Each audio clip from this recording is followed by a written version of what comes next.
Chapter 1. Nightmare Begins. A frail-looking young man with pale skin and dark circles under his eyes was sitting on a rusty bench across from the police station.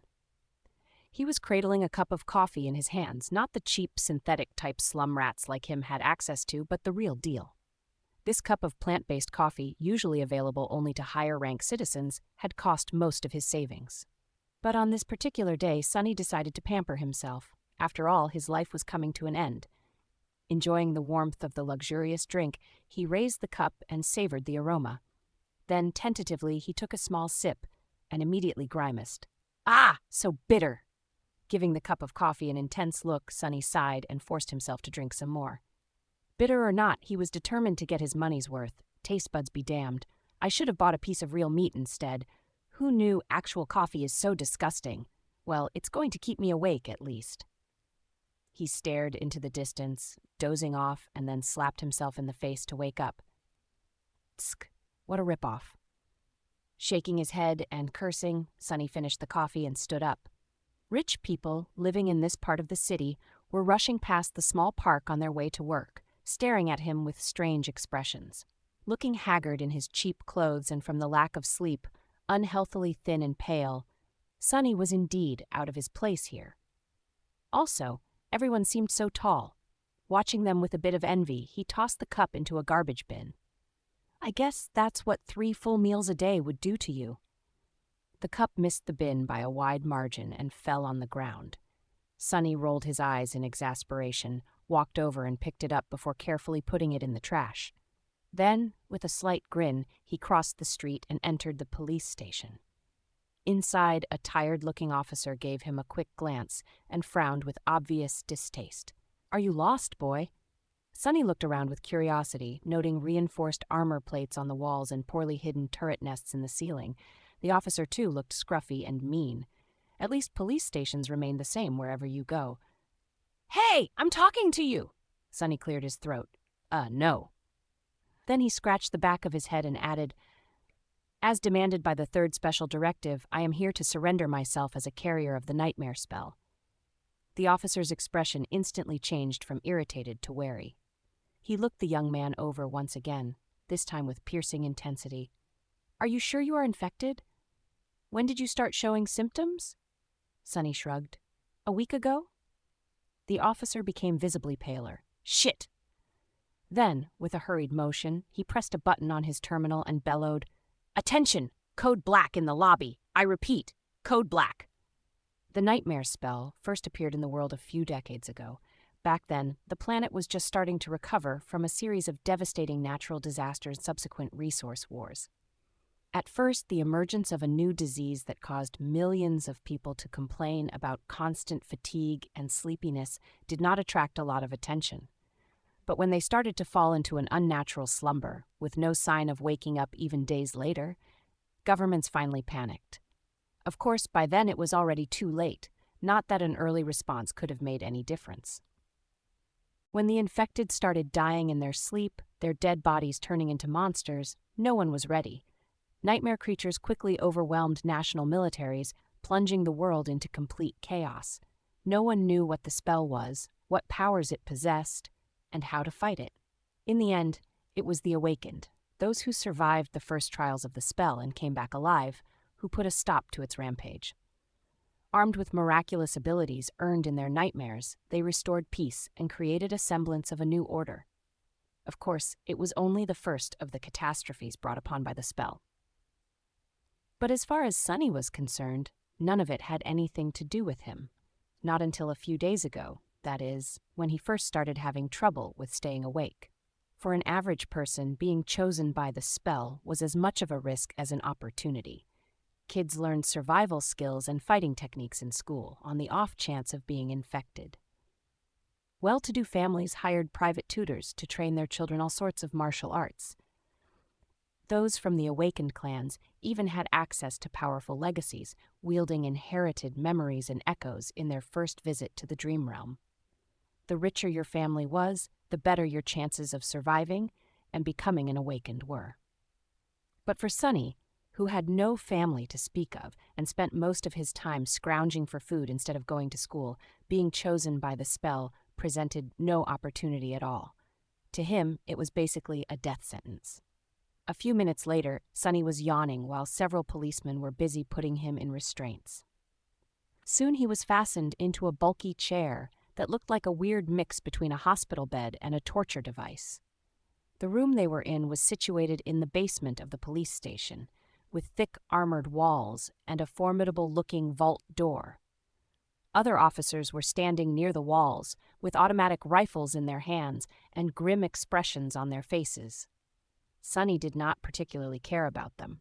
The only thing he could think about was how much he wanted to sleep. Finally, the vault door opened, and a gray-haired policeman walked in. He had a seasoned face and stern eyes, looking like someone who had seen a lot of terrible things in his life. After checking the restraints, the policeman glanced quickly on his wristwatch and then turned to Sonny. "What's your name, kid?" Sonny blinked a few times, trying to concentrate, then shifted uncomfortably. "Sunless." The old policeman raised an eyebrow. "Sunless? That's a strange name." Sonny tried to shrug, but found himself unable to move. "What's so strange about it? At least I have a name." Back in the outskirts, not everyone even gets one. After another yawn, he added, "It's because I was born during a solar eclipse. My mom had a poetic soul, you see. That's why he got this weird-ass name, and his little sister was called Rain, back when she still lived with them, at least. Whether it was the result of poetic imagination or simple laziness, he did not know." The old policeman grunted. "Do you want me to contact your family?" Sonny simply shook his head. "There's no one. Don't bother." For a second, there was a dark look on the policeman's face. Then his expression turned serious. "All right, Sunless. How long can you stay awake?" Not long," the policeman sighed. "Then we don't have time for the full procedure. Try to resist for as long as you can, and listen to me very carefully, okay?" Not waiting for a response, he added, "How much do you know about the nightmare spell?" Sonny gave him a questioning look. "As much as anyone, I guess. Who doesn't know about the spell? Not the fancy stuff you see in dramas and hear in the propaganda broadcasts. I mean, how much do you really know?" That was a hard question to answer. Don't I just go into the dream realm, kill a few monsters to complete the first nightmare, receive magic powers, and become an awakened? The old policeman shook his head. "Listen carefully. Once you fall asleep, you will be transported inside your first nightmare. Nightmares are trials created by the spell. Once inside, you will meet monsters, sure, but you will also meet people. Remember, they are not real. They're just illusions conjured up to test you." "How do you know?" The policeman just stared at him. "I mean, no one understands what the spell is and how it works, right? So how do you know that they're not real? You might have to kill them, kid. So do yourself a favor and just think about them as illusions." "Oh." The old policeman waited for a second, then nodded and continued. "A lot of things about the first nightmare depend on luck. Generally, it shouldn't be overwhelmingly hard. The situation you're in, the tools you have at your disposal, and the creatures you have to defeat should be within the range of your abilities, at least. After all, the spell sets up trials, not executions. You're a bit disadvantaged due to, well, your circumstances. But kids from the outskirts are tough. Don't give up on yourself just yet." Sonny was getting more and more sleepy. It was becoming hard to follow the conversation. "About those magic powers you mentioned, you will indeed receive them if you survive until the end of the nightmare. What those powers will be exactly depends on your natural affinity as well what you do during the trial. But some of it will be at your disposal right from the start." The voice of the old policeman sounded more and more distant. Sonny's eyelids were so heavy that he was struggling to keep his eyes open. "Remember, the first thing you must do once inside the nightmare is to check your attributes and your aspect. If you get a combat-oriented aspect, something like a swordsman or an archer, things will be easier. If it is reinforced by a physical attribute, then that's even better. Combat aspects are the most common, so the probability of receiving one is high." The armored room was growing dimmer. If you're unlucky and your aspect has nothing to do with combat, don't despair. Sorcery and utility aspects are useful in their own ways. You'll just have to be smart about it. There are really no useless aspects. Well, almost. So just do anything in your power to survive. If you survive, you will be halfway to becoming an awakened. But if you die, you'll open a gate for a nightmare creature to appear in the real world, which means that my colleagues and I will have to deal with it. So please don't die, Sunless." Already half asleep, Sunny felt a bit touched by the policeman's words. Or at least, try to not die right away. The nearest awakened won't be able to get here for a few hours, so we would really appreciate it if you don't make us fight that thing ourselves. What? With that last thought, Sunny finally slipped into a deep slumber. Everything became black. And then, in the darkness, a faintly familiar voice rang, "Aspirant, welcome to the nightmare spell. Prepare for your first trial." Chapter 2. Slave Caravan. Sunny dreamt of a mountain. Jagged and lonesome, it dwarfed other peaks of the mountain chain, cutting the night sky with its sharp edges. A radiant moon bathed its slopes in the ghostly pale light. On one of the slopes, the remnants of an old road stubbornly clung to the rocks.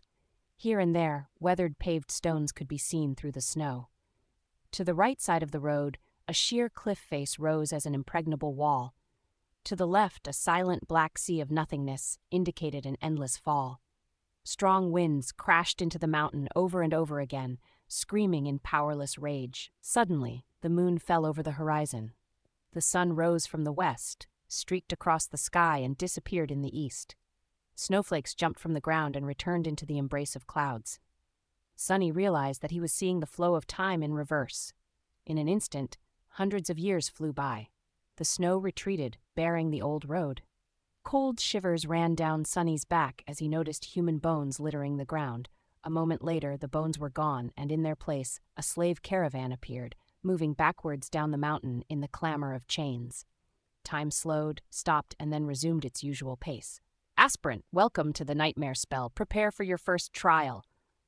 What the hell is this? Step, another step. A dull ache was radiating through Sunny's bleeding feet as he was shivering from cold. His threadbare tunic was nearly useless against the biting wind. His wrists were the main source of agony. Badly hurt by the iron shackles, they sent a sharp pang of pain every time the freezing metal touched his broken skin. What kind of a situation is this? Sunny looked up and down, noticing a long chain winding up the road with dozens and dozens of hollow-eyed people, slaves just like him, shackled to it at small intervals. Ahead of him, a man with broad shoulders and a bloodied back was walking with a measured gait. Behind him, a shifty-looking guy with quick, desperate eyes was quietly cursing under his breath in a language that Sunny did not know, but somehow still understood. From time to time, armed horsemen in ancient-style armor would pass by, giving the slaves menacing looks. However you judged it, things were really bad. Sunny was more bewildered than panicked. True, these circumstances were not like what the first nightmares were supposed to be. Usually, freshly chosen aspirants would find themselves in a scenario that presented them with a fair amount of agency. They would become members of privileged or warrior castes, with plenty of access to necessary weapons to at least try to tackle any conflict. Starting out as a powerless slave, shackled and already half dead, was as far from being ideal as one could imagine. However, the spell was as much about challenge as it was about balance. As the old policeman said, it created trials, not executions. So Sunny was pretty sure that to counter this abysmal start, it would reward him with something good. A powerful aspect, at least. Let's see, how do I do this? Remembering popular webtoons he read as a child, Sunny concentrated and thought about words like status, myself, and information. Indeed, as soon as he focused, shimmering runes appeared in the air in front of him. Once again, although he did not know this ancient alphabet, the meaning behind it was somehow clear. He quickly found the rune describing his aspect, and finally lost his composure. What the actual fuck? Name Sunless, true name Aspirant, soul core dormant. Memories, echoes, attributes faded, mark of divinity, child of shadows. Aspect, temple slave. Aspect description. Slave is a useless wretch with no skills or abilities worth a mention. A temple slave is just the same, except much rarer. Speechless, Sunny stared at the runes, trying to convince himself that he was maybe just seeing things. Surely he couldn't be that unlucky, right? No useless aspects, my ass? As soon as this thought appeared in his mind, he lost the rhythm of his steps and stumbled, pulling the chain down with his weight. Immediately, the shifty guy behind him screamed, "Whore's bastard, watch where you're going!" Sunny hurriedly dismissed the runes, which were only visible to him, and tried to recover his balance. A moment later, he was once again walking steadily, however, not before inadvertently pulling on the chain one more time. "You little shit! I'm gonna kill you!"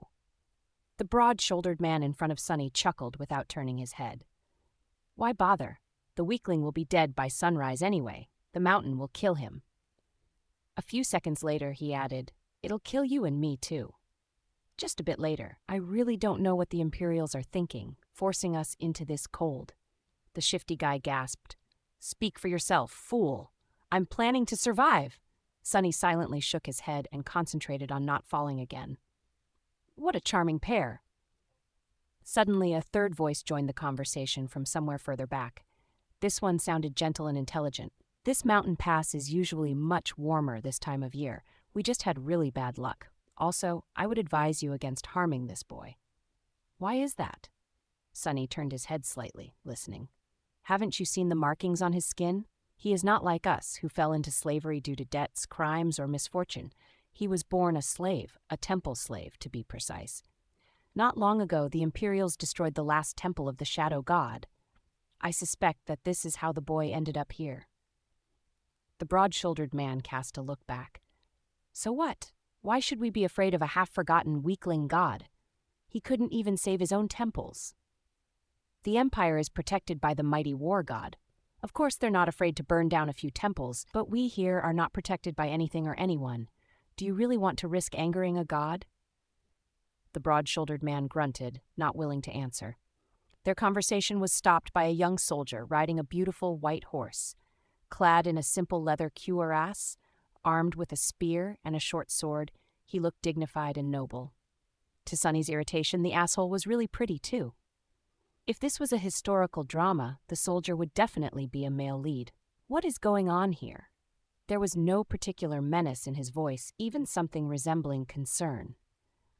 When everyone hesitated, the gentle-voiced slave answered, "It's nothing, sir. We are just all tired and cold, especially our young friend over there. This journey is truly too hard for someone that young." The soldier looked at Sunny with pity. "What are you looking at? You're not much older than me," Sunny thought. Of course, he didn't say anything out loud. The soldier sighed and took a flask from his belt before extending it to Sunny. "Bear with it a little more, child. We will stop for the night soon. For now, here, drink some water." "Child! Child!" Due to his thin body and small stature, both caused by malnourishment, Sunny was often mistaken for someone younger. Usually, he didn't hesitate to use it to his advantage, but now, for some reason, being called a child really irked him. Still, he was really thirsty. He was just about to take the flask when a whip cracked in the air, and suddenly, Sunny was in a world of pain. He stumbled, once again pulling on the chain and causing the shifty slave behind him to curse. Another soldier, this one older and angrier, stopped his horse a few steps back.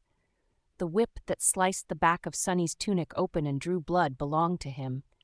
Without even glancing at the slaves, the older soldier pierced his younger colleague with a disdainful glare. "What do you think you're doing?" The young soldier's face darkened. "I was just giving this boy some water. He'll receive water with the rest of them once we camp." "But—" "Shut your mouth. These slaves are not your friends. Understood? They're not even people. Treat them like people and they'll begin imagining things." The young soldier looked at Sunny, then lowered his head and put the flask back on his belt. "Don't let me catch you making friends with slaves again, newbie. Or next time it will be your back tasting my whip." As if to illustrate his intention, the older soldier cracked his whip in the air and rode past them, radiating threat and anger. Sunny watched him go with well-concealed malice. "I don't know how, but I will watch you die first." Then he turned his head and glanced in the direction of the younger soldier, who was falling behind with his head still lowered. "And you, second." Chapter 3. The Strings of Fate. For a few minutes after that, Sunny was in a dark mood, but then he pulled himself out of it and inhaled deeply, trying to enjoy the fresh air. Indeed, air like that was hard to come by in the real world. Microdust and other pollutants made it rough and unpleasant, not to mention the general stench of the outskirts. In the better parts of the city, sophisticated filtration systems worked diligently. However, filtrated air tasted sterile and stagnant. Only the very rich had access to truly pleasant breathing, and here he was, able to enjoy an unlimited amount of pristine, delicious air like a second-generation chaebol. Truly, being chosen by the spell has its benefits. If only there was no dreadful cold, his feet did not ache, and his wrists and back were not in agony. The slave caravan slowly dragged itself up the mountain, with more and more slaves stumbling and periodically falling to the ground. A couple of times, those who could not walk anymore were taken off the chain and unceremoniously tossed off the road, down into the abyss that loomed to the left of it. Sunny watched them fall with a bit of compassion.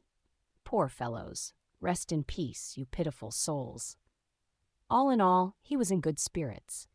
It was a bit strange to feel good amidst this disaster of a nightmare, but thankfully Sunny had time to prepare himself for this eventuality. When the symptoms of the spell first appeared, he did not handle it well. Dying before you even turned 17 was not something one could easily cope with. But in the end, it only took Sunny several days to come to terms with it.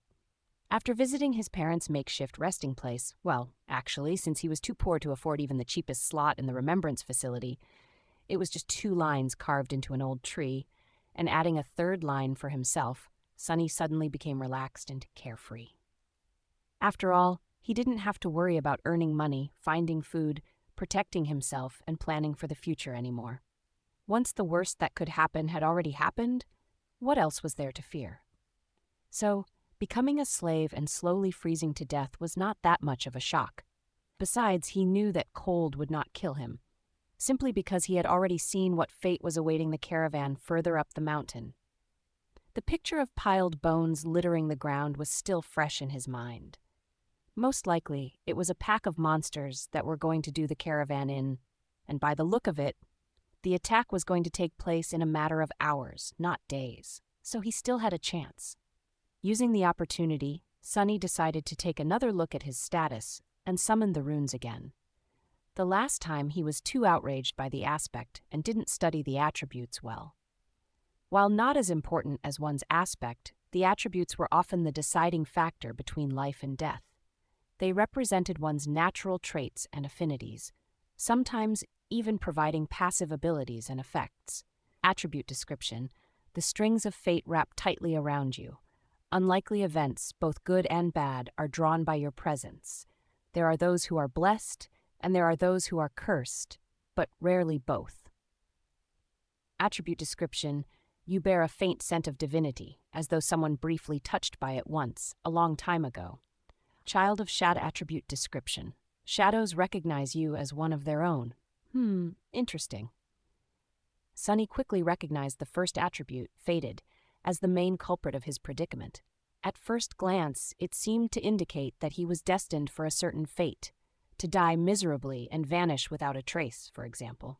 But after reading the description, he realized that being fated actually just meant that improbable things had a higher chance of occurring when he was around. I guess this is how I managed to receive one of the super rare, useless aspects, and a weird variant of it at that. If fated was his innate attribute, then the other 2 came from the temple slave aspect. Mark of Divinity was more or less straightforward.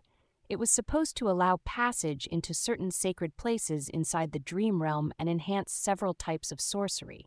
Since there were no sacred places in sight and Sunny's aspect had nothing to do with sorcery, it was useless, too. Child of Shadows was a stranger one. He had never heard of it and had no idea what it was supposed to do, at least not until the sun hid behind the mountain and the sky began to darken. To his surprise, Sunny found himself able to see perfectly in the darkness, as though it was still as bright as day. This ability alone was nothing to scoff at, and it was quite possible that shadows would reward him with some other, yet unknown gifts.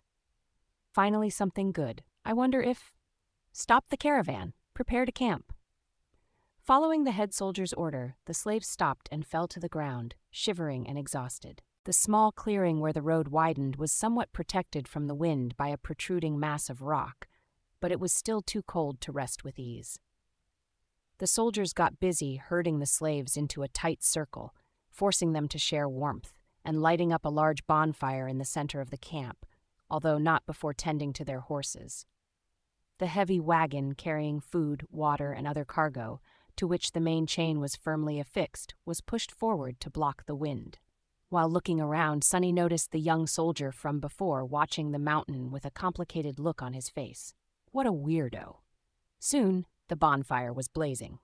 The stronger slaves tried to find their way closer to the fire, while the weaker ones, like Sonny, were forced to sit at the outer end of the circle, with their backs freezing in the cold.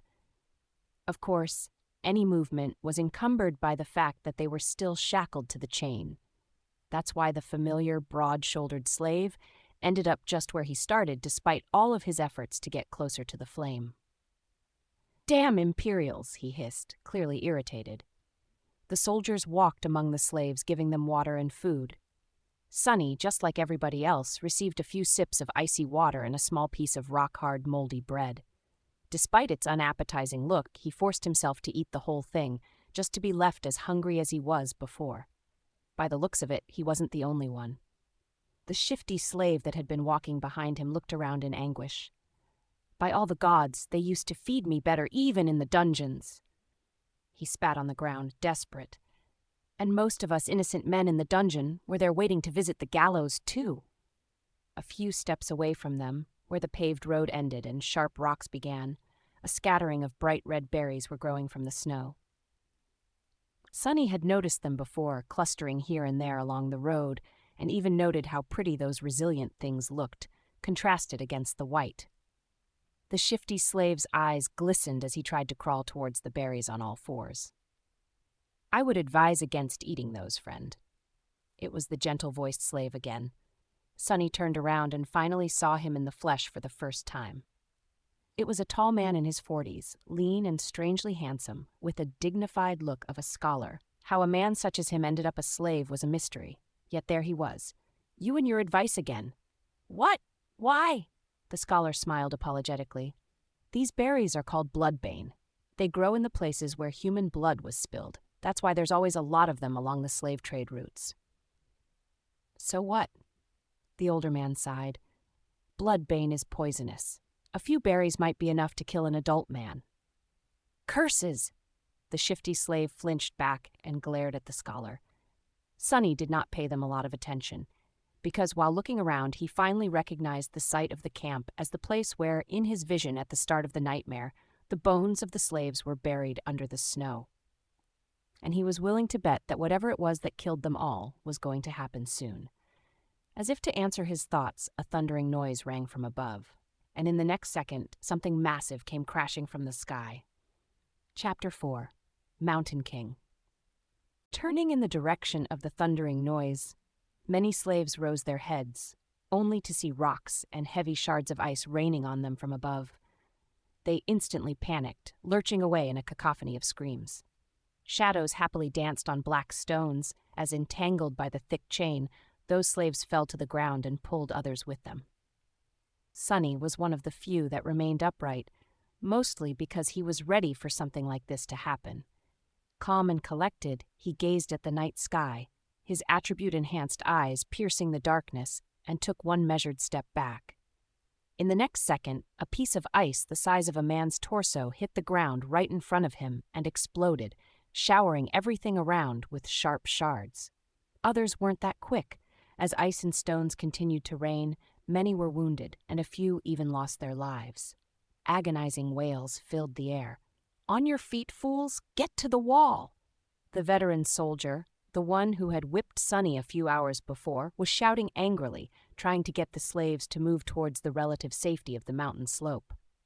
However, before anyone could heed his command, something massive came crashing down, sending a tremor through the stones beneath their feet.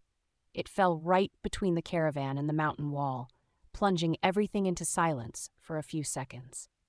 At first, it looked like a lump of dirty snow, roughly round in shape and as tall as a mounted horseman. However, once the creature unfurled its long limbs and rose, it towered over the stone platform like a nightmarish omen of death. That thing must be at least 4 meters tall, Sonny thought, a bit stunned. The creature had 2 stumpy legs, an emaciated, hunched torso, and disproportionately long, multi-jointed hands. 2 of them, each ending with a set of horrifying bone claws, and another 2, these ones shorter, ending with almost human-like fingers. The thing that at first glance looked like dirty snow turned out to be its fur, yellowish-gray and ragged, thick enough to stop arrows and swords. On its head, 5 milky white eyes regarded the slaves with insect-like indifference. Beneath them, a terrible maw crowding with razor-sharp teeth was half open, as though in anticipation. Viscous drool was running down the creature's chin and dripping into the snow. What unnerved Sunny the most, though, were the strange shapes endlessly moving, worm-like, under the creature's skin. He could see them clearly because, unfortunately, he was one of those unlucky souls closest to the monstrosity, getting a nauseating first-row view. Well, that is just too much, he thought, stupefied. As soon as Sunny finished that thought, all hell broke loose. The creature moved, slashing its claws in his general direction. But Sunny was one step ahead.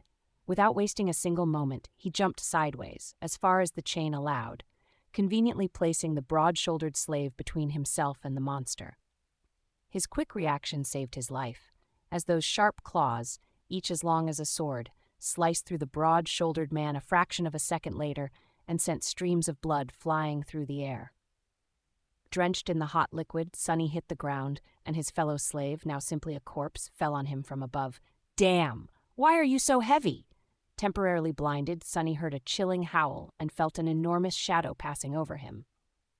Immediately after, a deafening chorus of screams filled the night. Not paying it any attention, he tried to roll the corpse to the side, but was stopped by a forceful lurch of the chain that twisted his wrists and filled his mind with white-hot pain.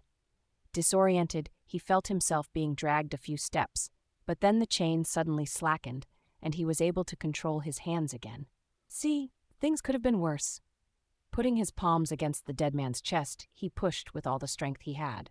The heavy corpse stubbornly resisted all his attempts, but then finally fell sideways, setting Sunny free. However, he didn't get to celebrate this newly found freedom, as his blood suddenly turned to ice. Because at that moment, with his palms still pressed against the broad-shouldered slave's bleeding body, he clearly felt something wriggling under the dead man's skin. "You just had to think about how things could get worse, right, you idiot?" he thought, and then flinched back. Pushing the corpse with his legs, Sunny crawled as far away from it as he could, which was about 1.5 meters, thanks to the ever-present chain. He quickly glanced around, noticing a mass of dancing shadows and the silhouette of the monster rampaging amidst the screaming slaves on the opposite end of the stone platform. Then he concentrated on the dead body, which was starting to convulse with growing violence. On the opposite side of the corpse, the shifty slave was looking at it with slackened jaw and a horrified expression on his face. Sunny waved to get his attention. "What are you staring at? Move away from it!" The shifty slave tried, but immediately fell down. The chain was twisted between the three of them, pinned down under by the broad-shouldered man's weight.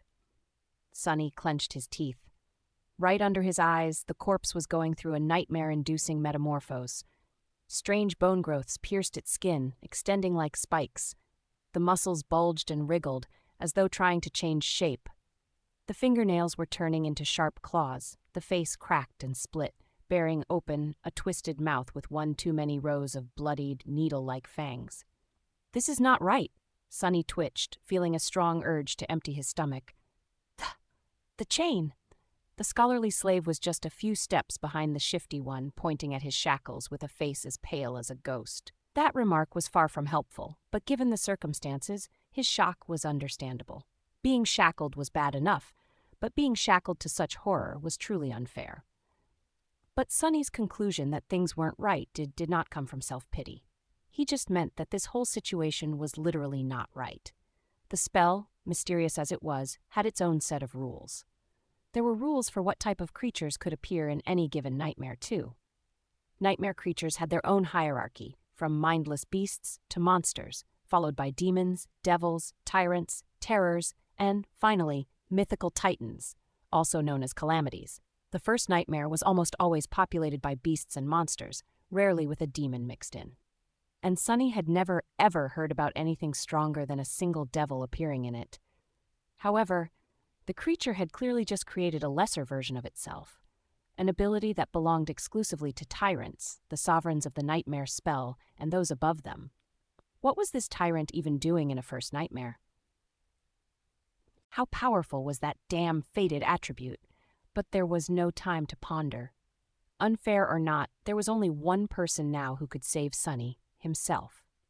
The broad-shouldered man, what was left of him, slowly rose, his mouth producing strange clicking noises. Without giving him time to fully come to his senses, Sunny cursed and jumped forward, grabbing onto the length of the slackened chain. One arm of the monster, now fully equipped with 5 jagged claws, shot forward to meet him, but Sunny sidestepped it with one calculated movement. What saved his skin this time was not quick reaction, but simple presence of mind. Sunny might not have learned any fancy combat techniques, since his childhood was spent on the streets instead of a school. But the streets, too, were a kind of teacher. He had spent his whole life fighting for survival, quite often literally. That experience allowed him to keep a cool head on his shoulders in the midst of any conflict. So instead of freezing or being consumed by fear and doubt, Sunny just acted. Stepping close, he threw the chain around the monster's shoulders and pulled, pinning its hands to its body. Before the creature, still slow and groggy from its transformation, could properly react, Sunny wrapped the chain around it several times, barely saving his face from being bitten off by the creature's terrifying maw. The good thing was, the monster couldn't move its hands now.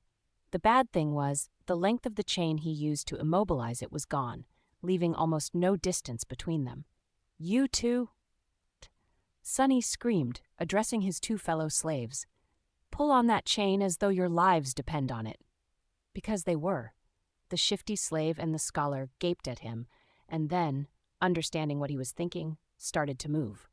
Grabbing the chain from the opposite directions, they pulled as hard as they could, tightening its grip on the monster and not letting it shake loose. Great, Sunny thought. The monster bulged its muscles, trying to break free. The chain creaked, caught on the bone spikes, as though slowly breaking apart.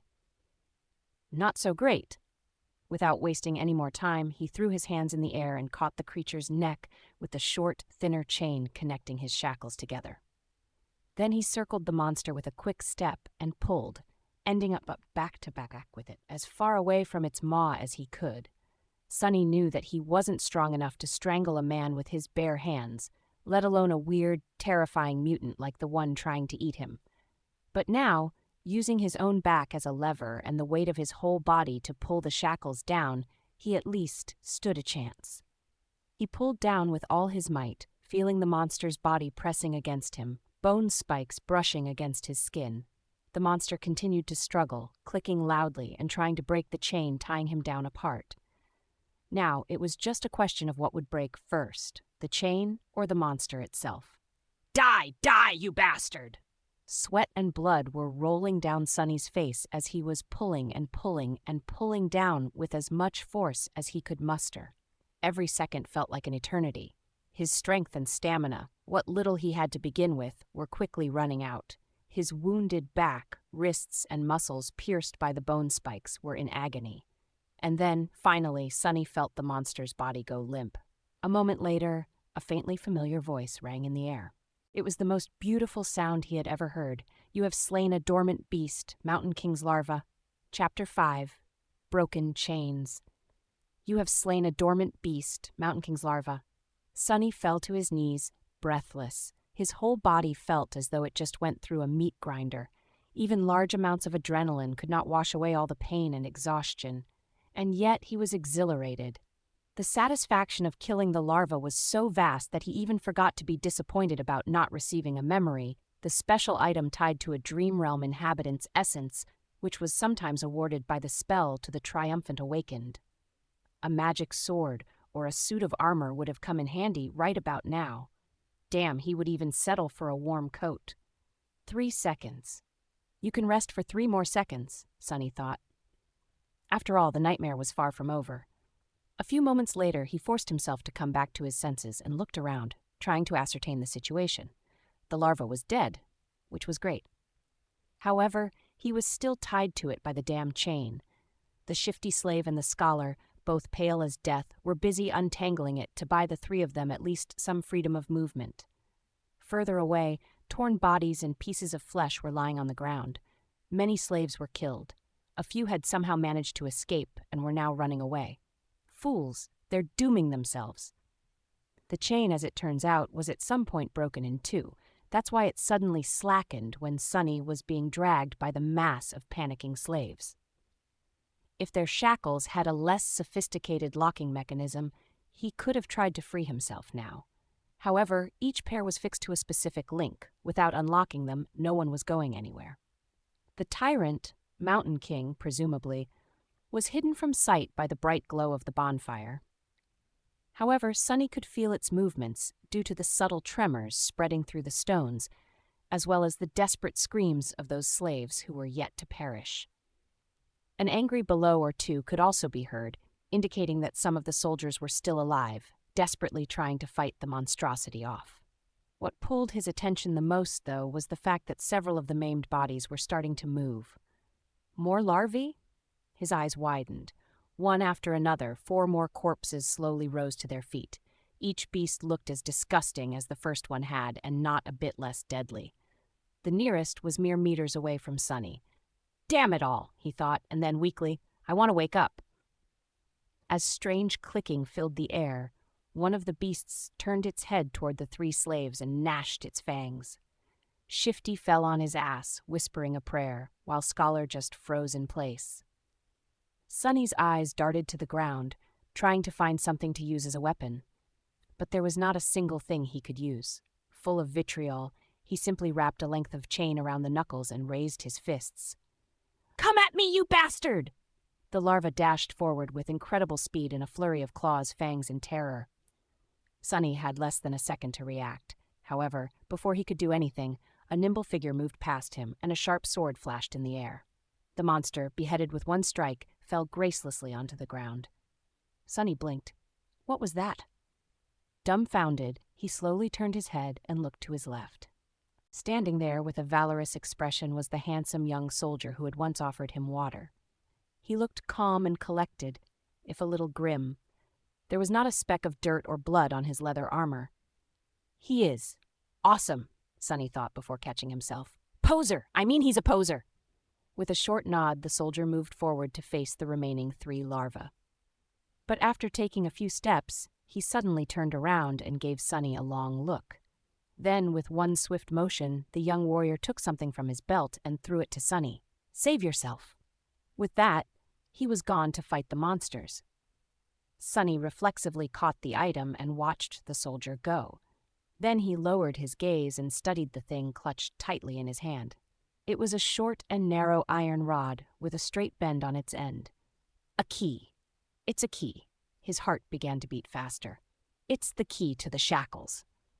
With one last glance at the fierce battle starting between the young soldier and the larvae, Sunny dropped on one knee and began to maneuver the shackles, trying to get his hand into a suitable position to insert the key. It took him a few tries to understand how the unfamiliar lock worked, but then finally there was a satisfying click, and he was suddenly free. The cold wind caressed his bloodied wrists. Sunny rubbed them and smiled with a dark gleam in his eyes. Just you wait now. For a moment, visions of violence and revenge filled his head. "Boy, over here!" Shifty was waving his hands in the air, trying to get his attention. Sunny briefly considered just leaving him to die, but then decided against it. There was strength in numbers. Plus, despite Shifty's previous threats to kill him and overall unpleasantness, Sunny would have felt bad leaving a fellow slave in chains, especially since freeing him would not cost anything.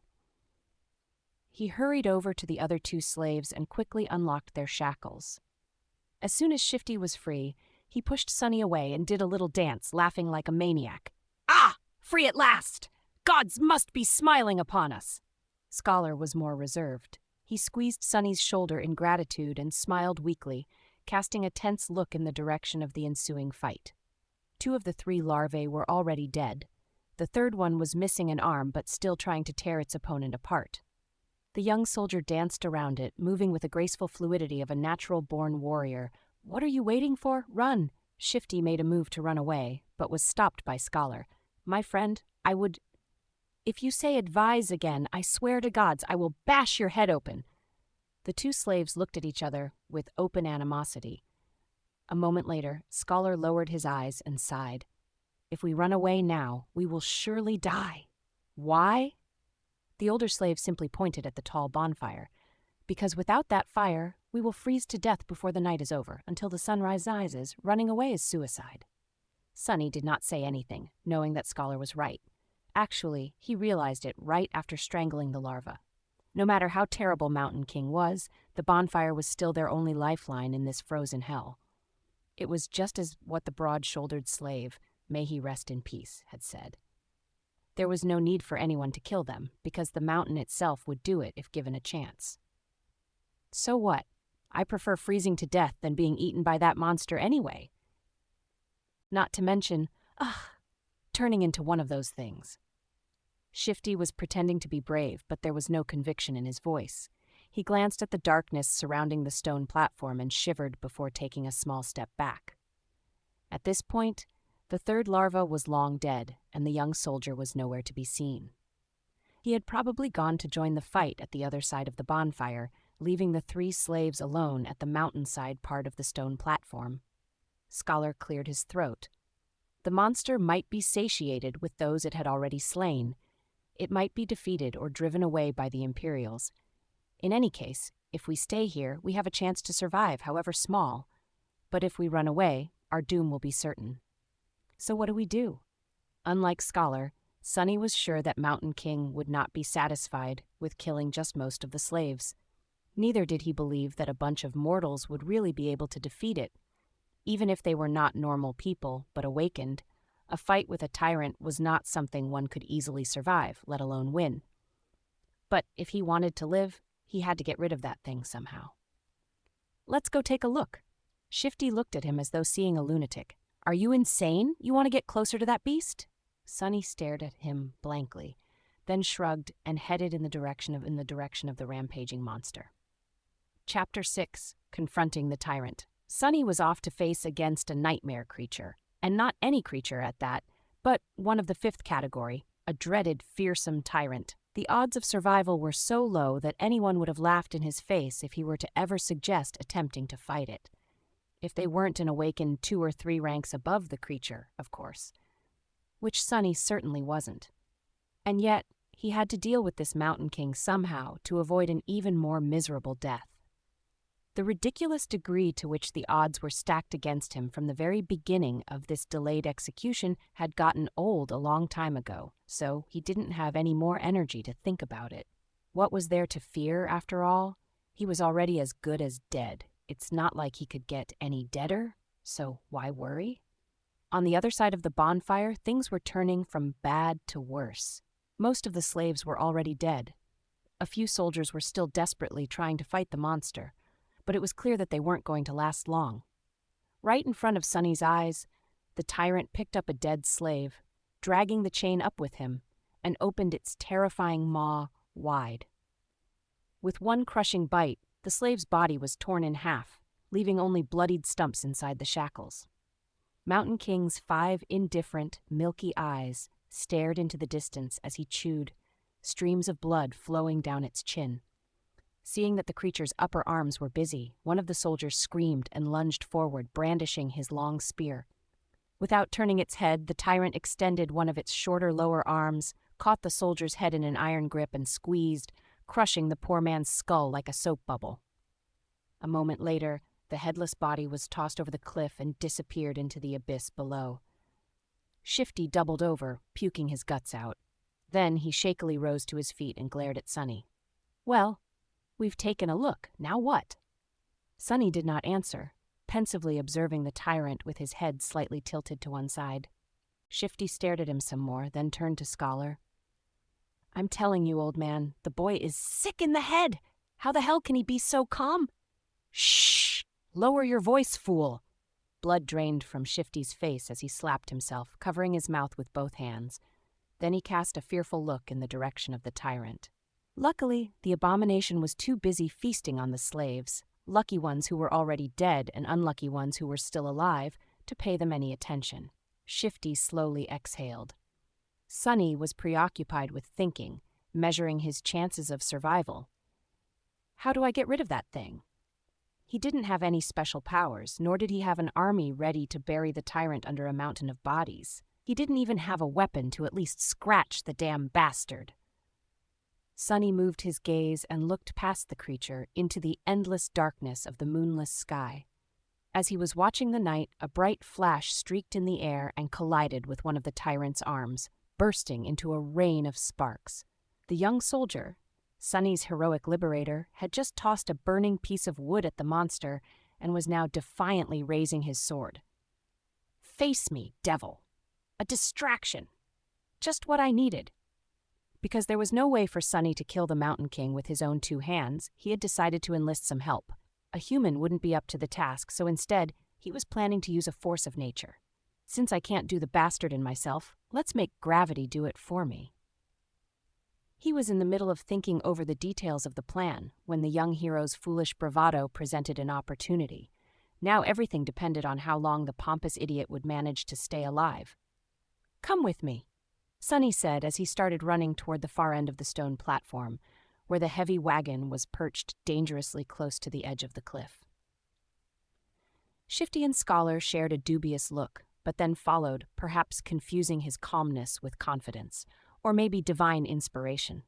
After all, it was a widely known fact that crazy people were often favored by the gods. Behind them, Hero nimbly ducked under the tyrant's claws, slashing it with the sword. The sharp edge slid ineffectively across the dirty fur, not leaving even a scratch on the creature's flesh.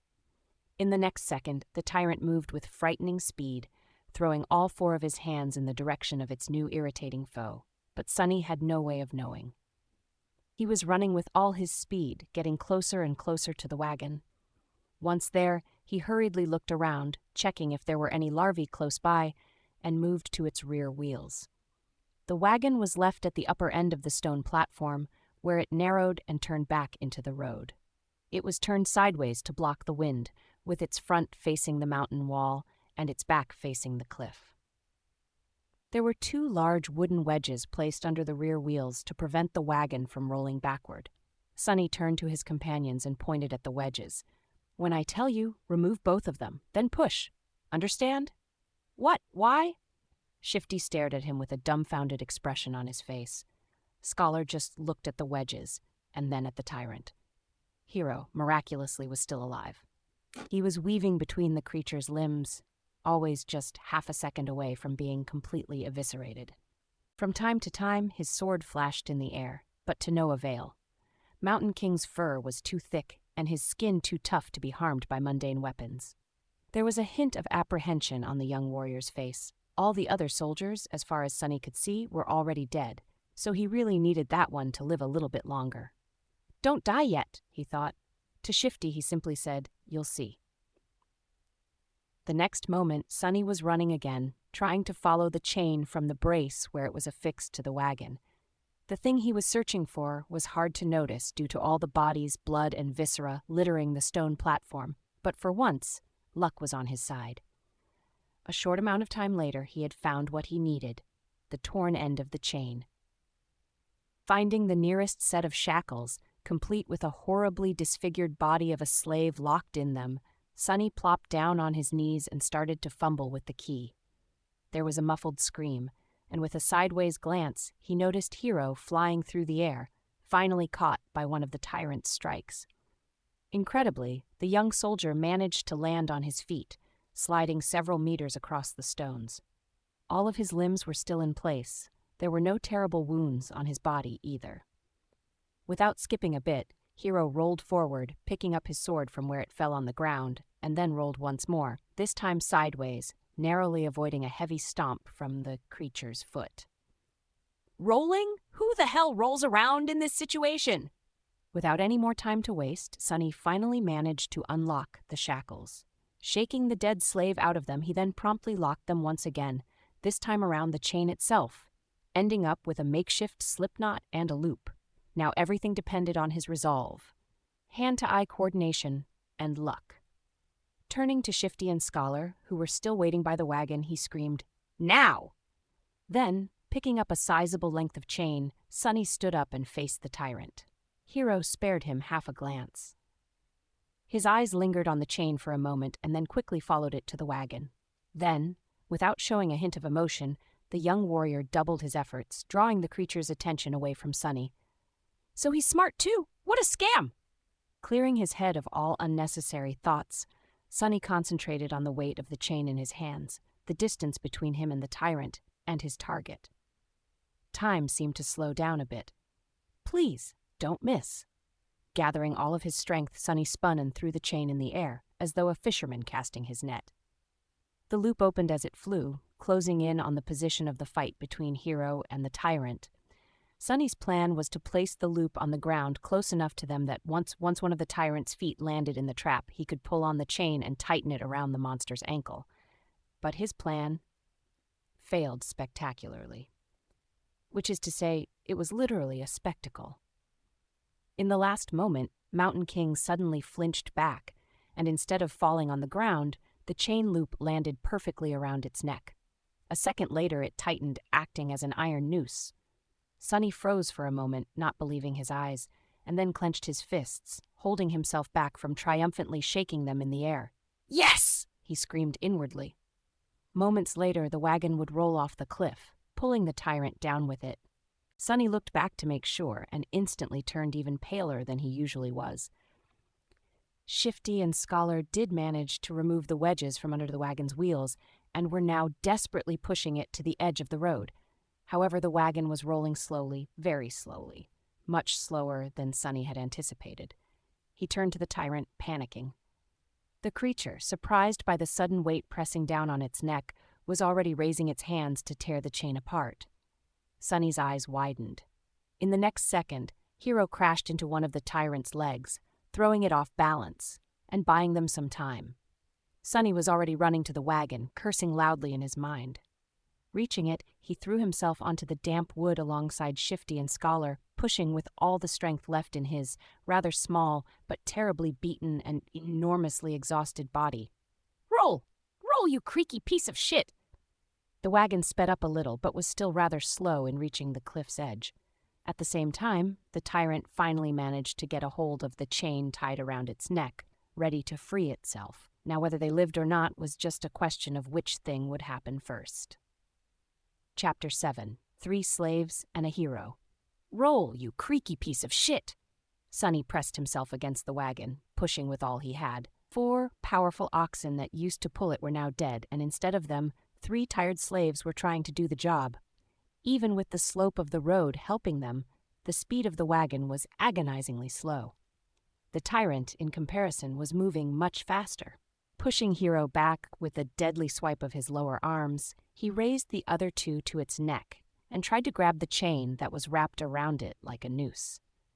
However, this time, Mountain King's fearsome physique turned into a disadvantage. Its long, terrifying bone claws were perfect for tearing flesh apart, but they weren't the best tool for precise manipulations. It took the tyrant some time to get a hold of the chain without slicing its own neck open. By then, the wagon was nearly at the edge of the cliff. "Come on, just a little bit more." What followed happened very quickly. The wagon's rear wheels finally slid from the road, hanging over the dark, seemingly bottomless pit beneath. The creature turned, staring expressionlessly at the 3 slaves with its 5 milky, dead eyes. The wagon careened, throwing Shifty and Scholar off their feet, and then froze, balanced precariously on its middle axis. Sunny was the only one left standing. He cast a last glance at the towering monster, and then slammed his shoulder into the front of the wagon, putting all of his weight behind it. The wagon finally lost its balance and rolled over the edge, scraping its underside deafeningly against the jagged rocks. Sunny fell forward and landed on his knees, narrowly saving himself from tumbling down the cliff with it. Turning his head to the tyrant, he gave it a wicked smile. Mountain King made a move to lunge at the scrawny slave, but it was already too late. A moment later, the chain on his neck drew tight, and he was yanked back with tremendous force, flying over the edge of the cliff like a rag doll. The creature fell into the darkness silently, as though refusing to believe that it was defeated by a tiny human. "Go and die, bastard," Sunny thought. Then he took one deep, ragged breath and dropped to the ground, utterly exhausted. "Is this it? Did I pass the trial?" He rested on the cold stones, staring at the night sky, and waited for that faintly familiar but elusive voice to announce his victory. But instead of that, wave after wave of pain that he had earlier chosen to ignore started to catch up with his abused body. Sonny groaned, feeling hurt all over. The skin on his back, slashed by a slaver's whip and pierced by the bone spikes of a newborn larva especially, was in agony. He was also starting to shiver, once again consumed by the dreadful cold. I guess not. His thoughts were slow and muddy. What else am I supposed to do? A dark figure appeared above him. It was Hiro, looking calm and as handsome as ever. There were dirt and scratches on his armor, but otherwise the young soldier appeared to be fine. He extended one arm to Sonny. "Stand up. You'll freeze to death." Sonny sighed, accepting that his first nightmare was not over. Then he clenched his teeth and slowly rose to his feet, ignoring Hiro's helping hand. Around them, there was a scene of utter carnage. Except for the 3 slaves and Hiro, every member of the caravan was dead. Their bodies were littering the ground, horribly maimed or torn into pieces. Here and there, a repulsive carcass of a larva could be seen. Shadows cast by the bonfire were dancing happily across the stone platform, seemingly unperturbed by this morbid view. Sonny was also too tired to care. Shifty and Scholar were already up, looking at Hiro with weary apprehension. With or without shackles, they were still slaves, and he was still a slave driver. Noticing their tense gazes, the soldier sighed. "Come closer to the fire, all of you. We need to warm ourselves and discuss what to do next." Without waiting for their response, Hiro turned around and walked away. After hesitating for a few moments, the slaves followed. A bit of time later, the 4 of them were seated around the bonfire, soaking up pleasant heat. Shifty and Scholar were close to each other, maintaining a safe distance from Hiro. Sonny sat apart from everyone, not because he had a specific reason to distrust one more than the others, but simply because he didn't like people in general. Growing up, Sonny was always a misfit. It's not that he had never tried to become close with someone. It's just that he seemed to lack the ability, like there was an invisible wall between him and other people. If he had to put it in words, Sonny would say that he was born without a small but important gear in his brain that everyone else seemed to possess. As a result, he was often baffled and stumped by human behavior, and his attempts to imitate it, however diligent, inevitably fell flat. This strangeness made others uncomfortable. In short, he was a bit different, and if there was one thing people hated, it was those different from them. Over time, Sonny simply learned to avoid getting too close to anyone and settled comfortably into his outcast role. This habit served him well, since it not only made him self-reliant, but also saved him from being stabbed in the back by shady characters on multiple occasions. That's why he was not thrilled to share the rest of this nightmare with 3 strangers. Instead of trying to start a conversation, Sonny sat quietly by himself, lost in thoughts. After a few minutes, Hiro's voice finally broke the silence. "Once the sun rises, we will gather whatever food and water we can find and go back down the mountain." Shifty gave him a defiant look. "Why should we go back? To be put in chains again?" The young soldier sighed. "We can go our separate ways once we leave the mountains, but until then, I'm still responsible for your lives. We can't continue up the road since the way over the mountain pass is long and arduous. Without the supplies that were stored on the wagon, your chances of making it are not high. That's why going back is our best hope." Scholar opened his mouth, planning to say something, but then thought better of it and remained silent. Shifty cursed, seemingly convinced by Hiro's rational words. "We can't go down." All 3 of them turned to Sonny, surprised to hear his voice. Shifty barked a laugh and glanced at the soldier. "Don't listen to him, your lordship. This boy is, touched by the gods. He's crazy, is what I'm trying to say." Hiro frowned, looking at the slaves. "The 2 of you are only alive thanks to this child's bravery. Aren't you ashamed to badmouth him so?" Shifty shrugged, showing that he wasn't ashamed at all. The young soldier shook his head. "I, for one, would like to hear his reasoning. Tell me, why can't we go down?" Sonny shifted, uncomfortable in the center of everyone's attention. "Because the monster isn't dead." Chapter 8, Nothing at All, because the monster isn't dead. These ominous words hung in the silence.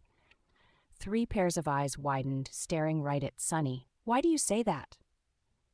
After thinking about it, Sunny came to the conclusion that the tyrant was indeed still alive. His reasoning was pretty straightforward. He did not hear the spell congratulating him on slaying the creature after it fell off the cliff, which meant that it was not slain. But he couldn't explain that to his companions. He pointed up. The monster jumped from an incredible height to land on this platform, yet it wasn't harmed at all. Why would it be killed by falling off the platform? Neither Hero nor the slaves could find a flaw in his argument. Sunny continued, which means that it's still alive, somewhere down the mountain. So, by going back, we will be delivering ourselves into its maw. Shifty cursed loudly and crawled closer to the bonfire, staring into the darkness with terror in his eyes. Scholar rubbed his temples, mumbling, "Of course! Why didn't I realize myself?" Hero was the most stoic of the three. After thinking it over, he nodded. "Then we go up and over the mountain pass, but that's not all." He glanced in the direction where the tyrant had fallen. If the monster is still alive, there is a high possibility that it will return here and then pursue us, which means that time is of the essence.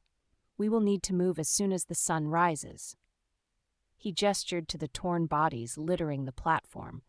We can't allow ourselves to rest the whole night anymore. We need to gather supplies now. If there was a chance, I would have liked to give these people at least a humble burial after gathering all that we can from them, but alas, fate has decided otherwise.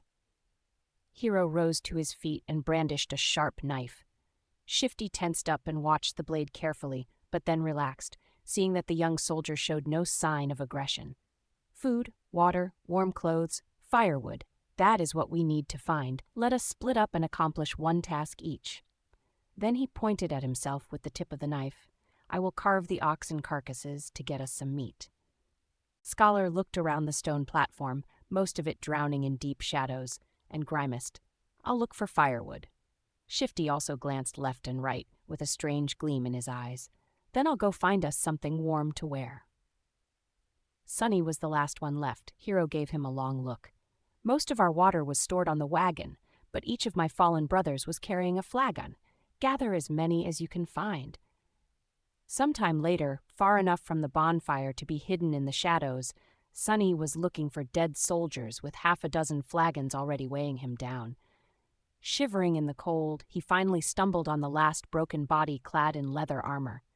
The old veteran, the one who had whipped him for trying to accept Hero's flask, was badly injured and dying, but, miraculously, still clinging to life. Horrible wounds were covering his chest and stomach, and he was clearly in a lot of pain. His time was running out. Sunny knelt beside the dying soldier and looked him over, searching for the man's flagon. What irony, he thought. The older man tried to focus his eyes on Sunny and weakly moved his hand, reaching for something. Sunny looked down and noticed a shattered sword lying on the ground not far from them. Curious, he picked it up. Are you looking for this? Why? Are you guys like Vikings longing to die with a weapon in your hands? The dying soldier didn't answer, watching the young slave with some unknown, intense emotion in his eyes. Sunny sighed. Well, it might as well do. After all, I promised to watch you die. With that, he leaned forward and slit the old man's throat with the sharp edge of his broken blade, then threw it away. The soldier twitched, drowning in his own blood. The expression in his eyes changed. Was it gratitude or hatred? Sunny did not know. Illusion or not, it was his first time killing a human. Sunny expected to feel guilt or fear, but actually there was nothing at all. It seemed that, for better or worse, his cruel upbringing in the real world had prepared him for this moment well. He sat quietly near the old man, keeping him company on this last journey. After a while, the spell's voice came whispering into his ear. You have slain a dormant human, name unknown. Sunny flinched. Oh, right. Killing people is also an achievement as far as the spell is concerned. They don't usually show this in webtoons and dramas. He registered that fact and put it away. But, as it turned out, the spell wasn't done speaking. You have received a memory. Sunny froze, opening his eyes wide. Yes! Come on, give me something good. Memories could be anything, from weapons to enchanted items. One received from a dormant rank enemy wouldn't be too powerful, but it was still a boon, weightless and undetectable, able to be summoned from nothingness with a simple thought. A memory was incredibly useful. What's more, unlike corporeal things, he would be able to bring it back with him to the real world. The advantage of having something like that back in the outskirts was hard to overestimate. "A weapon! Give me a sword!" Received a memory, silver bell. Sunny sighed, disappointed. Well, with my luck, what was I expecting? Still, this thing was worth investigating. Maybe it had a powerful enchantment, like being able to send out destructive sonic waves or repelling incoming projectiles. Sunny summoned the runes and concentrated on the words silver bell. Immediately, an image of a small bell appeared in front of his eyes, with a short string of text below. Silver bell, a small memento of a long-lost home, which once brought its owner comfort and joy. Its clear ringing can be heard from miles away. What a piece of crap, Sunny thought, dejected. His first memory turned out to be pretty much useless, like everything else he possessed. He was almost starting to see a theme in how the spell was treating him. No matter. Sunny dismissed the runes and then got busy removing the dead man's fur cloak and warm, sturdy leather boots. As an officer, the quality of these clothes was a notch above those of the simple soldiers. After putting them on, the young slave finally felt warm for the first time since the nightmare began, not considering the short time he had spent near the bonfire. Perfect, he thought. The cloak was a bit bloodied, but then again, so was Sunny. He looked around, easily piercing the veil of darkness with his tenebrous eyes. Hero and Scholar were still in the middle of their tasks. Shifty was supposed to be looking for winter clothes, but was greedily pulling rings off the dead men's fingers instead. Unseen to them, Sunny hesitated, considering if he had really thought things through well. His companions were unreliable. The future was too uncertain. Even the requirements of passing the nightmare remained a mystery. Any decision he could make would have been a gamble at best. Still, he had to make some if he wanted to survive. Not wasting any more time thinking, Sunny picked up the flagons and sighed. They spent the rest of the night seating with their backs against the bonfire, staring fearfully into the night. Despite the exhaustion, no one could sleep. The possibility of the tyrant coming back to finish the 4 survivors off was too frightening. Only Hero seemed to be fine, calmly sharpening his sword in the bright light of the dancing flames. The sound of the whetstone scraping against the blade was somehow comforting. At the break of dawn, when the sun had lazily begun to warm up the air, they loaded themselves with all the supplies they'd managed to gather and set out into the cold. Sunny looked back, taking in the sight of the stone platform for the last time. He had managed to get past the place where the slave caravan was supposed to perish. What was going to happen next? No one could tell.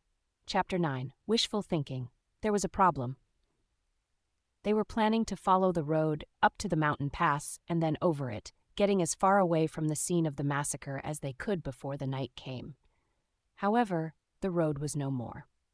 At some point during the last months, or maybe even just yesterday, a terrible rockfall occurred, obliterating whole segments of the narrow roadway and making its other parts untraversable.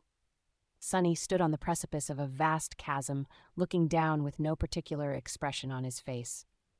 What do we do now? Scholar's voice was muffled by the collar of his scavenged fur cloak. His follower Shifty angrily looked around. His gaze stopped at Sunny, a suitable victim to vent his frustration. I'll tell you what we need to do. Get rid of some dead weight. He eyed Sunny's fine boots and turned to Hero. Listen, your lordship, the boy is too weak. He is slowing us down. Plus, he's weird. Doesn't he give you the creeps? The young soldier answered with a judgmental frown, but Shifty wasn't done. Look how he's glaring at me. I swear to gods, ever since he joined the caravan, nothing had gone right. Maybe the old man was right. The boy is cursed by the shadow god. Sunny struggled to not roll his eyes. It was true that he was unlucky. However, the whole truth was opposite to what Shifty was trying to insinuate. It was not that he had attracted misfortune to the slave caravan. On the contrary, it was because the caravan was doomed to begin with that he had ended up here. Scholar cleared his throat. But I've never said that. Whatever. Shouldn't we get rid of him just in case? He can't go on for much longer anyway. Scholar gave Sunny a strange look. Perhaps Sunny was getting paranoid, but there seemed to be a bit of calculating coldness in the older slave's eyes. Finally, Scholar shook his head. Don't be too hasty, my friend. The boy might prove useful later on. But Hiro finally spoke, putting an end to their quarrel.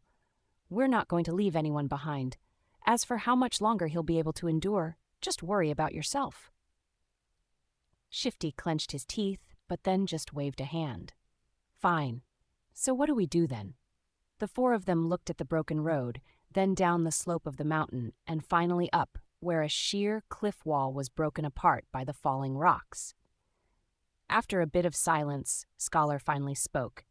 "Actually, in the old days, there used to be a path leading to the peak of the mountain. It was sometimes used by pilgrims. Later, the Empire had widened parts of the path and built a proper road on top of it, now leading to the mountain pass instead of the peak, of course." He looked up. "The remnants of the original path should still be somewhere above us. If we reach it, we should be able to find our way back to the undamaged section of the road." Everyone followed his gaze, shifting uncomfortably at the prospect of climbing the treacherous slope, except for Hiro, of course, who remained as calm as a saint. Due to the rockfall, the slope wasn't an almost vertical wall anymore, but still, the incline was quite sharp. Shifty was the first one to speak. "Climb that? Are you insane?" Scholar helplessly shrugged. "Do you have a better idea?" No one did. After a bit of preparation, they began the ascent. Shifty and Scholar stubbornly carried the weapons they had picked up off the dead soldiers' bodies, but Sunny, with some regret, decided to leave his newfound short sword behind. He knew that this climb was going to test the limits of their endurance. The sword might not have seemed to be that heavy right now, but every extra gram of weight was bound to feel like a ton all too soon. As the weakest member of the group, he was already struggling to keep up, so there wasn't a lot of choice. Shedding a few kilograms of iron was the right thing to do. Walking up the mountain road with the weight of the supplies on his shoulders was already hard enough, but climbing up the mountain itself turned out to be pure torture. Just half an hour later, he felt like his muscles were going to melt, with his lungs on the verge of imploding. Clenching his teeth, Sunny continued to move forward and up. He had to constantly remind himself to watch his footing, too. On this unstable, icy slope, one misstep was enough to send a man tumbling down to his death. Just think about something pleasant, he thought. But what happy thoughts could he summon? Failing to come up with something else, Sunny began to imagine what reward he was going to receive at the end of this trial. The boon of the first nightmare was the most important thing given to an awakened by the spell. Sure, later trials could provide them with more abilities and vastly improve their power. But it was this first one that determined what role an awakened would be able to play, how great their potential would be, and what price they would have to pay, not to mention giving them the necessary tools to survive and grow in the dream realm. The main benefit of the first nightmare's boon was simple, yet possibly the most important. After completing their trial, aspirants were bestowed with the ability to perceive and interact with soul cores. Soul cores were the basis of one's rank and power. The stronger your core was, the greater your might would grow.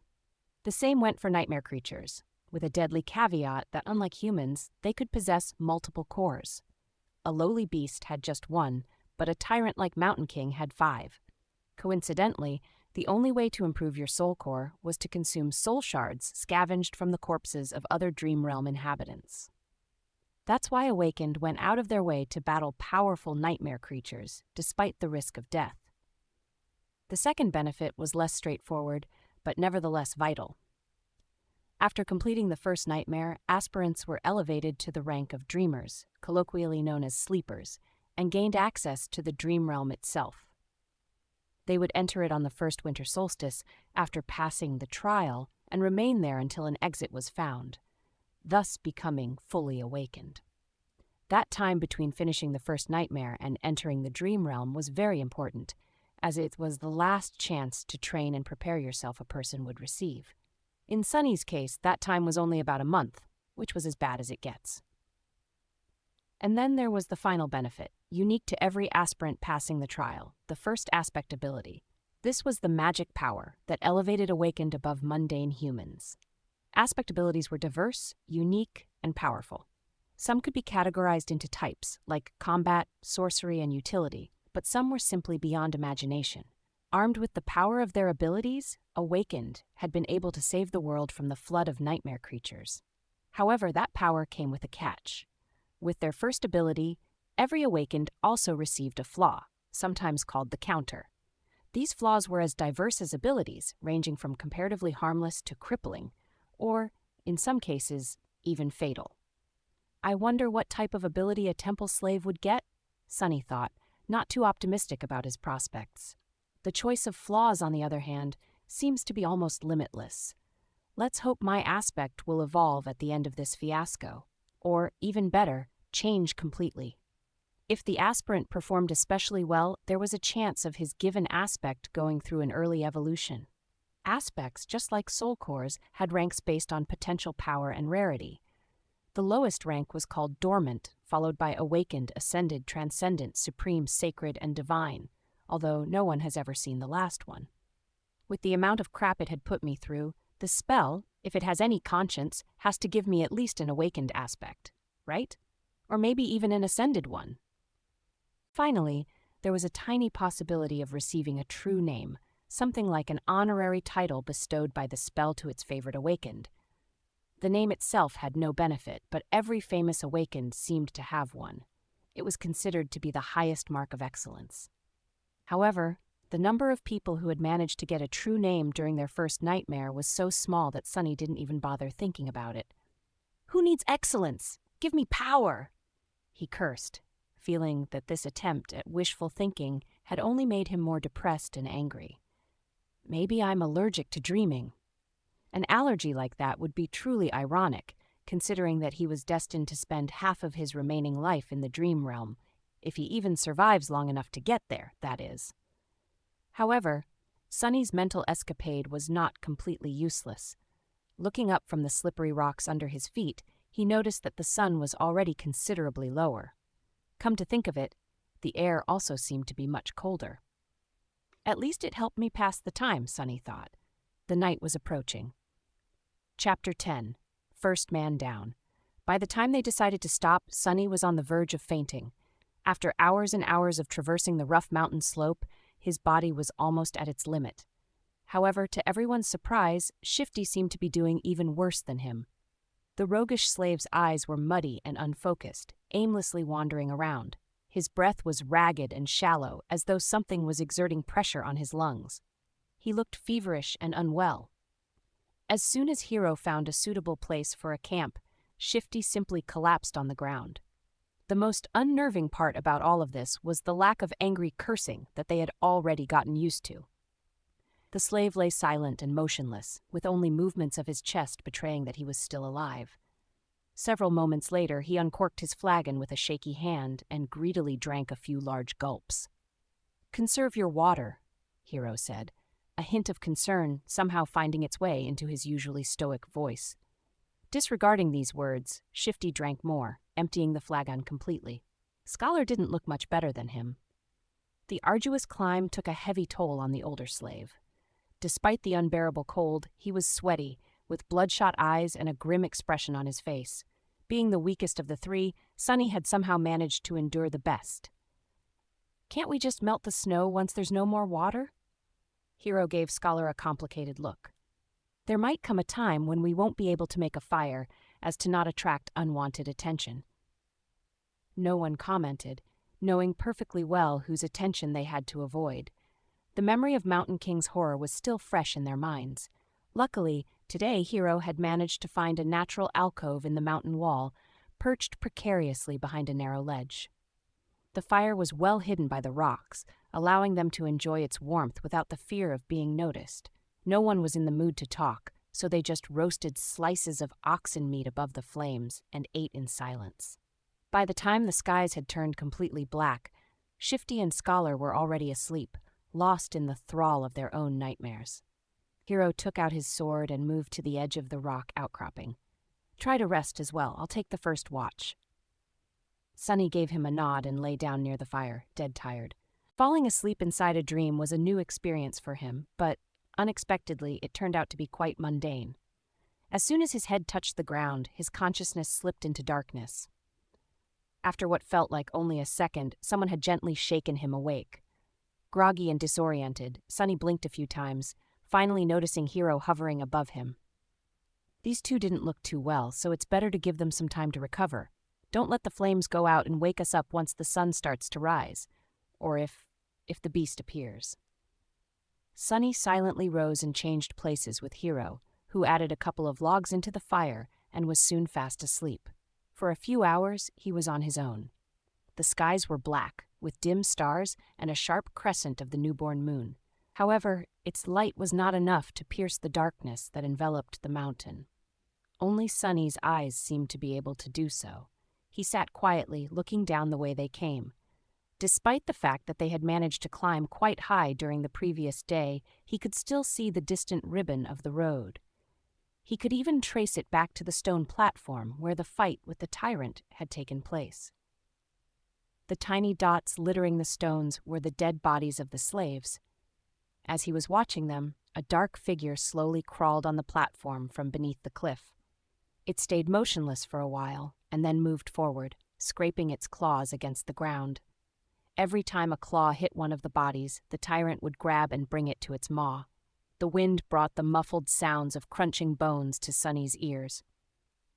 He flinched, accidentally pushing a small rock off the ledge. It fell, hit the slope, and then rolled down, causing a few more to follow. The noise of these falling rocks sounded like thunder in the silent night. Far below, the tyrant suddenly turned its head, looking directly at Sunny. Sunny froze, petrified. He was scared to make even the tiniest sound. For a while, he even forgot to breathe. The tyrant was staring directly at him, not doing anything. A few torturous seconds passed, each feeling like an eternity. Then the tyrant calmly turned away and continued to devour dead slaves, as though he had not seen Sunny at all. "It's blind," Sunny suddenly understood. He inhaled, watching Mountain King with widened eyes. It was true, the creature could not see. Looking back at everything that had happened earlier, he grew more and more certain of his guess. Those milky, expressionless eyes. Come to think of it, he never saw the tyrant moving them at all. And back when Sunny was pushing the wagon off the cliff, the tyrant only reacted after the wagons had started to fall, scraping loudly against the rocks. Of course, it was all making sense now. At the break of dawn, Sunny had woken the others up. Hiro had hoped that a full night's rest would do Shifty and Scholar some good, but his hopes were crushed. Somehow, the two slaves looked even worse than before. It was as though yesterday's climb had overstrained Scholar too much. However, Shifty's condition could not be explained by simple overexertion. He was deadly pale and shaky, with half-conscious eyes and a lost look on his face. "What's wrong with him?" Scholar, who himself was not doing very well, helplessly shook his head. "It might be the mountain sickness. It affects different people differently." His voice sounded raspy and weak. "I'm fine, assholes. Get out of my face." Shifty had trouble forming full sentences, but still insisted that he was all right. Hiro frowned and then took most of the supplies the defiant slave was supposed to carry before adding them to his own load. After hesitating a little, he gave some to Sunny, too. "Did anything happen while we were asleep?" Sunny stared at him for a few seconds. "The monster ate the dead." The young soldier's frown deepened. "How do you know? I heard it." Hiro moved to the edge and looked down, trying to make out the distant stone platform. After a minute or so, he clenched his jaw, showing signs of uncertainty for the first time. "Then we'll have to move faster. If the creature is finished with all the bodies, it will come for us next. We need to find that old path before nightfall." Frightened and dejected, they set out again and continued to climb. Sunny was slowly dying under the weight of the added load. Thankfully, Shifty and Scholar had already drunk most of the water, lightening it a little. "This is hell," he thought. They climbed higher and higher and higher. The sun was climbing with them, slowly approaching the zenith. There was no talking, no laughs, only strained breathing. Each of the 4 survivors was concentrated on his own steps and footing. However, Shifty was falling farther and farther behind. His strength was abandoning him. And then, at some point, Sunny heard a desperate scream. Turning around, he only had time to see a panic-stricken face. Then Shifty fell backward, his foot slipping on an ice-covered rock. He hit the ground hard and rolled down, still trying to grab onto something. But it was too late. Frozen in place and powerless, they could only watch as his body tumbled down the slope, leaving bloody marks on the rocks. With each second, Shifty looked less like a man and more like a rag doll. A handful of moments later, he finally came to a halt, hitting the top of a large, protruding stone in a pile of broken flesh. Shifty was dead. Chapter 11. Crossroads. The three of them stood motionless, looking down in uneasy silence. What happened to Shifty didn't come as a shock, but it was still a hard thing to digest. An ominous feeling settled in their hearts, seeing the broken body of their companion. It was too easy to imagine one of them sharing the same fate. No one knew what to say. After a minute or so, Scholar finally sighed. It's a good thing that you took most of the supplies he had been carrying. A bit heartless, but not wrong, Sonny thought, giving the older slave a careful look. Scholar frowned, realizing that his mask of a kind-hearted gentleman had slipped for a second, and hurriedly added in a somber tone, "May you rest in peace, my friend." Wow, what a performance! Actually, Sonny had not believed in his benevolent act for a second. Every kid from the outskirts knew that people who acted kind for no reason were the ones to be most wary of. They were either fools or monsters. Scholar didn't seem like a fool, so Sonny became cautious of him from the moment they met. He got this far by being a mistrustful cynic, and there was no reason to change now. "We have to go," Hiro said, casting one last look down. His voice was even, but Sonny could feel a well of emotion behind it. He just couldn't tell what that emotion was. Scholar sighed and turned away, too. Sonny stared at the bloodied rocks for a few more seconds. Why do I feel so guilty, he thought, bewildered by this unexpected reaction. He got what he deserved. A little unsettled, Sonny turned around and followed his two remaining companions. Just like that, they left Shifty behind and continued to climb. At this altitude, traversing the mountain was getting harder and harder. The wind was slamming into them with enough force to throw a person off balance if they were not careful, making every step seem like a gamble. The air was becoming too thin to breathe. Due to the lack of oxygen, Sonny was starting to feel dizzy and nauseated. It was as though they were all slowly suffocating. Altitude sickness was not something one could overcome with effort. It was subtle and overbearing at the same time, affecting the strong and the weak with no regard to their fitness and endurance. If his luck was bad, an elite athlete could succumb to it faster than a random passerby. It was just a question of your body's innate aptitude and adaptability. Lucky ones were able to get over it after experiencing mild symptoms. The others were sometimes crippled for days or weeks, suffering from all kinds of torturous side effects. Some even died. As though all that wasn't bad enough, it was getting colder too. The warm clothes and fur weren't enough to keep the chill at bay anymore. Sonny felt simultaneously feverish and freezing, cursing every decision he had made in his life to end up here, on the endless icy slope. This mountain was not a place for humans, and yet they had to go on. A few hours passed. Despite everything, the three survivors continued to struggle forward, slowly moving higher and higher. Wherever that old path Scholar had talked about was, by now, it couldn't have been far. At least that's what Sonny was hoping for. But at some point, he started to doubt if the path even existed. Maybe the older slave lied. Maybe the path was long ago destroyed by ravages of time. Maybe they had already missed it without even noticing. Just as he was about to fall into despair, they finally found it. It was weathered and narrow, barely enough for two people to walk side by side. The path wasn't paved, but rather cut from the black rock by some unknown tool or magic, winding its way up the mountain like a tail of a sleeping dragon. Here and there, it was hidden beneath the snow. But most importantly, it was flat. Sonny had never been that happy to see something flat in his life. Without saying a word, Scholar dropped his rucksack and sat down. He was deathly pale, gasping for air like a fish out of water. Despite that, there was a slight grin on his face. "Told you." Hiro gave him a nod and looked around. A few seconds later, he turned back to the triumphant slave. "Stand up. It's not time to rest yet." Scholar blinked a few times, then glanced at him with pleading eyes. Just give me a few minutes." The young soldier was going to retort, but Sonny suddenly put a hand on his shoulder. Hiro turned to face him. "What is it? It's gone." "What is gone?" Sonny gestured down, back the way they came. "Shifty's body. It's gone." Hiro stared at him for a few moments, clearly failing to understand what Sonny was trying to say. "Oh, right. They don't know that Shifty's name is Shifty. Ahem." awkward. He wanted to explain, but both scholar and hero seemed to have grasped his meaning. Simultaneously, they moved to the edge of the stone path and looked down, trying to spot the place where Shifty had met his end. Indeed, the splattering of blood could still be seen on the jagged rocks, but the corpse itself was nowhere to be found. Scholar flinched back and crawled as far away from the edge as he could. The young soldier also backed away, instinctively grabbing the handle of his sword. The three of them exchanged tense looks, clearly understanding the implication of Shifty's disappearance. "It's the monster," Scholar said, even paler than before. "It's following us." Hero gritted his teeth. "You are right, and if it is that close, we will inevitably be forced to fight it soon." The idea of fighting the tyrant was as frightening as it was preposterous. He might as well have said that they will all be dead soon. The truth of it was painfully clear to both Sonny and Scholar, but the older slave surprisingly did not look panicked. Instead, he lowered his gaze and quietly said, "Not necessarily." Hero and Sonny turned to him, all ears. The young soldier raised an eyebrow.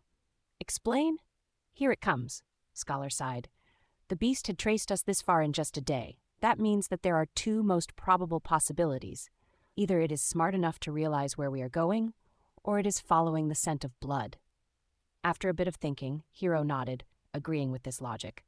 The older slave smiled slightly and continued, "Whether it is one or another, we can throw him off our trail and buy some time." "How do we do that?" Despite the urgency in Hero's voice, Scholar hesitated and remained silent. "Why are you not answering? Speak!" The older slave sighed again and slowly, as though against his will, answered. Sonny was waiting for this moment for a while now. "We'll just have to make the boy bleed. Drag him down the path, then leave him there as bait and go up instead. His sacrifice will save our lives." Right on time. If Sonny wasn't mad and scared witless, of course, he would have smiled. His judgment, it seems, was eerily on point. Affirmation was always nice, but not in the situation where being right also meant potentially being used as monster bait. He remembered the words Scholar had spoken back when Shifty was campaigning to have Sonny killed. "Don't be too hasty, my friend. The boy might prove useful later on." These words, which had sounded benevolent then, now turned out to hide a much more sinister meaning. "What a bastard!"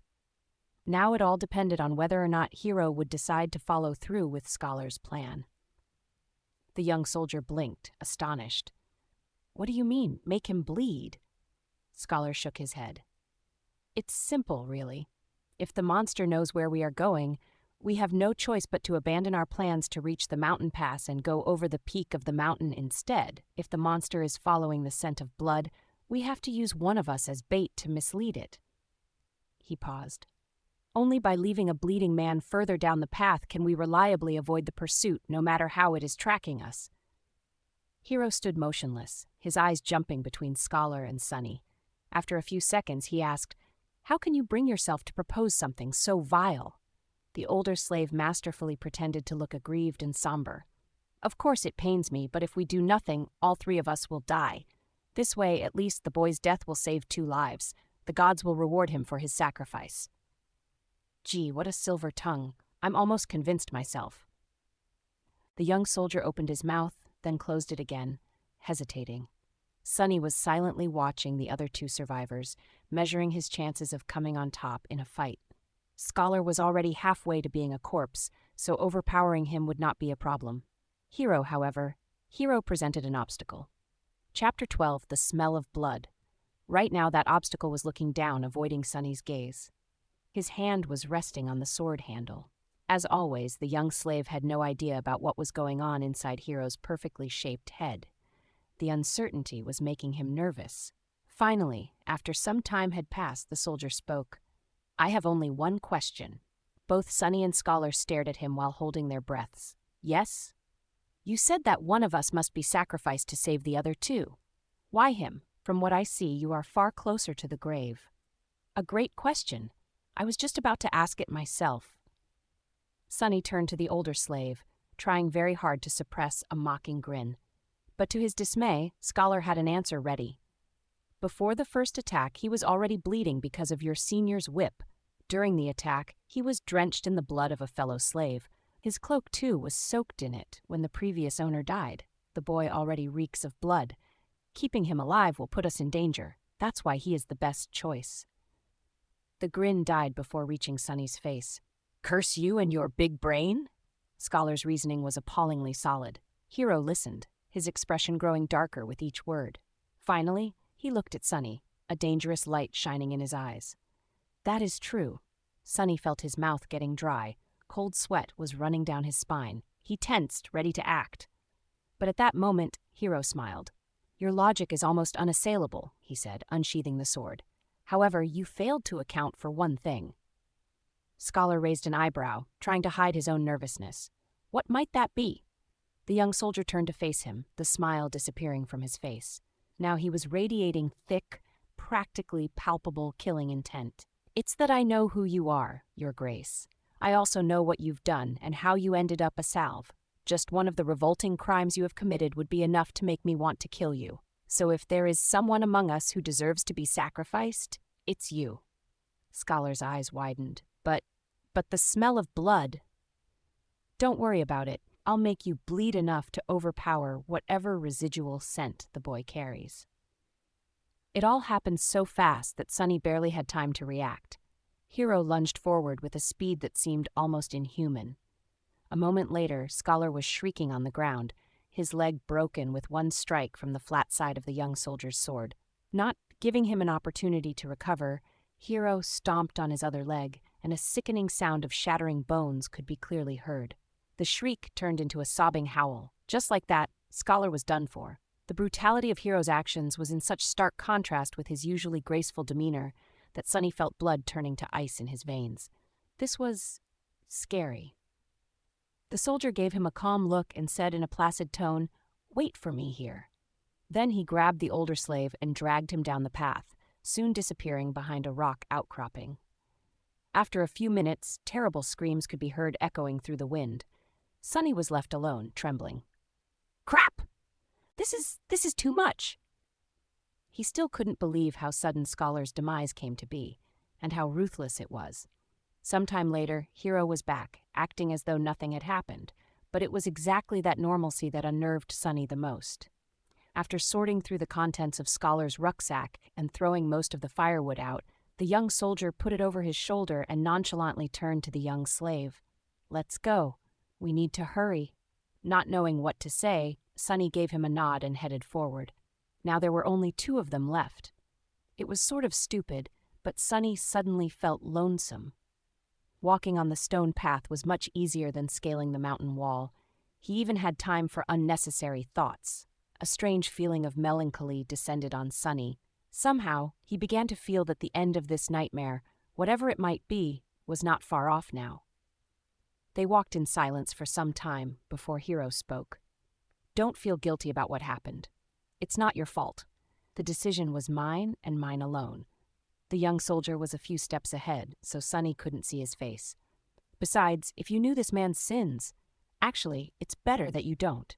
Just trust me when I say that killing him was an act of justice." I wonder which one of us feels guilty. These people, always trying to rationalize their actions, always desperate to maintain an illusion of righteousness even while doing most foul things. Sunny hated the hypocrisy. "Not getting an answer," Hero chuckled. "You don't like to talk, do you? Well, fair enough. Silence is gold." They didn't speak again after that, each preoccupied with their own thoughts. The sun was setting, painting the world into a million shades of crimson. This high up, the air was clean and crisp, pierced by streams of scarlet light. Below them, a sea of maroon clouds was slowly rolling past the mountain.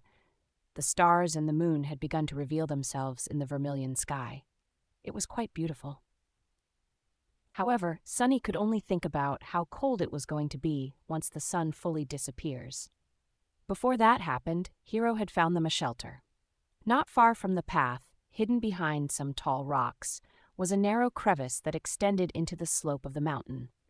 Happy to be safe from the piercing wind, they explored the crevice and ended up in a small, well-concealed cave. Sunny made a move to unbundle some firewood, but Hero stopped him with a shake of his head. "Today we will camp without making a fire.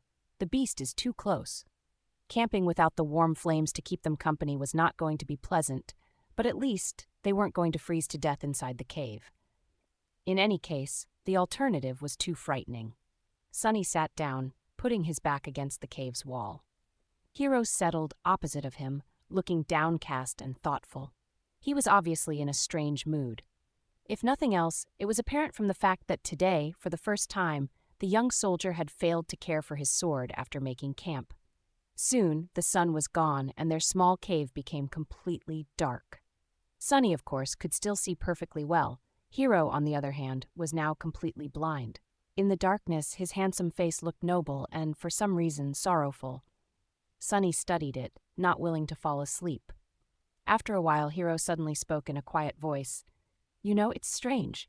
Usually I can feel someone's presence even in absolute darkness. But with you, there's nothing.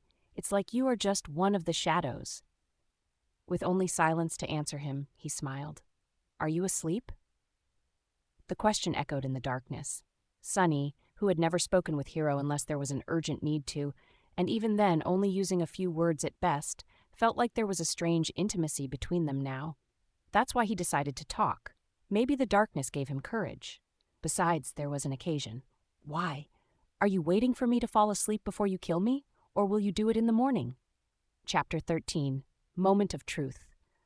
The smile froze on Hiro's face. He lowered his head, as though in shame. After a minute or so passed, shrouded in heavy silence, he finally answered. "Yes. I thought that if I do it when you sleep, you won't have to suffer." Unseen to him, a bitter grin appeared on Sunny's face. A long sigh escaped from the young soldier's lips. He rested his back against the cave's wall, still not looking up. "I don't expect you to forgive me. This sin, too, will be mine to bear. But please, if you can, find it in your heart to understand. If things were different, I would have gladly faced that monster to let you escape. But my life does not belong to me alone. There is an unencompassable duty I am sworn to fulfill. Until it's done, I cannot allow myself to die." Sunny laughed. "You people, look at you, planning to kill me and still insisting on having a good excuse. How very convenient. I really hate hypocrites like you the most. Why don't you be honest for once? Don't give me that crap. Just say it." "I'm going to kill you because it's easy. I'm going to kill you because I want to survive." Hiro closed his eyes, his face full of sadness. "I'm sorry. I knew you wouldn't be able to understand." "What's there to understand?" Sunny leaned forward, anger coursing through his veins. "Tell me, why do I have to die?" The young soldier finally looked up. Even though he couldn't see in the dark, he turned his face in the direction of Sunny's voice. That man was a villain, but he was also right. The scent of blood is too heavy on you. It will attract the beast. You can just let me go, you know. We'll part ways. After that, whether or not the monster finds me won't be your problem." Hiro shook his head. "Dying in that creature's maw is too cruel a fate. It's better if I do it myself. You are my responsibility, after all." "How noble of you." Sunny leaned back, dejected. After a short while, he quietly said, "You know, when I just came here, I was ready to die. After all, in this whole world, 2 worlds actually, there's not a single soul who cares whether I live or die. When I'm gone, no one will be sad. No one will even remember that I existed." There was a forlorn look on his face. A moment later, however, it was gone, replaced by mirth. "But then I changed my mind. Somewhere along the way, I decided to survive. I must survive, no matter what."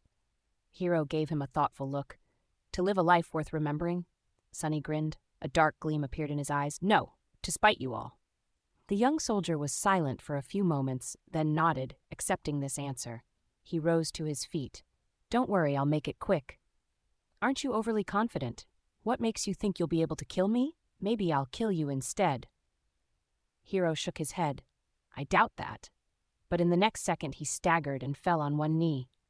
The young man's face turned deathly pale, and with a pained groan he suddenly vomited blood. A satisfied smile appeared on Sunny's face. Finally, Hiro was standing on his knees, the lower part of his face covered in blood. Astonished, he was staring at his hands, trying to understand what had happened to him. What magic is this?" With wide eyes and a pale face, he turned to Sunny. Was that thief right? Did you put the curse of the Shadow God on us?" Sunny sighed. "I wish that I had the ability to throw divine curses around, but no. To tell you the truth, I don't have any abilities at all." "Then how?" The young slave shrugged.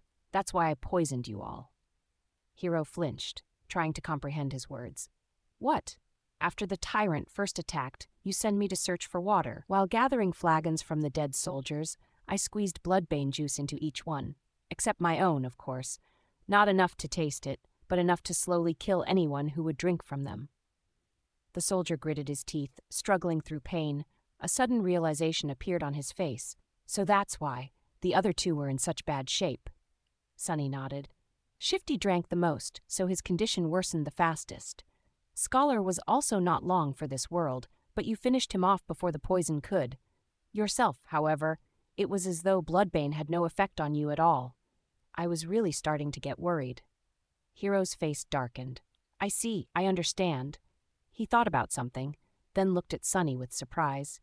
But back then you didn't know that we will turn on you. Sunny just laughed.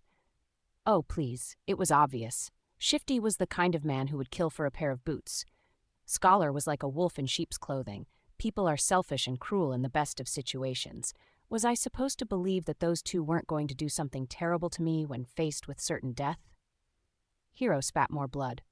Then, what about me? You? A disdainful expression appeared on Sunny's face. You are the worst of them. Why? Sunny looked at him and leaned forward. I might have not learned much in my short life, but I do know one thing, he said, all traces of humor gone from his voice. Now there was only cold, callous contempt. Sunny's face hardened as he spat. There is nothing more pathetic than a slave who begins to trust his slaver. Hearing these words, Hero lowered his head. I see. Then suddenly he laughed. You are a wicked little shit, aren't you? Sunny rolled his eyes. There's no need to be rude. But Hero wasn't listening to him. Good. This is good. My conscience will be clearer. The young slave sighed in irritation. What are you mumbling about? Just die already. Hero chuckled and suddenly pierced him with a stare. Somehow he didn't look so sick anymore. You see, that plan would have worked if I was a normal human.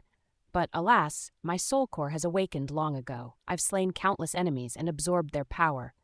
Bloodbane poison, unpleasant as it might be, can never kill me. Crap! Sunny turned around and tried to run away, but it was already too late. Something hit him in the back, sending his body crashing into the rock wall. With a scream, he felt a sharp pain piercing his left side. Rolling out of the cave, Sunny clutched his chest, scrambled back onto his feet, and ran, trying to escape the narrow crevice. He managed to reach the old path, finally being able to see the stars and the pale moon shining brightly in the night sky. But it was as far as he was able to get. Stop. As the cold voice sounded behind him, Sunny froze. If Hero really had an awakened soul core, he had no chances of getting away from him. In a fight, he had no chances at all. Turn around. The young slave obediently turned, holding his hands up. He looked at Hero, who was wiping the blood off his face with a displeased look in his eyes. The two of them stared at each other, shivering in the murderous cold. Was it worth it? No matter. Despite it all, I will be true to my promise. I'll make it quick. The soldier unsheathed his sword. Do you have any last words? Sunny did not answer. However, a small silver bell suddenly appeared in his hand. Hero frowned. Where were you hiding that thing? Sunny shook the bell. A beautiful, clear ringing sound flowed over the mountain, filling the night with an enchanting melody. What are you doing? Stop! The young slave dutifully stopped. What was? Right under Hero's bewildered eyes, the silver bell disappeared into thin air. He looked at Sunny, stumped and suspicious. Tell me, what did you just do? But Sunny didn't answer. In fact, he hadn't said a single word ever since escaping the cave. Right now, he wasn't even breathing. Hero, on the other hand, continued to speak. Tell me right now or you will regret it. He scowled. Why are you not saying anything? The shivering boy just stared at him, completely silent. No, he was staring into the darkness behind him. Hero's eyes widened. What? Chapter 14, Child of Shadows. Sunny had no choice but to resort to one last desperate gamble. He had no chance against the enemy in a direct confrontation, at least not without an advantage. Bloodbane poison was supposed to be his hidden card, but turned out to be nearly useless. Being able to see in the dark did not help that much, too. Somehow, Hero was able to perceive their surroundings even without any light. Whether he was using his sense of hearing or some magical ability, Sunny did not know. Not that it mattered now that they had left the cave and were standing under the moonlit sky. Now he had only one advantage left: the fact that he knew that the tyrant was blind and Hero did not. Acting on that knowledge, however, was easier said than done. But what else could he do? That's why he tried to stay as quiet as possible and rang the silver bell. If the description did not lie, its ringing could be heard from miles away. Surely the tyrant was going to hear it too. Now Sunny only had to stay silent, stall for time, and hope that the monster would come. As he did so, Hero's bewilderment slowly turned into anger. "Tell me right now, or you will regret it." His voice was quite threatening, but still the young slave did not answer. He just shivered in the cold and tried not to moan despite the pulsing pain in his chest. "Why are you not answering?" But Sunny did not dare to answer. He held his breath and watched, horrified, as the familiar colossal figure appeared behind Hero. His lungs were on fire, and his heart was beating like crazy. It was beating so loud that he was even afraid that the blind tyrant would hear it. But, of course, it couldn't be louder than Hero's voice, who was still talking, turning himself into the only source of noise on this mountain. At the last second, a hint of understanding appeared in the young soldier's eyes. He began to turn around, his sword rising with lightning speed. But it was too late. A massive hand appeared from the darkness and caught him into an iron grip. The bone claws scraped against the armor, pulling it apart. Mountain King dragged Hero back, paying little attention to the sword biting into its wrist. Viscous saliva was streaming from its opened maw. Petrified by fear, Sunny slowly turned his back to them and took a couple of steps up the old winding path. Then he darted away, running as fast as he could. Behind him, a desperate scream tore apart the silent night. Then a hungry roar followed. It seemed that Hero wasn't going down without a fight, even though his fate was already sealed. But Sunny didn't care. He was running away, climbing higher and higher. "I'm sorry, Hero," he thought. "I did say that I will watch you die. But, as you know, I am a liar, so go and die on your own." A lonesome, dark mountain stood tall against the raging winds. Jagged and proud, it dwarfed other peaks of the mountain chain, cutting the night sky with its sharp edges. A radiant moon bathed its slopes in the ghostly light.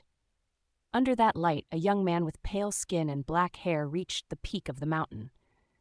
However, his looks didn't match the magnificence of the scene. Wounded and staggering, he looked pathetic and weak. The young man looked like a walking corpse. His coarse tunic and cloak were torn and smeared with blood. His sunken eyes were cloudy and lifeless. His body was bruised, beaten, and cut. There were specks of bloody foam on his lips.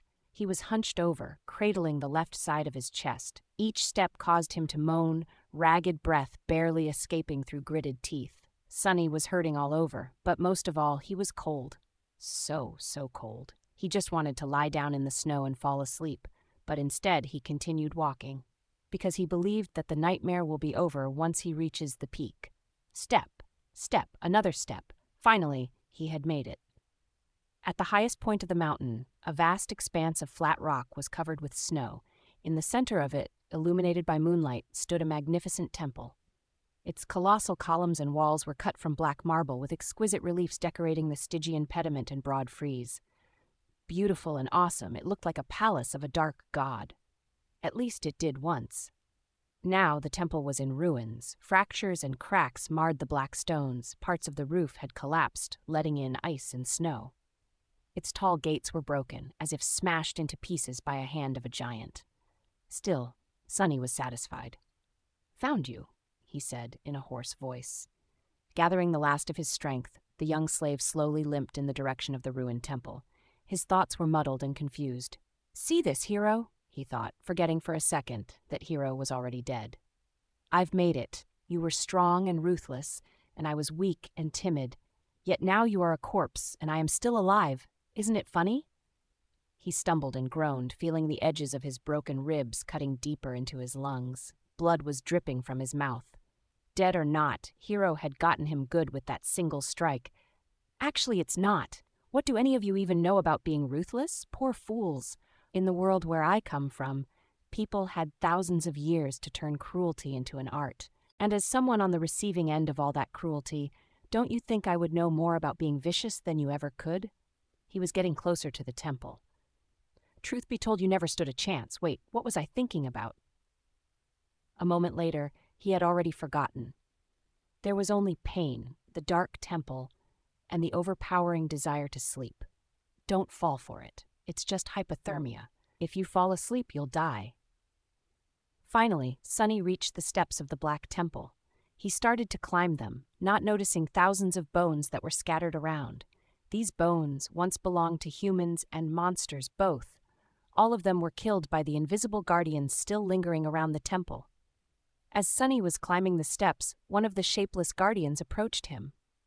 It was ready to snuff out the spark of life that was burning weakly in the defiler's chest, but then stopped, sensing a faint, strangely familiar scent coming from his soul, the scent of divinity. Sorrowful and lonesome, the guardian moved aside, letting Sunny pass. Oblivious, he entered the temple. Sunny found himself in a grandiose hall. Cascades of moonlight were falling through the holes in the partially collapsed roof. Deep shadows were surrounding these circles of silver light, not daring to touch them. The floor was covered in snow and ice. At the far end of the hall, a large altar was cut from a single piece of black marble. It was the only thing inside the temple untouched by snow. Forgetting why he came here, Sunny headed for the altar. He just wanted to sleep. The altar was dry, clean, and as wide as a bed. Sunny climbed on it and lay down. It seemed like he was going to die. He was okay with it. Sunny tried to close his eyes, but was stopped by a sudden noise coming from the direction of the temple's entrance. He turned his head to look, not even a little bit curious. What he saw would have sent chills running down his spine if he wasn't so cold, tired, and indifferent. Mountain King was standing there, looking at him with its 5 blind eyes. He was still massive, terrifying, and revolting. Worm-like shapes were still moving frantically under its skin. It was sniffing the air, salivating. Then it opened its maw and moved forward, slowly approaching the altar.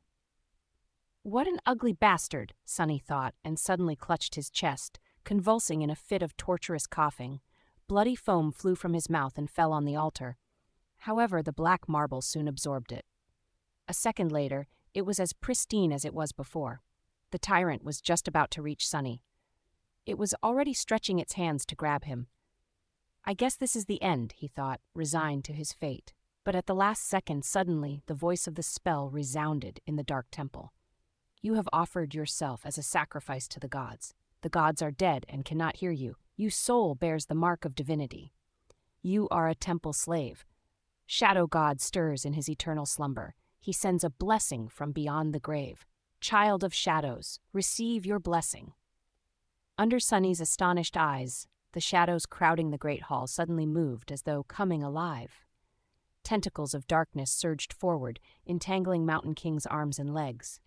The mighty tyrant struggled, trying to get free. But how could it resist the power of a god? The shadows dragged Mountain King back, pulling in different directions. The tyrant opened its maw, and a furious howl escaped it. The next second, its body ruptured, torn apart into pieces.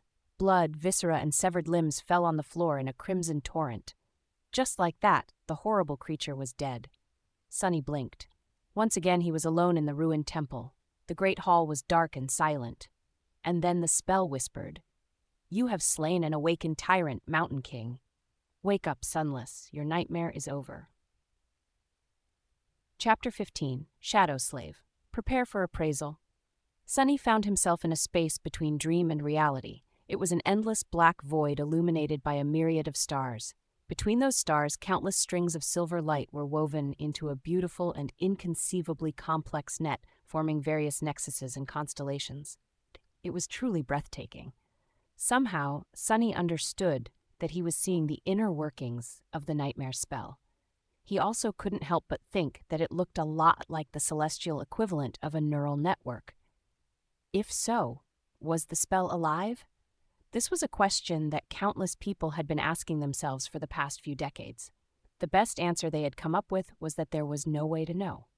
The spell was neither alive nor dead, neither sentient nor mindless. It was more of a function than a creature.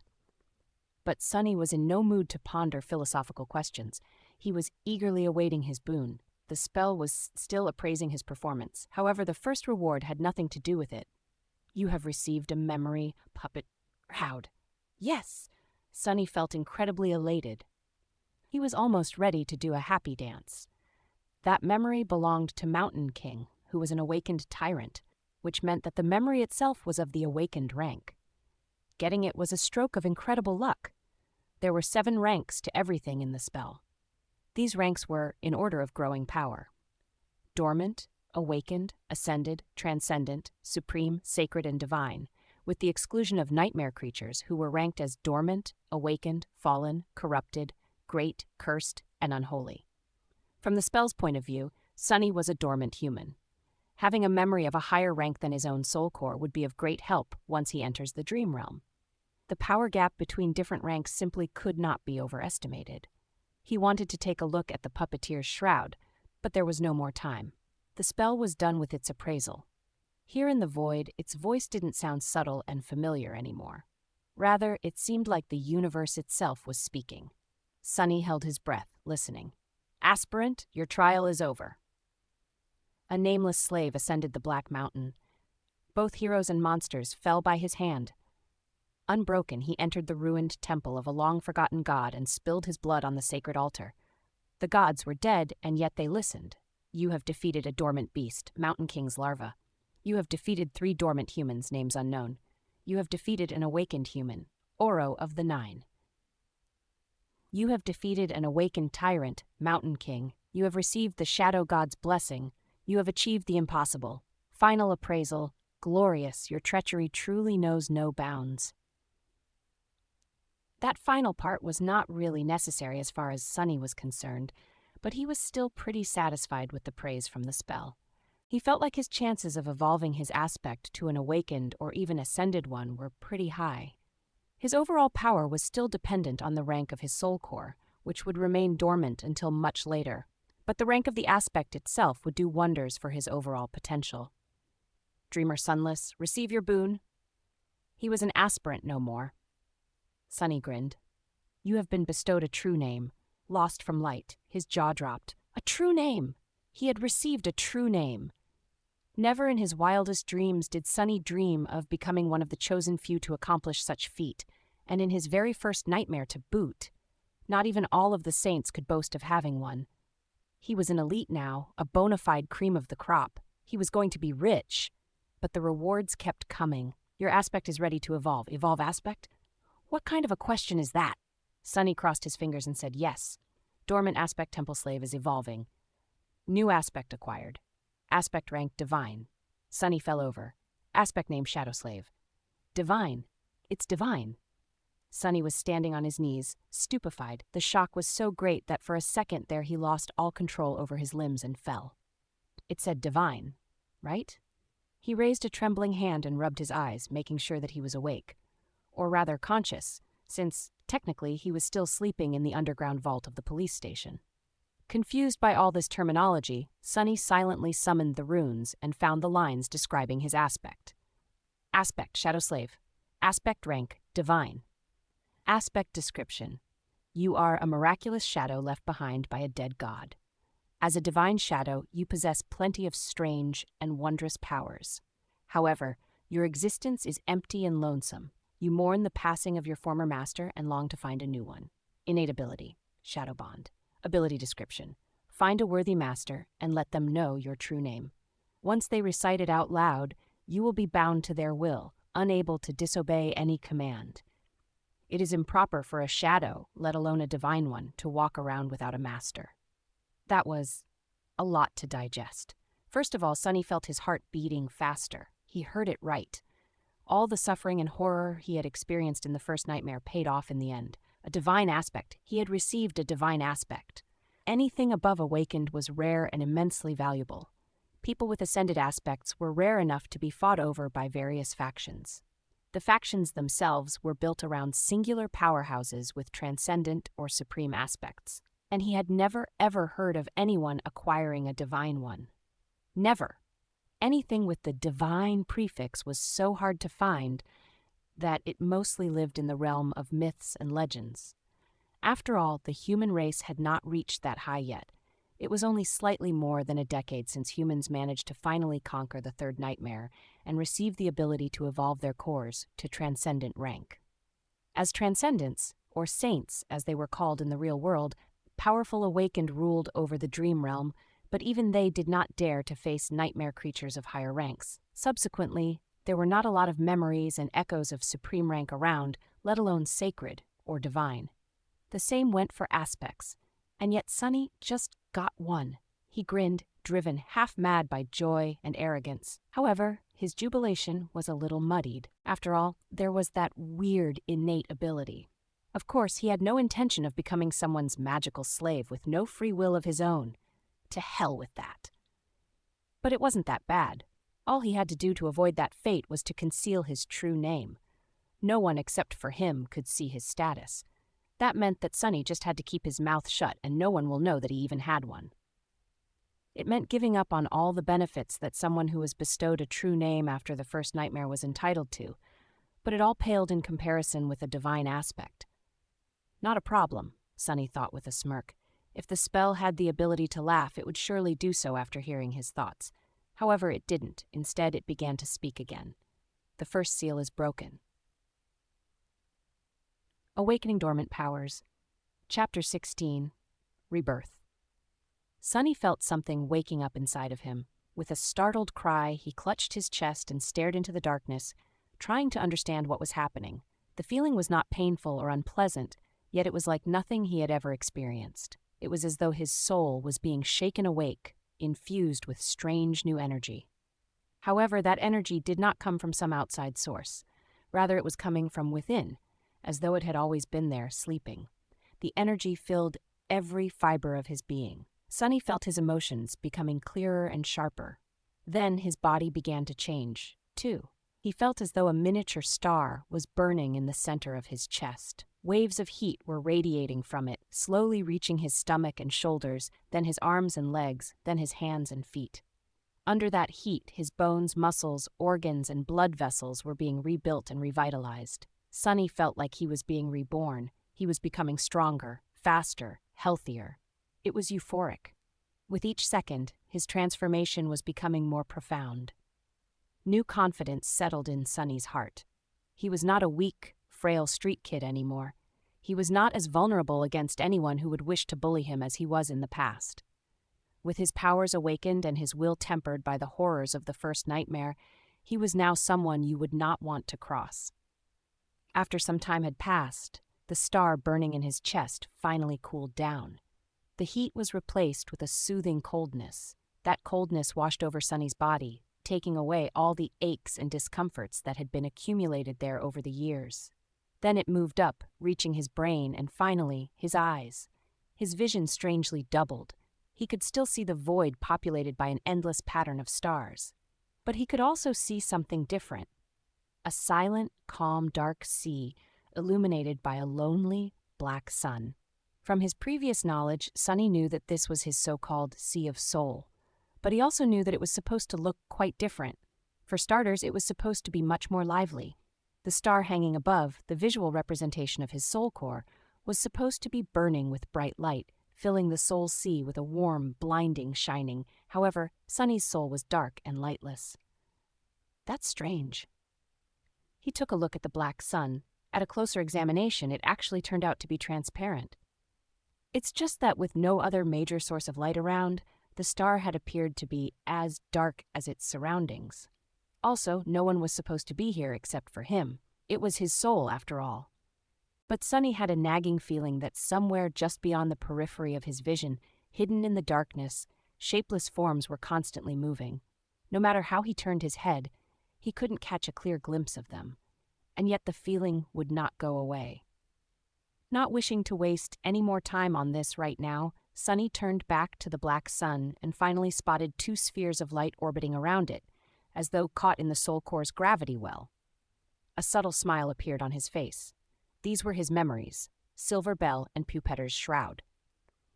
Later, there would be dozens of such spheres here. If he was lucky, he would even acquire an echo or two. The spell's voice suddenly pulled him out of the Sea of Soul, awakening aspect ability.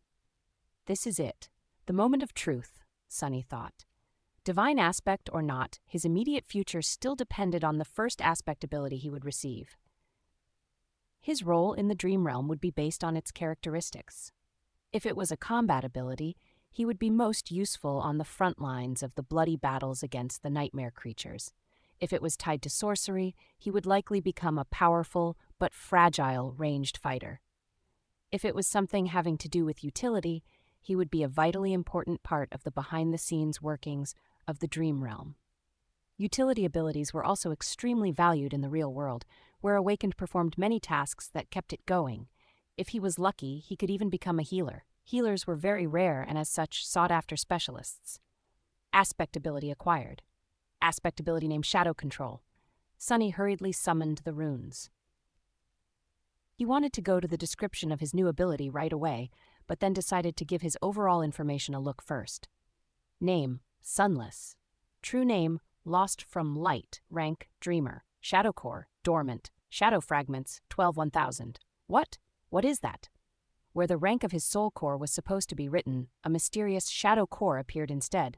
Sunny looked at it, blinking. He had never heard of anyone having a different kind of core before. Was he that unique? This enigmatic shadow core would certainly explain why his sea of soul looked so strange. And also, he moved his eyes down, noticing the shadow fragments counter. Usually, there was supposed to be an indicator of the number of soul shards consumed. However, it was nowhere to be seen. Do I actually have a completely different progression path than all Awakened? The idea was as exciting as it was frightening. Not having to fight for resources with anybody else was an incredible advantage. Most of the human society in the dream realm was built around the acquisition of soul shards. If he had no need to gather them to evolve, not only would he be able to become more powerful with incredible speed, he would also be completely self-sufficient. On the other hand, he had no idea how to acquire these shadow fragments. However, he had gotten 12 of them somehow already, so whatever it was that he had to do, he had already done it in the first nightmare. I'll have to explore this carefully. Satisfied with this decision, Sunny continued to study the runes, memories, puppeteer's shroud, echoes, attributes, fated, mark of divinity, child of shadows, aspect, shadow slave, aspect rank, divine, aspect abilities, shadow control, aspect ability description, your shadow is more independent than most. It is an invaluable helper. What is that supposed to mean? Sunny held his breath and began to read the description again, but at that moment, a new set of runes appeared just below it. Simultaneously, the spell's voice resounded in the black void. All power has a price. You have received a flaw. Your flaw is... Sunny read the runes and his eyes widened in horror. Oh no, no, no, no. Chapter 17, 3 simple words. He closed his eyes, then opened them again, hoping that the runes would disappear. Please, be gone. Please. But the runes were still there, shining slightly, as though mocking him. Flaw, clear conscience. Flaw description. You cannot lie. Sunny stared at these 3 simple words, feeling like there was a bottomless abyss opening right beneath his feet. The spell, which was usually frivolous with its descriptions, decided to be straight and on point this time. There were only 3 words. They left him no room to maneuver. Can't lie. I can't lie? Me? How am I supposed to live if I can't lie? Sunny's very survival was predicated on his ability to deceive and outsmart other people. Even the spell itself congratulated him on his treachery. Without the ability to lie, he wouldn't be able to achieve anything, not to mention, his heart suddenly felt as though it was about to stop. If he could only tell the truth, how was he supposed to hide his true name? Wouldn't anyone be able to turn him into an obedient slave by simply asking a couple of innocent questions? Shh! Sunny was about to scream and curse, but at that moment, the spell spoke again. Wake up, lost from light. The black void spun and disappeared. Sunny opened his eyes. The armored ceiling of the police station's vault hung above him. No one would call its aesthetics beautiful, but to him it was the most majestic sight. Only now did he realize how much he had missed the real world. It was safe and familiar. There were no monsters or slavers. Well, at least officially. There was no constant fear of torturous death. It was home. In addition, Sunny felt incredible. The cold that had crept deep into his bones during the nightmare was gone, taking with it all the pain that his wounded body had been enduring day after day. His feet and wrists were not in agony. His back had forgotten the bite of the whip, and he could even breathe without feeling the sharp edges of his broken ribs cutting deeper and deeper into his lungs.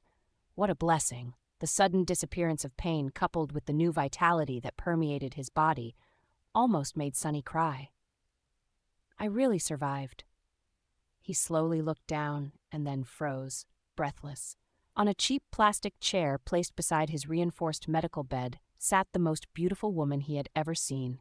She had short, raven-black hair and icy blue eyes. Her flawless skin was smooth, supple, and as white as snow. Actually, this was Sonny's first time meeting someone as pale as he himself was.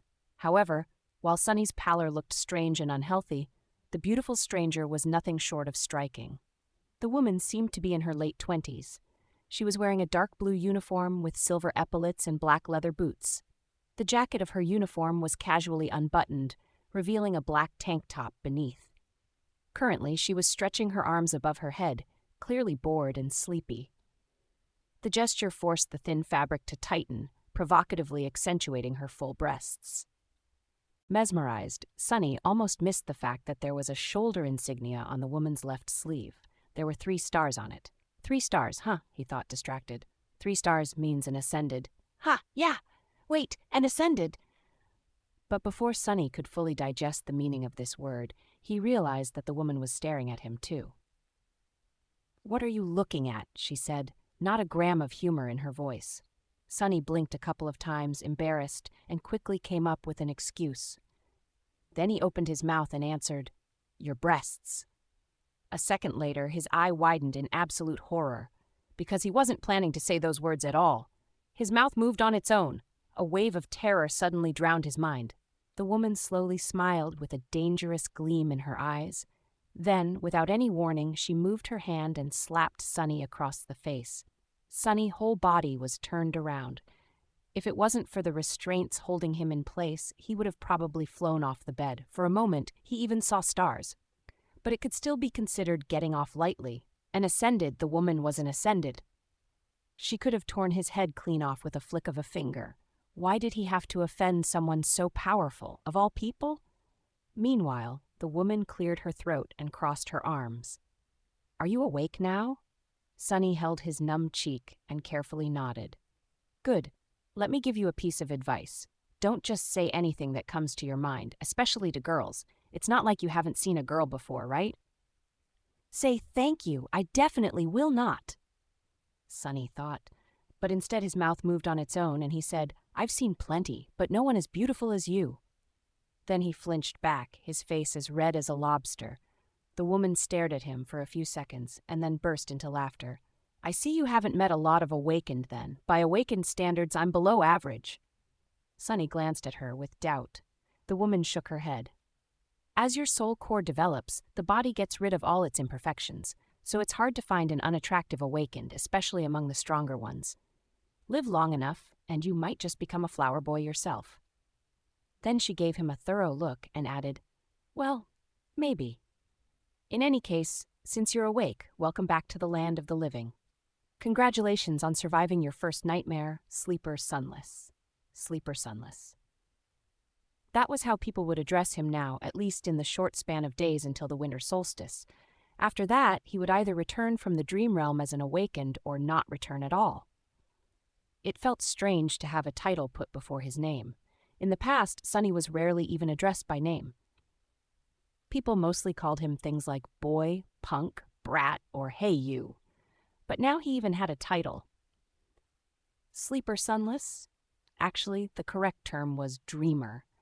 But humans had their own set of words for those infected by the nightmare spell. Carriers who had just finished their first nightmare were called sleepers because of how they interacted with the spell. Basically, once his spirit enters the spell, his body was going to fall into slumber. That slumber would continue for days, weeks, or even months, however long it takes him to escape the dream realm, hence the term sleeper. Once he escapes and becomes an awakened, he would live his life normally during the day and return to the dream realm every time he falls asleep. The awakened were called the same by the spell and the humans. That word was also sometimes used as a general term for all carriers. Then, if he were to decide to enter a second nightmare and manage to survive, he would become an ascended. People called them masters. Masters could enter and exit the dream realm as they wished. Some even chose to never come back there at all. More than that, They traveled between the worlds physically, not just in spirit. And then, above the masters, there were saints, those who had conquered the third nightmare and earned the right to call themselves transcendent. They were as powerful as demigods, and even more rare. Not only could they travel between the real world and the dream realm, but they could also take others with them. But coming back to masters, the beautiful woman stood up and approached the reinforced medical bed. With practiced moves, she began to undo the restraint holding Sunny in place. I am Ascended Jet. You can call me Master Jet. These past 3 days, I was on watch duty due to your nightmare. Right, before I fell asleep, the policeman told me that an awakened would arrive in a few hours to monitor my condition. To kill the nightmare creature if I die and let it through. Sunny was unwilling to open his mouth, terrified that all sorts of truths would come spilling out, but there were things he simply had to know. Master Jet, I have a question. Go on. Why would a master be put on watch duty? Isn't it below your pay grade? Jet gave him a dark look. You're smarter than you seemed. Recently, there was a lot of gates opening in this sector. Most of the local awakened are either wounded or occupied with the cleanup, or dead. It's always like that close to the winter solstice. She opened the final restraint and took a step back. Plus, there's not a lot of awakened who, like me, directly work for the government. It's by far the least lucrative or glorious career one of us can choose. Would you abandon wealth and fame to work abysmal hours and risk your life, fueled only by altruism and sense of duty? Sunny wanted to say something flattering. Instead, he looked Master Jet right in the eyes and smirked. Of course not. I'm not an idiot. Damn this damn flaw. Damn! She stared at him with a humorless expression. Sunny thought that he was going to get slapped again, but instead Jet smiled. See, I was right. You really are smart. Chapter 18. Absence of light. Sunny was enjoying a hot shower. After their short conversation, Master Jet had sent him to clean himself, saying that he reeked of nightmare. The unnatural slumber of the spell would slow down the body's metabolism, and the medical apparatus he had been strapped into was supposed to take care of the rest, but he was still asleep for 3 whole days. Even if only psychological, the scent of bloodshed and despair lingered around him. Ah! I'm in heaven, Sunny thought, willing himself to temporarily forget about the looming disaster of the flaw. He was alone in the police station's showers, relaxing under the streams of hot water. After a bit of time had passed, Sunny reluctantly turned the tap off and walked over to the towel rack. Coincidentally, he saw himself reflecting in the mirror. The changes in his physique were subtle, but noticeable.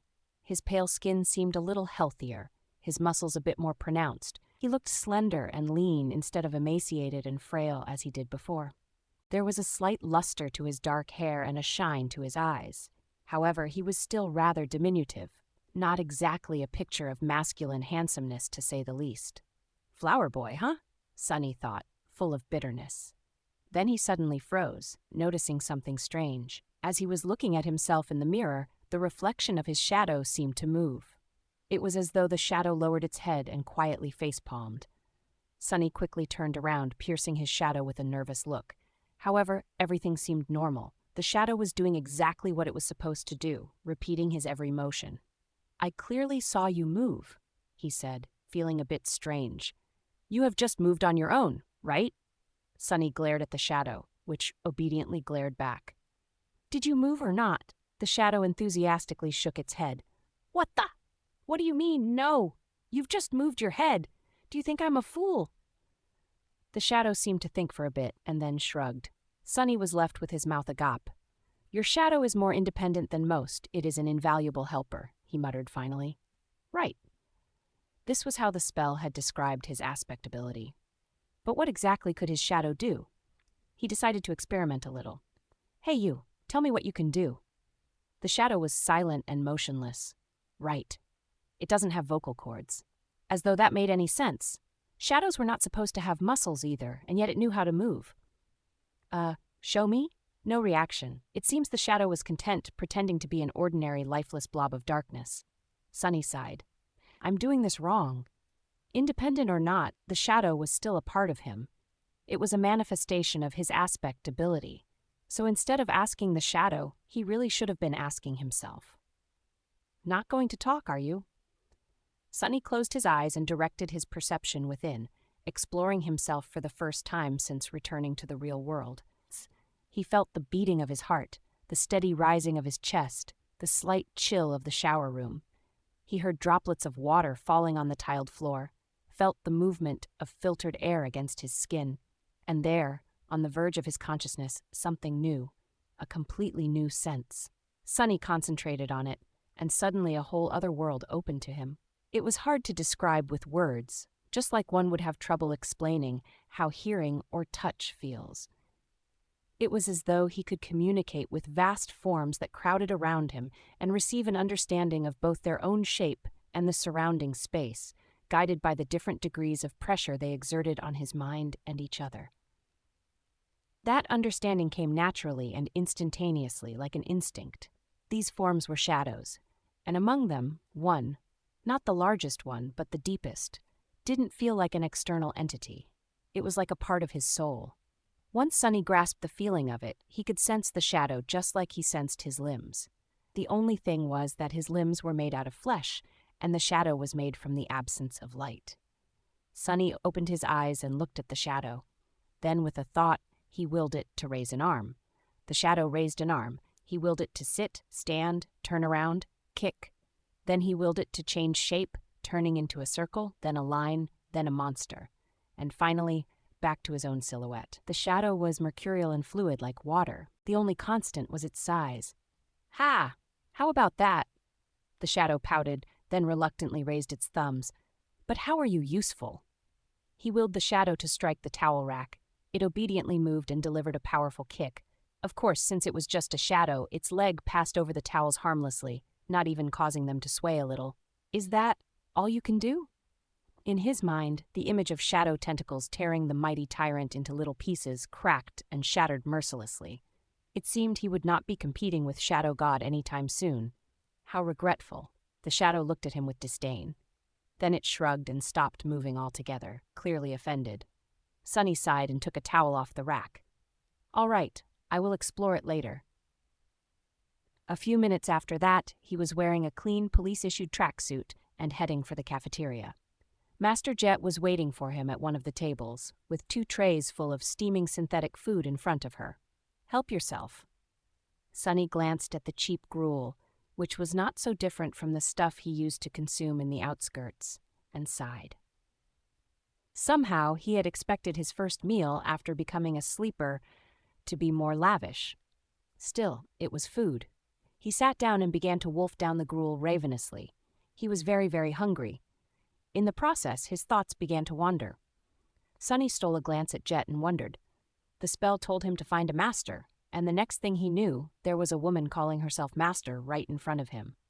He tried to imagine being an obedient slave to someone like her. Weird thoughts started to appear in his mind. "You know what, Sunny?" he thought with dark irony.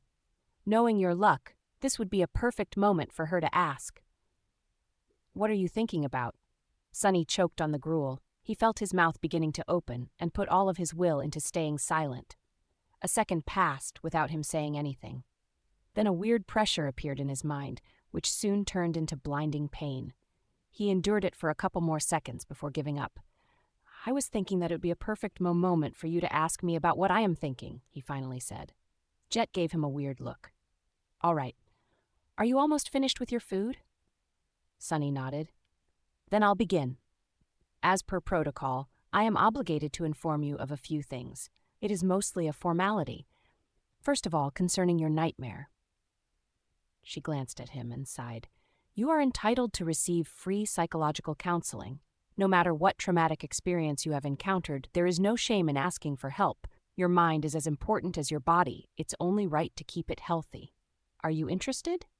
Sunny shook his head. Jet shrugged and continued. "As you wish. You can also talk to me. Was it very hard?" How could he answer? It was simultaneously much worse than I expected and exactly as bad as I expected. She nodded, satisfied with that explanation. "That's a good attitude. I won't pry any further. Us outskirt rats are way more resilient than people think." Sunny looked at her in surprise. "Master Jet, you grew up in the outskirts?" She grinned. "What? You can't tell because of my exquisite manners and polished exterior?" He blinked a couple of times, surprised. I couldn't tell at all. After thinking for a while, he added, Are there a lot of people like us among the awakened? Jet's smile disappeared. No, there's not. In fact, they can be counted on one hand. As expected. Odds were really stacked against people like them. That made the 3 stars on Jet's insignia even more exceptional. One day, I'll be a master too. If she can do it, why can't I? So, what happens now? What else are you obligated to tell me? Sunny had no idea what he was supposed to do after leaving the police station. The winter solstice was just several weeks away. Jet leaned back and answered, That's basically it. There are some additional hoops to jump through, mostly having to do with your family, but, well, I've read your file, so I know it doesn't apply. The only thing left is to decide how you will be preparing for your first journey into the dream realm. She looked at her communicator and grimaced. I must stay. Your luck is exceptionally bad. There's not a lot of time at all. First of all, you are free to do what you want. No one is forcing you to make a certain decision. That is to say, you can choose to prepare on your own or not prepare at all. Party until the lights go out. Sunny was not very well versed in partying. However, I would advise against that. As a sleeper, you are also entitled to enroll in the Awakened Academy. You'll be provided with food, lodging, and a wide choice of preparatory classes. This late into the year, you won't be able to learn a lot, but it's better than nothing. She was silent for a few seconds, then added, More importantly, you will get acquainted with most of the people who will enter the dream realm with you. Some of them might become your companions for life. And some may end up trying to end that life once we're inside the spell, Sunny added, reading between the lines of what Master Jet had said. So, what do you say? Do you want me to take you to the academy? Sunny thought about it. Strangely, his flaw was silent, not forcing him to answer one way or the other. Is it because I haven't made up my mind yet? Finally, he looked down at his empty tray and made a decision. Free lodging and food, you say? Yeah, I want to go to the academy. Chapter 19, Crossing the Bridge. Sunny was standing in front of the massive, seemingly indestructible red gates of the Awakened Academy. The academy was, in fact, a city within the city. It was built like a fortress, with a high wall made of hard alloy, deep moat, and numerous large-caliber turrets, which were placed in certain positions to create a deadly air suppression dome. No nightmare creature, not even colossal titans, were supposed to be able to break through its defenses. It was a legendary place. Actually, many of the most popular webtoons, youth dramas, and novels took place right behind that wall. Adventures, rivalries, and romantic entanglements of the young awakened heroes were the mainstream theme of modern entertainment. Never in his wildest dreams did Sunny imagine actually becoming one of these heroes. Of course, how things really were differed a lot from how it was portrayed in the media. More than that, he had only 4 weeks to spend here before venturing into the dream realm. Even if he wanted to, there was not enough time for any type of entanglement, and he definitely did not want to. He had to learn how to survive, not waste time on such nonsense. The snow was slowly falling to the ground. It was cold and silent in front of the academy gates. Except for Sunny, there was only one other person, another new sleeper, if he had to guess. It was a tall, slender girl of around his age, with clear gray eyes and a detached look on her face. She had strange silver-white hair that was cut short and neatly parted to the side. Just like him, she was dressed in a police-issued tracksuit and had no personal belongings with her. On her head there was a pair of old-fashioned headphones. She was calmly listening to music while they waited. There was a certain vibe to the silver-haired girl. It was sort of as though she was apart from the world. She looked confident and self-sufficient, but also a bit lonely. Sunny wasn't going to start a conversation. Who knew what kind of situation he would put himself in due to that damn flaw? It was better to keep to himself. He glanced at the girl and sighed. I wonder what flaw does she have? Finally, the gates began to open. The giant, ridiculously thick sheet of reinforced metal slowly descended, creating a long bridge. Sunny looked ahead with grim determination. Master Jet's parting words echoed in his mind. On their drive to the academy, Sunny didn't speak much, looking at the sights of the city that were flying past the window of Jet's personal transport vehicle. Actually, it was his first time sitting in a PTV. Most people in the city couldn't even dream about getting a license and purchasing a vehicle like that, having to do with public transportation. He had ridden in the back of a police cruiser once or twice, but that was a completely different experience. At some point, Master Jet looked at him and said, "Since we both come from the outskirts, I'll give you 3 pieces of advice. Whether you listen to me or not is your business." Sonny turned his head, waiting. First, once you're registered in the academy, they'll offer you psychological counseling again. There will also be a valuable reward for sharing your experiences in the nightmare and the details of your appraisal. You'll be able to receive a soul shard, maybe even several of them. He frowned. "Are you trying to convince me to visit a psychiatrist again?" Jet shook her head. "No, I'm telling you to refuse." Surprised, Sonny raised his eyebrows. "Why?" There was a pause before she answered. "You're too green to understand, but out there in the dream realm, nightmare creatures are not the only danger. Once you grow powerful enough, humans will become an equal threat. The less they know about your aspect, the better." So that's how it is. The easiest way to defeat a powerful awakened is to use their flaw. That's why young fools in the academy are encouraged in various ways to share the details of their aspects. I'm not saying that the government will leak your information, but once 2 people know a secret, it's no longer a secret, and there's a lot of people working for the government. That made a lot of sense. "Thank you, Master Jet." She gave him a nod. "Second, there will be a lot of courses to choose from. All types of combat training, deep dives into nightmare creature categories and vulnerabilities, basics of various types of sorcery, artifact study, and so on." Sonny gulped. Actually, he was already agonizing about what weapon to train with. 4 weeks was not enough to master a weapon, but at least he would have a basic understanding of it. "Disregard all of that. The only course you have time to attend is wilderness survival." He blinked. "What?" Jet glanced at him. "It's different for city kids who learn all sorts of useful things in school and from their tutors, but we don't have that advantage, do we? What was the biggest threat to your life during the nightmare?" Sonny thought about it. On the surface, the most dangerous thing he faced was the tyrant, followed by Hero, Oro of the 9. But actually, what almost killed him in the end was the cold. Jet smiled. "Smart. You only know how to survive in the city, but the dream realm is mostly made of wilderness. Do you know how to make a fire? How to procure food? How to find safe shelter? No. Fighting monsters is important, but it'll be useless if you die of hunger or exposure to the elements. Trust me. I've learned it the hard way." Sonny nodded, angry at himself. It was so obvious, yet he never even thought about these seemingly simple things. He was blinded by his past habits and experience. Human brains were like that. Once accustomed to a certain way of living, it was hard to see past the already familiar routines. It was lazy thinking at its worst. At that point, Master Jet had stopped the car and opened the door, getting out. Sonny followed her and was momentarily stunned, staring at the colossal metal gates in front of them. This was the famous Awakened Academy.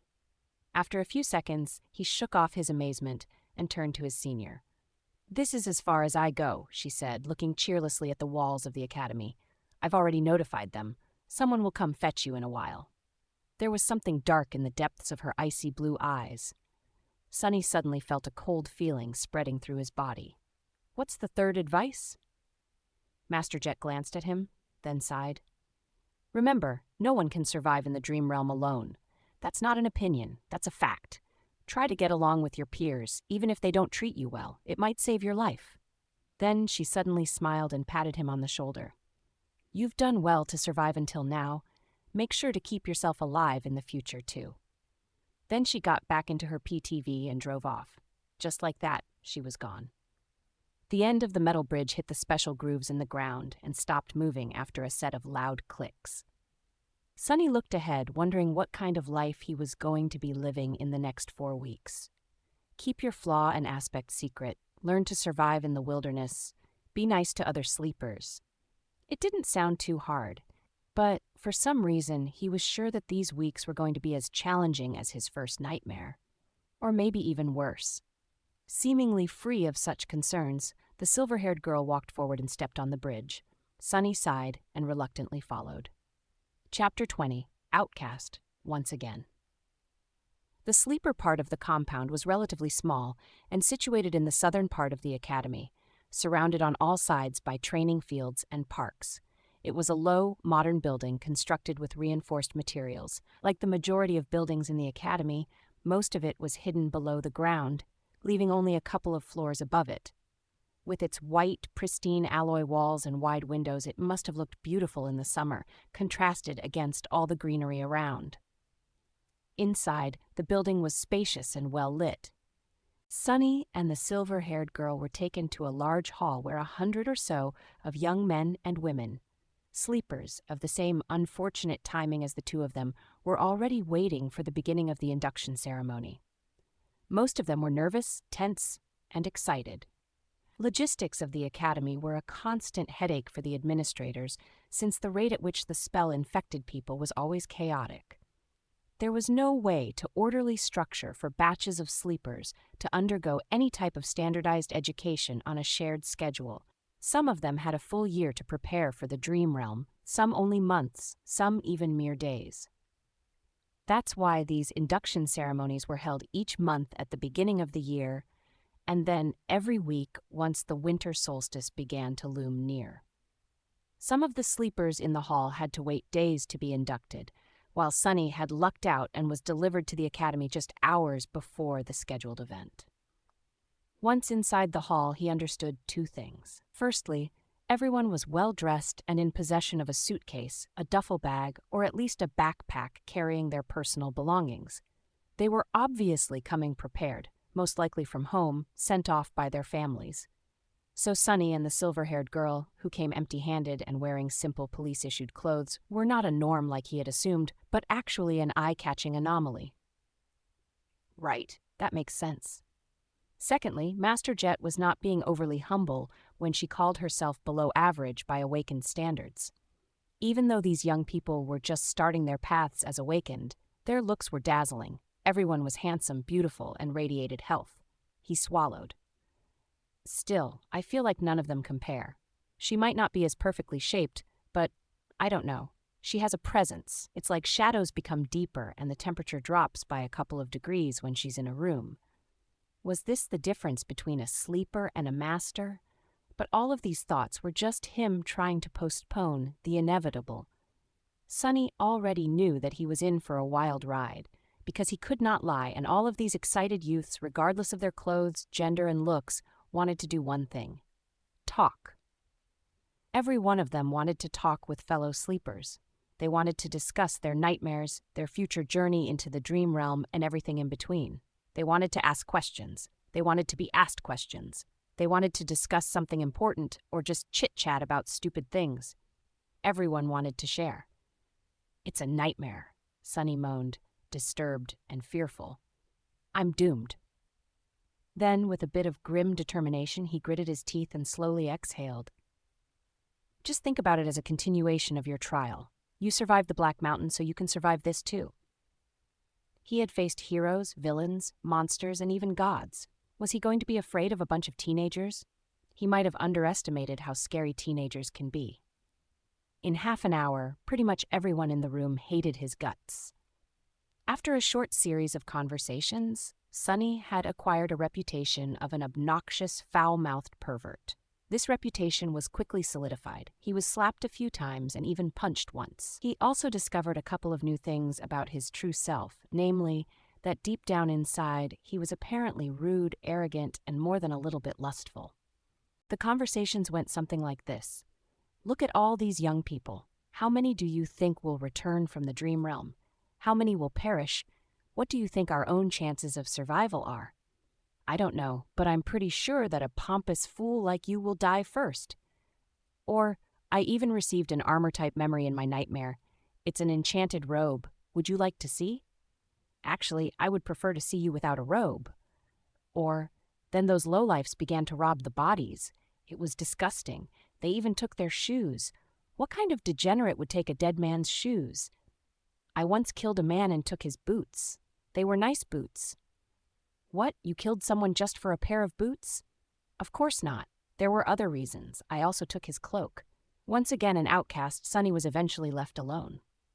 People seemed to be avoiding him. Unperturbed, he found a quiet corner and stood there, glad that no one wanted to talk to him anymore. His face hurt, and there was blood dripping from his nose. Being ostracized from a group was nothing new, but it still stung. However, he was smiling. Because in the process of turning the whole batch of sleepers against himself, Sonny had discovered something vital. He learned how to control his flaw.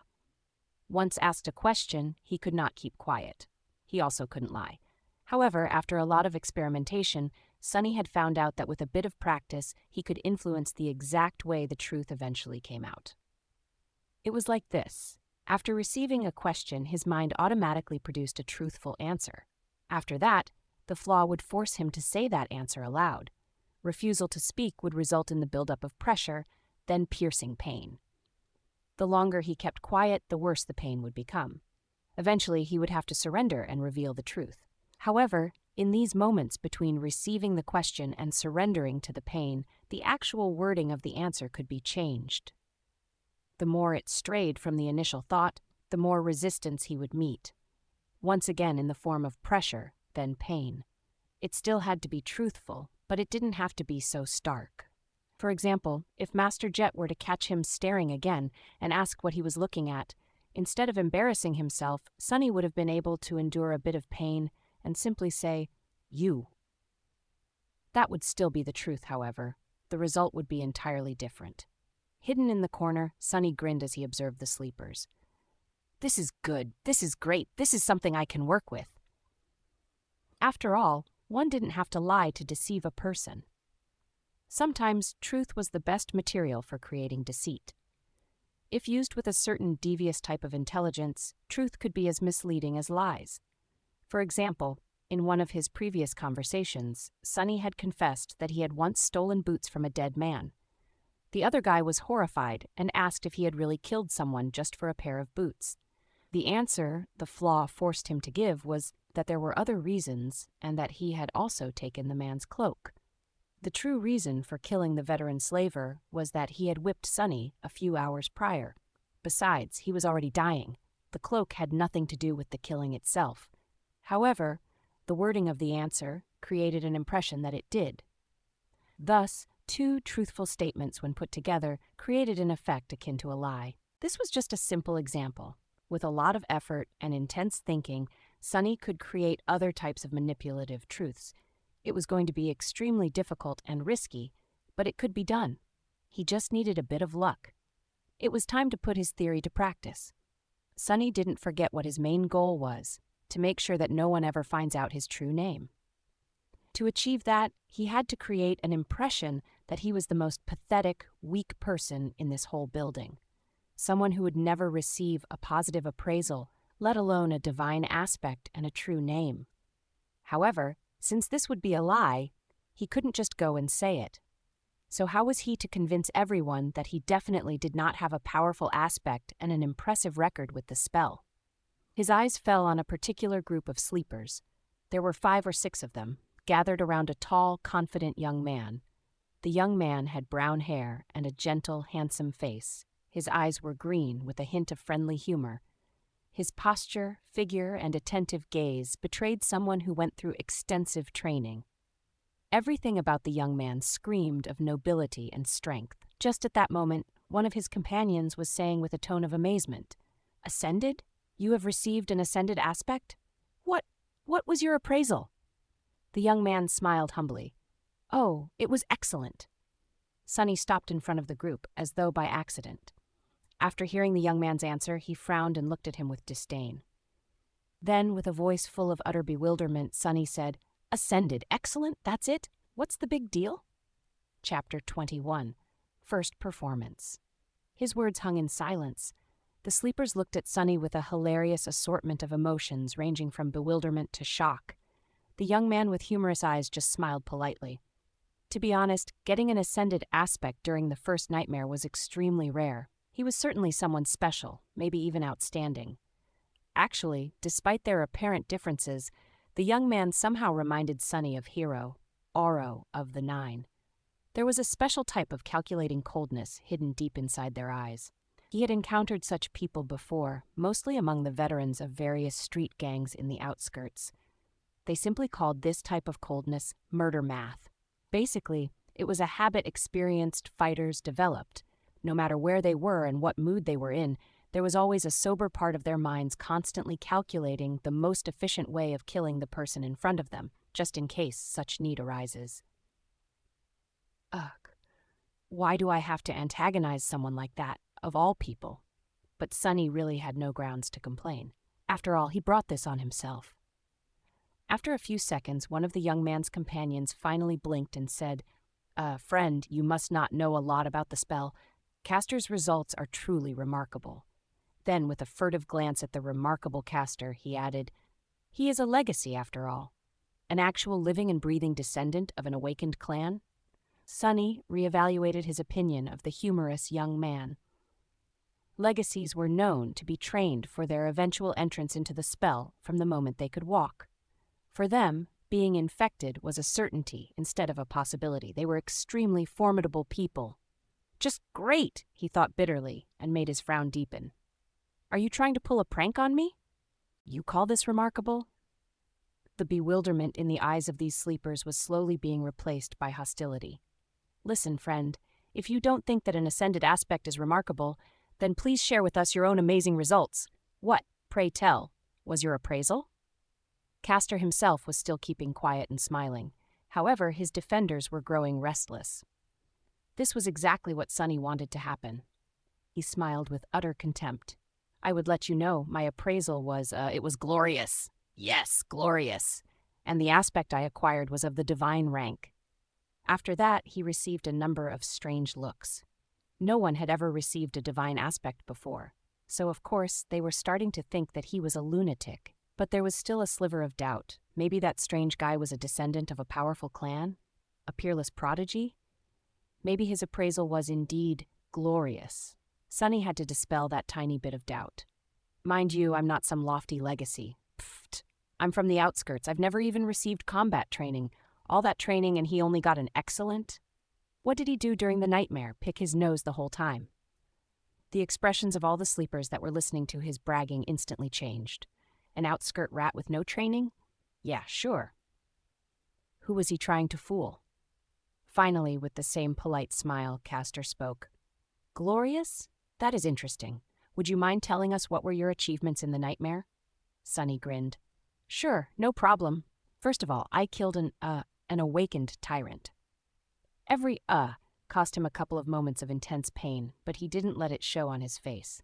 His expression was nothing but smug and confrontational. The mere mention of a tyrant, let alone an awakened one, made a couple of sleepers smile with ridicule. "Oh, really? How did you kill it?" An arrogant look appeared on Sonny's face. "How? Let me tell you. I didn't even have to lift a finger. I just spat, and it was torn to pieces." Which was true. Sonny had spat a mouthful of blood on the altar, and as the result, Mountain King was ruthlessly dismembered by Shadow God. Someone openly laughed. "This guy is either insane or purposefully messing with us. Listen here, Shorty. Have some decency, okay? Who would believe such a lie?" Sonny was genuinely angry. He wanted to retort, saying that he wasn't short. But he couldn't, because that would be a lie, damn it. So, instead, he just gritted his teeth and said with a voice full of outrage, "I can't answer that, because it's not a lie." "Are you really insisting that you had killed an awakened tyrant, and with a bit of spit, no less?" Sonny knitted his brows. "That's the truth." More laughter followed. "Crazy bastard. He actually believes in his own crap. Insane. He's insane." Unexpectedly, Castor stopped his companions. "Guys?" After the laughter quieted down, he asked in a friendly manner, "What else did you achieve?" "What? That wasn't enough." Sonny raised his chin. "Let me think. Oh, I also killed an awakened swordsman." "Really? How did you do that?" Acting as though he was a little bit embarrassed, Sonny looked down. That time I had to lift a finger. I even had to shake it a couple of times. That was enough to kill him, though." He was holding the silver bell between his fingers, which led to Hero being attacked and eventually killed by the tyrant. So technically, all his statements were true. What a crackpot. Ha! Can you believe this idiot? Poor bastard, not only is he weak, he's also lost it. Castor gave his companions a long look and then turned to Sonny. "Anything else?" Sonny blinked. "Time for the finishing touch. Something else?" Well, oh right, I communicated with a bunch of gods, even though they were all dead. I made one of them wake up. He gave me a blessing. I was blessed by a god. Do you all understand? The sleepers were silently shaking their heads, or looking at him with pity. Castor sighed. I see. Well, in comparison to your achievements, mine do look rather average. Thank you for sharing with us. I hope you'll be as successful once we enter the dream realm. Sunny smiled with a look of smug superiority on his face. You better believe it. With that, he turned around and walked away. Ah, that's a job well done. He was pretty sure that after this performance, no one would ever believe that he actually had some kind of a powerful aspect or did anything worthy of notice during the nightmare. He only told them the truth, and yet managed to make everyone believe in the opposite of the truth. Such an incredible feeling. What did they think of him now?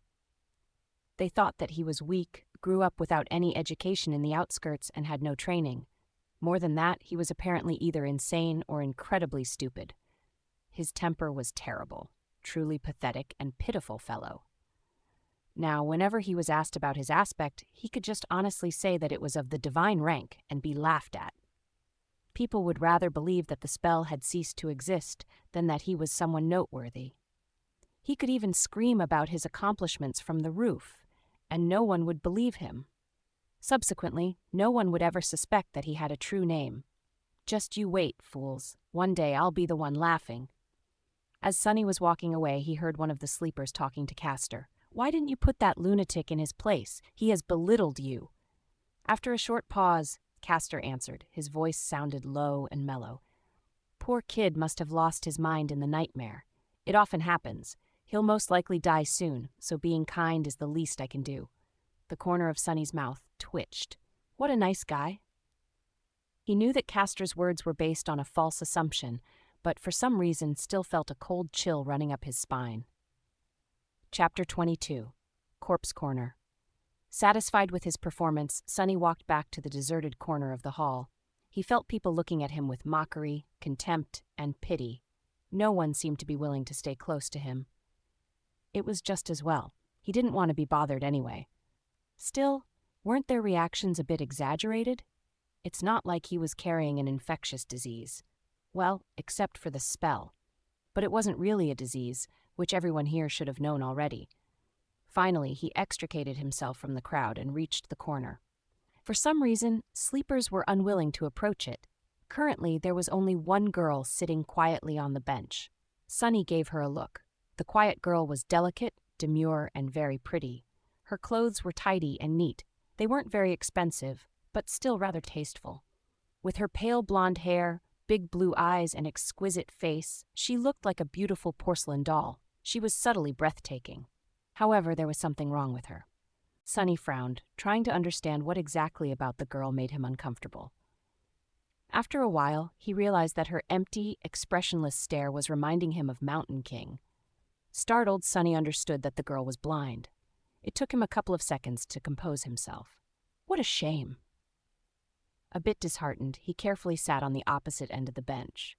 The girl wouldn't have survived the first nightmare if she had been blind prior to entering the spell, which meant that she lost her sight as the result of the appraisal. It was her flaw.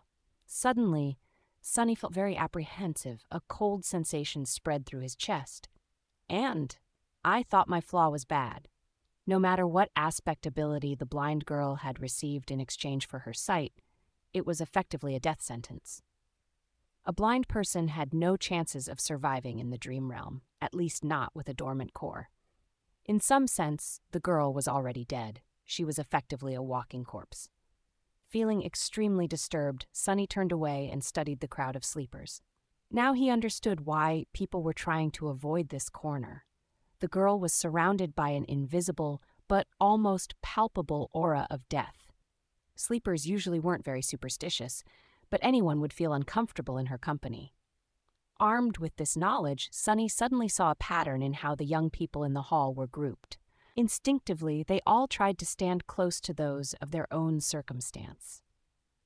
At the far end of the hall, closest to the stage, were one or two small groups. People in these groups were distinct from the rest of sleepers. They were all confident, calm, and had an air of readiness.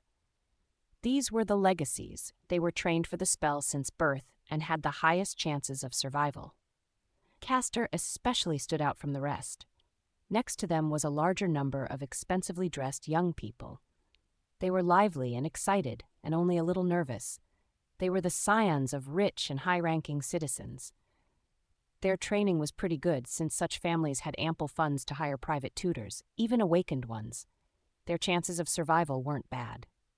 Then there was the largest part of the crowd, which consisted of kids from middle-class families. They might not have had the privilege of training under awakened tutors, but their education wasn't bad. The government spent a lot of effort to put all the necessary knowledge and skills into the school curriculum, preparing potential sleepers in advance. Some of them might have received additional training in private. To survive, these sleepers would need to put in a valiant effort and also have a bit of luck, but it wasn't improbable. Consequently, they were tense and nervous. And lastly, there was Sunny and the blind girl, the corpses. From the point of view of other sleepers in the hall, their chances of survival were close to zero. How charming! This was how the young sleepers had subconsciously divided themselves. The only exception from this rule was the silver-haired girl who stood alone and apart from everyone, seemingly indifferent to tension and nervousness that permeated the air. She was leaning against a wall with her eyes closed, still listening to music. But regardless of their group and level of training, everyone was already tired of waiting. When will the damn induction ceremony start? Sunny thought, irritated. As though answering his thoughts, a tall man in a dark blue uniform appeared on the stage. Not only was he tall, he was actually almost a giant. Sunny even wondered if the man's mother had sinned with a bear. Of course, it was impossible. Bears had gone extinct long before the spell even appeared. But he once saw pictures in a book, and they looked sort of similar. A bear-like nightmare creature, then. The giant man had wide shoulders, an athletic build, and a gorgeous brown beard.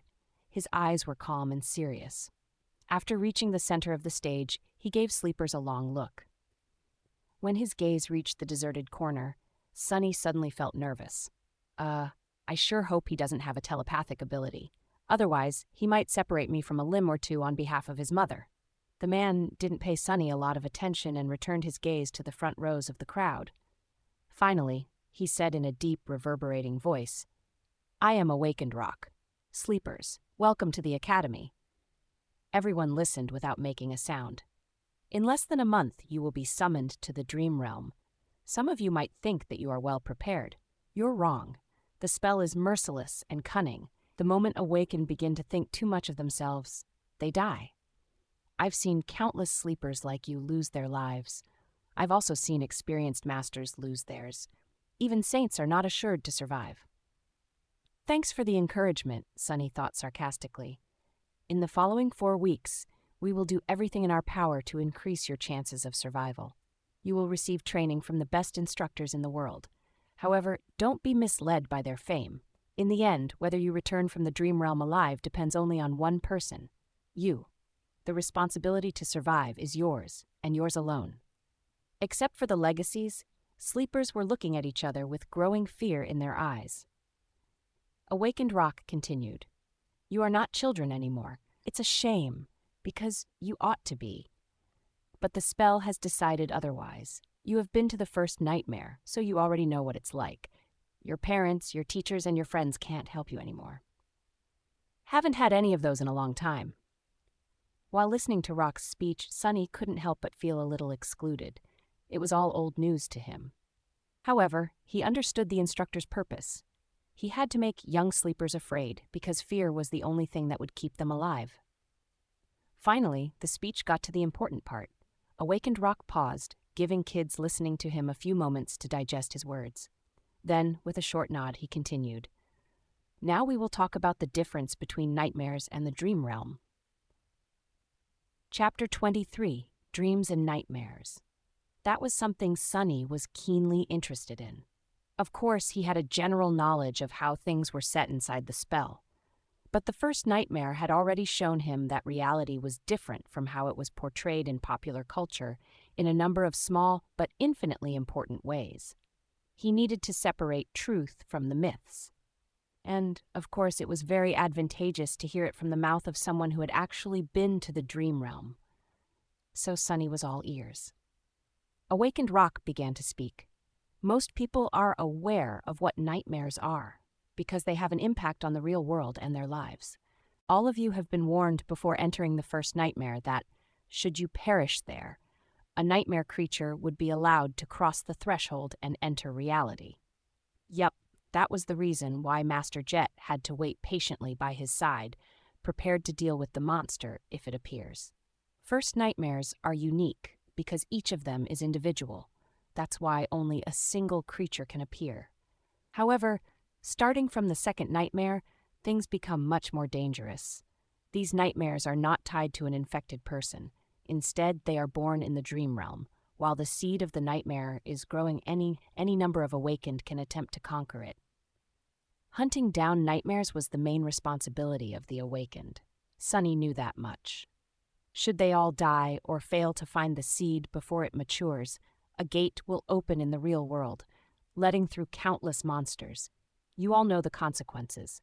Other awakened will be forced to withstand the onslaught on this side, but then there can be massive destruction or losses among the civilian population.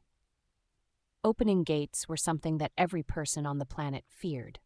It was also the second disaster brought upon by the spell after the initial appearance of the nightmare creatures. The main difference was that, in that initial wave, there were only dormant beasts. However, gates had ranks of their own, and any type of creature could potentially step through.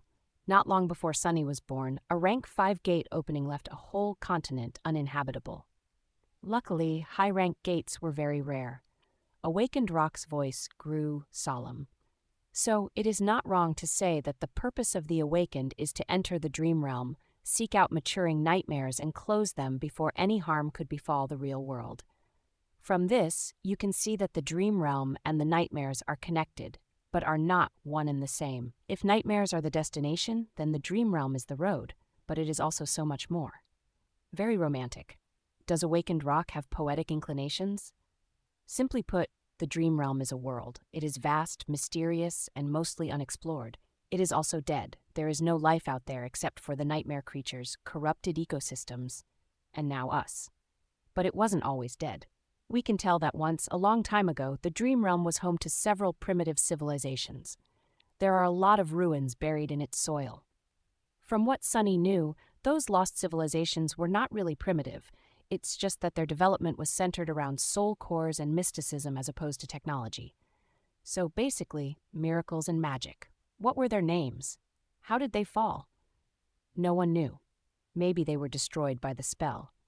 We don't know if the dream realm exists inside the spell as one of its illusions, just on an unimaginably larger scale, or if it's real, with the spell only serving as a pathway between two realities. However, we do suspect that the illusions conjured up inside the nightmares are based on its history. They are replicas of past events, somehow reconstructed from the depths of time. So there might have been a real slave caravan on that Black Mountain once, a long time ago. Sunny remembered how time seemed to move in reverse at the beginning of his nightmare. He thought about how things would have ended up without his involvement. Did the nameless temple slave perish in Mountain King's maw with the rest of the caravan? Somehow he felt that the nameless slave was not that simple. Otherwise, why would the spell remember him? And what about Hero? Was he able to escape? I wonder. There are 4 main differences between the dream realm and the nightmares. Firstly, it doesn't have a story. There is no predetermined conflict you are forced to resolve. You can move freely and explore, provided that you have the strength to stay alive in the wilderness. Most people tend to stay close to one of the human citadels. That's good to know, Sunny thought, unconvinced. Sure, there were no predetermined conflicts in the dream realm, but with his fated attribute, he was pretty certain to end up in some kind of trouble. So that freedom Awakened Rock had mentioned was relative in his case. Meanwhile, the instructor continued, Secondly, as I have already mentioned, there are no people in the dream realm except for those who came from the real world. There are only monsters. Some of them can mimic human appearance, though, so be mindful of that. Sunny felt cold sweat running down his back. Nightmare creatures mimicking humans? So creepy. Since when was that a thing? Why hasn't he ever heard about it? He stole a glance at the legacies standing in the first row and noticed that they did not show any sign of surprise. So, they knew. Thirdly, unlike the first nightmare, no nightmare creatures will appear in the real world if you die in the dream realm. It may sound cruel, but that's a good thing. Awakened forces are already spread thin. If we had to monitor every sleeper, we wouldn't have resources to handle more important matters. Considering that each sleeper could spend weeks, sometimes even months, in the dream realm, there was ruthless logic in that statement. And lastly, and most importantly, unlike nightmares, which are bound by the rules of fairness, there is no limit to what kind of creature you can meet in the dream realm. During its trials, the spell won't pit a dormant human against an opponent many ranks above them. Oh, really? Sunny sneered. However, he was forced to agree with Awakened Rock. Even though both Hero and Mountain King were way out of his league, they were still just one rank above him. But in the Dream Realm, no such restrictions exist. Theoretically, you can stumble upon an unholy titan and die before even realizing what happened. So be careful and stick to the regions with enemies on par with your own rank. It's not an ironclad guarantee, but at least there will be less of a chance of you biting off more than you can chew. Sticking to a region populated by nightmare creatures below his rank was even better. That was exactly what Sunny was planning to do. Awakened Rock paused for a few moments, studying the faces of sleepers in front of him. Then he added, "When the solstice comes, you will be drawn into the dream realm. The exact location of where you will appear can't be predicted in advance, but there is a high chance that many of you will find yourselves in close proximity to each other. Band together and proceed to the nearest human citadel. Each citadel is built around a gateway. Once you reach it, you will be able to return." Gateways were special portals that served as exit points from the dream realm. Once sleepers reached such a portal, they would be able to escape back to reality and become awakened. Their core would evolve, and they would also receive a second aspect ability. After that, they would return to the dream realm each time they fall asleep. If you can't locate or are unable to reach the nearest human citadel, search for an unclaimed gateway. It will usually be inside or near the most prominent landmark of the region. Work together to defeat its guardians and come back alive. He gave them a heavy look. That is all for today. Next, follow the instructions sent to your communicators to find your assigned dormitory. Once settled, you may proceed to the cafeteria for some late supper. There will be a round of interviews after that to prepare your suggested curriculums. Get a good night's rest.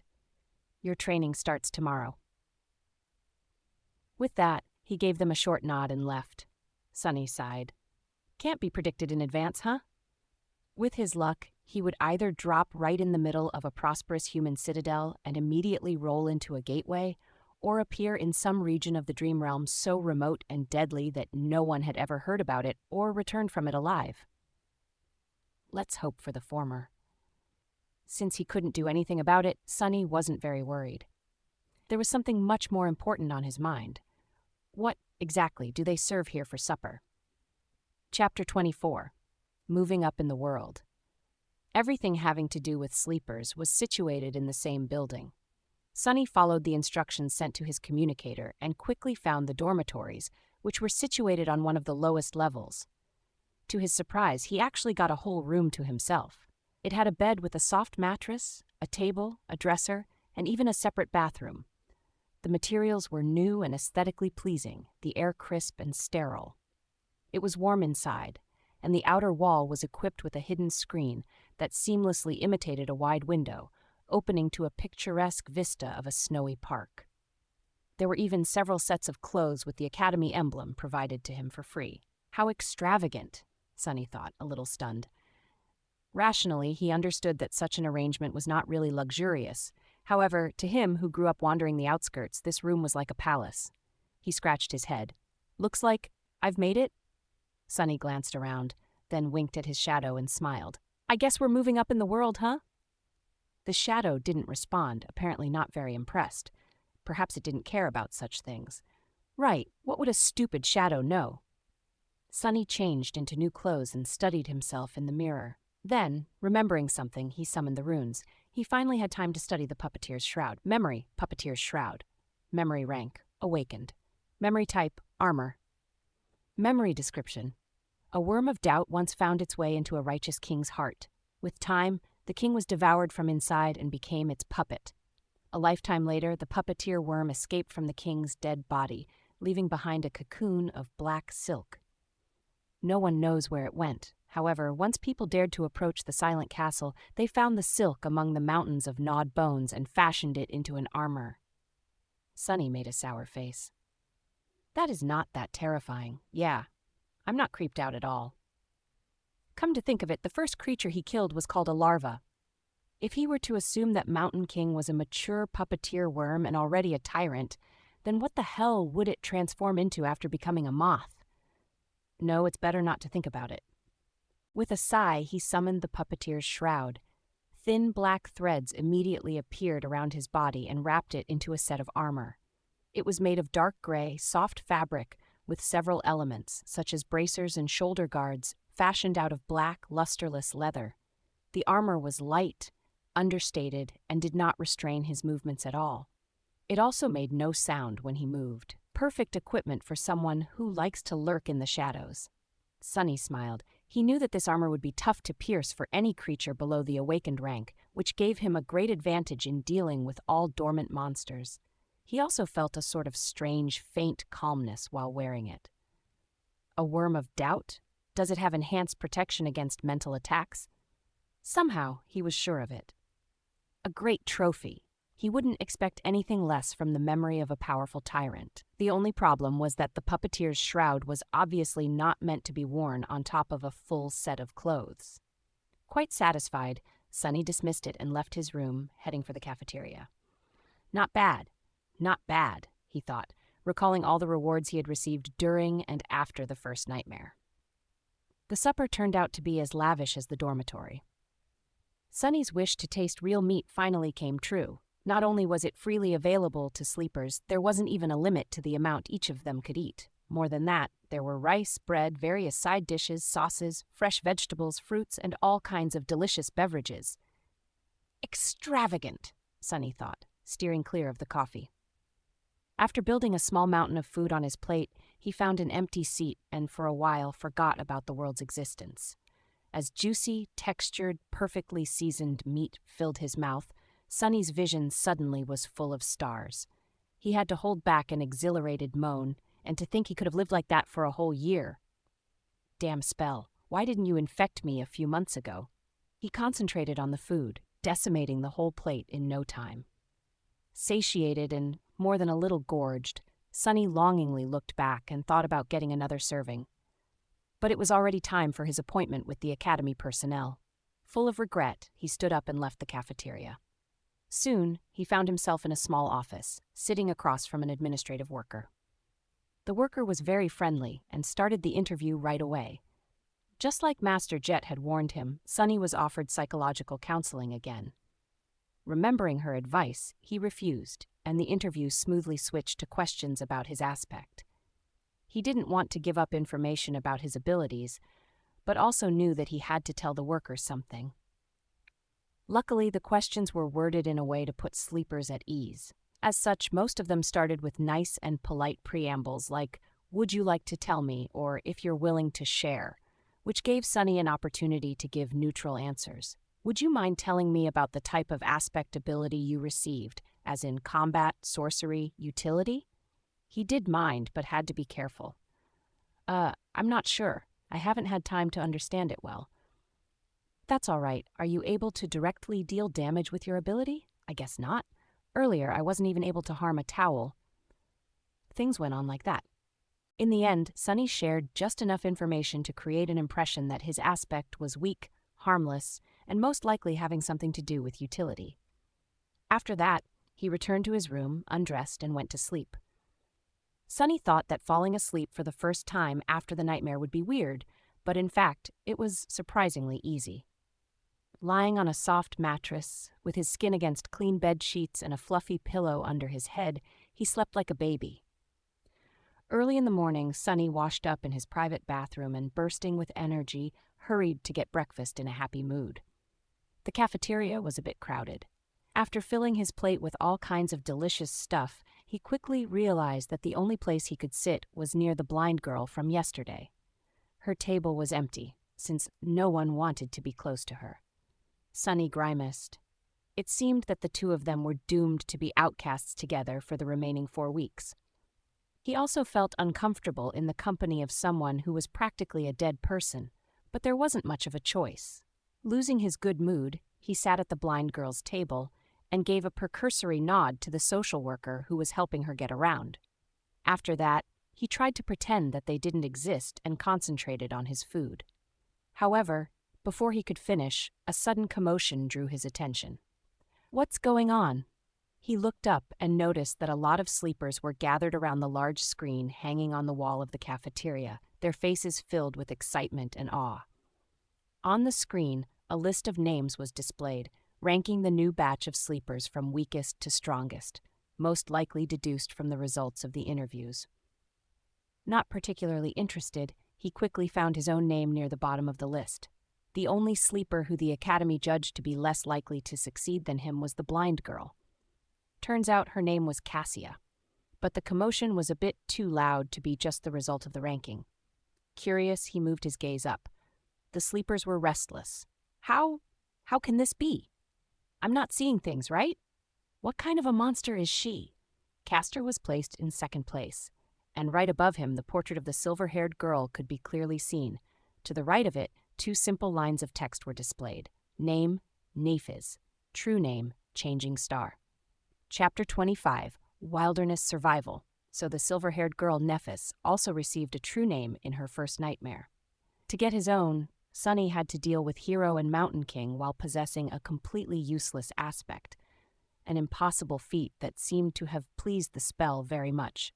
I wonder how she had gotten hers.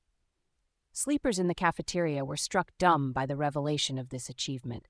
They were staring at the screen with astonishment, fear, and admiration. Listening to their excited whispers, Sunny felt a childish desire to scream, "Me too! I have one too!" But, of course, he kept quiet. Looking around, he noticed Castor's gaze fixed on the screen. There was a strange, somber expression on the humorous young man's face. But the weird thing about it was that, as far as Sunny could tell, Castor wasn't looking at the line of text containing the true name. Instead, he was staring at the line of text that read, Nephis, as though the girl's actual name held more meaning to him than the one given by the spell. Interesting. Do they know each other? Why would a lofty legacy know someone who came to the Academy in a police-issued tracksuit? And speaking of Nephis, where was she? Sunny glanced around the cafeteria and quickly noticed the silver girl, who was sitting quietly in a corner with a cup of coffee in her hands.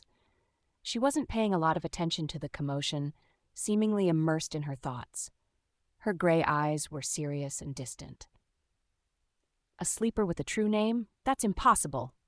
It's technically possible. Smile of Heaven received her true name in the first nightmare, I think. But yeah, I'm doubtful. Maybe she lied in the interview? Are you stupid? If it was that easy to deceive the administrators, the crazy pervert from yesterday would have been in the first place instead. Sunny's face twitched. Crazy pervert, huh? Well, why don't we just ask her? Suddenly, there was a deafening silence in the cafeteria. Following the suggestion, sleepers stopped talking and turned around, staring at Nephis. However, no one seemed to have the courage to approach her first. Finally sensing something, she raised her eyes and looked at them with surprise. What? Even the blind girl Cassia turned in the direction of her voice. After a couple of moments, Castor suddenly walked over and made a small bow. Lady Nephis, I am Castor from the Hanley clan. I see that your trial went well. Lady? Why is he addressing her that way? And he had to introduce himself. So they don't know each other? Interesting. Nephis seemed to be a little bit perplexed by the question. After thinking for a while, she smiled brightly and shrugged. It is what it is. Castor awkwardly returned the smile. I see. I am very glad that you returned unharmed. Not that I doubted your abilities. Nephis nodded. Thank you. After that, she returned to her coffee, indicating that the conversation was over or simply oblivious to everyone's attention. Sunny sighed. How mysterious. There were a lot of thoughts on his mind. However, none of them could distract him from the most important thing. breakfast. A few seconds later, he had forgotten all about the awkward dynamic between Castor and Neffes and was happily shoveling down his food. The wilderness survival classroom was spacious, tastefully decorated, and completely empty. Sunny even thought that he was mistaken, but then spotted a gloomy instructor sitting behind a wide wooden desk. Noticing him, the instructor perked up. "Come in, young man." He was a lively old man with messy gray hair, absent-minded eyes, and a pair of bushy eyebrows that seemed to jump around on their own. "I'm awakened, Julius. You can call me Teacher Julius. Sit down. Sit down. What's your name?" Sunny obediently sat down. "It's Sunless." Julius raised his eyebrows. "Ah, what an ominous name, but that is good, very good. After all, we have to deal with a lot of ominous things." Sunny carefully looked around. I'm sorry, teacher. Did I come too early?" No, you're right on time. Are other students late?" The instructor grunted with incredible contempt. "No one else is coming. Those brutes are only interested in swinging their fists and swords around. Very few are smart like you and know the true value of knowledge."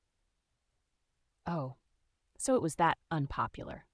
Sunny inwardly sighed, hoping that he won't regret the decision to abandon combat training in favor of this course. "Say, young man, why did you choose wilderness survival of all things?" There was no point in hiding the true reason, not that Sunny would have been able to anyway. The awakened that monitored me during the first nightmare, Master Jet, had advised me to study it above all things. A very wise advice. That master truly knows what's important. Wait, did you say Jet? His eyes widened. Soul Reaper Jet? That murderous savage? Who would have thought that a barbarian like her would know the value of intricate knowledge? Soul Reaper? Sunny's curiosity was piqued. "Teacher, do you know Master Jet?"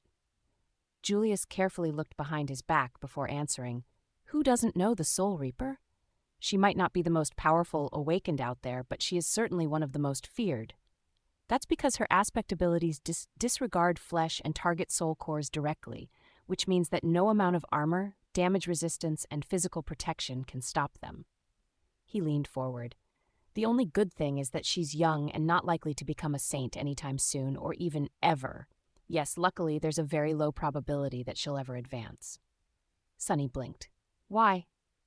Julius looked at him as though trying to comprehend how someone could be so ignorant. Because of her problematic personality, of course. Who would want to help a psychopathic killer become a saint? You need a team of outstanding companions and a lot of support to attempt conquering the third nightmare. Soul Reaper Jet isn't— Wait! Suddenly, Julius frowned and leaned back. Why am I gossiping with you? You're too young to know such things. More than that, it's not in my character to badmouth others behind their backs. I would beg to differ, Sunny thought sarcastically, but didn't say anything out loud.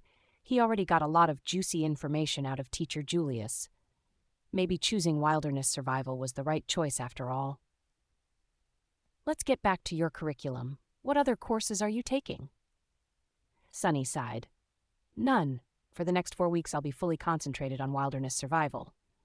Julius stared at him for a whole minute, an expression of utter astonishment written clearly on his face. Then, slowly, an excited gleam appeared in his eyes. Finally, he grinned. Wonderful! This is wonderful! You're such an astute young man! Don't you worry. In 4 whole weeks, I will make you immortal. Sunny's lessons with Teacher Julius started pleasantly and without much tension, but just an hour later, he felt like his head was ready to explode. There was so much new info, and all of it was so strange and counterintuitive for someone who had never left the walled-off, sheltered confines of the city. From time to time, Julius gaped at Sunny's lack of knowledge and relevant experience. However, he had a good attitude and an endless enthusiasm for teaching. Whenever Sunny stumbled, he would patiently slow down and allow his student to catch up. The curriculum that Julius planned out was practically insane. There was an endless amount of theoretical knowledge to learn, practical lessons both in virtual reality and the real world, numerous subjects and weird things to study. There were even several lessons dedicated exclusively to learning the basics of several dead languages of the dream realm. Why would I need to learn new languages? Sunny thought with self-pity. The spell automatically translates everything, but Julius was uncompromising. The spell is not a translator. Do you think it has the time to express the intricacies of human speech? Let's say you're seeking shelter in a ruin and find an inscription that reads, "Certain death ahead." There are 30 words for death in the rune language. Just by knowing the runes, you'll be able to deduce what kind of danger there is.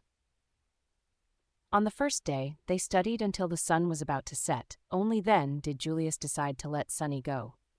Mentally exhausted and lamenting the fact that he had to miss lunch and dinner, Sunny decided to gently remind his teacher about the importance of food for maintaining high levels of concentration tomorrow. After returning to his room, he fell on a chair and stared blankly into the distance for a while. Then, as though remembering something, Sunny turned to his shadow. Right. He had a lot to accomplish before supper. He observed the shadow for a few seconds and then grinned. Let's see what you can really do. Chapter 26, Changing Star. Sunny was pretty sure that his shadow was capable of much more than just being a silent follower. After all, the spell had described it as being an invaluable helper. It was now up to him to find out how exactly shadow control could be of help. As in many other matters having to do with aspects, there was a certain level of instinctual understanding buried deep inside his subconscious. This understanding was either given to him by the spell, or was something innate to every awakened. Sunny just had to sense the subconscious knowledge and learn how to put it into practice. Once again, he concentrated on sensing his body and spirit, then commanded the shadow to perform a series of simple motions. With each of them, he was growing more and more familiar with the feeling of controlling the shadow. Pretty soon, it was as natural to him as breathing and walking. The shadow felt like a part of his body. Satisfied with this initial result, Sunny carefully gave it a new command.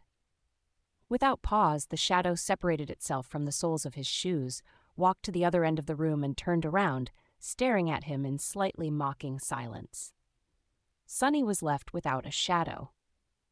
This is not scientific at all, he thought with an amused smile. Science never really applied to anything having to do with the spell, after all. As the shadow walked away, he felt a very weird split happening in his mind. It was like his perception had separated into two distinct sources. One was his body, the other his shadow. With a bit of trying, he managed to focus on the second source. Instantly, his vision blurred. "Whoa!" Sunny blurted, surprised. "Whoa!" the shadow heard from the other end of the room.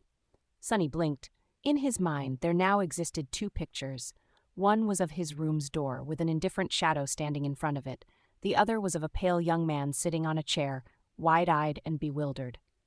"That's me." He raised an arm and waved it in the air. Simultaneously, the pale young man raised and waved his. "I can perceive the world through my shadow?" He sat for a while, thinking. An ability like that opened up a lot of possibilities. With his Child of Shadows attribute allowing him to see and move stealthily in the darkness, and shadow control allowing him to send out a sneaky shadow as a scout, he was pretty much a perfect spy. A spy was someone who gathered information without exposing themselves to a lot of risk. A role like that suited Sunny's taste very much. Of course, spies were also able to strike from the shadows with deadly precision. Armed with information, they were masterful ambushers. With the prior knowledge of the opponent's weaknesses, their attacks were surgical and lethal. But any direct confrontation would mean putting himself in danger, so Sunny wasn't very keen on becoming an assassin. After all, his aspect still lacked the means of directly enhancing his combat performance. "Shall we test it?" He looked at the shadow and gave it a command. With an exaggerated sigh, the shadow bent down and nimbly slid under the door. Instantly, he could see both the room and the hallway outside. Sunny closed his eyes to focus on the picture projected from the shadow. Moving stealthily from one shadow to another, it glided down the hallway.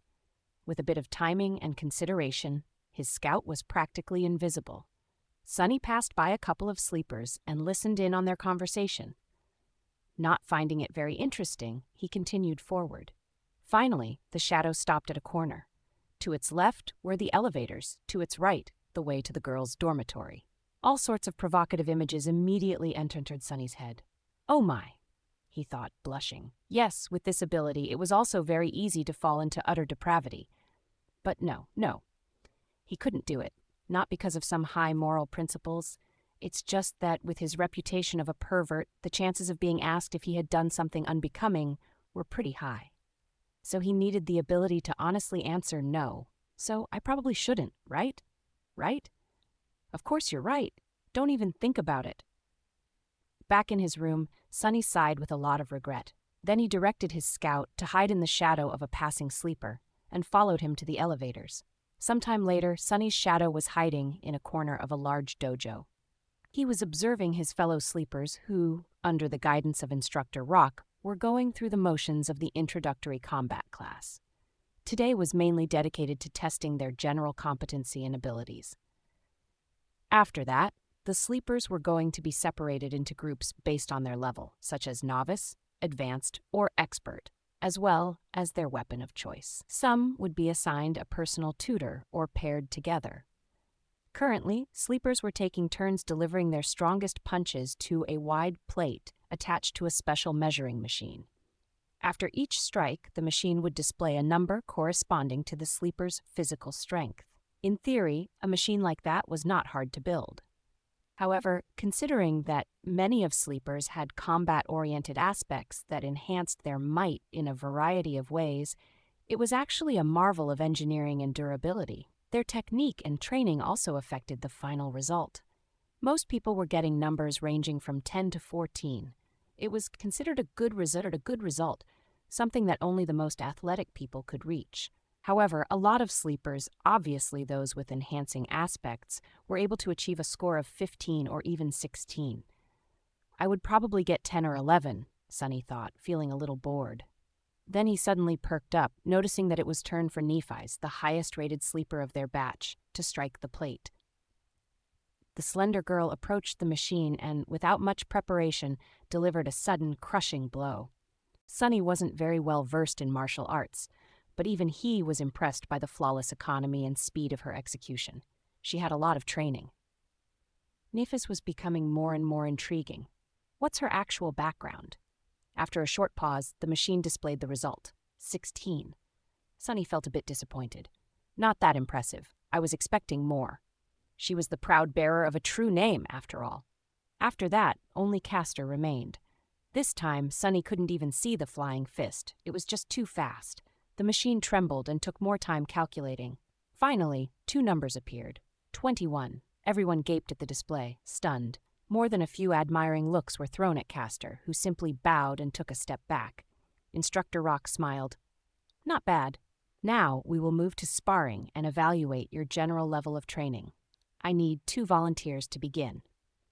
Nephis was the first to step forward and walk to the center of the ring. A couple of seconds later, a tall and extremely muscular sleeper followed and faced her. The rules are simple. Make your opponent's back touch the floor or throw them out of the ring. Use whatever abilities and techniques you find appropriate. Oh, the show is starting! Watching sleepers fight each other was not only entertaining but could also provide Sonny with knowledge of their powers. Back in the room, he leaned forward and rested his chin on his palms. Go, Nephis! The tall guy attacked without wasting any time.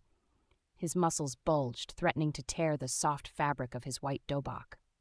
He advanced like an unstoppable mountain, sending a vicious kick flying. A second later, he was lying on the floor with a dumbstruck look on his face. Nephis didn't even change her stance. Instructor Rock gave her a cheerful look and grinned. Next. What followed could only be described as a massacre. One after another, Nephis managed to defeat almost every single sleeper present in the dojo. She didn't seem to be faster or stronger than them, but each time someone entered the ring to fight her, they would inevitably end up beaten and thrown to the ground. Sonny watched the process with a growing sense of amusement. However, at some point, even he felt a bit of unease. Nephis moved with the calm precision of a battle machine. Her technique was clean, graceful, and ruthless. No matter what type of attack was thrown at her, she was able to either predict or instantly react to it, then deflect and turn it against the attacker with the minimum amount of effort. It didn't matter whether her opponent was poor, rich, or a legacy. Everyone would end up dealt with in a matter of seconds. What's more, through the whole process, the composed expression on her face didn't even change once. It was like Nephi's was made out of metal. Is she even human? Sonny thought, suddenly apprehensive. What was he going to do if this changing star were to end up as his enemy? The best course of action would be to run away, or better yet, try not to antagonize her to begin with. After all, the sun was also a star, and shadows didn't mix well with sunlight. Finally, Castor was the last one remaining. Once again. However, he didn't seem to be perturbed by the miserable failure of every other sleeper. With a soft smile on his lips, the young man stepped into the ring. Castor and Nephis faced each other, their eyes locked for a few seconds, and then Castor slightly bowed. "Lady Nephis, please excuse me in advance." What is he going to... A moment later, Sonny opened his eyes in shock. Chapter 27, Measure of Power. It seemed like Castor suddenly ceased to exist. However, it was only an illusion. The truth was that he was just moving so fast that the human eye wasn't able to keep up with his movements. If it wasn't for the special properties of shadow sight, Sonny wouldn't have been able to perceive anything either. Even then, he only noticed a hazy blur streaking through the air. In a fraction of a second, Castor covered the distance between him and Nephis and delivered a devastating blow. However, despite his astonishing speed, she somehow managed to react in time, slightly turning her body to deflect the strike. But it still wasn't enough. Although Nephis had managed to avoid being hit squarely in her center of gravity, Castor's fist ended up connecting with her shoulder, sending the girl into a spin. Not wasting any time, Castor disappeared again. His plan was very simple. While Nephis was still under the impression that the enemy was in front of her, he was going to use his unnatural swiftness to circle around and attack from the back. The young man appeared behind the oblivious girl, ready to finish the fight with one decisive strike. Just as he planned, she seemed to be preparing to attack in the direction he had been seen just a split second ago. Gratified, Castor shifted his weight, putting it all into his fist. However, at the last moment, Nephis suddenly changed her stance and threw her elbow back with frightening force. Castor's eye widened. It was all a feint, and now that he had committed to a strike, there was no simple way to stop. No matter how fast he was still subject to the laws of inertia. The elbow was approaching his face with a profound feeling of inevitability. And yet, Castor still managed to avoid it, even if it was just by a hair's breadth. His speed advantage was just too big. He then proceeded to trip and push Nephis, sending her flying to the ground. However, just before she was about to hiss the mats, the young man carefully grabbed the collar of her dobok and gently pulled, slowing down the fall and allowing Nephis to land on the floor without any impact. Lying on her back, the girl blinked a couple of times and looked up at him. The whole altercation lasted no more than 2 seconds. Back in his room, Sonny opened his eyes in shock. "So that's an ascended aspect? That's cheating." A sleeper had no business being that fast. The powers bestowed upon them by the spell were supposed to be in their infancy. But Castor was a legacy, after all. Who knew how many soul shards were fed to him prior to enrolling into the academy? Back in the dojo, Instructor Rock grunted and gave Castor a nod. Nephis slowly rose to her feet. The rest of the sleepers were gawking at the young man with reverence, whispering among each other in hushed tones. It seemed that his performance left them with a deep impression. However, Castor himself wasn't very elated. He glanced at Nephis with an unreadable expression. That was because, unlike the rest of them, he came to a certain realization. The truth of the matter was known only to him, Nephis, Instructor Rock, and Sonny, who was very observant and quickly picked up on such things. The thing that sleepers failed to notice was that Nephis did not use her aspect ability when facing Castor. In fact, she had not used it at any point during today's testing. No one even knew what her ability was. And yet, despite his powerful aspect, Castor barely managed to clutch a victory against her. What a monster, Sonny thought, full of unease. The shadow hiding in the corner of the dojo seemed to agree with him wholeheartedly. After that, the introductory combat class was over. Sore from the beating they received, sleepers headed for the showers. Sonny waited for a bit and then directed his shadow to sneak into the boys' locker room. He wasn't very interested in watching a bunch of teenagers changing clothes, but there was a slight possibility that Castor would either comment on his duel with Nephis or answer some questions about his incredible aspect ability. Just as he had expected, the young man was surrounded by a group of newly converted fans. They were congratulating him on his victory, full of adoration and excitement. However, Castor himself seemed to be in a bad mood. His expression was somber, and there was a grim heaviness in his eyes. In fact, his face grew darker with each praise he received. "Castor, that was incredible." "You aspect is overpowered, am I right? That Nephes girl stood no chance at all. True name, who needs that? She's just a wannabe." Finally, Castor raised his head and pierced the last boy who had spoken with a cold look. That boy, just like him, was one of the few legacies in their batch of sleepers. He frowned, surprised by Castor's reaction. "What is it?" Castor gritted his teeth. "I might have expected such behavior from them, but you should know better." The other legacy raised an eyebrow. "Why? Is there something special about that peasant girl?" Castor's eyes widened. Peasant girl? Do you really not know who she is?" "No," Sunny thought impatiently. "So just get to it and say it out loud." Luckily, the arrogant sleeper had the same sentiment. Castor opened his mouth several times, as though not sure what to say. Finally, he shook his head and answered, "She is Nifas of the Immortal Flame clan." As soon as he said that, the arrogant legacy became deathly pale. Not paying him any attention, Castor continued, "I trust that I don't need to tell you about her grandfather. Her parents were Smile of Heaven and Broken Sword." In his room, Sunny almost fell from the chair. Even he knew who Immortal Flame and Broken Sword were. The former was the first human to conquer the second nightmare and become a master. The latter, the first one to conquer the third nightmare and become a saint. They, as well as their companions, were among the most famous heroes of the human race, someone who had managed to change history with their own two hands. If what Castor said was true, then Nephi's wasn't just an aristocrat, she was royalty. No wonder he addressed her as Lady. Why didn't he just call her Princess instead? But that didn't make any sense.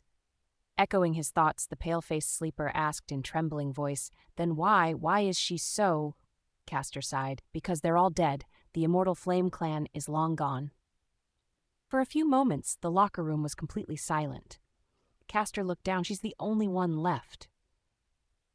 Late at night, when everyone was already asleep, Sunny furtively entered the dojo. Looking around, he made sure that no one was there, and then curiously approached the ring, where Nephes and others had been tested earlier. He stopped at the center of the ring and stood there for a while, remembering how she had dealt with dozens of sleepers of their batch before being defeated by Castor. "Monsters.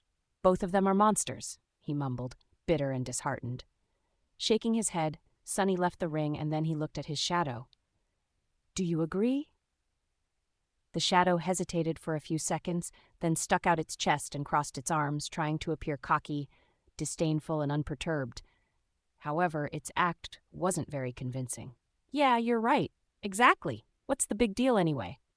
Both Immortal Flame and Broken Sword, Nephes's father and grandfather, were as monstrous in terms of power as one can get. But they still failed to protect their family from being eviscerated. So, power wasn't that important in the end. Even royalty was not safe from the cruelty of the world. Sunny sighed and proceeded to the measuring machine. Making a fist, he swung it and delivered his best punch. The machine hummed for a few seconds and then displayed a single number, 9. "Oh, come on! I deserve a 10 at least!" Feeling very indignant, he struck the plate again, almost hurting his fingers. However, the result was the same. "Damn it!" Sunny paced for a bit, trying to control his anger. It seems he was destined to be a weakling. After all, the force of the strike depended on mass and acceleration. Acceleration could be improved with technique and exercise, but mass was something he had little control of. He was already done growing, and his height was not going to drastically increase in the future. No matter how hard Sunny trained, he was always going to be a lightweight. How is this fair? Suddenly, filled with resentment, he punched the plate again, putting all of his frustration into this one strike. At that moment, a strange instinct suddenly awakened in Sunny's mind. Following the command of this instinct, his shadow flowed up and wrapped itself around his hand, sticking to it like a black glove. In the next moment, the punch connected. The machine trembled from the force of the strike. Sunny's yelped in pain and took a step back, cradling his bruised fist. After a while, the result was displayed. However, it wasn't a 9 anymore. It wasn't even a 10. It was 18. He looked at the displayed number for a long time, expressionless. Then a wide grin slowly appeared on Sunny's face. "I see. So that why? Of course." He clenched his fist again, looking down at the black, shadowy glove. Ah, what an invaluable helper indeed. Now we're talking. Chapter 28, Training Montage. Days flew by. Sunny only had 4 weeks to prepare himself for the journey into the dream realm, so there wasn't even a minute to spare. He was relentless, pushing his body and mind to the limits in an attempt to absorb as much knowledge and skills as possible in that short amount of time. In the day, he studied with teacher Julius, slowly learning how to survive and take care of himself in the absence of civilization. Their lessons ranged from comparatively simple, like various ways to produce fire, to much more obscure and esoteric, like celestial navigation. What was so hard about celestial navigation? Well, as it turned out, the dream realm was not consistent in terms of star geography. Different regions had different stars and constellations, as well as a different number of moons. While the sun seemed to be the same, its behavior was highly unpredictable. Still, with sufficient knowledge, one could find ways to study the skies and subsequently navigate themselves. Most of these lessons were, supposedly, already included in the various school curriculums and known to the majority of sleepers. However, learning something from a textbook and learning the same thing from an actual awakened were two completely different matters. Teacher Julius had a habit of going much more in-depth when explaining his subject. Thanks to this time-consuming habit of his, Sunny not only learned about the what, but also often gained glimpses into the why. This nascent understanding of the underlying principles of the dream realm environments gave him the ability to face any situation with at least some measure of readiness. Even the lessons in dead languages, which Sunny had initially judged to be useless, turned out to be much more interesting than he could ever imagine. This was, in large part, because it concerned the spell itself. After all, the spell communicated with humans in one of those dead languages. By knowing the language, he was able to understand its various remarks and descriptions better. The simplest example of this was Nephi's and her true name, Changing Star. While technically correct, this translation failed to properly convey the exact meaning. By understanding the grammatical structure of the rune language, it was easy to extrapolate and see that the more correct translation would have been Star of Change. More than that, there were different runes for change, each with its own connotation. Depending on what exact rune was used to relay the meaning of the name, it could also mean ruinous star or star of misfortune. A small change in wording and connotation could mean a world of difference in real life. Sunny, who had never seriously studied before, found the process of acquiring vast amounts of theoretical knowledge strange, numbing, and exhausting. However, in a sense, it was also exhilarating. After all, knowledge was something that only the privileged had access to. It was also this authority over knowledge that kept them in the position of power, creating a vicious circle of inequality. The poor had no opportunity to study, and without the advantage of good education, they had no way to stop being poor. The weirdest part about all of this was that Sunny was now one of those privileged people. More than that, he was at the pinnacle of social hierarchy. Not only had he gained access to an unlimited amount of knowledge, but even his basic needs like food and shelter were also taken care of by the government, allowing him to fully focus on the single goal of developing himself as an awakened. This sudden transformation would have sent him into a whirlpool of philosophical reflection if he had any time to spare. But he didn't, because teacher Julius also insisted on holding practical lessons every other day. Even if some of them had to be done in virtual reality simulations, he insisted on using the full immersion stations with enhanced physical feedback. As a result, Sunny was bone-tired and utterly exhausted. The good thing was that with such amount of exercise, coupled with his newly reforged body, Sunny had never been in better shape. Even without combat training, he could feel his strength, stamina, and agility improving by leaps and bounds.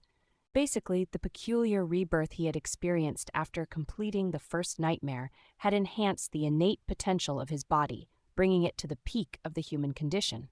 However, it was up to him to realize that potential with sweat, effort, and a lot of hard work. Practical application of wilderness survival techniques provided him with the opportunity to do so. And as though this wasn't enough, Sunny secretly collected information about other sleepers and practiced shadow control every night. His shadow was independent enough to be sent on scouting missions without his direct control. It would sneak here and there, listening in on the conversations and observing different classes where sleepers had to demonstrate their aspect abilities. Then, after Sunny had finished his supper and returned to his room, it would come back and share everything it had heard and seen during the day. The only problem with this arrangement was that the shadow, despite its outward snarkiness, turned out to be rather naive. It didn't quite understand how the human world worked, and as such, often failed to distinguish between useful information and meaningless chatter. So most of the time, Sunny would receive nothing of value or juicy gossip instead of important secrets. This is how he learned that in the sleeper center, romance was in the air.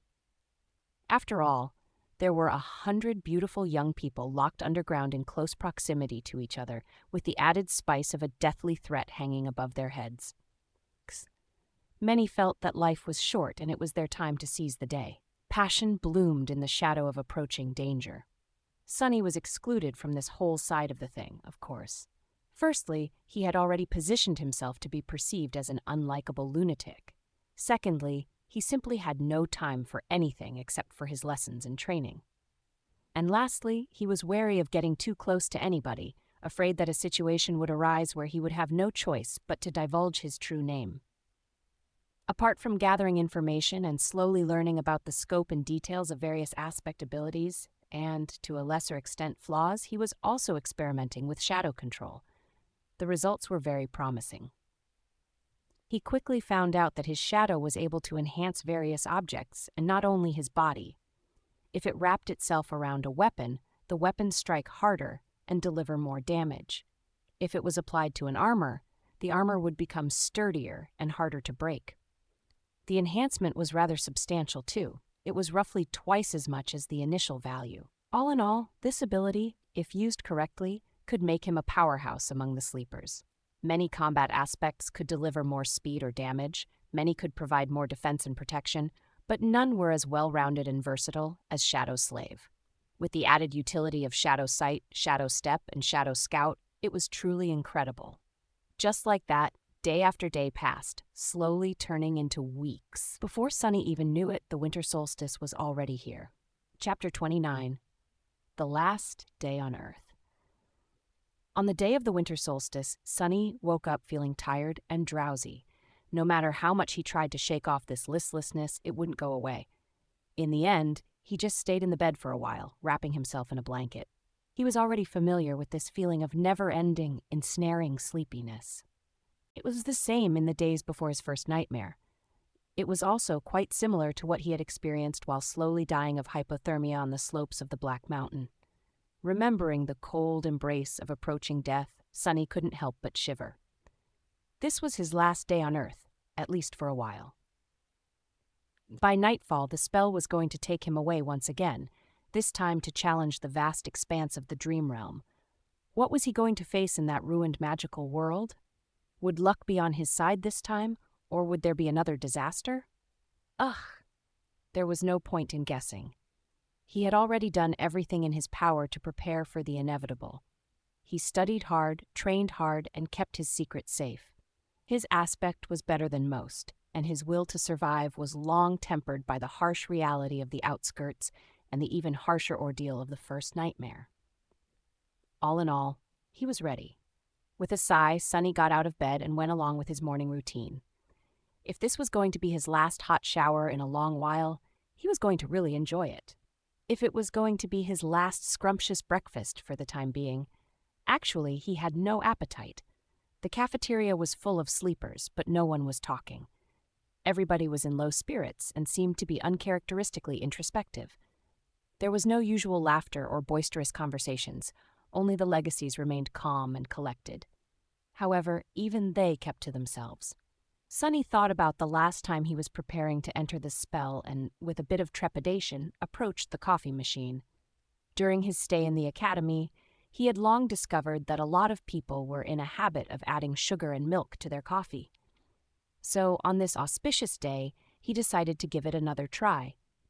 After all, it was nice to have a tradition. A few minutes later, he had taken his usual seat near Cassia, the blind girl. Despite their compulsory closeness, they had not talked to each other even once, just like two strangers forced to share the same space by circumstances beyond their control. Sunny did not see a reason for anything to change today. However, as soon as he took the first sip of coffee, Cassia suddenly turned her head and stared at him with her beautiful, blind blue eyes. Unnerved, Sunny looked around, checking if someone else had attracted her attention, and after making sure that there wasn't anyone standing behind him, asked, "What?" Cassia was silent, as though hesitating if she should reply, and then suddenly said, "Happy birthday." "What?" Sunny frowned, trying to comprehend the meaning behind her words. Then a flash of surprise appeared on his face. "Oh, right, it's my birthday today." He had completely forgotten about it. He was turning 17 today. Wait, how did she know about this? Sunny gave the blind girl a strange look, opened his mouth, and then decided to let the issue go. She was just too creepy. Thanks." With a nod, Cassia turned away and seemingly lost interest in having a conversation once again, which was for the better. Sunny returned to his coffee, finding it not too bad this time. Of course, sugar and cream were making most of the work. However, he did feel a little bit more awake after drinking it. 17, huh? Sunny was never sure that he would make it to this age alive. And yet, despite everything, he did. Life was sure unpredictable sometimes. If anyone would have told him a year ago that he was going to celebrate his 17th birthday by drinking real coffee with real milk and sugar, he would have laughed in their face. But now it was a reality. Unwillingly, Sunny remembered all the people who used to celebrate his birthdays with him a long time ago. Before his mood turned sour, he decisively dispelled these thoughts and forced himself to smile. "This is not bad. Let's do it again next year when I'm already an awakened." Cheering himself up like that, he finished his coffee and left the cafeteria. There were no classes today, but he still visited the wilderness survival classroom and said his goodbyes to Teacher Julius. The old man got pretty emotional when sending him off.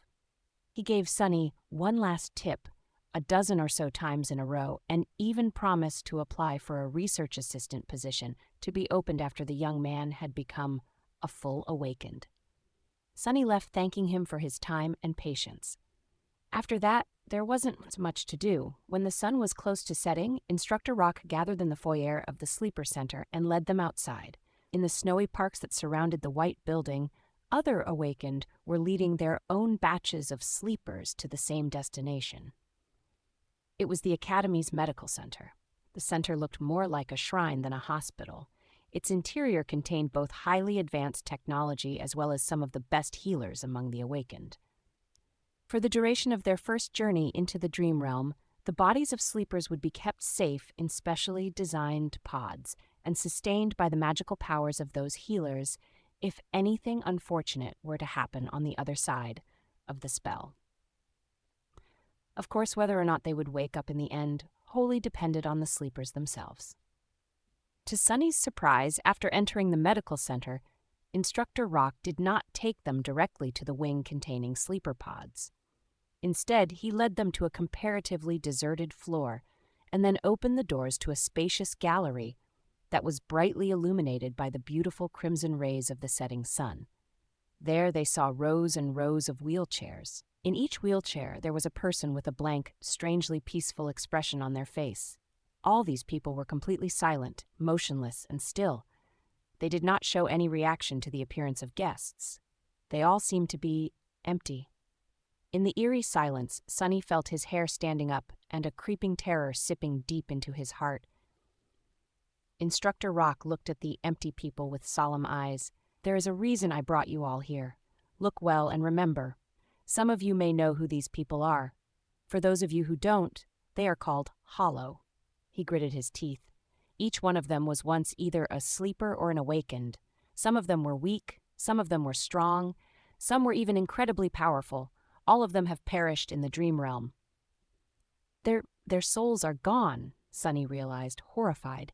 If you're lucky, once your spirit is destroyed, your body dies with it.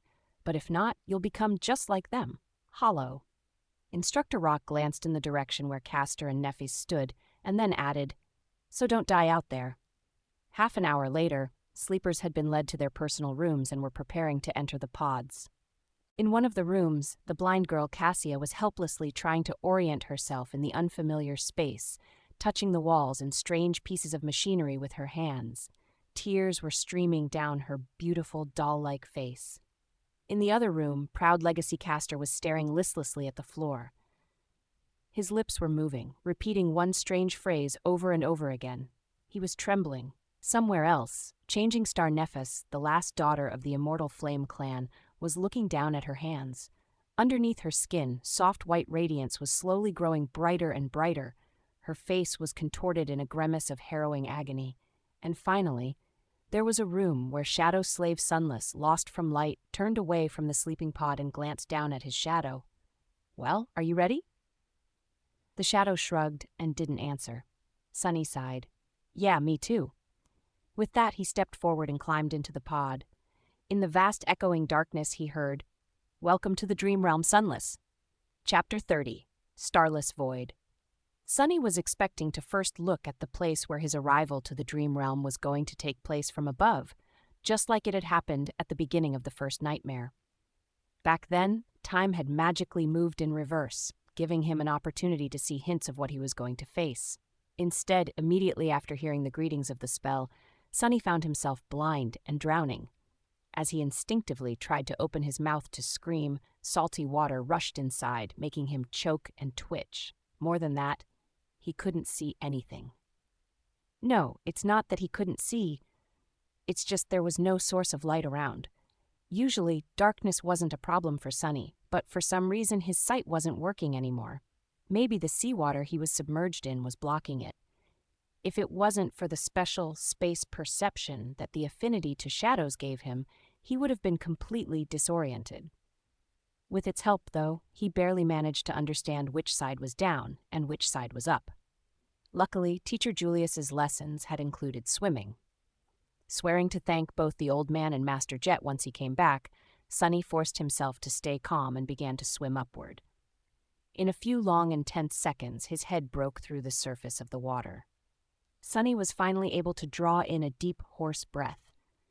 "Breathe, breathe, you're still alive!" After sucking in enough air to soothe his burning lungs and compose himself to a certain degree, Sunny carefully spun in the water, trying to take in his surroundings. What met him was an endless, jet-black expanse of undulating waves. Above them was an empty black sky. There was no moon, no stars, just a dark vastness of repressive nothingness. Sunny blinked a few times, cold dread taking hold of his heart. This is a sea?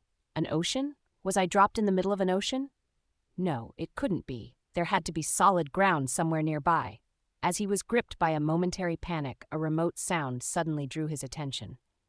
Sunny turned around and saw a triangular dorsal fin moving in his direction. Luckily, it was still hundreds and hundreds of meters away. Wait, if it's so far away, then how come I can see it so clearly? Despite being submerged in water, Sunny still felt like there was suddenly cold sweat all over his body. By his estimation, that dorsal fin was at least 5 meters tall. It was rapidly approaching, growing visibly larger with each second. "Damn you, spell!" With eyes full of horror, Sunny spun again, desperately trying to find something, anything, to save him. And there, a short distance away, he finally noticed a black mass protruding slightly above the water. Not wasting even a second on thinking, he started to swing his arms and legs, swimming in the direction of the black mass with a considerable speed. However, no matter how fast he swam, the giant shadow of the unknown creature was closing the distance between them much faster. A small part of Sunny's mind managed to preserve its rationality even when faced with this boundless, primal fear. Not allowing himself to slip entirely into panic, Sunny tried to think, and then silently commanded his own shadow to wrap itself around his body. Instantly, his speed increased twofold. Just seconds before the unknown colossus got to him, Sunny reached the black mass, stretched out his hands, and pulled himself out of the water. He rolled away from the edge, scratching his skin on the uneven rocks, and jumped in fright when the whole surface underneath him shuddered, as though something massive had collided with it. As Sunny backed out, terrifying jaws appeared from the water, with rows and rows of giant teeth, each one as long as he was tall. He opened his eyes wide, understanding that the rock he had climbed on was not tall enough to save him from the monster. Why is it even trying to eat me? I'm too small to be considered a filling snack for something this enormous. However, before the monster had a chance to attack, a colossal tentacle suddenly broke through the water and rose into the air like some strange black tower. Before too long, it fell down, entangling the owner of the giant maw and pulling it back under the water. Sunny lost the feeling in his legs and plopped on the ground, his mouth opened. His whole body was shaking. A few seconds later, the dark sea was calm again, as though nothing has happened. The indifferent waves continued to move silently under the lightless sky. So it wasn't trying to eat me, he realized, frozen. It was trying to run away. A few minutes later, Sunny was pretty sure that nothing was going to devour him, at least not immediately. With that certainty, he was finally in a state of mind to stop trembling and explore his surroundings a little. The black mass he climbed onto turned out to be a single stone platform of around 12 meters in diameter. Its surface was mostly flat, covered with grooves and somewhat dry. Due to the regular shape of its edges, it seemed more like something man-made than a natural formation. But then again, here in the dream realm, it was hard to be sure that something man-made was actually made by humans, as opposed to... Better not to think about it. The platform wasn't connected to anything, existing as a tiny island in the sea of darkness. There wasn't anything else above the water for as far as Sunny was able to see. After discovering that fact, he also realized something else. It was that he was wet, cold, and completely naked. In his defense, the clothing situation was the last thing one would think about when trying to save themselves from abyssal monsters. Also, it's not like someone was here to witness his stark paleness and private bits. Still, it was sort of cold. Sunny summoned the puppeteer's shroud and watched as dark gray garments covered his body. It even came with a pair of high, soft-soled leather boots. Clad in gray fabric and lusterless leather, he suddenly felt much safer. Not to mention, warm. After that, Sunny sat down in the middle of the platform, as far away from water as he could, and tried to remember the unique characteristic of every explored region of the dream realm he could think of. Unfortunately, none of them matched this starless, dark void. Of course not, he thought with a bit of resentment. Even if some unlucky humans had ever come here, I doubt that they were able to return to the real world alive. Not with those things hiding underwater. Not yet desperate enough to leave the platform and try to swim away in search of land, Sunny decided to wait and see. Maybe something was going to change as time went by. With a soft sigh, he habitually looked for his shadow. However, due to the total darkness that surrounded him, it couldn't really be seen. He just barely felt its presence. "This must be a paradise for you, right? All this gloom and not a star in sight." The shadow, of course, did not answer. "Anyway, good job earlier." With a nod, Sunny lay down using his hands as a pillow. Not thinking about much, he stared into the black sky and waited.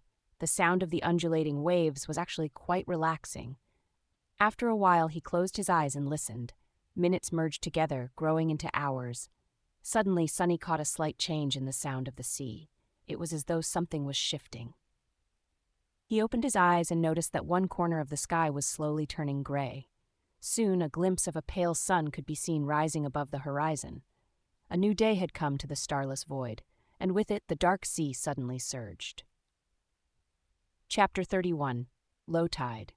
The black, opaque water suddenly surged and seethed, as though a living creature desperately trying to avoid the pale light of the coming dawn. Sunny slowly rose and, after some thought, carefully approached the edge of the stone platform. Looking down, he blinked and then kneeled to make sure that what he saw wasn't an illusion. The sea seemed to be receding. Slowly at first, and then faster and faster, the water level was dropping. The circular stone formation he had been taking shelter on used to barely protrude out of the waves, but now there were meters and meters of wet rock between him and the restless surface of the sea. As the sun climbed up, the monstrous ebb tide continued. Soon, Sunny found himself standing on the edge of a tall cliff, with 100-meter drop separating him from the churning waters. Beneath him, the rock formation broadened and changed shape. However, from his vantage point, it was hard to determine what that shape was exactly. At that time, the dark surface of the water began to be punctured here and there by sharp crimson blades. As it dropped even further, it was as though a crimson forest was slowly rising from the black depths. The trees were made of something resembling coral, growing chaotically into each other and stretching toward the sky. They were colossal in size, with irregular protrusions entwining and merging together, looking monumental and eerie in the black and red reality of the sunlit void. The labyrinth formed by this strange reef stretched as far as Sunny could see, broken here and there by protruding cliffs, sudden chasms, and distant natural features. Half an hour later, utterly shocked, Sunny stared down and realized that the sea was completely gone. If not for the black seaweed left hanging on wet rocks and scarlet pillars of coral, he would even doubt if it was ever there. His small circular island had turned into the peak of a strange, towering, irregularly shaped cliff. Looking down, he felt his head spinning. By then, the night had already fully retreated, letting morning finally take its place. "I'm not seeing things, am I?" Sunny thought, pinching himself. What the spell was that? Despite the sudden disappearance of the dark sea and its hidden monsters, Sunny was in no rush to climb down from his circular stone platform. Firstly, he felt that if the sea was able to disappear, it was surely able to come back, perhaps at any moment. Secondly, he did not know what dangers the coral labyrinth was hiding. Perhaps there was something even scarier than the owner of the giant tentacle down there. But that did not mean that he wasn't going to explore. Coming back to his spot in the middle of the platform, Sunny sat down and commanded his shadow to separate itself from his body. Then, taking control of it, he approached the edge of the platform and nimbly slid down. Habitually moving from one shadow to another, he began the descent. At this moment, Sunny was glad that shadows had no weight and were not affected by gravity. While the shadow was busy climbing down, Sunny yawned. "Say, don't you think that you need a name?" Although his shadow was already too far away to hear him, they still could communicate through their shared connection. Of course, the fact that it could did not mean that it would. The shadow was sort of taciturn, mostly because it didn't have vocal cords and was unable to speak. Plus, its temper wasn't that great. How about shameless? No. What about shady? Also no. What about something simpler like what? Well, do you have suggestions then? All right, we'll shelve this conversation for later. By the time he was done with this short monologue, the shadow had already reached the bottom of the cliff. The range of shadow control was not limitless, but it was just barely enough to explore their nearest surroundings. Entering the labyrinth, Sunny found it to be extremely disorienting and convoluted. The paths between coral pillars were sometimes broad, sometimes narrow. They twisted and turned without any logic, often leading to dead ends or even back to where he started. More than that, some paths entered inside the coral mounds, turning into dark tunnels. The labyrinth was vast and multi-layered, making Sunny's head hurt after multiple fruitless attempts to memorize the layout of the nearest pathways. In the end, he sent the shadow up, forcing it to climb on top of the crimson forest and start jumping from one sharp coral blade to another, knowing full well that he himself would not be able to do the same.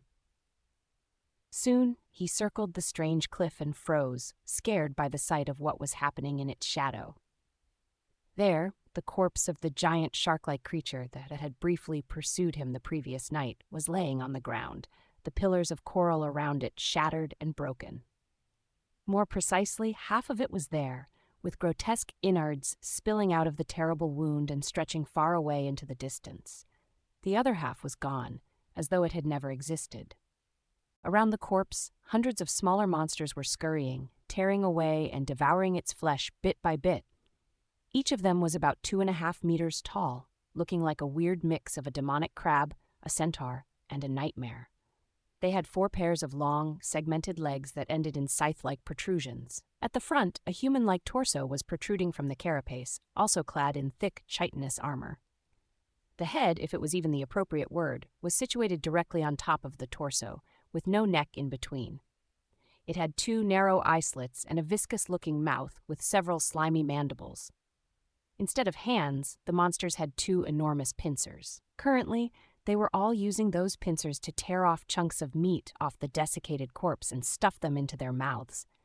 From time to time, a fight for an especially juicy piece of meat would break out, ending up in a few monsters being torn apart and quickly devoured by the victors.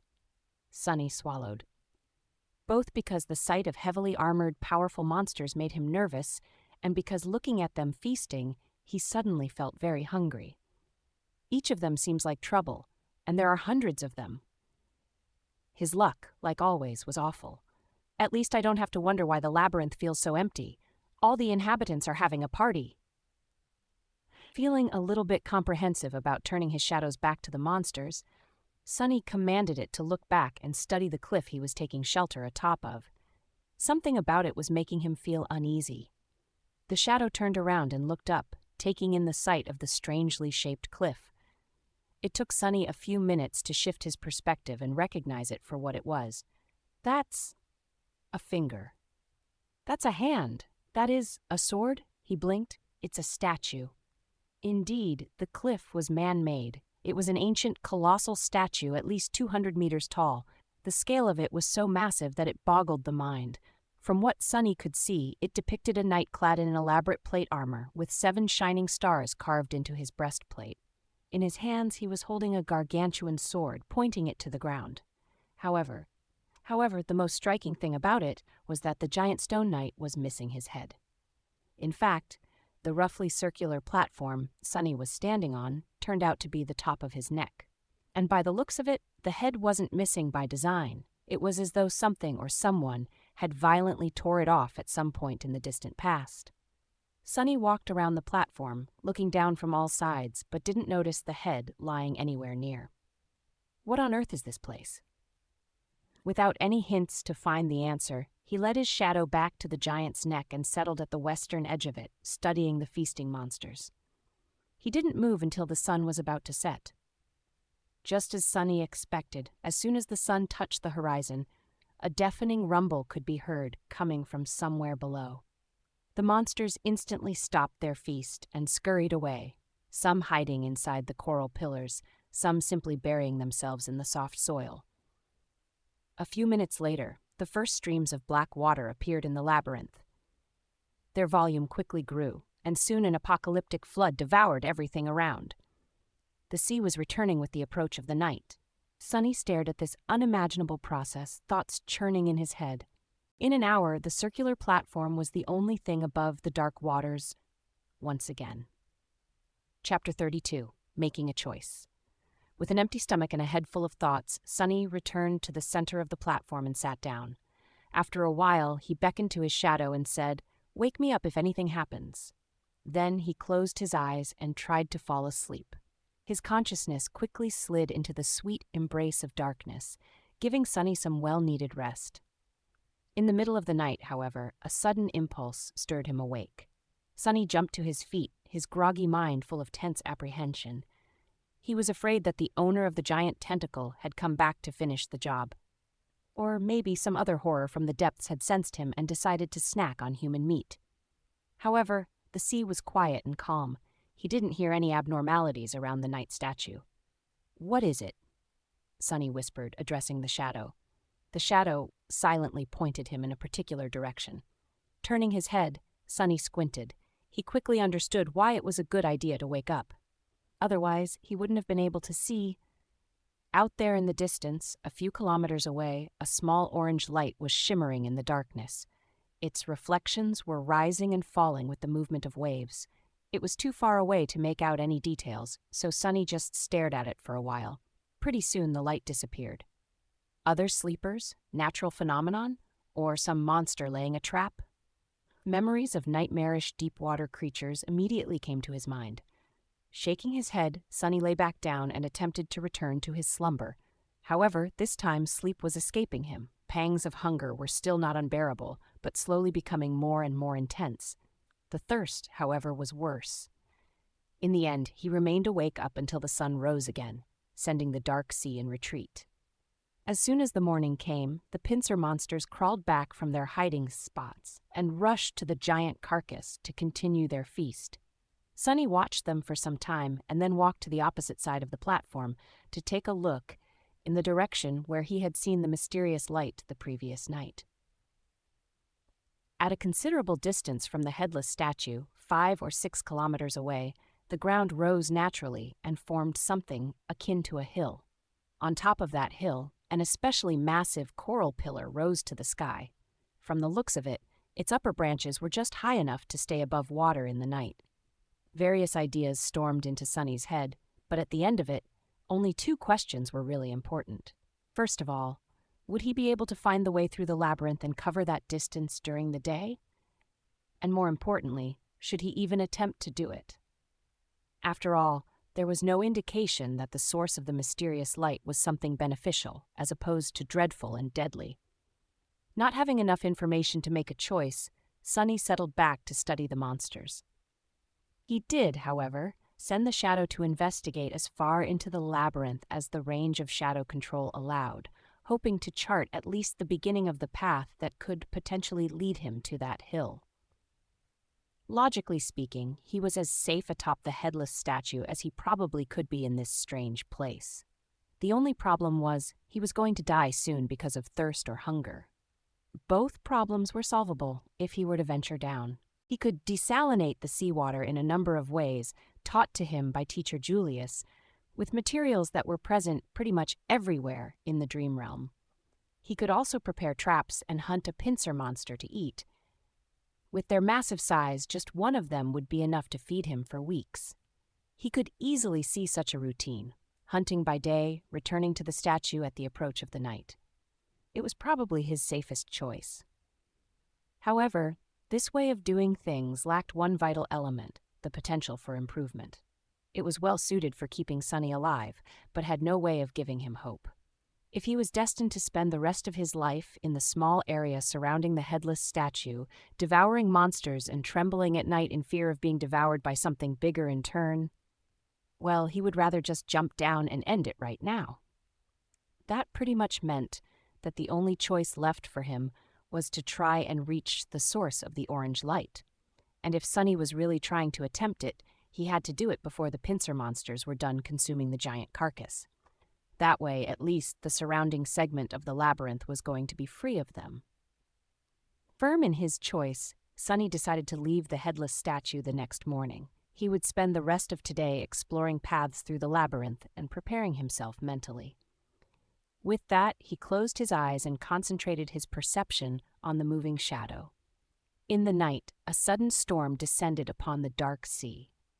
Sunny was stirred awake by the shadow in time to prepare himself for the crushing winds and the pelting rain. Usually, rain always put him in a bad mood, but this time he was too thirsty to think about anything except for fresh water.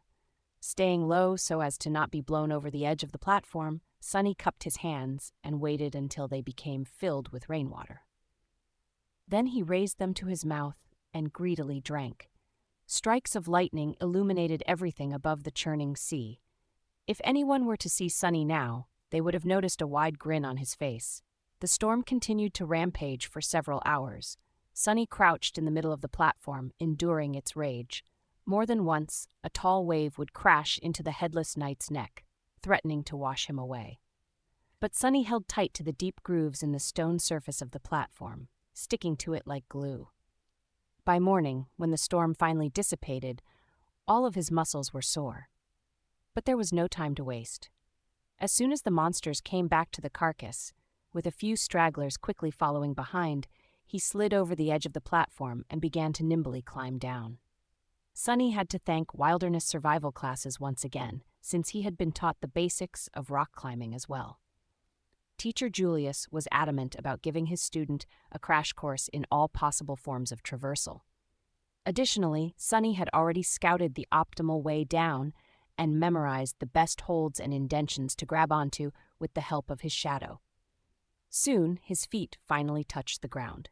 Despite the fact that leaving the safety of the headless statue was going to put him in considerable danger, Sunny instantly felt his mood improving. Remaining passive for the last couple of days did not suit his character well. Now, even if his plan were to end in failure, at least he was going to go down doing something that he had decided to do. Trying and failing was better than not trying at all. The black mud was deep enough to slow him down, but not to the extent he had been afraid of. With some practice, Sunny was soon able to walk at an acceptable speed. What's more, as long as he stuck to the shadows, his steps were light and silent, producing no squelching noises from the mud. He headed for one of the paths that were supposed to lead him to the distant hill and entered the cool shade of the Crimson Labyrinth. Immediately, a strange feeling enveloped his mind. It was as though the world beyond the labyrinth did not exist anymore, and all that was left were its twisting, dark paths. This thing almost seems endless. Shaking his head, Sunny sent the shadow to scout ahead, hoping to be notified of any latent danger in advance, and began to move forward. His life now depended on whether or not he would reach the distant hill before the sun began to set. He didn't even want to think about what would happen if he were still inside the labyrinth once the dark sea came back in an unstoppable flood. The shadow moved ahead of him, not meeting any hurdles. Sometimes it would climb high to scout the direction of different paths, allowing Sunny to choose the optimal route most of the time. However, he still had to backtrack a considerable distance once or twice, ending up either in a dead end or on a path leading in the wrong direction. Despite that, everything seemed to be going smoothly. Sunny even had time to carefully study the interior of the labyrinth, noticing more details of its composition, as well as a frightening amount of unrecognizable bones hiding in the mud beneath his feet. Because of how well things were going, he lowered his guard a little. His arrogance was also to blame. With his extensive preparations and skillful control of the Shadow Scout, Sunny subconsciously patted himself on the shoulder and assumed that everything was going to be fine. That's why, when the mud directly in front of him started to move, he was a fraction of a second late to react. In the next moment, a massive pincer shot out of the ground and tore through the air, threatening to cut his body in half with one crushing strike. Chapter 33. Carapace Scavenger. Crap! This was the only thought in Sunny's head as he awkwardly fell backward, allowing the pincer to close right in front of his face with a loud clack. The jagged, chitinous blades were so close that he could clearly see bits of mud sticking to their surface. Sunny landed on his back, narrowly avoiding the unexpected strike. The good thing was that he managed to avoid being injured or even killed. The bad thing was that he was sprawled on the ground, unable to quickly create distance between him and the attacker. The massive pincer was still hovering above. Just as this realization dawned on Sunny, he desperately rolled to the side. In the next moment, the pincer lunged down, sending small tremors through the mud. If not for his quick reaction, Sunny's chest would have been caved in by that blow. He was just beginning to stand up when the pincer swiped sideways. Luckily, Sunny was ready. Instead of trying to dodge or block the attack, he went with it, letting the pincer collide with his outstretched hands and cushioning the blow. As his arms screamed in pain, Sunny used the force of the blow and allowed his body to be sent flying through the air. This way, at least, he would get out of the pincer's range. He might not have been taught how to fight, but one thing he knew very well was how to fall. Instead of breaking his neck or having the breath beaten out of him by the landing, he braced his body and nimbly rolled before stopping some distance away from the ambushing monster. I take it back, Sunny, though, remembering his sarcastic critique of heroes' battle rolls. Rolling is an integral part of any respectable monster fighting technique. Then he looked up, trying to ascertain the situation. In front of him, the attacker had finally shown itself. It burrowed from under the mud, casting a vast shadow over kneeling Sunny. Its tiny eyes were full of rage, hunger, and malice. It was one of the pincer monsters he had spent so much time observing. Towering over him at almost 3 meters in height, the bulky creature moved its mandibles and produced a jarring, piercing screech. "Why aren't you devouring the giant carcass with the rest of your buddies, you crab bastard?" However, the answer to Sunny's indignant plea was rather obvious. The monster seemed to be in a rather bad shape. Half of its 8 scythe-like legs were broken, and there were cracks in its thick carapace, each oozing with viscous azure blood. Additionally, he was missing one of its 2 pincer arms, which seemed to have been torn off entirely at the shoulder. If not for this pathetic state, the creature would have had no need to hide in the mud, hoping to catch easy prey. It could have just followed the other monsters and joined on the feast. Sunny was just unlucky to stumble directly upon its ambush. He had relied too much on the scouting abilities of his shadow, forgetting that it wasn't much more observant than an awakened human. It was also weightless and inaudible. That's why the monster did not react when the shadow had passed over its trap a minute earlier. On the other hand, Sunny could also consider himself lucky. By the same logic, he would not have been able to dodge the creature's sudden attack if not for its crippled, slowed state. But pondering on his luck could wait for later. Right now, Sunny had a far more pressing thing to do. Namely, try to survive. "Get back here," he ordered the shadow and jumped to the side. In the next second, the space he occupied a moment before was torn apart by the attacking monster. Its heavy pincer crashed into the side of a coral pillar, sending crimson shards flying in every direction. Sunny caught his balance and continued moving.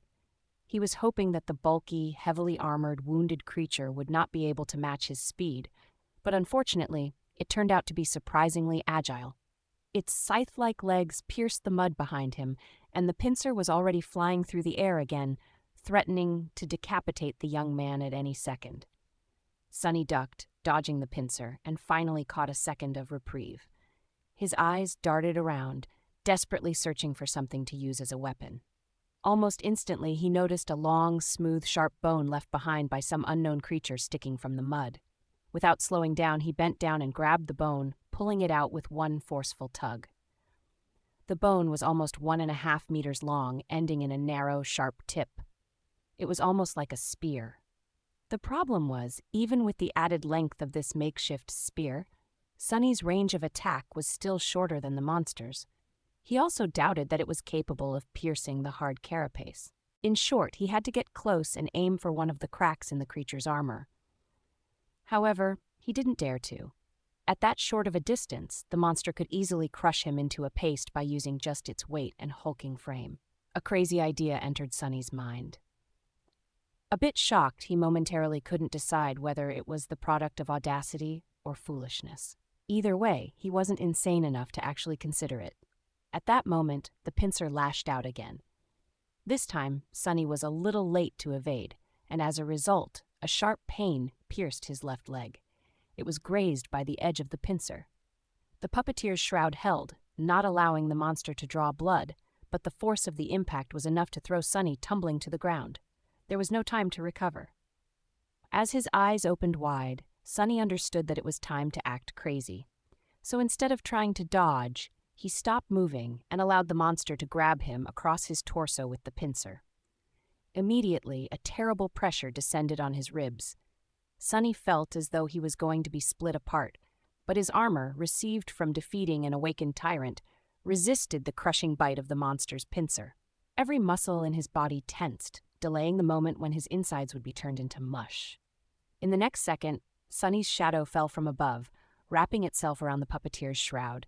With the protective properties of the armor enhanced, he was able to better resist the pincer's pulverizing embrace.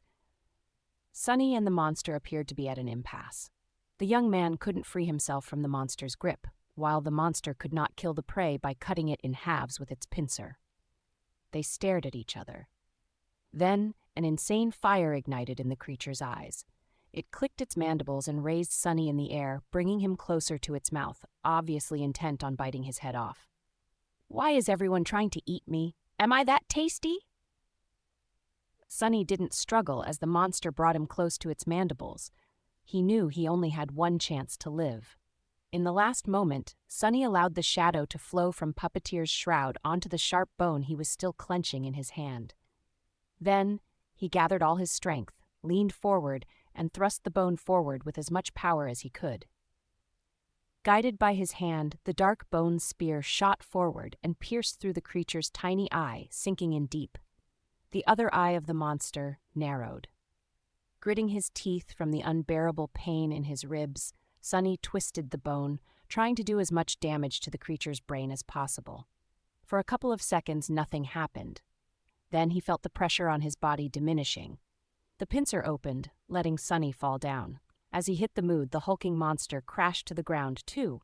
The bone spear was still sticking from its head, bathed in the streams of azure liquid. Sunny moaned and drew in a raspy, painful breath. You have slain an awakened beast, carapace scavenger. You have received a memory, azure blade. Your shadow grows stronger. Chapter 34. Only Steel Remembers. Sonny was sprawled in the mud, trying to catch his breath. The subtle voice of the spell echoed in his ears. Your shadow grows stronger. Immediately he felt a slight change. His body grew a little bit stronger, his vision a little sharper, his skin a little smoother. The change was minimal but apparent. What was that? He had a guess, and it was easy to confirm. Sonny summoned the runes. Shadow fragments, 14-1000. Previously, he only had 12 of the mysterious shadow fragments with no knowledge on how to acquire more. Now it seemed that the process was automatic. He only had to kill an enemy to absorb a part of their shadow and enhance his own core. More than that, the number of fragments he was able to receive wasn't directly correlated to the number of slain enemies. After a bit of thinking, Sonny came to a preliminary conclusion. Dormant soul cores gave him 1 fragment, while awakened ones gave 2. However, only enemies he defeated directly, more or less, counted. Killing the Mountain King's larva, a dormant beast, had given him 1 shadow fragment. Finishing off the veteran slaver, a dormant human, another. Mountain King itself was an awakened tyrant, which meant that it had 5 awakened cores. With each giving Sonny 2 shadow fragments, he ended up with a total of 12. And now, after killing the carapace scavenger, he had 14. Interestingly, he didn't receive any fragments from the deaths of Shifty, Scholar, and Hero, even though they perished as a result of his machinations. It seems he had to finish an enemy off with his own 2 hands to absorb a part of their shadow. Well, or at least by summoning an ancient dead god. The process was quite similar to how normal awakened increased their power, with the only difference being that the steps of extracting and consuming the corresponding material, soul shards, were skipped in favor of instant absorption. That meant that shadow fragments could not be stored and subsequently could not be bought or traded. He won't have an opportunity to receive them as a reward for completing missions, providing services, or selling various spoils. If Sonny wanted to grow stronger, his only option was to fight and kill. No peaceful life for me, I guess. Previously, Sonny thought that he at least had the choice to choose a relatively safe path. Many awakened never left the confines of human citadels and never faced nightmare creatures, choosing instead to perform various jobs in the dream realm, just as they would in the real world. They received payments in the form of soul shards, which were simultaneously the fuel of one's progression and the universal currency inside the citadels. Sonny was never set on pursuing such a life, but not even having a choice was sort of irritating. Luckily, there was a bright side, too. Without the need to use soul shards to strengthen his core, he would be able to spend everything he earns freely and without concern. After all, after he kills an enemy and absorbs the shadow fragments, the soul shard would still be there, ready to be collected and exchanged for something Sonny might need in the future. That would effectively make him twice as efficient in terms of earning and spending, which was not a small advantage. Additionally, there was the matter of the shadow core. Since both Sonny and his shadow were tied to it, strengthening the core would not only increase Sonny's power, but also enhance the shadow. So if he were to use it to further empower himself, the actual effect would be stacked, producing a 2-fold enhancement. So for each shadow fragment he collected, Sonny would actually be able to rip twice as much benefit as an awakened would from a soul shard. Not bad. Not bad at all. The future was bright, provided he survives and gets the opportunity to even have a future, of course. Sitting up, Sonny moved his eyes and found the cluster of runes describing his memories. Azure Blade, had he finally gotten a weapon? Memory. Memory rank, awakened. Memory type, weapon. Memory description, on this forgotten shore, only Steel remembers. Interesting. Not very informative, but interesting. Sonny summoned his new weapon, and a sharp, light sword immediately appeared in his hand. It was about 1 meter long, including the handle. The blade was straight and single-edged, ending in an angular tip. It was forged out of azure steel, with a beautiful layered pattern. Deep inside the steel, white sparks could be seen. The crossguard was minimalistic and simple, offering almost no protection to the wielder's hands. If Sonny knew his way around cold weapons, he would have called it a tangdao. However, he had no idea about such things. All he could gather was that the blade was single-edged, which meant that it was probably meant for slashing and cutting as opposed to piercing, and that the handle was long enough to accommodate 2 hands. Also, the sword was pretty. He summoned the shadow and made it wrap itself around the azure blade. Immediately, the steel became bluish-black with a scattering of white sparks. It looked like a starlit night sky. Sunny stood up and waved the sword a couple of times, getting accustomed to its weight. The sharp edge whistled as it cut the air. Well, now I finally look like a real awakened. After that, he cast a gaze at the corpse of the carapace scavenger and grimaced. This part was not going to be pleasant. After some time, he managed to break open the cracked carapace and cut away a few strips of tender pink meat. He also did not forget to extract the radiant crystal from the beast's chest, the soul shard.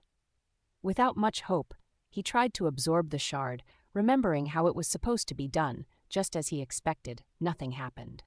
They're really of no direct use to me. With a shrug, Sunny places the shard and the meat in a makeshift rucksack he weaved from black seaweed and looked at the sun. The day was still young. He still had a good chance of making it to the distant hill before the sea came back. However, his left leg was banged up in the fight with the scavenger beast, so walking wasn't as easy as it was before. He gritted his teeth and began limping. Hours passed. Due to his bruises and increased vigilance, Sunny's progress slowed down considerably. He was sweating and grinding his teeth, feeling pain with each step. What's worse, the further he reached into the labyrinth, the more confusing and entangled the paths became. Even with the shadow's help, he constantly had to backtrack and struggled to move in the right direction. Crap, crap, crap! If nothing changed, Sunny would not reach his goal, which meant that he'll be crushed to death by the returning sea. Not allowing himself to think about dying, Sunny tried to walk faster. However, he couldn't be too hasty. Making a wrong turn would have taken precious minutes away from him, so he had to choose the way carefully. Additionally, missing to notice another ambush could end his life directly. Curses! Just when he was beginning to feel desperate, his shadow suddenly saw something that momentarily sent Sunny into a stupor. Some distance further down the path, beyond a few turns, the corals widened, creating a small clearing. And in the middle of that clearing, someone was walking across the mud. The first thing Sunny saw was fair skin, a lot of skin. The tall, lithe girl was only dressed in a makeshift skirt and a crude brassiere, both made out of seaweed. However, it didn't seem to bother her.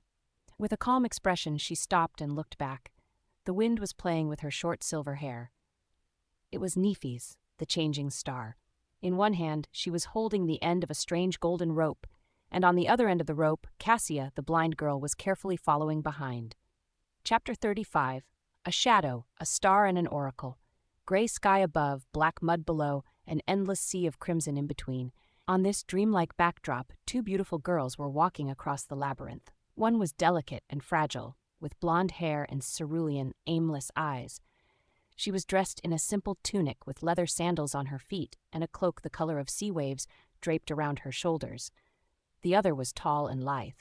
She had silky silver hair and clear gray eyes. Her revealing clothes were crudely made out of black seaweed, leaving her fair skin and athletic build exposed. She was poised, alert, and barefoot. A golden rope connected 2 girls together. Wow, what a sight, Sunny thought. He suddenly regretted that he was not an artist. The picture just begged to be made into a painting. Wait, why am I thinking about that? People, I found people. His heart skipped a bit. If Nephis and Cassia were here, then the orange light from before, most likely, had something to do with them, which meant that they knew how to get to the tall hill, which meant that Sunny didn't have to be crushed to death by the high tide. So what do I do now? He wasn't the best at ingratiating himself to other people. In fact, he was the polar opposite. People usually instinctively avoided him. And that was in normal circumstances. This time, however, he had spent a whole of 4 weeks making sure that everyone in the academy hated his guts. Good job, Sunny. Still, he was at least useful. In this situation, an additional body was already a great boon when facing hungry monsters. And he wasn't just anyone. His ability to scout ahead alone was worth a lot. Surely they'll understand that, right? With a heavy sigh, Sunny stepped into shadows and hurried to the clearing. He reached it in a minute or so, hiding and observing the two girls before making a final decision. Helping herself with the wooden staff, blind Cassia slowly approached the middle of the clearing and extended her hand, finding Nephis and touching her on the shoulder. "Why did you stop?" Nephis supported the blind girl and glanced at the sky. "It's getting late." An awkward pause hung between two girls. After some time, Cassia asked, "So you think we should turn back?" Nephis blinked and cleared her throat. "Yes." Sunny was a bit amused by their exchange. "What is she, a strong, silent type?" Then he returned to his dilemma and grimaced. "How do I approach them? Damn, why is this so hard? It's not like I'm trying to ask them out on a date. I mean, one of them, both of them. What am I thinking about? Just go and say hi." But then, if he suddenly appeared out of the shadows, not at all like a creep, how high was the probability of them getting spooked and attacking him before noticing that he was not a monster? Wait, why would they? Arg! To hell with this! Deciding on the safest approach, Sunny commanded his shadow to abandon its hiding place and move to a spot where Nephis could clearly see it. He could clearly sense the shadow rolling its eyes as it obeyed the order. As soon as the shadow started to move, Nephis suddenly snapped her hand sideways. Immediately, a long sword appeared in it, cutting the air as it assumed a defensive position. Before the shadow could even take 2 steps out of its hiding spot, it was already pierced by Changing Star's gray eyes. The shadow froze. It seemed a bit startled. Cassia took a step back. "Neph, what is it?" Nephis didn't answer immediately, carefully observing the shadow. Then she simply said, "There's a shadow." Cassia's doll-like face paled. "A shadow? Scavengers?" The tall girl tilted her head a little. "No, it's a human shadow." This was clearly not what Cassia expected to hear. With an expression of surprise, she asked, "A human shadow? What? What is it doing?" Nephis hesitated. After a while, she answered in a flat tone, "It's waving at us." After a whole minute of silence, Cassia finally found the words to react. "What?" "I said, it's waving." "Yes, I know. I mean, why is it doing that?" Nephis opened her mouth, then closed it again.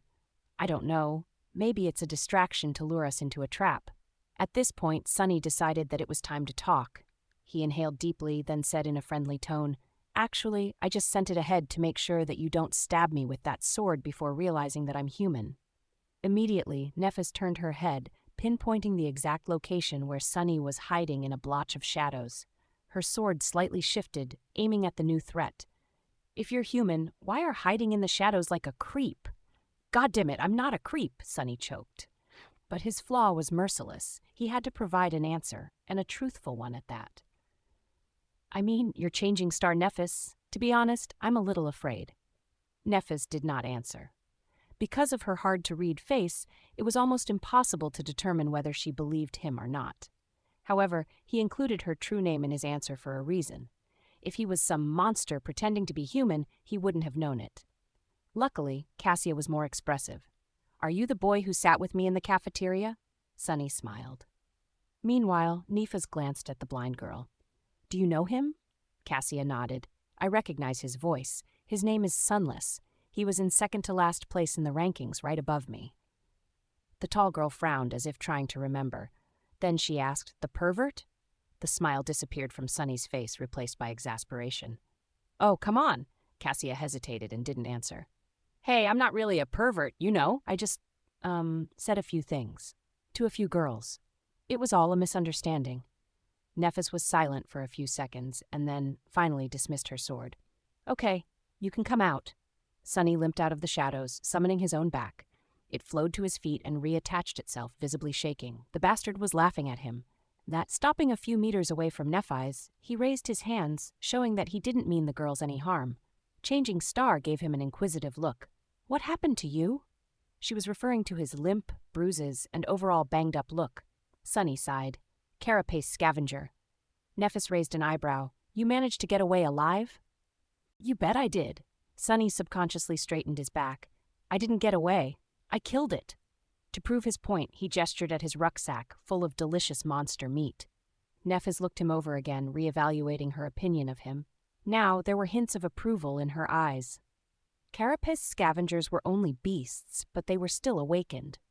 With the addition of their mighty physique and natural armor, defeating one was not an easy feat for any sleeper, who all had a dormant core, let alone someone from the very bottom of the ranking list. Come to think of it, it was even a bit too outstanding. Sonny lowered his eyes. It was already wounded, Nefis shrugged.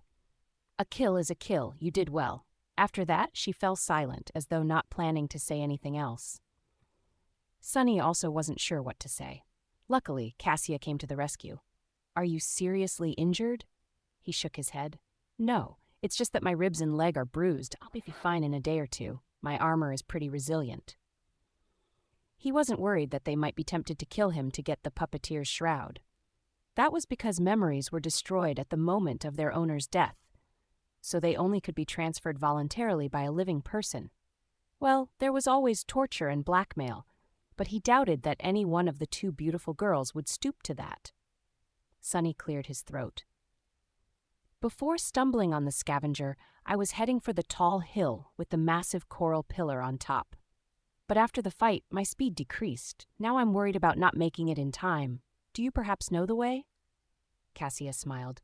Actually, we spend the last days on that hill. We were just about to go back. Nefis didn't say anything, looking at the sky. Sonny licked his lips. Well, can I come with you? They're not going to say no, right? The blind girl turned her head to her companion, a clear question written on her face. Nefis lowered her eyes, staring at Sonny. After a while, she said, No. What? Problem. No problem. What's wrong with you, princess? Can't you speak faster? Feeling his heart beating wildly in his chest, Sonny smiled. Well, all right. Chapter 36, Bonfire. The rest of the way to the tall hill did not take a lot of time. With Nefis leading the way, taking all the right turns at all the right places, there was no need to explore the labyrinth and backtrack after encountering a dead end. Additionally, there were no scavengers around. In fact, they could have moved ever quicker if not for Cassia, who walked slowly even with the help of her staff. Guided by the golden rope, she carefully explored the ground ahead before taking each step. The uneven paths of the Crimson Forest were not an ideal surface for a blind person to walk on. Sonny didn't say much, periodically casting an incredulous glance at the strange pair. No matter how he looked at it, Cassia seemed to be dead weight. Perhaps it was cruel to say, but in the merciless reality of the dream realm, misguided kindness was a sure way to end up dead. Before meeting and observing the girls, he still had hope that Cassia's terrible flaw hid an unexpected and powerful aspect. But from what he saw, it wasn't the case. If she couldn't even walk properly, what kind of power was there to hide? Nothing could outweigh the ruthless fact that the blind girl couldn't protect herself, and thus would only drag her companions down. One had to be a fool or not fond of living to allow that to happen. So, which one of these descriptions suited Nephi's? Somehow, he felt that neither did. The sunset was not far off when they reached the hill. After climbing it and approaching the massive growth of coral, Nefis dismissed the golden rope and immediately summoned it again. This way it was untied and appeared in her hands in a neat bundle. Ah! So it's a memory. Sonny wondered what qualities the magical rope had. Soon, his curiosity was satisfied. Right in front of his surprised eyes, the length of the rope suddenly began to increase. Soon, it was thrice as long as it was before. Nefis calmly tied both ends of the rope into loops and then threw one of them into the air, accurately coiling it around a prominent protrusion near the top of the coral pillar. Then she tested if the rope would hold, swiftly climbed up and waved from above, giving Sonny the signal to follow. After hesitating for a second, Sonny approached the rope and grabbed it. He couldn't help thinking that this would be the perfect opportunity to cut his head off. With him helpless while climbing and Nefis standing on the top of the pillar, the vivid picture appeared in his mind. Stop being paranoid, Sonny thought, trying to calm himself down. It's not that he was sure of Changing Star's impeccable moral qualities. Instead, he was certain of one thing. If Nefis really wanted to kill him, she wouldn't have needed to wait for an opportunity. She could have just cut him into ribbons whenever. Simultaneously scared and reassured by this, though, Sonny nimbly climbed up and joined Nefis at the top of the coral mound.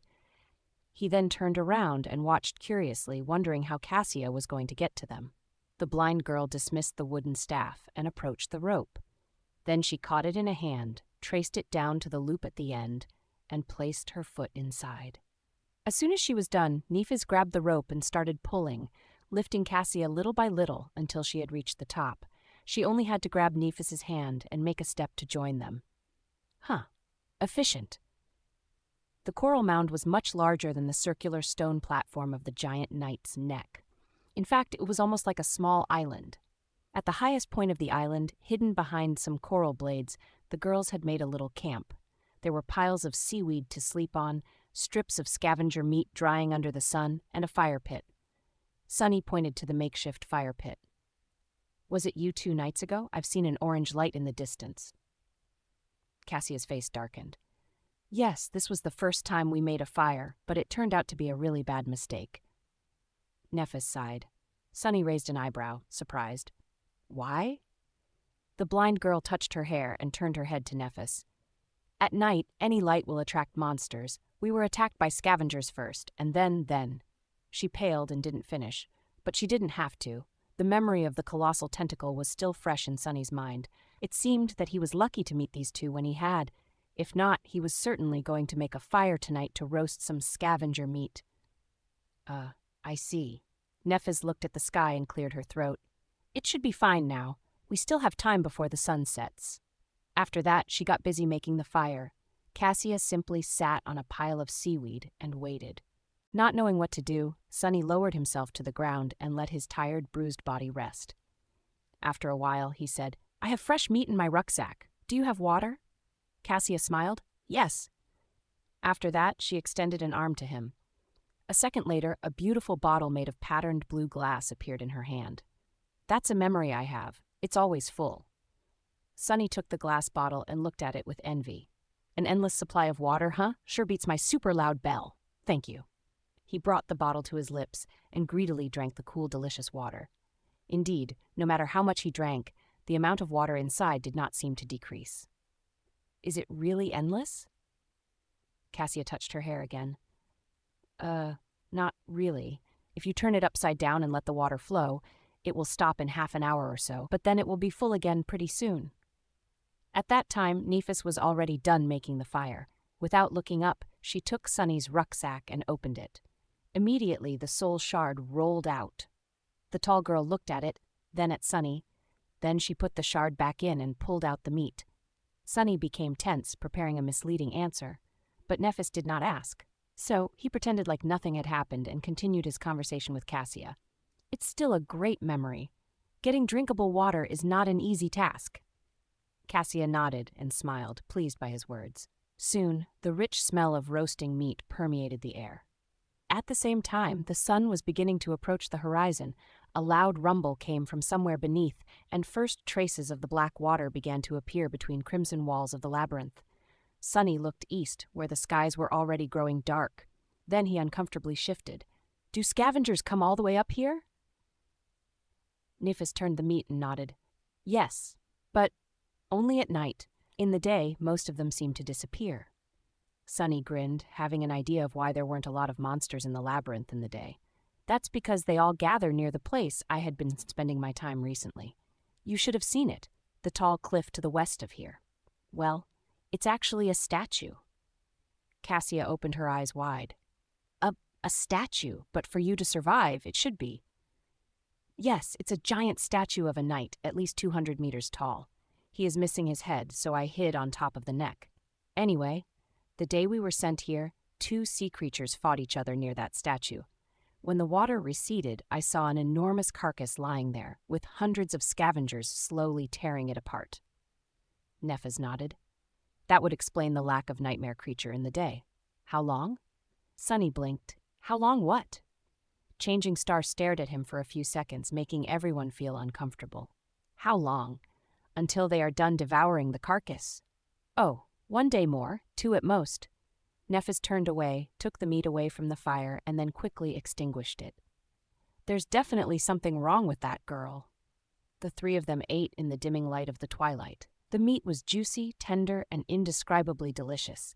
It was better than anything Sunny had ever tasted, even back in the Academy's cafeteria. Of course, his excruciating hunger played a part in that. From time to time, they would pass the glass bottle to each other. When they were finished with their meal, The dark sea was back, and the night was upon them.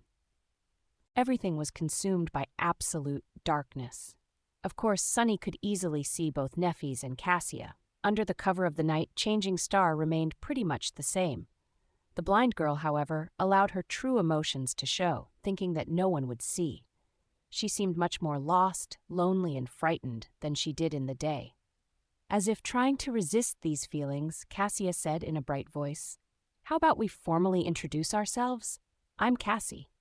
Nephis glanced in her direction and shrugged. "Neph." Next, it was Sunny's turn. He exhaled, glad that they didn't ask his name directly. Most likely, he would still have been able to provide his human name. However, it also might have depended on the wording of the question. Relieved, he smiled and answered, "I'm Sunless, but you can call me Sunny." Chapter 37. Getting to know each other.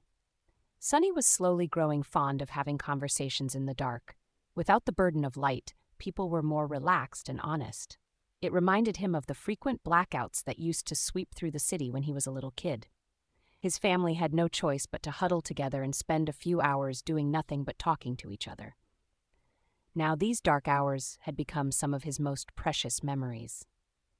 He was silent for a few moments and then said, "Since we're going to be depending on each other, should we share what abilities and memories we have at our disposal?" This was a logical suggestion. If they were going to fight side by side, knowing each other's strengths was more or less vital. Still, he noticed Nephis glancing in his direction with a guarded look on her face. Luckily, he was obscured by darkness. "I'll start," Sunny said, both to show his sincerity and to reveal information about himself in a controlled manner. If he took the initiative to talk, he still had to tell the truth, but how much and to what extent was still for him to decide. If they were to ask, and he had to answer, however, things would become unpredictable. "My attributes give me an affinity to shadows. I also have a slight affiliation to divinity. Lastly, I am prone to finding myself in unlikely situations." Cassie listened carefully and then lowered her head, as though embarrassed. He is telling the truth. Not that we doubted your honesty." "Why not? I spent so much time earning the reputation of a pathological liar." Sunny cleared his throat and smiled, hiding his nervousness. "Really, that's good to know. But why are you so sure that I am being honest?" The blind girl shifted a little. "Oh, that's my ability. I can see people's attributes. Sometimes I also receive, visions. They can be about the future or the past. I mean, that's what I think. It only happened a couple of times." Sunny swallowed, but then relaxed. "So she is an oracle of sorts. Luckily, her insight is limited to attributes. Otherwise, I'd be in real trouble. Still, I'll have to be careful around her." He finally realized how the blind girl had known about his birthday. The question was whether she had seen it in a vision of the future or in a vision of the past. If it was the former, was it safe to assume that he would certainly be able to celebrate at least one more birthday? Or did knowing the future actually affected and changed it? For example, after learning that he was definitely going to survive, Sunny might have naturally relaxed and lowered his guard. Then he would die as the result of it. It surely seemed possible, right? That's assuming that the future could be changed. But maybe it wasn't? Then, feeling his head hurting, Sunny decided to avoid this line of thought for now. Instead, he hid his inner turmoil and said in a friendly tone, "That's a good ability. Speaking of abilities, you have already seen mine. My shadow can move independently and explore. It can't affect the material world, but we share sight and hearing. That way I can spot danger before encountering it. The shadow is fast and stealthy. It can go anywhere and is almost impossible to notice. Oh, I can also see in the dark." He smiled, expecting the girls to understand and appreciate the utility of his shadow scout. Their reaction, however, was a bit strange. He slowly turned her head in his direction, while Cassie became a bit pale and raised her hands to cover her chest. What?" Nephis frowned and said in a flat tone, "Have you ever used your ability in the academy?" Sunny blinked. "What a strange question. In the academy? Sure, of course." "Oh, right, they think that I'm a pervert. Crap!" Before the girls could say anything, he hurriedly raised his hand and blurted, "But I've never used it to do anything improper. You have to believe me." Fortunately, it was the honest truth. However, both Nephis and Cassie looked skeptical. Sunny gritted his teeth. I had more important things to do than whatever you're thinking about. I spent almost every waking hour learning how to survive. Nefes raised an eyebrow. I haven't seen you in class, even once. Sunny chuckled. Of course you didn't. While you were busy wiping the floor with other sleepers, I was studying wilderness survival. It was Changing Star's turn to blink. Wilderness, what? There is such a course? Cassie seemed equally puzzled. Yes, there is. It might seem like an afterthought for most people, but for an outskirts kid like me, who never went to a fancy school or saw a private tutor, learning how to survive in the wilderness is the difference between life and death. Without it, I would have drowned the moment we were sent to the dream realm. On a rare occasion, Nefes looked completely bewildered. She rubbed her wrists and stared thoughtfully in his direction. I see. I didn't know. Sunny grimaced and struggled to keep the venom from sipping into his voice. When he finally spoke, his tone was light and amiable. That's okay. It's natural for someone of your status not to know. When he mentioned her status, a strange smile appeared on the Changing Star's face, but in the end, she didn't reply. Sunny continued, Anyway, that's my ability. As for memories, I have 3. One is an armor, one is a sword, and the last one is a really loud bell. Now it was their turn to share. After a short pause, Nefes spoke. My attributes give me an affinity to light and fire, as well as a strong affiliation to divinity. I have 2 memories, a rope. While she was speaking, Sunny was looking at Cassie, trying to read her expression. From what he saw, Nefes was telling the truth, but also not the whole truth. And judging by how hard the blind girl was trying to hide her true feelings, the secret hiding among Changing Star's attributes was not at all trivial. Interesting. And a sword. The rope is very sturdy and can change its length. The sword is very sharp and can protect its wielder against soul's attacks to a certain extent. My ability can be used to heal. Sunny didn't miss the wording of the last part. Can be used to heal. Does this mean that its main purpose was something else? He was pretty sure that Nefes would not reveal all of her cards, just like him. However, healing abilities were extremely rare. Having one that could heal but was not limited to healing, that would be simply unheard of. But then again, she was Changing Star, one of the few people in history to receive a true name in the first nightmare. If Sunny were to consider his own aspect ability, nothing seemed impossible. I wonder what's her aspect rank is. Outwardly, he pretended to be excited. You're a healer? That's great. Having a healer among us is incredible luck. Cassie nodded and smiled. Nef is also an amazing fighter. You should have seen her dealing with those scavengers. Well, I also did not actually see it, but it sounded very scary. Sunny didn't need anyone to tell him how formidable of a warrior Nefes was. He had seen it with how own 2 eyes, sort of. Actually, they were his shadow's eyes. Well, whatever it had instead of eyes. Meanwhile, Cassie sighed. It's my turn? My attributes are nothing special. I guess I have an affinity to revelations and fate. My ability is like I told you before. It's not very useful. About my memories, I have 3. The bottle, the wooden staff, and this armor. You already know about the bottle. The staff can create wind. The armor is actually of the awakened rank. Nef gave it to me when we met. It has a very powerful protective charm. So she's not only carrying Cassie on her back, she even gave away her only clothes? An awakened rank armor at that? What is Nefes thinking about? The blind girl turned away and added after a while, I used to be a pretty decent fencer. Before. Now I can't really fight. The last 2 sentences were obviously related to her flaw. Sunny and Nefes, however, both chose to keep theirs secret. Despite the fact that knowing your companion's flaw was also important for cooperation and having each other's backs, sharing something like that demanded a very high level of trust. Right now, there was no trust between them, and even if there was, Sunny did not plan to ever share his flaw with anyone. Nefes, too, seemed to have a lot of secrets. After a while, he said, Good. That's good. I think we have enough tools to survive, provided we use them right. I guess it's time to sleep? In the darkness, Nefes tilted her head, listening to his words with a distant look. All right, I'll take watch first. Sunny decided to be helpful and said, Actually, my shadow doesn't sleep. It can wake us up if something happens. Changing Star slowly smiled. I'll take watch first. Feeling a bit of coldness in her voice, Sunny sighed and shrugged. Suit yourself. What are you going to watch, huh? You can't even see anything. Whatever, just don't blame me when something giant swallows us in the middle of the night." Then he suddenly shuddered. "Wait, that was not a death flag, right? Right, of course not. No way." Chapter 38. Questions in the Dark. Sleep was avoiding Sunny.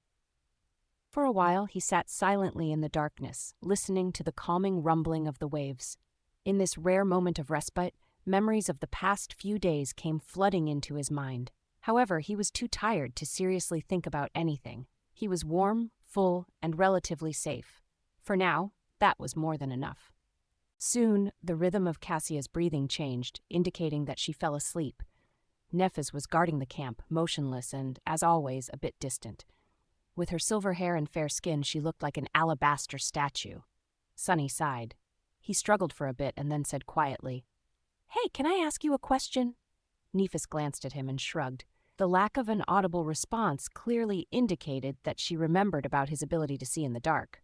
"Sure. Would it be too personal?" Sunny hesitated. "I thought you legacies come into the spell with a whole inherited arsenal of memories. I mean, that's supposed to be your main advantage. How come you only had 3? Nephis was silent for a few moments. "Actually, I only had 2. The rope came from Cassie." He raised an eyebrow. "Oh, I see." Realizing that her answer wasn't really an answer, Nephis thought for a while and added, "We lost most of our memories when my father passed away. The ones that remained were sold one by one over the years to keep the family afloat. This sword and armor came from my first nightmare. So that's how it was." Sunny realized that the fall of the Immortal Flame clan might have been more thorough than he had thought. Still, something about it didn't make sense. Surely, with your clan's reputation and standing, there were other ways to make money. Without any strong reaction, Nephis simply said, "There were other reasons." Then she unexpectedly turned her head in his direction. "Can I ask you a question in return?" Sunny swallowed. "Yeah, go ahead." Nephis tilted her head. "How did you know that I'm a legacy?" "What? That's it. Simple. I heard Castor mention it. He was scolding other sleepers to make them treat you with respect." She gave him a nod and turned away. What thoughts were hidden behind her calm, gray eyes, Sunny did not know. Some time had passed before he gathered enough courage to ask the question that he really wanted to ask. Before doing it, though, he made sure that Cassie was sound asleep and lowered his voice. "Can I ask another question?" Without getting a negative response, he continued, "Why are you burdening yourself with her?" A corner of Changing Star's mouth curled up slightly. "Why? Wouldn't you?" Sunny gritted his teeth, feeling the flaw pushing the truthful answer out of his mouth. No. To be honest, he wanted to believe to the last moment that the answer would be yes. But one of the things he had lost after the nightmare was the ability to lie to himself. Truth was merciless. It's not that Sunny did not pity the blind girl or didn't want to help her. It's just that he knew with certainty that it was simply not something he could do. He was barely able to save himself, let alone carry a helpless person across the dream realm. If he tried, they would just die together. Still, he couldn't help but be a little disappointed in himself. Nephis, however, did not seem to judge him. She showed no reaction at all. After a few moments, she simply said, "Because I want to." Because she wants to? That was not the response Sunny expected to hear. He was pretty sure that she would either lecture him about virtue and compassion or disclose some obscure way to make Cassie's seemingly weak ability incredibly useful. However, she did neither. Nephis expected him to believe that she was putting her life in danger, to the point of sacrificing an awakened armor-type memory, because that was something she simply wanted to do. Ridiculous. At first, he dismissed her response as a non-answer, but the more he thought about it, the more disturbed he felt. Because maybe it was actually the truth. Due to the circumstances of his life, Sunny had never really done things because he wanted to. Most of the time, he was doing them because he needed to. It was never a question of want, it was always a question of must. For him, this was a basic rule of life. But was it really? Or was it just a matter of perspective? Nephis had certain advantages in her upbringing, but they weren't as ample as he had imagined. She had no wealth and no arsenal of relics to empower her. However, she did have a mentality that was different from Sunny's. It wasn't impossible for her to have the audacity to disregard need in favor of something as frivolous as desire. and do things that a normal person like Sunny would never do, like helping a blind girl simply because that was what Nephis wanted to do. Perhaps that mentality was the greatest advantage of all. Perhaps that was the real barrier that separated legacies from the rest of them. That was a lot to think about. However, before Sunny could gather his thoughts, Nephis suddenly spoke again. My turn. Does she mean it's her turn to ask a question? Indeed, that was what she meant. Changing Star once again turned to Sunny and after a long pause suddenly asked, Do you know the legend of Odysseus? A what? Who? What sort of a weird question is that? Bewildered, Sunny shook his head. Then, remembering that she couldn't see him, he said, No. Nephis sighed and turned away. A few moments later, she softly said, Odysseus was a hero in an ancient war. In the legends, some humans back then had powers akin to the awakened. Achilles with an aspect of indestructible body, Diomedes that was so ferocious even the god of war was wary of him, Ajax who was as strong as a giant. Odysseus was not the strongest and not the bravest, however he was the most cunning. Sunny blinked, staring at the silver-haired girl. What? Where did this come from? Why is she suddenly so eloquent? Meanwhile, Nephis continued, In the end, Odysseus's cunning ended the war and he prepared to sail home. However, the gods cursed him to endlessly wander the seas, never to return. Over the years, he survived one horror after another and lost all of his companions. Then, shipwrecked, he found himself on an island where the beautiful fairy Calypso lived. Changing Star's ethereal, strangely wistful voice resounded in the darkness, creating an enthralling atmosphere. Sunny couldn't help but listen with the utmost attention. Calypso fell in love with Odysseus and invited him to her palace. For many years, they lived together in harmony. The island was like a paradise filled with all kinds of wonders, delicacies, and delights. As long as loving Calypso was by his side, Odysseus was even immortal. But the longer he stayed, the more time he spent sitting on the shore, looking at the sea with bleak eyes. Nephis smiled. In the end, Odysseus built a makeshift boat and abandoned the island, leaving all its delights, the beautiful fairy, and even his immortality behind. So, my question is, why did he leave? Sunny blinked. What? What kind of a mind game was that? He even considered that Nephis was mocking him, but it didn't seem to be the case. It looked like she was sincerely interested in the answer. Weirdo! He thought for a bit, and then said without too much conviction, maybe it was because he was far away from home? A fleeting smile appeared on Nephis's face. Far away. From home. All right. After that, she turned away and lowered her head, becoming like a statue again. It seemed like their conversation was over. Grumbling internally, Sunny lay down and tried to fall asleep. However, the image of bleak-eyed Odysseus kept appearing in his mind. After a while, he whispered, Well, did he make it back home? Soon, Nephis replied, Yes, he returned to his wife and son, and they lived happily ever after. Satisfied, Sunny smiled and turned on his side. When he was already half asleep, he heard Changing Star's quiet voice once again. This time it was barely audible and aimless, as though not directed at anyone. Odysseus was the first human to break the will of gods. In the morning, Sunny and Nephis were the first to get up. While the sun was rising and the sea was retreating, they made a fire and began preparing a simple breakfast. With Cassia still asleep, they did not talk to each other much. It was like the last night's conversation did not happen. However, after some time, they somehow ended up discussing the plan for the next few days. Nephis had some ideas.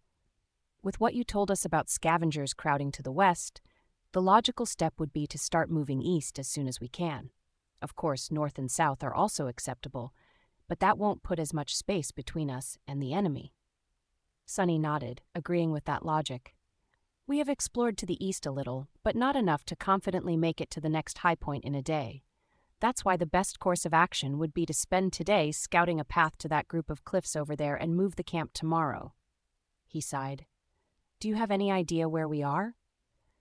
Would there be a human citadel to the east? Nephis shook her head. I've never heard of a region that fits the characteristics of this place. In any case, we have to move to find out more. We'll either find a citadel, encounter an unconquered gateway, or die. East is as good of a direction as any, plus it's the safest because there's a horde of monsters to the west. At that point, Cassie suddenly sat up straight. Her eyes were wide open and her face was a little pale. She looked nervous and excited. Nephis frowned. "Cassie? What's the matter?" The blind girl turned to them and smiled. "A vision. I had a vision." "Like a prophetic dream?" Sunny thought, trying to come to terms with this new reality of someone being able to see the future, or the past. Meanwhile, Changing Star stretched her hand, as though prepared to summon her sword. "Are we in danger?" Cassie energetically shook her head. "No, it's not that. People? I saw a castle full of people." She smiled and pointed with her finger. "I don't know how far it is, but I'm sure that it's in that direction." Sunny and Nephis looked at each other, not knowing whether to be glad or petrified. Cassie's small, delicate finger was confidently pointing west. Chapter 39, Journey to the West. In the ensuing silence, the smile slowly disappeared from Cassie's face, replaced by confusion. Feeling the sudden tension, she asked, what's wrong?" Sunny sighed. "No, nothing is wrong. It's just that that direction is the one we wanted to avoid." After some thought, he added, "That's where I came from yesterday. There's a lot of scavengers down there." The blind girl's face fell. "Oh." Nephis, who was quietly listening to them, gave him an indecipherable look and finally spoke. "Tell us more about the castle." A shadow of the previous excitement returned to Cassie's eyes. With a serious nod, she began describing her vision. "I dreamt of a vast, ruined city built of weathered stone. It was surrounded by tall, impregnable walls. Various monsters were wandering its narrow streets. In the center of the city there was a hill, and on that hill stood a magnificent castle." She smiled. "But there were no monsters in the castle. Instead, it was full of people. I'm sure that they were awakened. Some were guarding the walls. Some were going about their lives without a care in the world. There was food, safety, and laughter." "Well, that sounds great. If this castle really existed, then all of their problems would be solved." Sunny cleared his throat. "Did you see anything else?" Cassie frowned, trying to remember. Then her face cleared. "Yes, I saw Sunny leading me through the gates of the castle. That means we will make it." A brilliant smile appeared on her doll-like face, beaming with so much joy that Sunny couldn't help but curl his lips. Inwardly, however, he was stuck on a certain detail of Cassie's vision. It was that, when talking about reaching the castle, the blind girl only mentioned the two of them. Was there some meaning behind it? Sunny turned his head a little and secretly glanced at Nephis, trying to discern if she had picked up on that little discrepancy too. Changing Star, however, was as enigmatic as ever. Without showing much emotion, she thought for a while and then slowly nodded. "Okay, then we will go west." While the sea was still retreating, they had their breakfast and then spent some time planning for the journey and preparing to abandon the temporary camp. In the process, Sunny had a chance to get to know the girls a little better. It was then that he came to a sudden realization, which almost made his head explode from bafflement. That mind-blowing realization had to do with Nephis. Back when they first met in front of the academy's gates, Sunny had formed a certain impression of the confident, distant girl. Later, her behavior and the different revelations about Changing Star's past only served to reinforce that impression. Nephis seemed to exist a bit apart from the world. She was mysterious, aloof, and rather cool. Her taciturn character and strange speech patterns made people interacting with her feel unnerved and rattled, often revealing more than they had been planning to. The less she talked, the more she seemed to know. That silent, indifferent confidence was arresting and sometimes even oppressive. However, that impression turned out to be completely wrong. The actual truth behind the matter had nothing to do with being cool and aloof. After talking to her a bit more and observing their interactions with Cassie, Sunny almost fainted when he realized that Nephis was simply an incredibly, ridiculously, painfully awkward person. It was as though she had no idea how to talk to people. Every time she tried to convey something, she would either use the wrong words or stumble in the middle of the sentence and fall silent. Her tone never matched what she was trying to say. Often she would forget to put correct intonations in her speech, making questions sound like statements or vice versa. Added to that was the fact that, like many introverted people, Nephis was not in a habit of openly showing her emotions. It's not that she didn't have feelings, it's just that she was really bad at emoting them. As a result, her face always looked cold and neutral. That's why, most of the time, she simply chose to talk as little as possible or not to talk at all. All of that added up together, then multiplied by her general weirdness, was ultimately responsible for creating the false image of a mysterious, unapproachable ice princess, when in fact, she was just shy and completely inept in communicating with people. After coming to that realization, Sunny tried with all his might, but still failed to stop himself from staring at Nefes with wide eyes. He just barely managed to not let his jaw hang open. What the hell? That's not in line with how a protagonist should be. In his mind, Nefes had definitely been the type of person to be the main character of any event. At the center stage, there were always confident, strong people like her and Castor. People like himself and Cassie, on the other hand, were relegated to exist far away in the background. Now, however, no, that line of thought was also wrong. The fact that Changing Star had problems with expressing herself and lacked social skills did not mean that she was not strong. In fact, it might have meant the opposite. She still achieved everything that she had achieved, but with the added layer of adversity. She was still dangerous. At that moment, Nefes finally noticed that Sunny was staring at her. She looked at him and after a long pause asked in an emotionless tone, "What?" He blinked, extricating himself from this sudden flood of thoughts, and cleared his throat. Nothing. I was just going to ask, when are we setting off?" Nefes appeared to be thinking. After a while, she turned away and said, "Soon." You really can't manage more than one word, can you?" Utterly bewildered, Sunny hid his emotions and smiled. All right then." In the gray light of morning, they abandoned the tall hill and ventured west, retracing their steps from yesterday. Knowing the path, the small party made quick progress. Nefes was walking in front, her sword arm ready to strike at any moment. A bit behind her was Sunny. This time, the responsibility of holding the golden rope and guiding Cassie along was entrusted to him. Of course, the actual person, creature, leading them was his shadow. It scouted ahead, carefully observing the labyrinth for signs of danger. The labyrinth was just as it was before, confusing and seemingly endless. Crimson blades of coral protruded from the black mud, creating a vast, tangled forest. However, today something about it felt different. It wasn't long before the shadow stumbled onto a mass of hulking, hungry scavengers. Chapter 40, Weak Point. "Halt," Sunny whispered, observing the group of scavengers through his shadow. As soon as the word left his lips, Nefes immediately summoned her sword. After studying the surroundings for a second, she turned her head and glanced at him with a question in her eyes. Cassia, meanwhile, froze in place and hesitantly raised her staff. Sunny counted the monsters. 1, 2, 3, 5. Curses. The hulking beasts seemed like the losers of the pack, similar to the one he had killed. However, their wounds were not as pronounced and terrible. Each of them was much more of a threat than the mangled one from before, and there were half a dozen of them at least. "There are scavengers on the path ahead, 6 of them. They're slowly moving in our direction." Nefes cast a gaze forward. There was a calculating look on her face. "They're done with the carcass?" Sunny thought for a moment and then shook his head. "No, I don't think so, but maybe there's not enough meat for everyone anymore, so some stragglers had no choice but to leave with an empty stomach." Nefes nodded and gestured to a nearby branching path. "We'll circle around them." The 3 sleepers hastily moved forward and changed paths, giving a wide berth to the group of monsters. Tense and grim, they continued walking, trying to stay on course and not get lost in the labyrinth. However, in the next hour, they had to turn in a random direction again and again, avoiding other scavengers. The distance between them and the giant statue was not shortening at all. At some point, they were catching their breath near one of the numerous dead ends of the Crimson Labyrinth.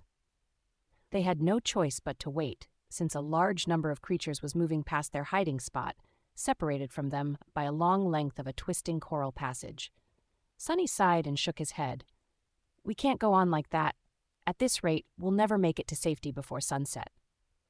Cassie was the first one to react. Maybe we should turn back." That was a reasonable suggestion. However, Sunny felt reluctant to agree. Nefes shared his thoughts. With a blank expression, she said it will only get harder tomorrow. She was right. By tomorrow, there would be even more scavengers flooding the labyrinth. Then what should we do? Changing Star tilted her head, thinking. After a while, she turned to Sunny. Fight! Fight! Fight against dozens of those monstrosities? Was she crazy? Sunny tried to hide his derision as he spoke. I know that you are skilled with the sword, but have you forgotten that each of those things is a whole rank above us? We won't survive in a fight against many. Nephis nodded. We avoid large groups, cut down smaller ones. After a moment, she added, if there's one or two of them, there's a chance. Sunny wanted to retort, but couldn't find a good reason. In the end, he gave up. Fine. Nephis stared at him for a while. Then she suddenly asked, have you studied the corpse of the scavenger you had killed? What was that supposed to mean? A bit surprised, Sunny shook his head. No, he was too busy being in pain and trying to make it to safety before the sea returned. And why would he study a corpse? Wait, I think Teacher Julius mentioned something. After a short pause, Nephi spoke. Scavengers have 3 weak points on their bodies. The first one is obvious. It's their joints. Anything that has to be flexible can't be too rigid, so there's gaps in the armor above the joints. By targeting the joints, you can diminish their mobility and attack capacity. Oh, so by studying a dead monster, one could better understand their strengths and vulnerabilities. This idea was so obvious that Sunny admonished himself for not realizing sooner. Meanwhile, Nephis continued. The second one is the same. It's where their torso connects to the carapace. If you manage to accurately hit that spot, you can heavily injure a scavenger and deal serious damage to its body. However, unless you succeed in severing its spine, the wound won't be fatal.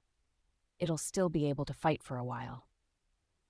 Sunny couldn't help but notice that Changing Star's awkwardness seemed to disappear whenever she talked about things that she felt confident about, like ancient heroes, or killing things. Curious. The last weak point is on their back, approximately at the level where the eyes are. There's a slightly concave, discolored cavity in their armor. It is where several armor plates connect. The chitin there is comparatively thin. If you can pierce through it, you can destroy the brain directly. That will be a killing blow. That is good to know. However, that weak point was too high to be hit by a human. After all, scavengers were more than 2 meters tall. As though reading his thoughts, Nephis added, that weak point is very hard to target. Circling around a scavenger is almost impossible due to their size, speed, and the attack range of their pincers. She looked at him and calmly said, if we stumble on a single scavenger, I'll be the bait. My task will be to make it turn around and then restrain it, exposing the third weak point. Your task will be to kill it. Sunny gulped. What if there's 2 of them? As usual, Nephis paused before answering. Don't die. It wasn't long before they were left with no choice but to attempt a fight against a scavenger. Behind them, there was a long stretch of the labyrinth with no suitable branching paths for them to turn onto. Ahead of them, there was a small clearing with only one other passage leading out of it. Not far into that passage, a massive scavenger was moving slowly in their direction. Sunny quickly described the situation and waited for Changing Star's feedback. Without much delay, she gave him a nod. We fight in the clearing. After that, Nephis gently guided Cassie to the wall of the labyrinth and helped her find a place to sit. Wait here. We'll be back. After some thought, she added, soon. As Nephis moved to walk away, Cassie grabbed her hand. Her face was pale and tense. Neph, you be careful, okay? Nephis blinked and tilted her head a little. Then she smiled. Sure. With that, she and Sunny hastily headed for the clearing. By the time they got there, the scavenger was seconds from appearing. Sunny's shadow flew out of the passage and reattached itself to his feet. Without having to discuss things with Nephis, he quickly hid in the shadows and waited there, hoping for a chance to attack. Nephis, on the other hand, strolled to the center of the clearing and calmly stood there, her shoulders relaxed and her back straight. An elegant longsword appeared in her hands, carelessly pointed to the ground. Not knowing what else to do, Sunny silently repeated her words, Don't die. A second later, the scavenger walked into the clearing. When his tiny eyes spotted Nephis, an evil light ignited in them. Without wasting even a second, the massive monster screeched and rushed forward to attack. Its huge pincer shot forward with terrifying speed, tearing the air in its path. Nephis swiftly sidestepped, dodging the pincer, then leaped backward, removing herself from the path of the rushing monster. Simultaneously, her sword flashed in the air, cutting deep into the joint of one of the scavenger's front legs. Azure blood spattered on the ground. Of course, this small wound was too insignificant to slow the scavenger down. With surprising agility, it twisted and delivered a crushing sideways swipe. Nifis, who just barely landed on her feet, had no choice but to deflect the blow with her sword. She managed to disperse most of the impact by holding the blade at the right angle, but the remaining force was still enough to throw her off balance. At that moment, the second pincer came down. Instead of trying to regain her equilibrium, Changing Star went with the fall and somersaulted over one hand, ending up distancing herself from the monster a bit. Her sword lashed out again.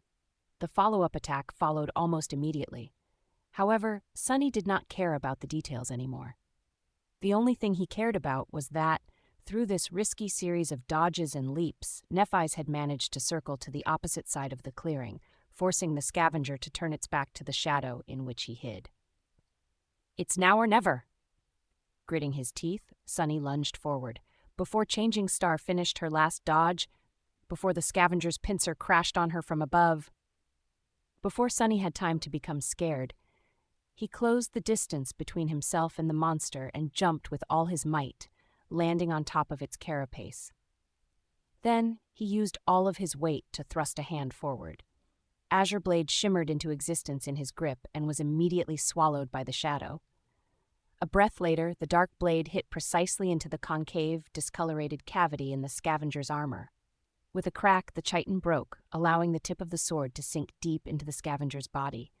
The monster shuddered and then heavily fell to the ground. Sunny was thrown from its carapace, landing in the mud with a roll. That easy? It was already over? As though to answer him, the spell's voice resounded in the air. "You have slain an awakened beast, carapace scavenger. Your shadow grows stronger." Chapter 41, Strength in Numbers. Sunny was sprawled in the mud, looking at the sky. He didn't even have to catch his breath since the whole fight took less than 10 seconds from start to finish. No one was dead, wounded, or even bruised, well, with the exception of the scavenger. It was completely out of his expectations. He glanced at the monster's corpse to make sure that it was actually dead, then summoned the runes and took a look at the number of shadow fragments in his possession. Shadow fragments 16,000. It was actually true. The mighty awakened beast perished just like that. And, although Nephis did most of the work, he was the one to deal the killing blow. Why can't it always be so easy? Sunny got back on his feet and dismissed the Azure Blade. Then he remembered the words Master Jet had once told him. No one can survive in the dream realm alone. Back then, he noted her advice, but didn't really believe it. After all, he had always strived to be self-sufficient, not allowing himself to depend on anyone.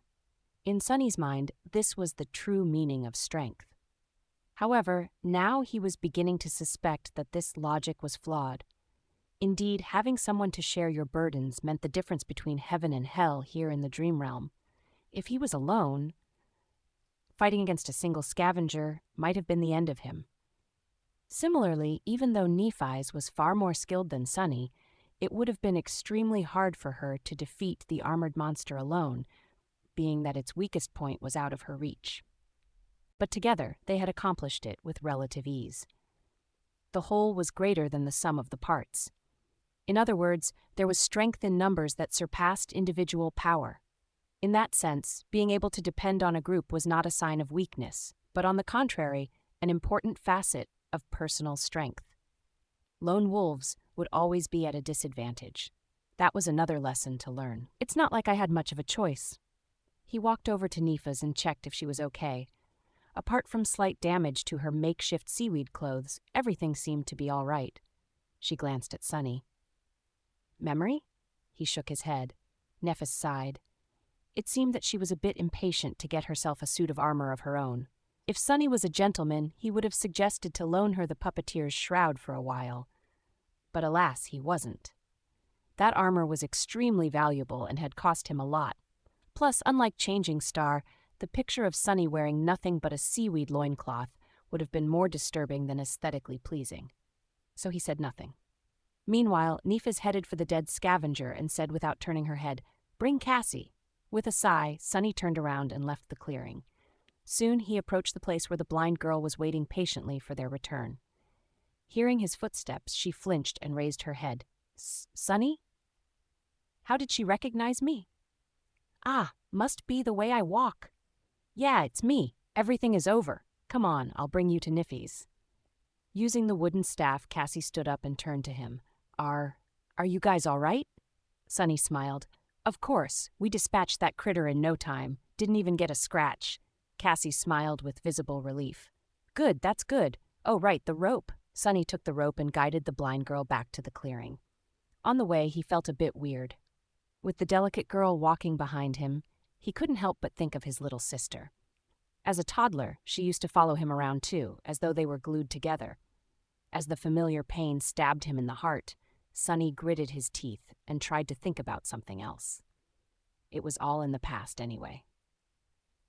Back in the clearing, Nefes was done breaking apart the scavenger's carapace. The shimmering soul shard was already in her hand. Without saying anything, she tossed it to Sunny. He caught the crystal and looked at her with surprise. Why are you giving it to me? Nefes blinked and stayed quiet for a few seconds. Then she said as a matter of fact, I don't have pockets. Oh. Still a bit bewildered, Sunny put the soul shard into his rucksack. But why wouldn't she just absorb it?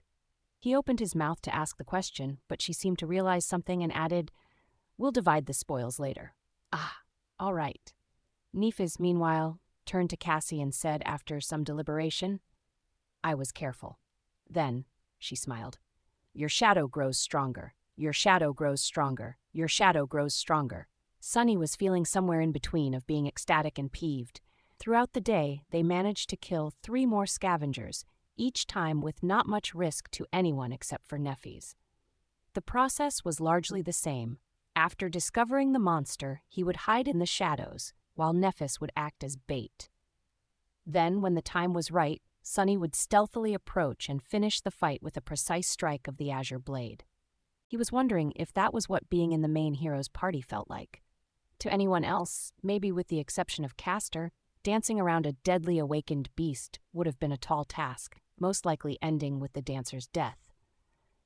Nefes, however, had managed to do it over and over again, seemingly without too much strain. What's more, her performance was based solely on skill, with no aspect ability involved. In that regard, even Castor couldn't have done better. She was swift, calm, and precise.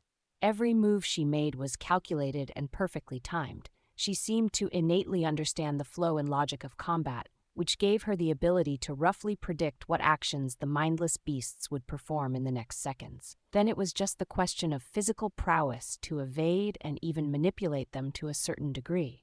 Sunny had always known that skill and experience were more important than raw power, but by watching Nefes, he vividly understood just how vast the difference between them was. Even though his divine aspect allowed Sunny to exert more strength and speed than Changing Star, in an actual fight, he would never stand a chance. Of course, he was also an important part of every encounter.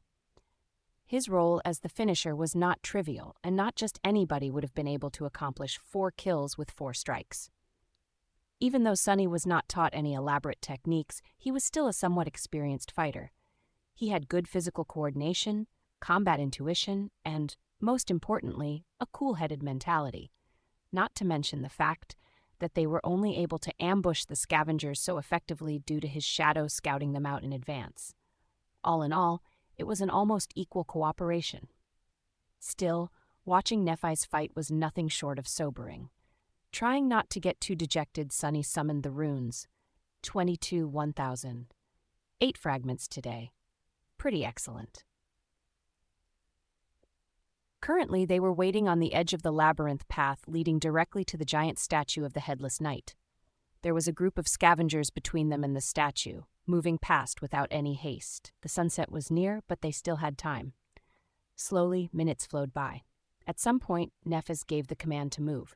Helping Cassie along, Sunny followed Changing Star and quickly traversed the open space between the labyrinth and the statue. Now they only had to get on top of it. However, it wasn't that easy. Scaling the 200-meter-tall monument would have been hard in normal circumstances, but now they also had to somehow pull Cassie up. Leaving her behind until they were at the top would not have been safe. In the end, Nefis and Sunny took turns pulling the rope every 20 meters or so. Cassie would hold on to the rocks and wait until they climbed higher, and then the process would repeat. It was slow and torturous, and by the end, Sunny's muscles were sore and almost on fire, but they managed to get to safety before the dark waters washed them away. As the night began to descend, the three sleepers sat in the center of the circular stone platform and rested. As they did not bring any materials to make a fire, and it was already too late, there was no way to cook food. They ended up chewing on the strips of dried meat, passing the bottle of limitless water around.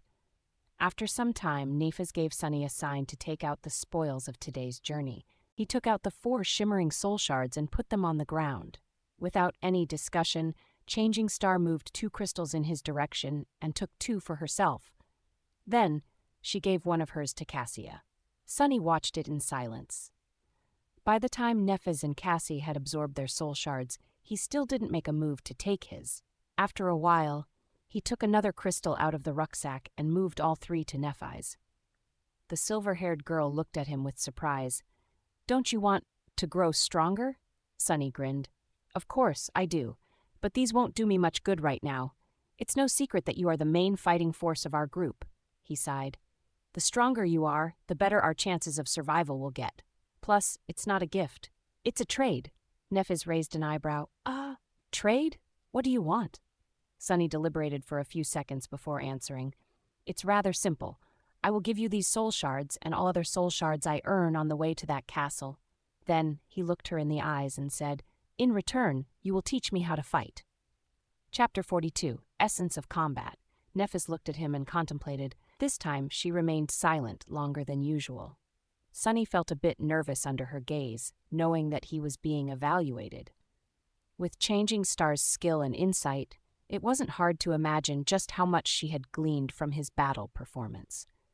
Both his current level and future potential must have been pretty much laid bare in front of her. Were they enough to make teaching him worth her while? After some time, she took the soul shards and nodded. "Okay." Sunny smiled, congratulating himself on a successful deal. Not only did he receive a lot while not losing much, but he had also managed to create a bit of a favorable impression of himself in the eyes of Nefis and Cassie. As far as performances went, this was a great one. "So when do we start?" Nefis shrugged. "Now." "Now?" Sunny glanced at the sun, which was already almost gone. Were they going to train in complete darkness? It wasn't really an obstacle for him. Changing Star, however, "We will start with some words. That will be enough for today." After hesitating a little, she added, "Cassie, you listen too." Sunny and Cassia turned to Nefis, listening to her like 2 obedient students. Despite the fact that their age was more or less similar, both knew that, in terms of martial prowess, their companion had authority that was as beyond theirs as a dragon's might was beyond that of a worm. Nefis thought for a while and then said, "Mastery of combat can be divided into 2 aspects. One is body and the other one is mind. Training the body is not easy, but it is rather simple. All you need is repetition and experience. In a fight, things happen too fast to consider every detail in the moment. That's why your technique must exist in your muscles and bones, so much so that it almost becomes an instinct." She paused. "You can achieve initial results through repetition. Then it must be cemented through experience. The more battle experience you have, the deeper a technique will be assimilated into your body. There is no other way. 1,000 hours of training won't be as impactful as one real fight. Only those who survive countless battles can be truly in command of the body." That simultaneously made a lot of sense and no sense at all. On the one hand, the principle of improving through practice was quite logical. On the other hand, Changing Star's statement made it seem like all those lofty legacies with their years of training were nothing but harmless children. After all, no matter how good their tutors were, they had no real battle experience. But then again, she did wipe the floor with every one of them, excluding Castor, with no apparent difficulty. So maybe her statement was true. That, however, posed a question of its own. Just what kind of life had Nefis led to possess rich battle experience at the tender age of 18? Should I stop calling her princess? Meanwhile, Nefis continued, Training the mind, however, is not simple at all. That is because once you reach a certain level of skill, the mind is where the true combat takes place. The outcome is often decided before your body begins to move, and to master the mind, the first step is to understand the essence of combat. However, very few people truly do. She looked at them and asked, "What do you think that essence is?" Sunny hesitated. The essence of combat? What might it be? If it was some other legacy, he would have been tempted to say something stupid like honor, valor, or duty. But he already knew that Nefis did not fit into the image of a noble aristocrat he had in his mind. She wasn't someone who followed empty words. After a minute or so, Cassie finally answered, "Victory." And almost at the same time, Sunny said, "Survival." Changing Star shook her head. "No." Then she rubbed her neck and pierced them with a cold, fierce gaze. "The essence of combat is murder." Cassie flinched and opened her eyes wide. Sunny frowned a little. Nefis, however, did not seem to care. In the same calm tone, she continued, "At the core of it, there is only this. You are trying to kill your opponent, and they are trying to kill you. In the end, one of you will be killed, and the other one will be the killer. Everything else is just noise." Her words sank deep into Sunny's heart and reverberated there, causing something inside of him to resonate and awaken. Style doesn't matter, weapons don't matter, reason and intent do not matter. The only thing that matters is to be the last one standing. In this way, anything you do in combat must be viewed as only serving one of two purposes, either to kill your enemy or to prevent the enemy from killing you. Nefis lowered her eyes. If you can understand that, you will have enough clarity to master the mind. After that, Sunny couldn't fall asleep for a long while. He lay on the cold stone, looking into the darkness and thinking about what Nefis had taught them. Repetition, experience, clarity. These were the 3 keys to becoming a fearsome warrior. All 3 were important, but the last one was the most vexing. Was it really how Changing Star had said? Was there nothing at the core of being a warrior than a cold will to kill? Intuitively, he felt that it was indeed so. This ruthless truth was, in a sense, an amalgamation of all his life experiences. After all, for someone like him, life was nothing but a constant battle for survival. Someone always won, and someone always lost. The former got to live for a few more days, the latter, no one cared what happened to them. Of course, life was life, and combat was combat. To most people, they weren't one and the same. But what about the awakened? The sole purpose of their existence was to fight against the nightmare creatures. Very few could escape that fate.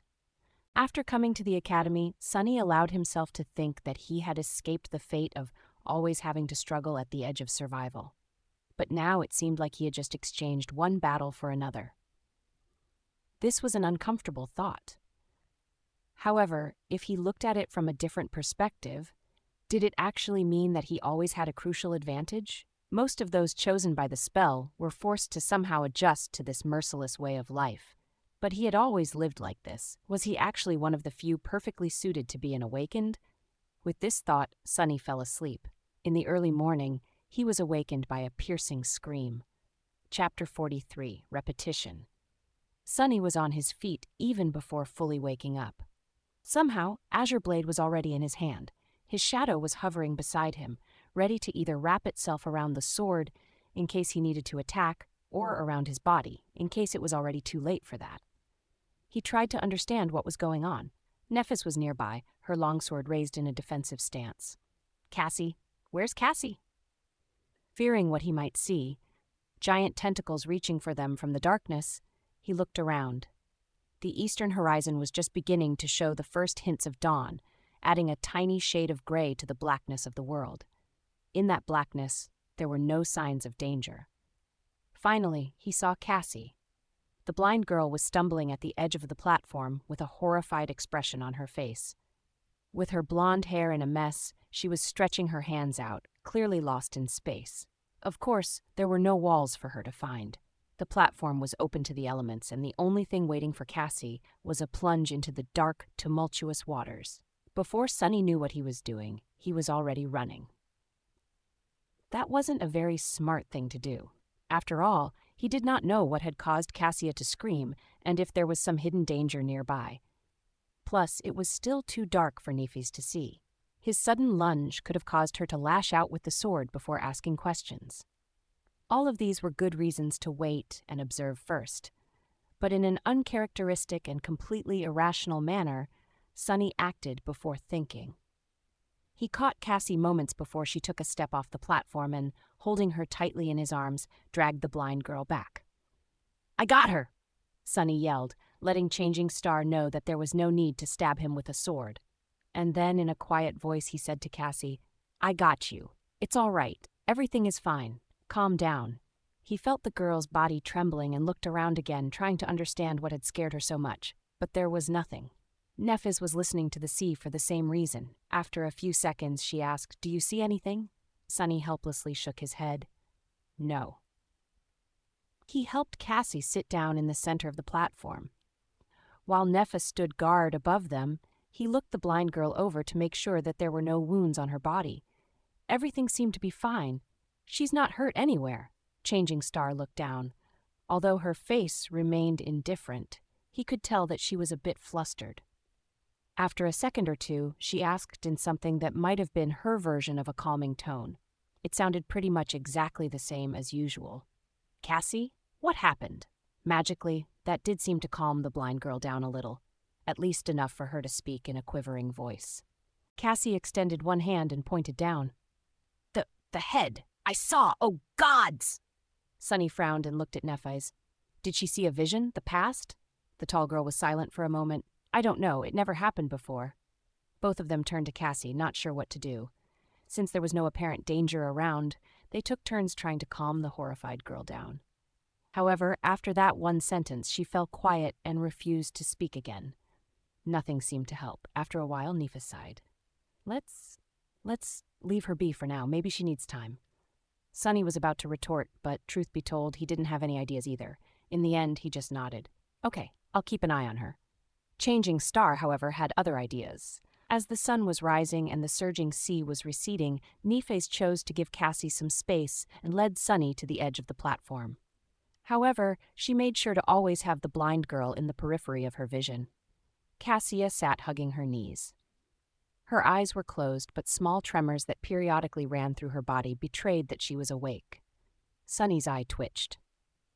"Are you sure it's okay to leave her like this?" Nefis gave him a complicated look. "Yes." Then, after some thought, she added, "Cassie is strong." Sonny wasn't sure how to answer. If Changing Star considered someone to be strong, then they most likely were. However, strong was the last word that came to his mind when he thought about the delicate, beautiful blind girl. Wasn't she someone who constantly needed their help? But then again, there were different kinds of strength. Cassia was still alive and sane, despite her debilitating flaw. How many people could have done the same? If you say so. Then, Nefis made him summon the Azure Blade. After studying it for a while, she nodded and took her longsword out of the air. Despite its size, it was an elegant weapon. The narrow, double-edged blade was much longer than that of the Azure Blade, with an incredibly sharp, symmetrical tip. The whole blade, as well as the simple cross-shaped guard and the pommel, seemed to be made out of silver and reflected the pale morning light. The handle was tightly wrapped in black leather. Putting the two swords side by side, Nefis spoke. "Your sword can be used with one hand, but its true potential can only be revealed when held in both. It is created primarily for cutting and severing, hence the higher center of gravity. However, it can thrust as well." Then she gestured to hers. "My sword is a bit more versatile. It is created for both cutting and thrusting, and it has a double edge. However, the principle of wielding these two swords is the same." She took the sword in both hands, placing one near the guard and another near the pommel. Then she performed a downward slash. They are both leverage-based weapons. When held with two hands, one hand pushes. She pushed the sword down with the hand near the guard, while the other hand pulls. The hand near the pommel simultaneously pulled the handle up, giving the blade a tremendous boost in speed. This is how you generate force and perform powerful strikes. Now, your turn. Sonny looked at his sword and gripped it with both hands, mimicking Nefis's pose. Then he raised it and slashed down, making sure to enhance the force of the strike with his lower hand. Changing Star observed him.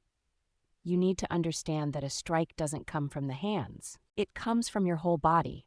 Power comes from your feet, your hips, your core, your shoulders, and is only then transmitted to your hands, like this. She demonstrated the downward slash again. This time, Sunny paid attention to the overall stance and movements of every part of Changing Star's body, as opposed to only the sword. He wasn't a novice to fighting. Instinctively, he already knew how to deliver a proper punch, even if, before, there wasn't a lot of strength in his body. The principles of striking with a sword were largely the same, so Sunny quickly understood the overall concept. He performed the simple downward slash a few more times. After each time, Neffys gave him pointers and corrected his mistakes. Sometime later, she was finally satisfied with his form. Good. Sunny smiled, proud of his achievements. Neffys looked at him thoughtfully and nodded. Now do it 1,000 more times. The smile froze on Sunny's face. 1,000? Did she say 1,000? He blinked. Sorry, how many times? Changing Star tilted her head and thought for some time. Well, we don't have much time today. So yes, only 1,000. Ha, only 1,000, eh? Sunny forced himself to sound polite. I see, all right. As Neffys walked back to sit with Cassie, he turned to the sea and raised his sword. 1. The azure blade whistled as it cut the air. He raised it again. 2. Push and pull. This is how you generate force. 3. Strike with your whole body, not just your hands. 4. As Sunny raised his sword and slashed down, over and over again, only one thought eventually remained in his mind. Repetition, experience, clarity, repetition. By the time he was done performing 1,000 strikes, Cassie was finally ready to speak. Chapter 44. Cassie's Dream. With pretty much every muscle in his body sore, Sunny walked over to the girls and fell on the ground. After catching his breath, he looked at Cassia. Cassie, do you feel better? Several seconds later, the blind girl slowly nodded. That's a relief. He shifted and hesitated for a bit. Cassia didn't look too well. Her face was still very pale, with a distant, dazed expression on it. Her body, at least, was no longer trembling. Sunny wasn't very good at talking to people, let alone placating them. He wasn't sure what to say. He cast a gaze at Neffys and sighed inwardly. Who knew that one day he would turn out to be the most sociable person for as far as the eye could see? What a joke. Can I have some water? Cassie turned to him and scowled as though confused by the question. Then she suddenly gasped and opened her eyes wide. Oh, sorry. Yes, of course. She summoned the limitless water bottle and offered it to Sunny. He took it with a grateful smile and greedily drank a few gulps before giving the bottle to Neffys. Eventually it returned to Cassie. You drink some too. After she did, he awkwardly patted the blind girl on the shoulder. Everything seems to be fine now. Did you dream of another vision? You can tell us if you want. Cassie hesitated for a bit before saying, I don't know. Maybe it was just a nightmare. Sunny and Neffys exchanged glances. They both doubted that what Cassie saw was a simple nightmare. After all, people usually did not dream in the dream realm. The blind girl, meanwhile, continued, I don't really remember. It's all in fragments. Sunny carefully considered his words, not wanting to pressure Cassie too much. You can just tell us what you remember. Maybe we'll be able to make sense of it together. Cassia sighed and tentatively nodded. After a long pause, she finally found the courage to speak. At first, I saw a boundless darkness locked behind 7 seals. Something vast was churning in the darkness. I felt like if I directly saw it, I would lose my mind. As I watched, terrified, the seals broke one after another until only one remained, and then that seal broke too. She trembled a little. After that, I don't know, it was as though my mind shattered into 1,000 shards, each shard reflecting its own image. Most of them were dark and scary. Some I have already forgotten. The other... Cassie fell silent, remembering. I saw the human castle again. Only this time, it was at night. There was a lonely star burning in the black skies, and under its light, the castle was suddenly consumed by fire, with rivers of blood flowing down its halls. I saw a corpse in a golden armor sitting on a throne, a woman with a bronze spear drowning in a tide of monsters, an archer trying to pierce the falling sky with his arrows. Finally, she looked up, her face full of horror. In the end, I saw a colossal, terrifying crimson spire. At its base, 7 severed heads were guarding 7 locks, and at the top, a dying angel was being consumed by hungry shadows. When I saw the angel bleed, I suddenly felt as though something so precious that it can't be described with words was taken from me. Her voice became quieter. Then I felt so much sorrow, pain, and rage that what little remained of my sanity seemed to disappear. That was when I woke up, I think. Nefis and Sunny remained silent for a while, trying to make sense of what Cassie had told them. Even if Nefis had an idea, she didn't show it. Sunny, however, was totally lost. He couldn't even begin to decipher the hidden meaning behind the vision, if it even was one. Previously, Cassia's vision about the castle was pretty much straightforward. It showed her a human fortress and even the direction in which it was situated. This time, however, her dream was disjointed, full of weird symbolism and vague, uncertain images, much more like a charlatan's prophecy than a vision gained through an aspect ability. Finally, he sighed. Maybe it actually was just a nightmare. Your previous visions weren't like this, right? Cassie silently shook her head. Sunny scratched the back of his head. Well, people don't usually dream in the dream realm, but you do. Perhaps seeing a random nightmare once in a while is a side effect of your ability. The blind girl turned to him, a faint relief written on her face. You really think so? He hesitated, trying to find the right words. Why not? It's a possibility. Inwardly, however, he felt uneasy. A dying angel being consumed by shadows. Why does it sound so ominous? I should try and stay away from angels in the future. Gee, what has become of my life? A sentence like that doesn't even sound insane anymore.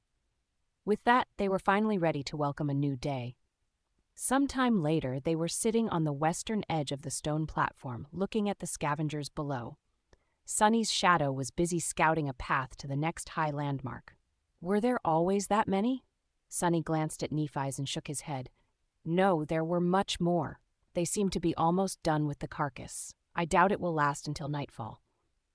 Which meant that by tomorrow, all these beasts would be roaming the labyrinth, making it hard for the three sleepers to make any progress.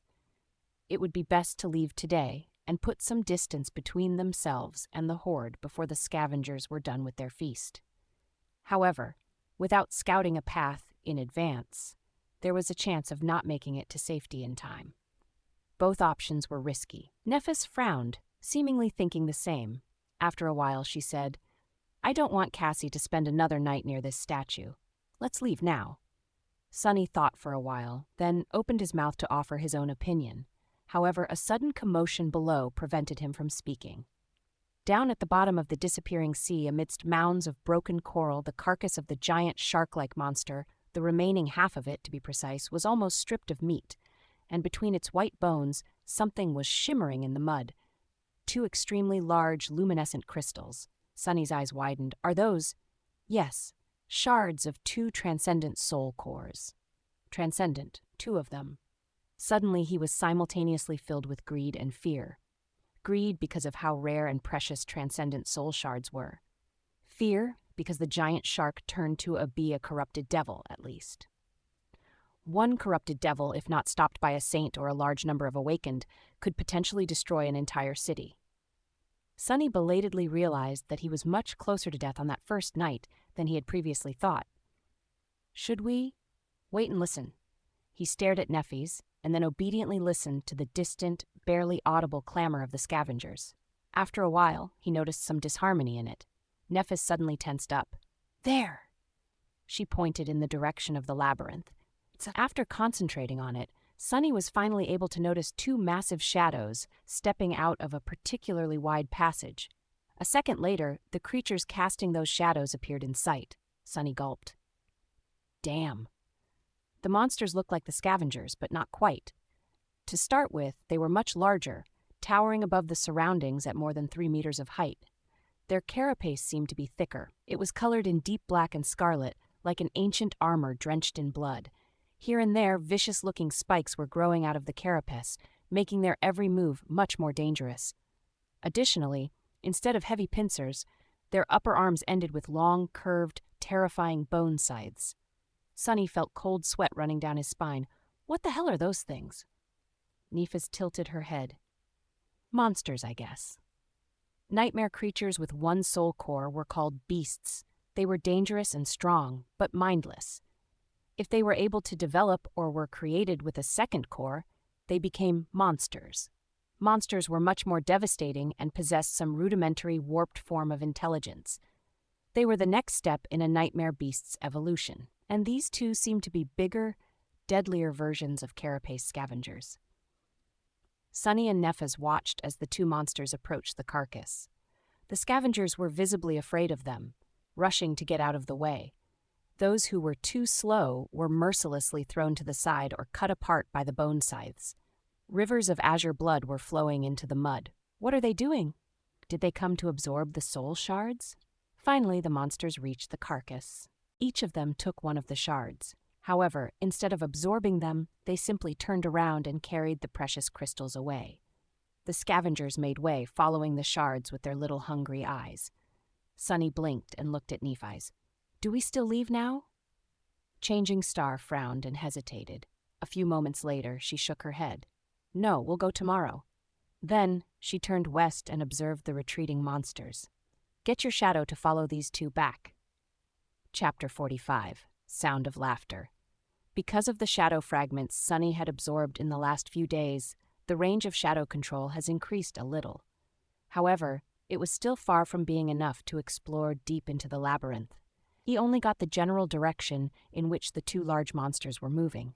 They were going west. After telling this to Nefes, there was pretty much nothing else for him to do. In the end, Sunny decided to simply rest. The next day was promising to be full of hardships and danger, so it was in his best interest to let his body recover as much as it could. Sometime later, Sunny was lying on his back, staring at the gray sky. Cassie was sitting beside him, lost in her thoughts. Nefes was meditating. At least that's what it looked like. She might as well have been asleep for all Sunny knew. After a while, Cassie turned to him. "Sunny?" He tilted his head to look at her. "Yeah?" The blind girl hesitated. Do you think we'll be able to return home?" Sunny glanced at her and furrowed his brow. A few seconds later, he turned away and looked at the sky again. "Sure." Cassie smiled. "You really think so? Why? What's with all these questions?" He sighed and tried to find the right words. "Because of her." He pointed at Nefes, knowing that Cassie won't see it. There was no one else on the stone platform, though, so it was pretty obvious who he was referring to. "I'm also not someone to die easily. In fact, I'm willing to bet that you couldn't have found a better duo of sleepers to escort you across the dream realm.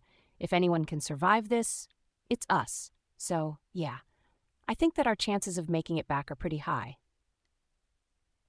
Cassie suddenly giggled. "Aren't you a little too full of yourself? You were in the second to last place." Sunny shrugged. "That's only because someone smart told me to keep a low profile, otherwise I would have ranked higher." Then, with a grin, he added, "Much higher. Third to last, at least." The blind girl couldn't help but laugh. The melodic sound of her laughter made Sunny feel much better. He had not heard anything like that ever since coming to the dream realm. It was nice to see that people were still able to preserve a bit of mirth even in this hellish place. Come to think of it, this was the first time he heard Cassie laugh at all. Back in the academy, she was always dull and bleak. After this sudden outburst, Cassia's expression slowly turned wistful. A few seconds later, she asked, "What do you miss the most about home?" Sunny tried to think of something, but failed. He wasn't sure that he even had a home in the real world. The tiny room he had been renting previously was nothing but a temporary shelter from the rain. As for the real world as a whole, his life there wasn't that pleasant either. Finally, he said, "I don't particularly miss anything." Cassie was very surprised. "Really? Don't you miss your family?" Sunny smiled.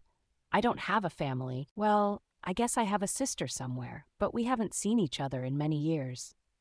"Oh." The blind was silent. Several seconds later, she said quietly, "I miss my family the most." There was longing and sadness in her voice.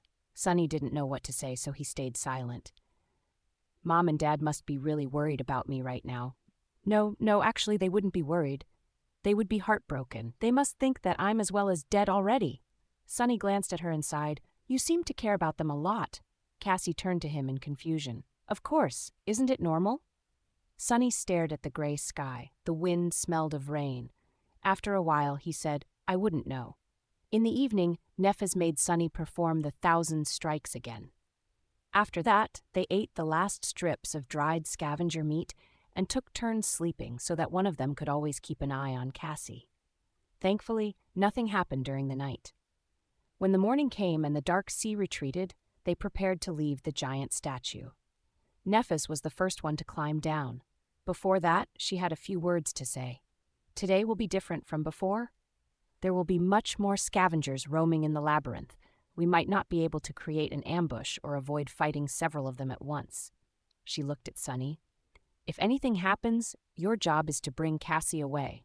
We can retreat by using passages that are too narrow for the scavengers. If we get separated, proceed to the high point by yourselves. Don't wait for me.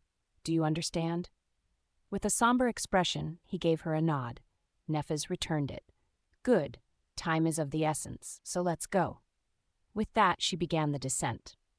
After Nephis reached a point 20 or so meters below them, she found purchase and waited. Using the golden rope, Sunny lowered Cassie down.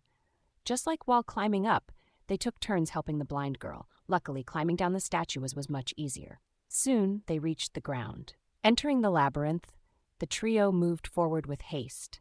The shadow was ahead of them, scouting for monsters and optimal paths. Despite that, their progress was slow and chaotic. They had to constantly change direction to avoid groups of scavengers, often ending up in dead ends or moving further away from their destination. Sunny, who played the role of the scout and navigator, felt his brain slowly starting to boil. At some point, however, they inevitably ended up in a situation where a fight was unavoidable. There was a large group of scavengers at their heels and a pair of them blocking the path ahead. Neither of the two groups had noticed the sleepers yet. However, since there were no other passages to turn into, it was only a matter of time. Nephis considered their options for a few seconds. There was a scowl on her face. Finally, she said, "If there's only two, we can take them." Sunny looked at her with uncertainty in his eyes. But there's no time to set up an ambush. He wasn't quite sure how they could fight two scavengers at once. Despite how good of a teacher Nephis was, he only practiced with the sword for a day. Facing against a scavenger alone was risky. Changing Star shrugged. "It's almost the same. I'll attack first, you follow behind in the shadows and finish one off once they turn. Then we kill the second one together." The whole plan was based on the assumption that Nephis could survive under the onslaught of two scavengers, both attacking her simultaneously. Sunny was very impressed by her prowess, but he wasn't sure that it was possible. There was a large probability that Nephis would die. He still remembered that she wasn't present in Cassie's first vision. But what else could they do? A bit rattled, Sunny gritted his teeth. "All right." After a short pause, Nephis summoned her sword. Then she stepped forward. Chapter 46. Experience. After finding a good hiding spot for Cassie, Sunny and Nephis proceeded forward to face the scavengers. Soon, they saw two hulking silhouettes in the distance. With her lips pursed together, Nephis threw over her shoulder, "Keep up." Then, like a runner preparing for a race, she got down on one knee, inhaled deeply, and lunged forward. "Damn!" Sunny dove into the deep shadow cast by the wall of the labyrinth and followed, running as fast as he could. However, the distance between them kept growing. Suddenly, he remembered walking behind Nephis as they crossed the bridge to the academy. Was it his fate to always follow behind her? Changing Star's running speed was incredibly fast. She was practically flying through the air, like an arrow let loose from a bow. One of her arms was stretched backward, holding the sword with its point to the ground. The other was cutting the air with each stride. It took the two scavengers a couple of seconds to realize what was happening after noticing her. By that time, she was almost upon them. With madness burning in their eyes and viscous saliva dripping from their mandibles, the monsters screeched and charged forward. Nephis did not slow down, as though planning to ram them with her body. Sunny's heart skipped a bit. 4 terrifying pincers shot through the air. At the last moment, Nephis fell backward, falling on her side. The inertia carried her forward as she slid through the mud, passing between the scavengers. Then she twisted her body and stopped herself by plunging the sword into the ground. A bit slower, and she would have been impaled by one of the scavenger's legs. "Crazy! She's crazy!" By the time Changing Star got back to her feet, one of the scavengers had already turned around. However, Sunny couldn't see what was going on as his sight was blocked by the bulky carapace creatures. He only heard the sound of chitin striking against steel. There was no time to worry about that anyway, since he had his own problems to solve. Due to the insane maneuver that Nephis had pulled off, the second scavenger lagged a little behind the first one. It was just about to turn around when Sunny finally got close enough to launch an attack. Silently cursing, he ran up a narrow protrusion on the coral wall and jumped, aiming to pierce the weak point at the scavenger's back from above. His shadow was already wrapped around the azure blade. But at the last moment, the scavenger suddenly moved, slightly turning its torso to the right. The blade missed the concave spot where the armor plates connected, and instead hit one of them square in the center, sliding helplessly across adamantine chitin. Crap! Instead of killing the beast with one decisive blow, Sunny ended up dealing no damage at all. What's worse, he landed right on top of the scavenger, practically hugging it from behind. In the next moment, the scavenger shook its carapace, throwing the irritating human off. Sunny flew sideways and crashed into the labyrinth wall, feeling breath being knocked out of him. Suffocating and disoriented, he fell gracelessly into the mud. Not good. By some instinct, Sunny rolled to the side. Something tore past him and hit the wall, sending pieces of crimson coral flying through the air. Then he was lifted into the air and thrown backward. But by that time, however, he had already come to his senses. Twisting his body, Sunny managed to land on his feet and take a few steps back without falling. In the next second, his sword was in front of him, held in both hands, just like Nephis had taught him. The scavenger was already charging at him with a menacing fire burning in its eyes. Repetition. Experience. The shadow flowed from the azure blade to his hand, then spread to his arm, shoulder, and then finally covered his whole body. Sunny instantly felt stronger, faster, more resilient. But was it enough? No. To survive, he would definitely also need some luck. One pincer flew at him from the right, the other from the left. There was no time to retreat or dodge sideways. So instead, Sunny did something that made every instinct in his body scream in protest. He jumped forward, closing the distance to the charging monster. The pincers clashed together with a loud crack behind his back. Instinct or not, it was the only logical step. After all, the attack range of his sword was much shorter than that of the scavenger. He could only fight back by getting close. Before the beast had time to react, Sunny did what he had recently done thousands of times. His muscles moved even before his mind gave the command. With one fluid motion, he raised the sword over his head and slashed downward, pushing with one hand while pulling with the other. His whole body moved in concert to deliver a powerful blow. The azure blade whistled as it cut the air. Then it hit the joint of one of the scavenger's front legs and cleaved right through it, severing the limb entirely. Blue blood sprayed everywhere. Sunny had less than a second to be amazed. I actually did it? But there was no time to be distracted. Due to the loss of its front leg, the scavenger lost balance for a moment, careening forward and down. However, he had 7 other legs. This wasn't going to last long. Coincidentally, though, at this exact moment, his other front legs slid in the mud, bringing the monster even further down. Sunny did not waste this chance. Taking a step forward, he thrust the azure blade up, pushing it into the scavenger's mouth. A severed mandible fell to the ground as the monster impaled itself on the sword with its own weight. The massive body of the nightmare creature convulsed before falling still. It was dead. Sunny slowly exhaled, only now feeling the pain in his chest and at the back of his head. He carefully touched it and grimaced. His hand came back wet with blood. At least I'm alive. You have slain an awakened beast, carapace scavenger. You shadow grows stronger. You have. With no time to listen to the spell, Sunny tugged on the sword to dislodge it from the monster's head and hurried to help Nephis. However, it was too late. The other scavenger was lying in the mud, clearly dead. His limbs were still twitching, indicating that the fatal blow was delivered just moments ago. It seemed like Nephis had managed to sever its spine by piercing the weak spot at the base of the beast's torso with her longsword. He couldn't see the silver-haired girl behind the bulky carcass. As Sunny approached it, he heard the sound of rugged, strained breathing. Then a shaky voice came from behind the scavenger. Don't come any closer." In the deathly silence of the battle's aftermath, Changing Star's voice sounded strange and subdued. Sunny suddenly felt as though someone had squeezed his heart in a fist. Steeling himself, he took another step forward. Nephis was standing in front of the dead scavenger, trying to catch her breath after the intense fight. There was a bloody gash on her shoulder. However, it didn't look life-threatening. Sunny's attention, though, was instantly drawn to something else. It seemed that at some point during the fight, the tall girl's makeshift seaweed top came apart, leaving her naked above the waist. She was covering her chest with one arm. Behind the arm, squished, the supple fullness of her. Sunny flinched as though someone had stung him and hurriedly turned around. His face was burning. Without thinking about it, he even made his shadow look away. An awkward silence followed. After some time, Sunny forced himself to speak. Are you all right? Nephis was slow to answer. Yes. Good. Good. I'll go fetch Cassie then. All right? Feeling as though an army of monsters was chasing him, he walked forward on stiff legs and then quickened his step, barely holding himself from running. Her fault. It's her fault. She should have communicated things clearer.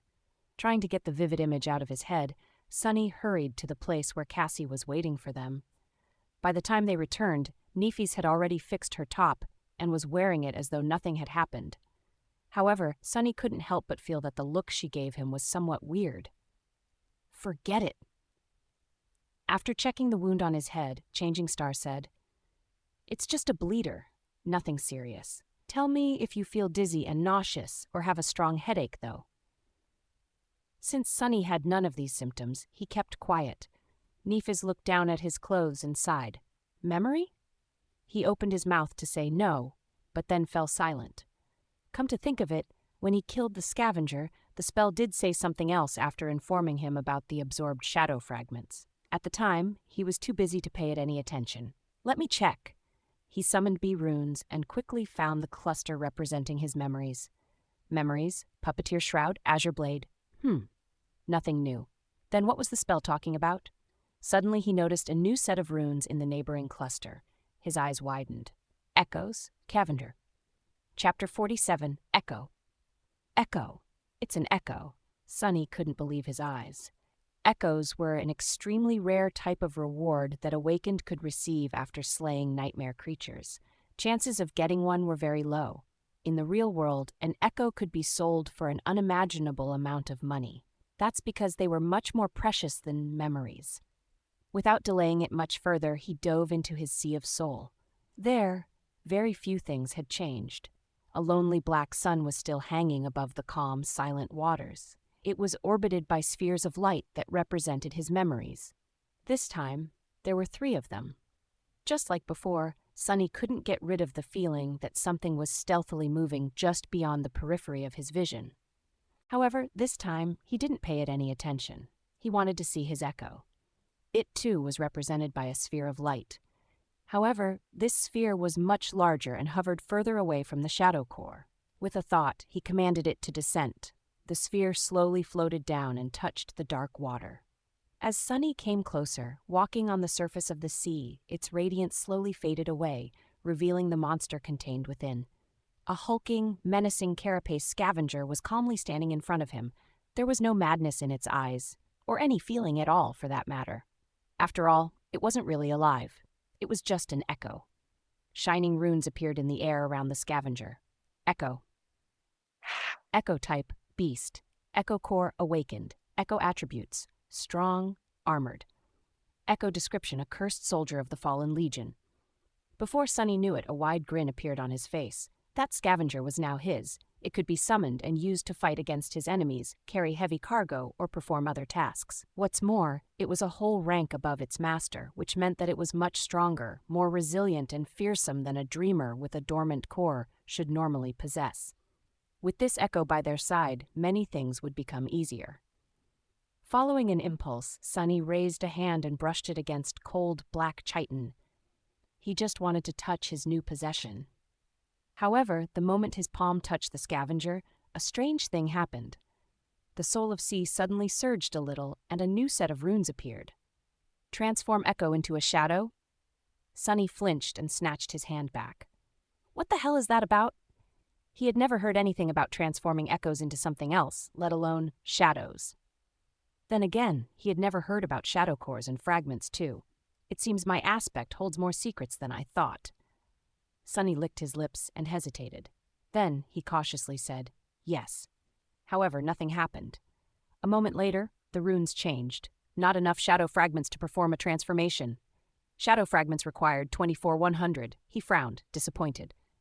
I see, so there is another use for the fragments. They can either enhance my own core or do something weird to echoes. How do I know which use is more beneficial without knowing what a transformation actually does? An echo was plenty useful by itself. Sunny felt that it would be wiser to concentrate on strengthening himself, at least for now. I'll experiment with it later. With that, he left the Sea of Soul. Since he had spaced out for quite a bit, Nephi's was looking at him with a silent question in her eyes. Sunny grinned. I got an echo. Her pupils slightly widened. Cassie, on the other hand, was more expressive. An echo? You actually got an echo? Yes. Since the larger group of monsters was now minutes away from catching up with them, Sunny didn't waste any time and summoned the scavenger. The hulking beast immediately appeared in front of him, seemingly sewn together from tiny sparks of light. Soon, its black chitin became fully corporeal. Following Sunny's command, it shifted a little and raised its mighty pincers. Nephiz observed the echo with an unreadable expression. Then, a corner of her lips slightly curled up. Good. Sunny looked at her with a smile. I think we can task it with carrying Cassie. Outside of battle, it will help us the most. The blind girl's mouth fell open. Carry me, like a mount? He chuckled and slapped the scavenger on its carapace. This bad boy can fit a petite girl like you with no problem at all. Trust me, I've been clambering these things a lot for the past few days. It's actually quite spacious on top of them, especially if they're not trying to kill you. Cassie hesitated. Well, okay, if you think it's for the best. Sunny and Nephiz helped the blind girl to climb on top of the echo. Then, they used the golden rope to create makeshift reins for Cassie to hold onto. After quickly retrieving soul shards from the dead scavengers, the sleepers hastily left the passage, narrowly avoiding another battle. With Cassie riding comfortably atop the scavenger, their overall speed dramatically increased. Sunny and Nephiz were jogging in the front, hoping to recoup the time lost in the first half of the day and reach the high point with an hour or two to spare. From time to time, they had to take detours to avoid fighting groups of carapace monsters.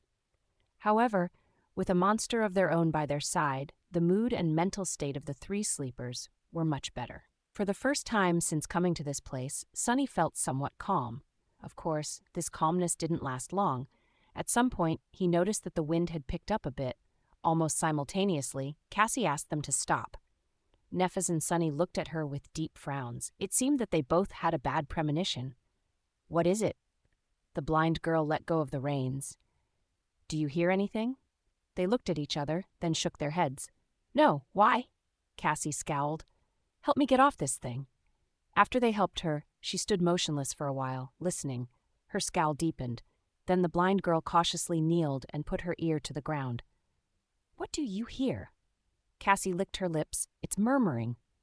Suddenly, a drop of water fell on Sunny's face. He raised his head and looked at the sky. There, dark, stormy clouds were gathering with unnatural speed. Pretty soon, they were bound to cover it completely, including the sun.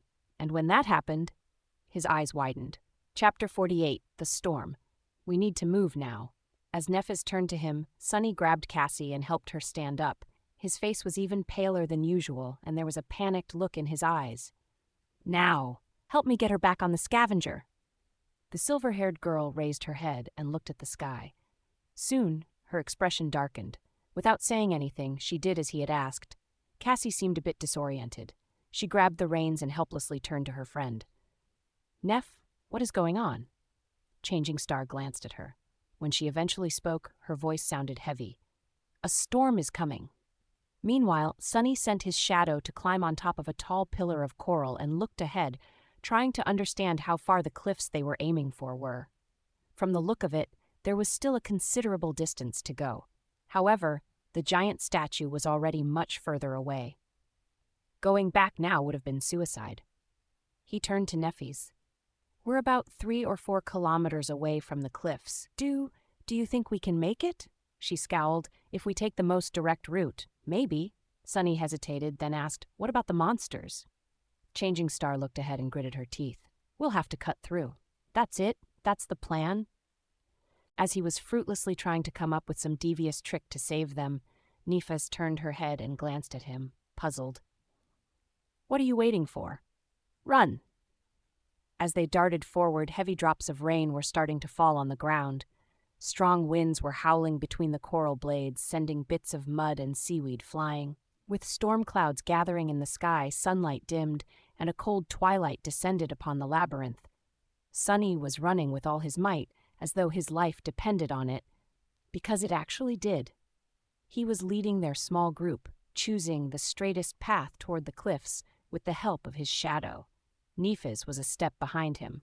The scavenger carrying Cassie was stomping through the mud with its 8 legs in the back.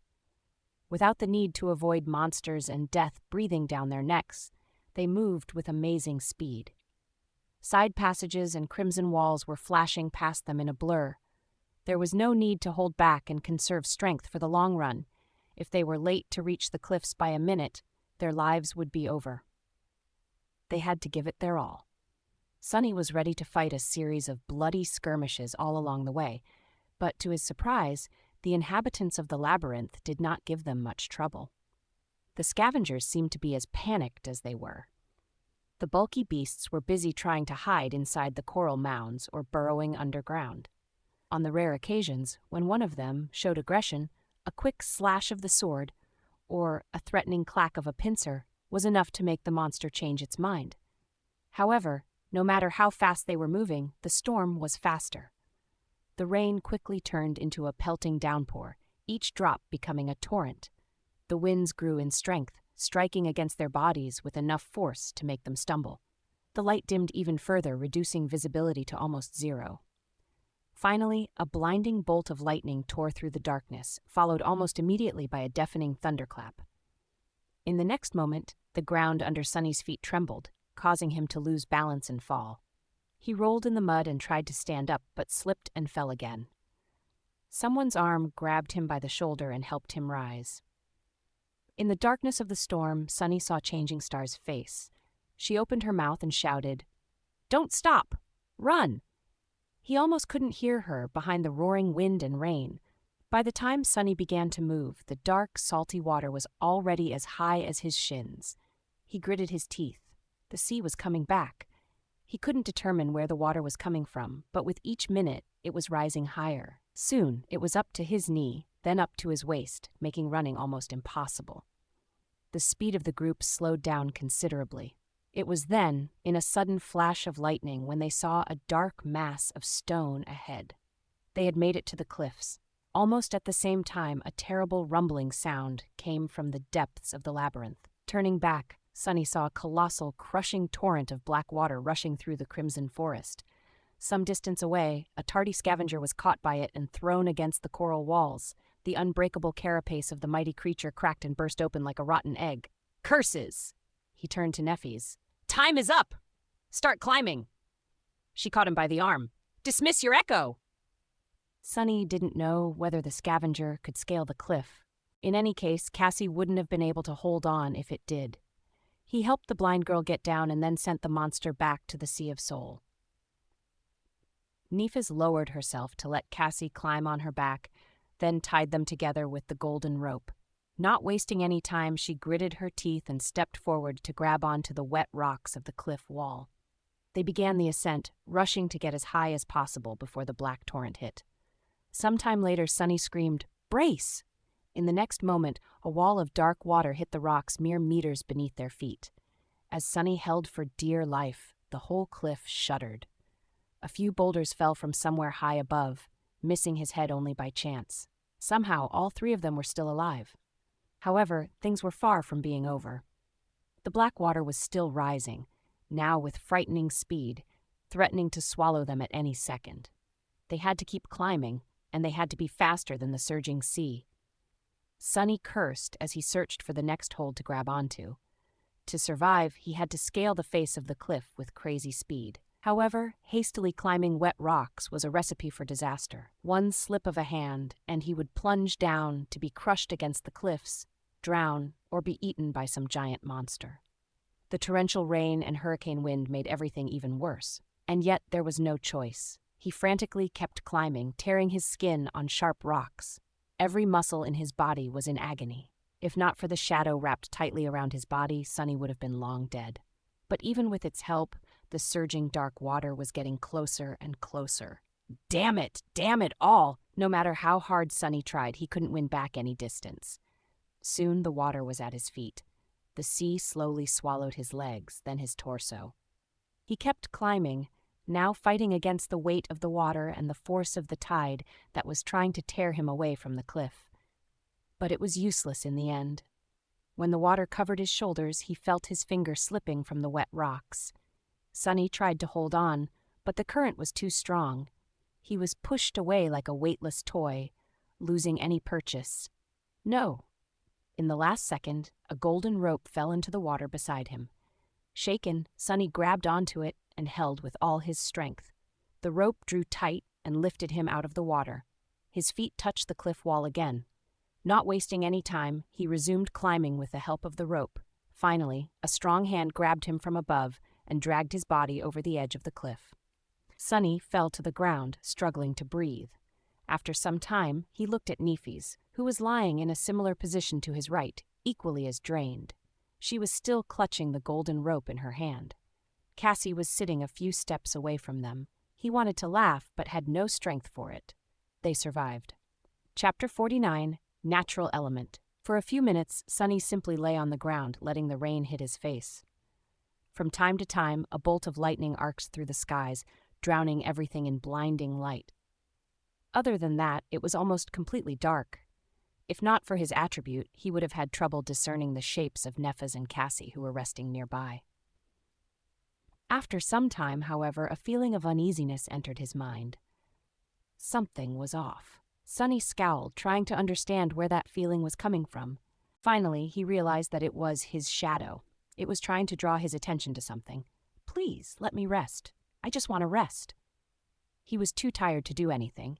Both his body and mind were exhausted. However, the shadow was very persistent. It remained adamant. In the end, Sunny moaned and rolled over on his stomach, then slowly stood up. Nefis turned her head and looked at him. "What is it?" he grimaced. "I don't know yet. Something feels wrong." Cassie shivered and got closer to Nef. Following his shadow's warning, Sunny looked around, trying to find any sign of danger in their surroundings. Even with his vision, he couldn't see anything out of place. The upper part of the cliffs was well above the stormy sea, forming a small island. Its surface was rugged and uneven, with several protruding ridges breaking the line of sight. There was a large space between their group and the nearest ridge. That space was littered, seemingly at random, with piles of dirt and tall boulders. Nefas got up and summoned her sword. "Do you see anything?" Sunny frowned. "Not really." At that moment, another lightning flashed, briefly illuminating the small island. His eyes widened. The tall boulders surrounding them were massive and irregularly shaped. They were black in color and motionless. That's why Sunny had not recognized them for what they were at first glance. All around them, scavengers were silently lying on the ground. Sunny froze, suddenly consumed by terror. The hairs on the back of his neck bristled and stood up on ends. 1, 2, 3, he lost count because of panic and gritted his teeth. 7, no, 8 of them. It seemed the 3 humans were not the only ones who thought of taking shelter from the dark sea on these cliffs. He trembled. These cliffs were a death trap. Noticing something on his face, Nefis tensed. "Sunny?" He slowly turned his head to her and whispered, "Don't speak. Don't move. Just stay where you are." She followed his instructions without asking for the reason. However, a silent question appeared on her face. Cassie did the same. Sunny closed his eyes and breathed in, trying to calm his panicking mind down. There were no hopeless situations. Every problem had a solution. He just had to think of one. The scavengers did not attack yet. Maybe they were asleep or patiently waiting out the storm, trying not to move in fear of attracting more terrifying monsters. Maybe they simply did not notice the humans. After all, it was unknown how well these creatures could see. Were they able to see in the dark? Probably not, or at least not as well as he could. There was still hope. Sunny opened his eyes and looked at the small island again, but this time his perspective was different. He saw the deep darkness, the clamor of the storm that drowned out most of the sounds, the large distance between the scavenger. This was his territory. It was perfectly suited for a murderous shadow. Didn't he dream of becoming a silent assassin? Well, here was his chance. He just had to execute each step perfectly, crawl through the darkness, strike without alerting the enemy, kill each of them with one precise blow. Rinse and repeat. He already knew their strengths and weaknesses. All that was left was to put that knowledge to practice. And even if he makes a mistake, there were other means to fall back onto. Echo and Nephis could do their part if he were to land himself in danger. Yes, that could work. It had to. Sunny looked at Changing Star and Cassie. I'll take care of this. Before they could react, he seemed to dissolve into the shadows. Under the cover of darkness, Sunny sneaked forward. His steps were soft and measured, his breathing controlled. He quickly determined the optimal order of attack to minimize the chance of being discovered and proceeded to the first target, a hulking scavenger that was the furthest away from the pack. Hidden in the shadows, Sunny suddenly felt calm and focused. He felt as though he was finally in his natural element. As the looming silhouette of the scavenger approached, he slowed down and circled around his target. The monster did not move, oblivious to the lurking threat that was drawing closer with each second. Sunny held his breath and prepared to attack. He only had one chance. Do it right. With that thought, he silently lunged forward. 1 step, 2. Sunny jumped and easily landed on the monster's carapace. The azure blade was already in his hand, its steel dark. A moment later, it plunged into the weak point on the scavenger's back, piercing the chitin and destroying its brain. The quiet crack of the breaking carapace was quickly washed away by the rain. It was done. Sunny felt a sense of triumph appear in his heart and quickly suppressed it. This wasn't the right time to celebrate. 7 targets were still waiting for him in the darkness. He retrieved his sword and jumped down from the scavenger's corpse. Then Sunny frowned. Why was the spell silent? It didn't announce his kill, nor the absorption of the shadow fragments. Feeling his skin crawl, Sunny turned around and looked at the scavenger. At first, he was afraid that the beast was still alive, but that wasn't the case. It was as dead as could be. However, on closer inspection, Sunny noticed something that he had missed before. And when he did, his face paled. Chapter 50, Death Trap. The scavenger was dead. However, it wasn't Sunny's blade that killed it. While circling the target, he was focused on staying unnoticed and not alerting the enemy to his presence before reaching the optimal position for an attack. After that, he only saw the monster's back. That's why he didn't notice the terrible wound that ran from the top of the creature's torso to its segmented legs, obscured by the rain. The unbreakable carapace was cut open like a tin can. The scavenger's flesh and mangled organs could be easily seen through the large gap, oozing azure blood. It streamed down only to be washed away by the storm. Sunny gulped. He might have felt awkward about performing a perfect ambush on a long-dead monster, if not for the fear of whatever had killed it in the first place. Looking around, he hesitated and summoned the azure blade back, then wrapped himself in the shadow. The small island was silent except for the howling of the wind. The rain was still falling down, forming a constant veil that hid away all details and distant objects. A rare flash of lightning sometimes flooded this bleak world with stark whiteness. Then a thunderclap would come, making the skies tremble. With cold fright settling deep into his bones, Sunny cautiously moved to the next scavenger. He could tell from some distance that it was also dead, but had to come closer and make sure. Indeed, he was right. The creature was almost severed in half by the unknown assailant. Its wet innards were lying on the ground in a messy pile. The darkness had long ago stopped being comforting, becoming terrifying and oppressive instead. Sunny shivered. By the time he checked on all 8 monsters and confirmed that they were all dead, he was nauseous and scared out of his wits. When Sunny had first realized that the black shapes were, in fact, scavengers, he thought that the situation was as bad as it could get. Now he wasn't sure anymore. In fact, he was pretty convinced that things went from bad to worse. Standing near the last scavenger, Sunny observed his surroundings and thought about returning to Neff and Cassie. Maybe the terrifying killer had already left the island. They could just hide and hope for the best. He wouldn't be alone, at least. However, not knowing what kind of danger was hiding in the darkness would drive him insane long before the morning came. Plus, with his fated attribute, hoping for the best was a fool's errand. That's why, although his body was covered in cold sweat, Sonny gritted his teeth and slowly walked toward the ridge that was obscuring the rest of the island from him. Coming close, he started climbing, trying to be as quiet as possible. The ridge wasn't very high, so he was able to scale it without much effort. Sticking close to the rocks, he raised his head a look down. Then, he immediately wanted to let go and fall to the ground. Right beneath him, just a few meters away, a dark silhouette was outlined against the rocks. It was much larger than the scavengers, with jagged spikes growing out of its thick carapace. Its chitin was black and crimson, like an ancient armor splattered with fresh blood. Instead of pincers, two terrifying bone scythes were protruding from the joints of its arms. Each one was long and sharp enough to split a scavenger in two. Sonny froze, afraid to move. He even stopped breathing. So that's the killer. It was one of those monsters that they had seen retrieving the transcendent soul shards from the giant shark's carcass, or another of their kind. He remembered how the two creatures had cut through the horde of scavengers, killing or throwing aside any beast that got in their way. Slaughtering just 7 of them would not pose a problem for something that deadly. Not to mention getting rid of 3 sleepers. Careful not to make a sound, Sonny slowly lowered himself down. His whole body was trembling. Moving his arms and legs with utmost precision, he began climbing down from the ridge, praying not to be heard, sensed, or noticed in some other way. Luckily, the monster remained oblivious to his presence. Reaching the ground, Sonny took a few steps back, still facing the ridge. He had to force himself to turn around. Feeling as though his back was being pierced by invisible needles, the young man stealthily moved in the direction where he had left his companions. A couple of minutes later, he returned to Nephis and Cassie. The girls were tense and nervous, waiting for his return in the darkness.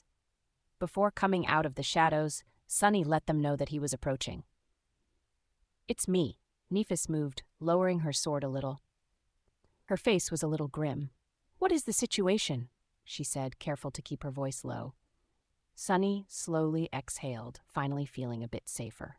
For the first time, he was genuinely happy not to be alone in this cursed place. "There are 8 scavengers around us, but they're all dead. The killer is one of those big monsters we saw, the thing with the crimson pattern on its carapace and scythes instead of pincers. It's hiding from the storm beneath a stone ridge not far from here." A bolt of lightning flashed, illuminating everything around. In its aftermath, it looked as though 2 white sparks ignited in Changing Star's eyes. Soon, the reflection was gone, leaving them gray and inscrutable again. She tilted her head and whispered as though talking to herself, "An awakened monster." Sonny licked his lips. "Yeah, so what should we do?" Nephis thought for a while, leaning on her sword. Then she looked at him and said, "Kill it." Sonny stared at her, lost for words. Finally, he collected himself and said the first thing that came to his mind. "Are you nuts?" The idea of fighting that thing was pretty ridiculous, if not completely insane. Realizing that his words might have sounded a bit rude, he cleared his throat and added, "I mean, have you thought this through? How are we supposed to kill that monstrosity?" Nephis slowly inhaled. "It's not a question of thinking things through. We simply have no choice."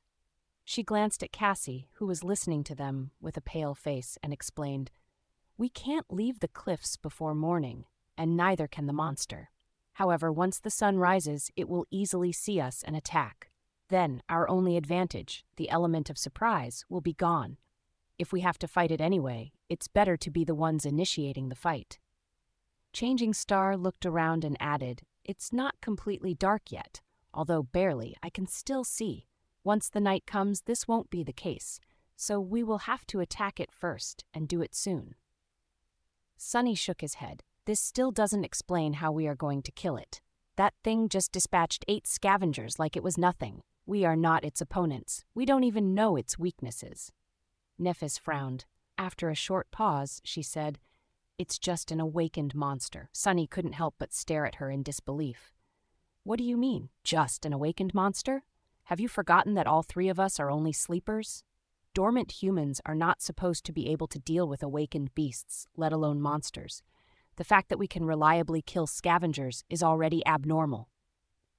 She looked back at him undisturbed, and simply answered, "But we are abnormal." Sunny stood there with his mouth open, not knowing what to say. Nephis sighed. "You and I both are not exactly ordinary sleepers, aren't we? Don't try and deny it. Someone ordinary simply would not have survived in this place." He frowned, not happy about her line of thought. Meanwhile, Changing Star continued, "You, me, plus the awakened beast you have as an echo, plus the advantage of a surprise attack. I'm not saying that it will be easy. We might die, but there's a good chance that we won't." She looked down at the silvery blade of her sword and added after a couple of seconds, "In any case, as I have already said, we don't have a choice." Sunny gritted his teeth, trying to find a logical retort. However, her reasoning seemed unassailable. He just had a really bad feeling about fighting that monster. In the ensued silence, Cassie, who had been quiet all this time, suddenly spoke. "You are forgetting about the main advantage we have over that thing." Both of them looked at her, surprised. The blind girl turned to face them and slightly lifted her head. "We are intelligent, and the monster is not." Her words echoed in the darkness. Sunny sighed. It seemed that a fight with the bone scythe monster was inevitable. Some time later, he was standing in the darkness, looking at the terrifying creature in front of him. His expression was grim and somber. Tightly gripping the azure blade, Sunny slowly inhaled. The ominous feeling he had before was still there, now stronger than ever. "I don't like this." With this thought, he exhaled and raised his hand. Chapter 51, Carapace Centurion. Monsters did possess some rudimentary intelligence, however, they could not compare to humans. At their core, they were still predators who acted mostly on instinct. Their cunning was beastly in nature and was not that hard to overcome. That gave the three sleepers a chance to leverage their advantage. After finalizing the plan, they made some preparations. While Changing Star was getting ready, Sunny had retrieved the soul shards from the 8 dead scavengers. After delivering them to the silver-haired girl, he watched as she brought them to her chest and crushed them in her fist one after another, absorbing the essence of each shard into her soul core. After a few minutes, when the changes caused by the absorption were over, Nephis opened her eyes and slowly inhaled. To a sleeper, consuming the shards of 8 awakened beasts was equivalent to slaying 16 dormant creatures. While not tremendous, it was still a significant boost in physical ability. Her body had become stronger, faster, enhanced in every way. They were going to need every bit of that strength to survive. Because of how attuned Nephis was to her physicality, getting accustomed to her new limits did not take long. Very soon she looked at him and asked, "Are you ready?" Sunny sighed, glanced at his shadow, hoping to get some moral support. The shadow pretended to not notice and ignored him. "Disloyal bastard! As ready as I'll ever be." Nephis nodded and turned to Cassie. There was nothing really to say. They had already discussed everything there was to discuss, and empty words could not make the blind girl worry any less. Come to think of it, Sunny wouldn't have wanted to trade places with her, even though, out of the 3 of them, she was the only one who didn't have to risk her life in combat.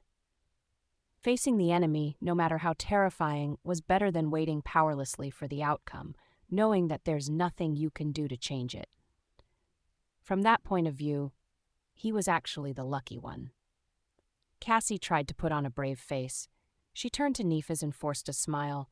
"Go and kill that thing.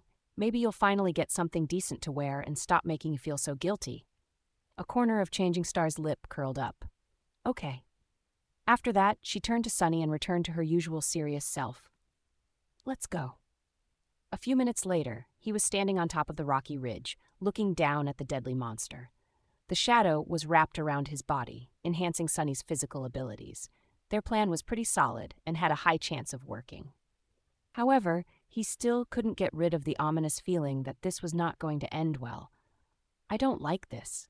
With a sigh, Sunny raised his hand and summoned the silver bell. Then he lightly shook it, causing the clear melodic ringing to resound amidst the storm. Immediately, the monster below moved, turning its massive torso around and looking for the source of the sudden noise. As he saw Sunny, a mad crimson flame ignited in its eyes. However, Sunny did not see any of this because he was already facing the other way. As soon as the bell rang, he turned around and jumped down from the ridge without a second of hesitation. The ridge wasn't very tall, but there was still a considerable distance to the ground.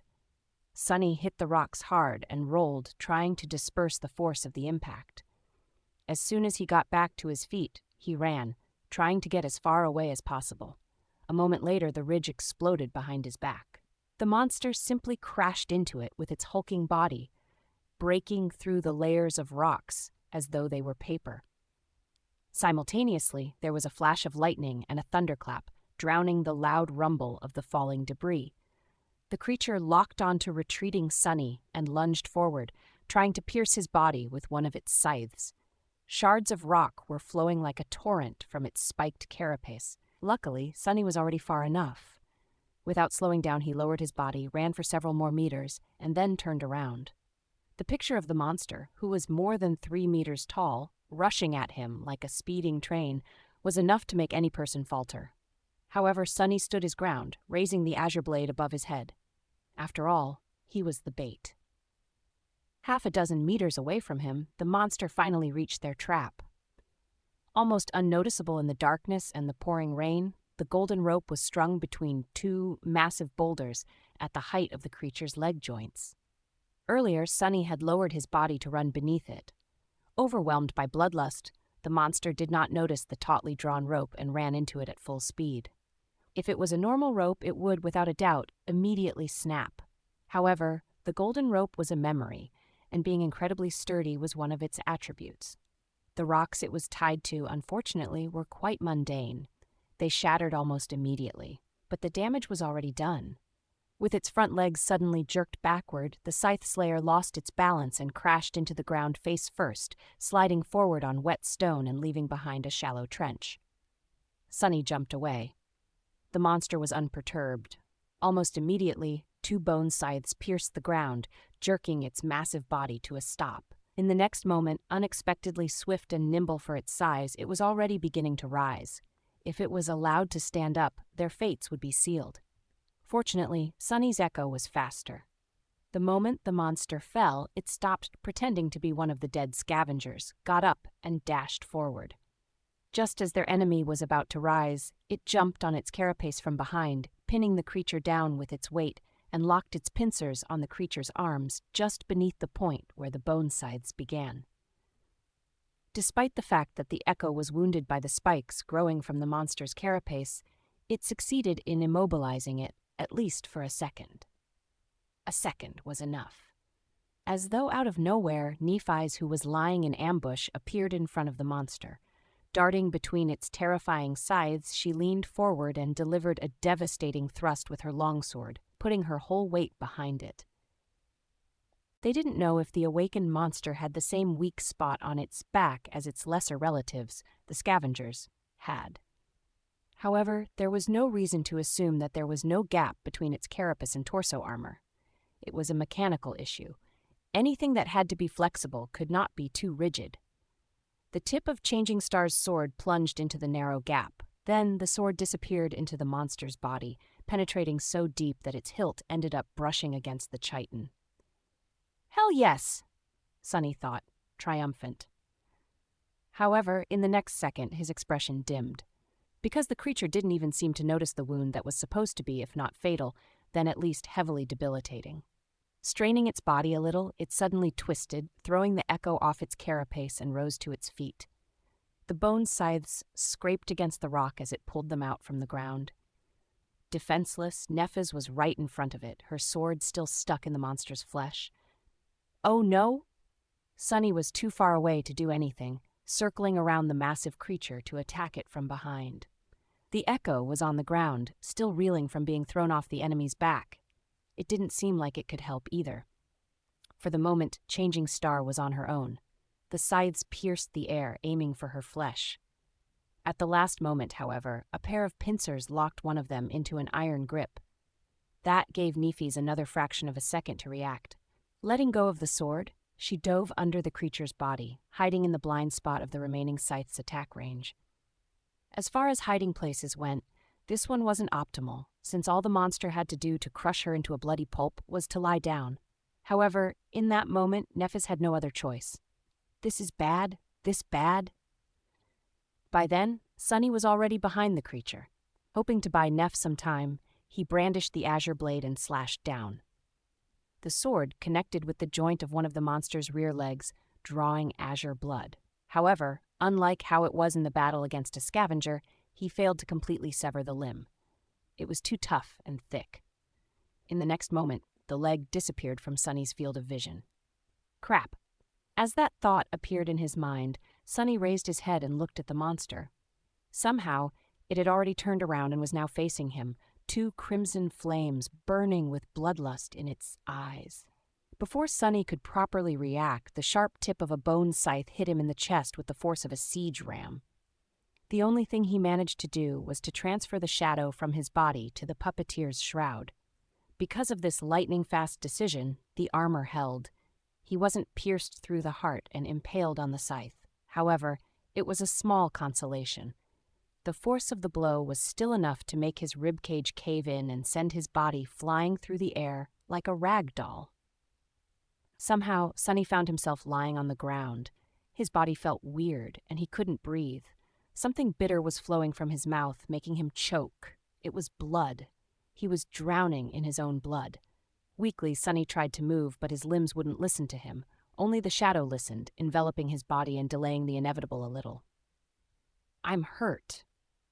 With his thoughts moving slower and slower as though submerged in a dense fog, he looked up, hoping to see the stars. Instead, he saw two burning crimson eyes approaching him from the darkness. Chapter 52. Clarity. In that moment, hovering on the edge of nothingness, Sonny realized that he was about to die. He had to struggle against the fog that permeated his mind, slowing down his thoughts and dampening all emotions, all except for fear.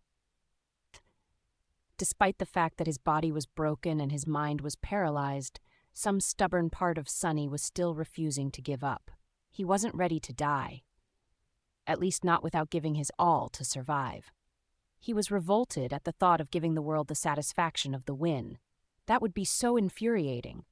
Hadn't he told Hero that he was going to survive no matter what? To spite them all? That's right. He might be a shameless liar, but a promise was still a promise. But how was he even supposed to survive?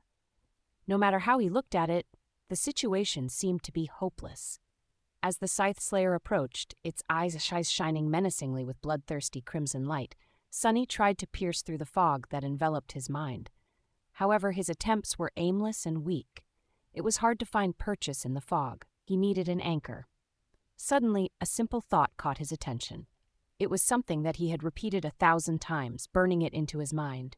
Repetition, experience, clarity, clarity. He remembered what Nephis had taught him. The essence of combat was murder. Any action performed during a battle served only one of two purposes. It was either to kill your enemy or prevent the enemy from killing you. If he could learn that, he would have enough clarity to master the mind. Back then, he didn't really understand the profound meaning behind the simple word clarity that Nephis had used. But now, with his mind in shambles, he was finally able to grasp it. The two truths behind the essence and purpose of combat were simple and solid, almost tangible.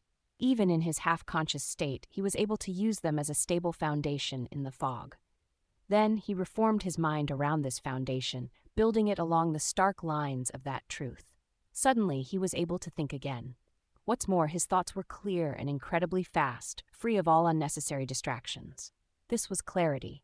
Sonny looked up at the advancing monster, calmly weighing his options. His body was pretty much useless. He couldn't move his limbs at all.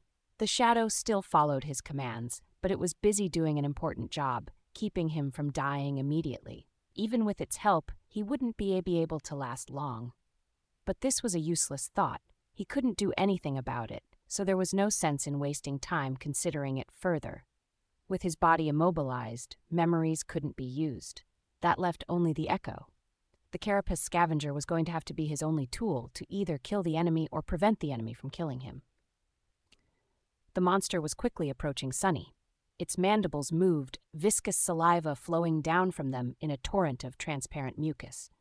In a flash of lightning, he was able to see and instantly register every spike, every scratch, every abrasion on the creature's carapace. The handle of Changing Star's sword was still protruding from its body, washed in azure blood. What an ugly bastard. Sonny was being hypocritical. Truth be told, with its black carapace painted with crimson patterns and a mighty body specially designed for mayhem and slaughter, the Scythe Slayer looked striking and incredibly menacing. It was almost majestic, in a terrifying, murderous kind of way. Unable to move, he had to look helplessly as the monster closed the distance between them and loomed over Sunny's broken, bleeding body. Its scythes rose into the air, ready to strike down. Looking right into the monster's burning eyes, Sunny thought, "Go to hell, you overgrown bug." The scythes shot toward his body. In the last moment, something massive and furious rammed into the monster from the side, throwing it away. It was Sunny's carapace scavenger. Not bothering with its own safety anymore, the echo entwined itself with the enemy in a chaotic mess of limbs as they rolled on the ground. Despite the fact that it was smaller and weaker, its crazy assault and complete disregard for its own life were enough to give the bigger monster some pause.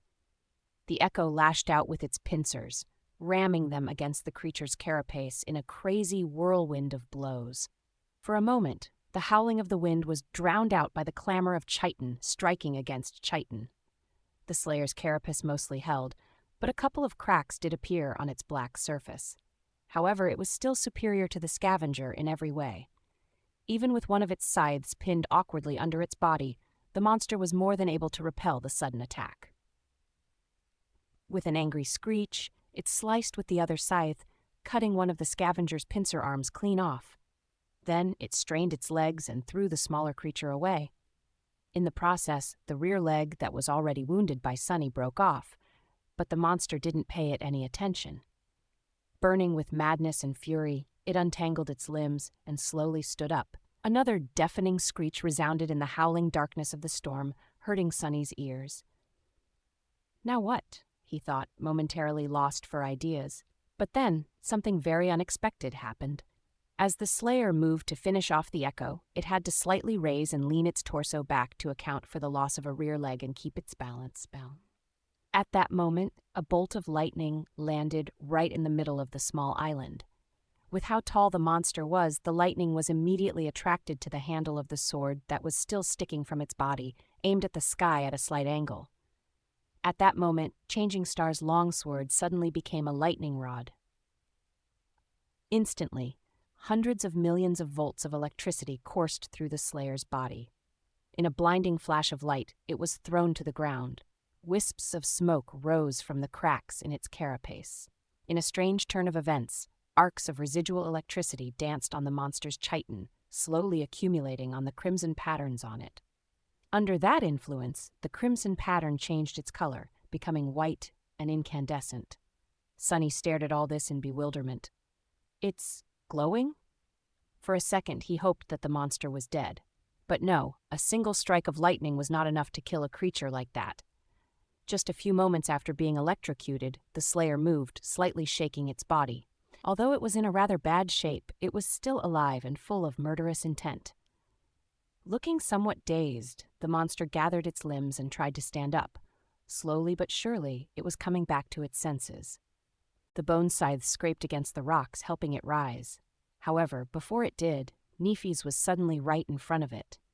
Grabbing the hilt of the longsword, she grimaced as the heat burned her hands. Then, she twisted the blade, making the Slayer's body twitch, and pulled it out, breaking apart a large portion of its lower torso armor. The monster tried to slash at her with a scythe, but Changing Star was quicker. Dashing to the side, she simultaneously lashed out with her sword. The glowing, white-hot blade caught the creature's arm right below the joint and cleaved through it, sending the terrifying bone scythe flying through the air in a rain of azure blood. The Slayer screeched and swatted her away with one of its legs. Nephis was thrown back and rolled on the rocks, losing her grip on the sword. Her eyes momentarily lost focus. The monster, on the contrary, was back to its sense. It seemed as though the sudden pain of losing a limb had shaken it wide awake. Raising to its full height, it opened its ugly mouth and let out a deafening, enraged shriek. Then it lunged toward Neph with all-consuming hatred burning in its eyes. But it didn't get far. Right as the livid monster was beginning its attack, the battered echo appeared in its path. Its one remaining pincer shot forward, plunging into the wide gap in the armor created by Changing Star's sword. Twisting its arm, the scavenger pushed it inside the enemy's body, wreaking havoc on its innards. In the end, it even lifted the whole monster in the air a little, its pincer going in almost up to the shoulder. The slayer lashed out with its scythe, piercing the echo's chest through. Then it twitched a couple of times and fell still. The scavenger screeched angrily and jerked its pincer, tearing the bigger monster's torso clean off its carapace. Proudly giving the eviscerated enemy one last look, it then staggered and collapsed to the ground. Sunny tiredly dismissed the echo, hoping that it can survive. He wasn't feeling too well. In fact, he was pretty much done for. "You have slain an awakened monster, Carapace Centurion." The spell's voice fell uselessly on his deaf ears. It sounded distorted and distant. "You have received a memory, Starlight Legion armor. Your shadow grows stronger. I won." Sunny closed his eyes, finally allowing pain and exhaustion to flood his mind. The fog was back, making everything feel like it was happening to someone else. He was tired, and he couldn't breathe. Drowning in blood was not very pleasant. As his conscience began to slip, he heard the sound of someone's hurried steps. And then 2 soft hands gently touched his face. Chapter 53, Immortal Flame. Somewhat surprised, Sunny struggled to open his eyes. As his vision slowly focused, he saw Neff's pale face looming above him. Her short silver hair was wet, sticking close to her skin. She was standing on her knees beside his broken body, caressing his face with her hands. In her eyes, there was a strange expression. It was as though she was frightened but resigned to something. Her pupils were wide and dark. "What?" Greeting her teeth, Neffes moved her hands to his collapsed chest and pressed them lightly against it, causing a pulse of pain to radiate through Sunny's body. Then, a soft, radiant brilliance suddenly ignited beneath the skin of her palms, reflecting in her gray eyes like 2 dancing white sparks. Almost immediately, Changing Star's face contorted in a grimace of excruciating agony, and she let out a terrible, muffled scream. Her skin became white as a sheet of paper, and as she bit her lower lip, drops of blood soon rolled to her chin. As the radiance grew in intensity, Neffes shut her eyes tightly, tears streaming down her tortured, bloodless face. Sunny, on the contrary, felt like he was in heaven. All pain disappeared from his body, replaced by gentle, all-encompassing warmth. He felt as though he was being cleansed by something pure and sacred, by a white, pristine, purifying flame. Under the influence of the flame, his dying body began to repair itself. His shattered bones were reassembled from the shards. His torn flesh regenerated and became whole again. His collapsed lungs and damaged heart were brought back to life and rejuvenated, instantly turning strong and healthy. Suddenly, he could breathe again. As his chest moved, drawing in a new breath, Neffes flinched away with a harrowing moan. The white radiance beneath her skin dimmed and disappeared, letting the darkness return to its rightful place. Crawling away a few steps, Changing Star stopped, standing on her knees and hands, and violently vomited. Her whole body was shivering uncontrollably, as though on the verge of a seizure. As the shivers died down, she slowly lowered herself to the ground and lay there motionlessly, catching the raindrops with her mouth. Sunny, meanwhile, raised his hands and carefully explored his body. To his surprise, nothing really hurt. It was as though he was never wounded in the first place, let alone almost died. With the help of Neffes and her mysterious aspect ability, he was completely healed. It was a miracle. By the time the storm was over, it was already deep into the night. Sunny, Neffes, and Cassie huddled together for warmth and slept as though they were dead, too tired to make someone keep watch. If anything were to happen, the shadow would probably alarm them in advance. If not, so be it. They were just too exhausted to care. Luckily, the rest of the night went without incidents. In the morning, no one was in a hurry to make any plans or suggest leaving the cliffs. They just gathered some meat from the dead Carapace Centurion and the scavengers, collected the 2 soul shards, and moved to the opposite side of the small island, afraid that the remains would attract some creature's attention. As it turned out, they were right. Not long after the group left the place of the battle, a dark spot appeared in the sky. Soon, it became larger and approached the cliffs, landing near the corpse of the Centurion in a whirlwind. Sunny had never seen anything like it. The creature was massive in size, easily weighing twice as much as the carapace monster. Its body was white as a corpse and muscular like that of a lion. It had 2 mighty paws in the back and 6 in the front, protruding messily out of its wide chest. Each ended with long, sharp talons. The neck of the flying monstrosity was covered in long black feathers, as well as its enormous wings. Its head resembled that of a raven, with large round eyes and a terrifying black beak. While they hid behind rocks, the creature feasted on the dead centurion, easily breaking its carapace apart with its talons and beak. Then, satisfied, it grabbed a few scavenger carcasses with its paws and rose back into the air, creating a small hurricane with each flap of its black wings. The creature left the cliffs and flew back the way it came. It was moving west. Following the black dot as it disappeared into the distance, Sunny sighed. "Neff, what do you think that thing is?" Neffis was also looking at the sky. After a few seconds, she lowered her gaze. "I have no idea." Sunny simply nodded and went about his business. He still had to perform his 1,000 strikes. After making a fire, they roasted the centurion's meat and had a delicious, hefty breakfast. Then, stuffed, the 3 of them lied down and lazily rested. After fighting against 2 scavengers at once, running away and barely surviving the sudden flood, climbing tall cliffs in the middle of a storm and battling an awakened monster, all done in a single day, they deserved some time off. Plus, Sunny needed to sort himself out. Truth be told, he was feeling a bit strange. The reason for this was not his traumatic near-death experience, although it had a lot to do with it. The thing was that, after the unexpected epiphany he had while trying to fight against the deathly mind fog, Sunny felt as though he had been changed, because the clarity he gained never went away. It was still here at the center of his being. He felt as though his very way of thinking and perceiving the world was now completely different. It was stark, streamlined, and dauntless. Sunny felt that he had become calmer. He was now able to think much faster and act without hesitation.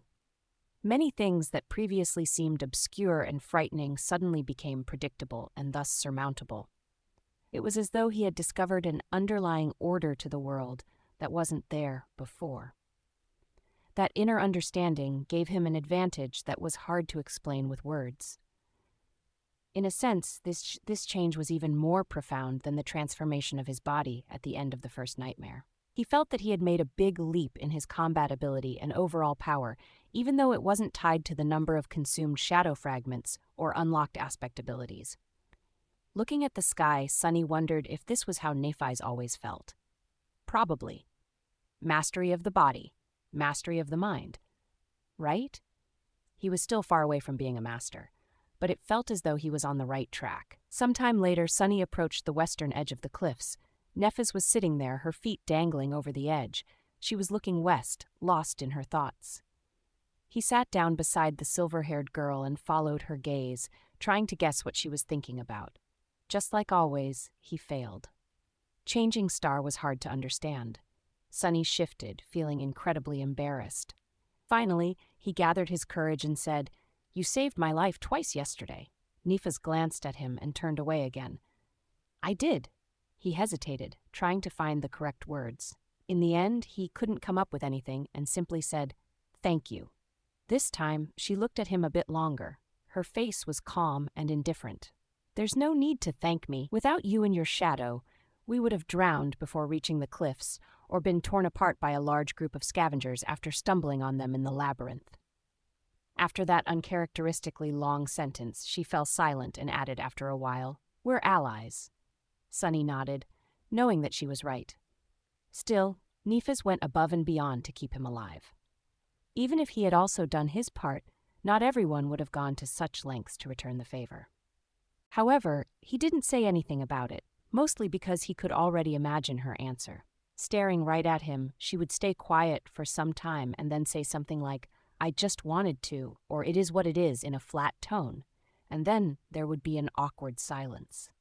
With a subtle smile, Sunny looked away. A minute or 2 later, he said, "It's you, Flaw, isn't it? The pain you feel every time you use your ability." Nephis was silent for a while before answering. Then she simply said, "Yes." Sunny looked at her. Changing Star's profile was calm and distant. The wind was playing with her short silver hair. "What does it feel like?" She was staring into the distance, like burning alive. He sighed, trying to imagine what kind of suffering someone being burned alive would have to endure. As always, the spell was vile and cruel. "I'm sorry," he said quietly after some time. Nefis shrugged, not turning her head. "It's just pain." Sunny looked away, trying to hide his expression. Just pain. These might have been the saddest words he had ever heard. Chapter 54, Spoils of War. For a long while, they just sat quietly together. Nefis was looking at the horizon, thinking about something only she knew about. Sunny's mind was strangely empty. From time to time, he would cast a glance inside his soul sea, observing the recuperating echo.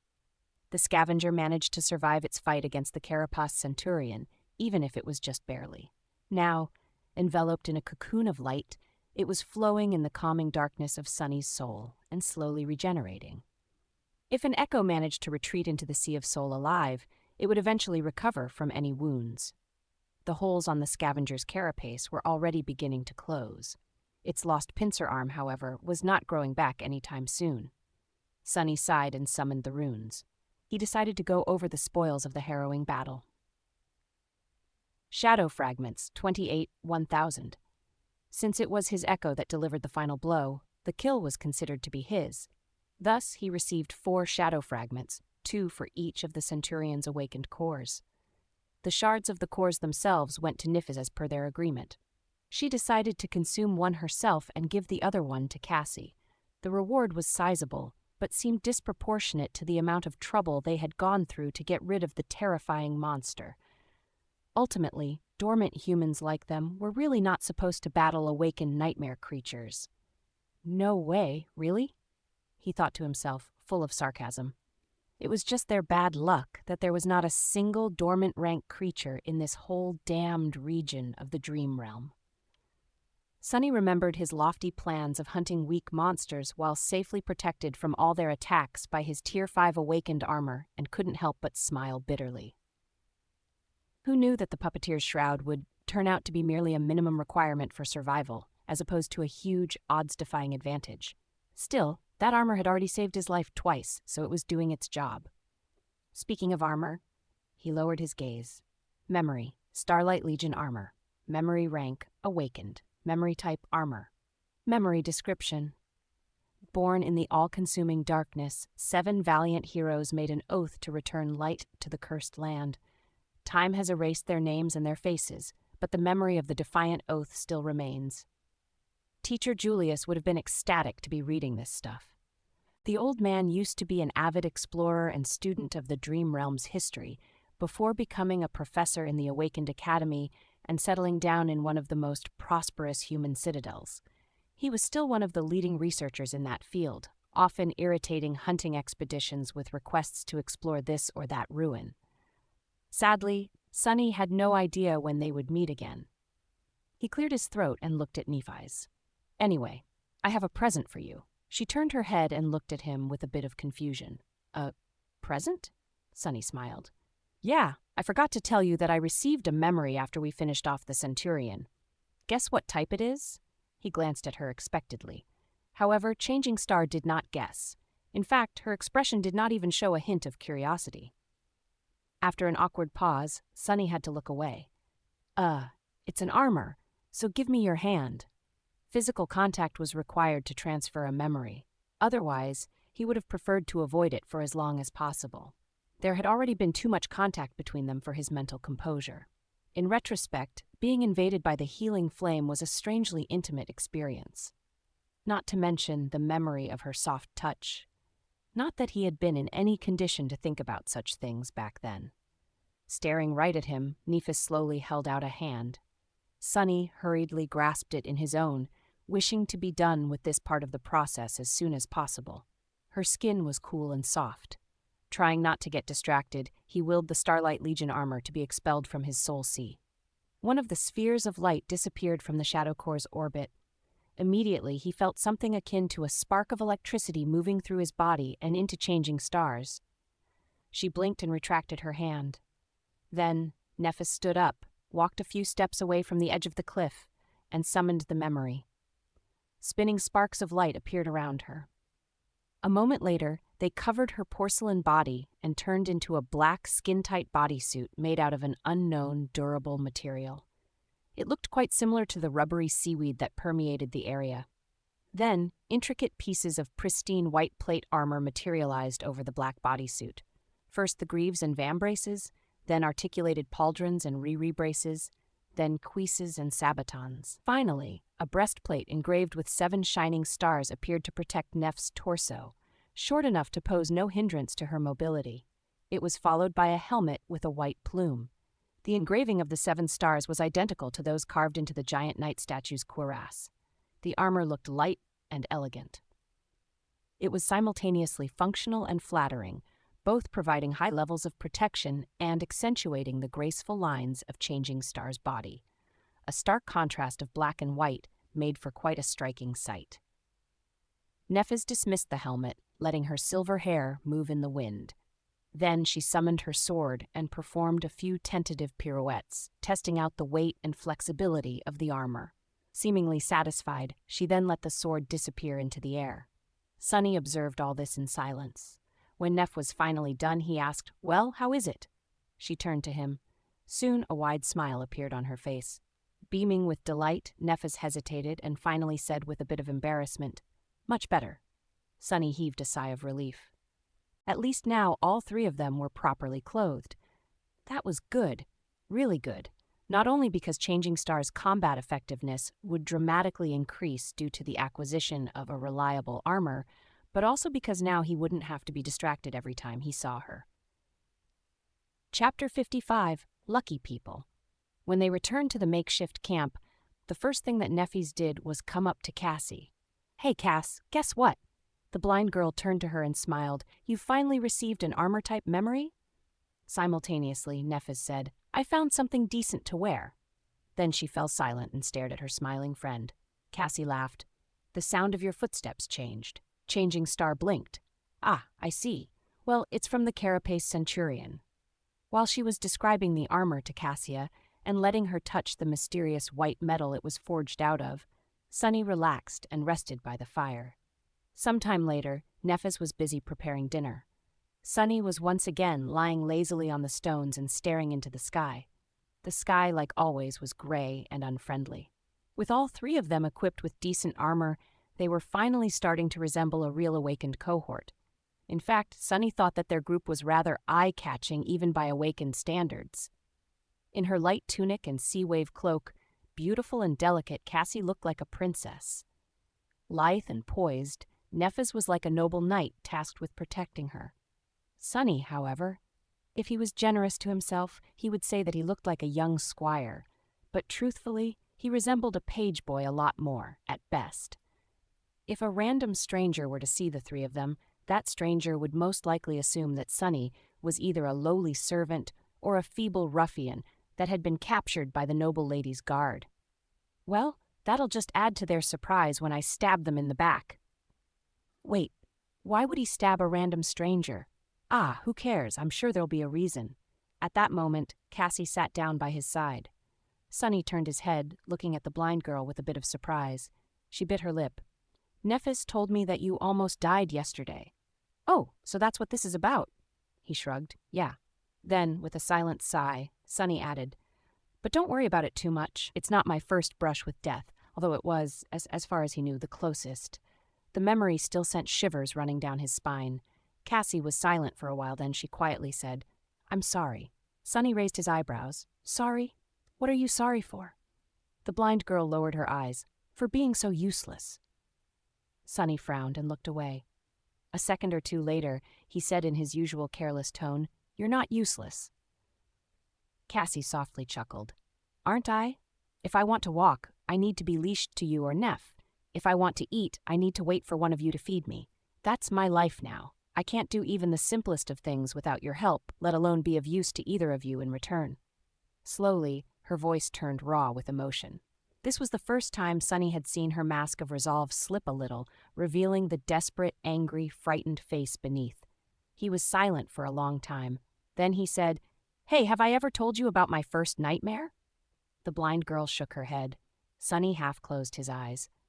"My first nightmare was as bad as it gets. To tell you the truth, the situation was pretty hopeless. I was a slave destined to die of cold or mistreatment, chained, bleeding, defenseless.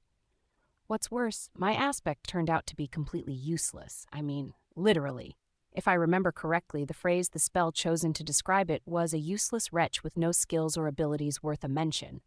Cassie turned her head slightly, visibly drawn in by his words. Then, how did you survive? Did things change for the better? Sunny smiled. Gods no. In fact, they quickly turned worse.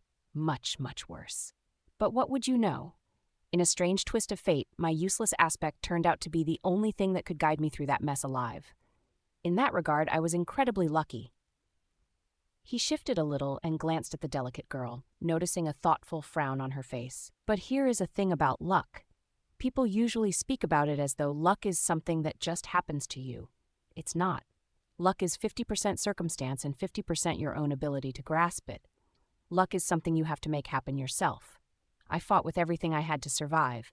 That's one of the 2 reasons I'm still here. Saying that, Sunny remembered the cold, dark mountain and shivered. Then, pushing the chilling memories away, he continued. The second reason is the spell itself.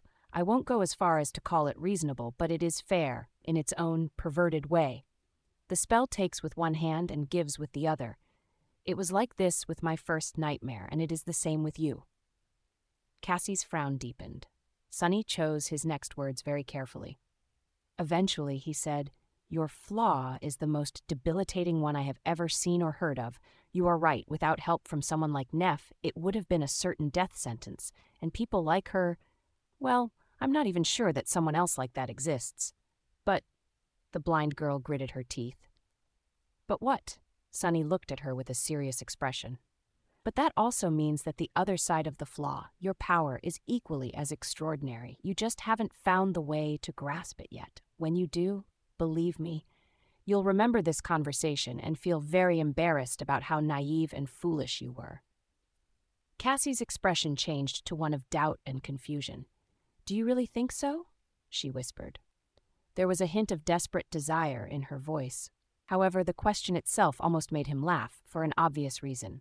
Trust me, I'm the most honest person in the world. 2 worlds, in fact. Sunny would actually love nothing more than to be less honest, but, sadly, he was physically incapable of doing so. Of course, she didn't have to know that.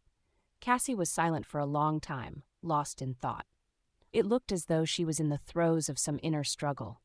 Sunny almost assumed that their conversation was over, but then she suddenly said in a low, raspy voice, I had more visions than I told you guys about.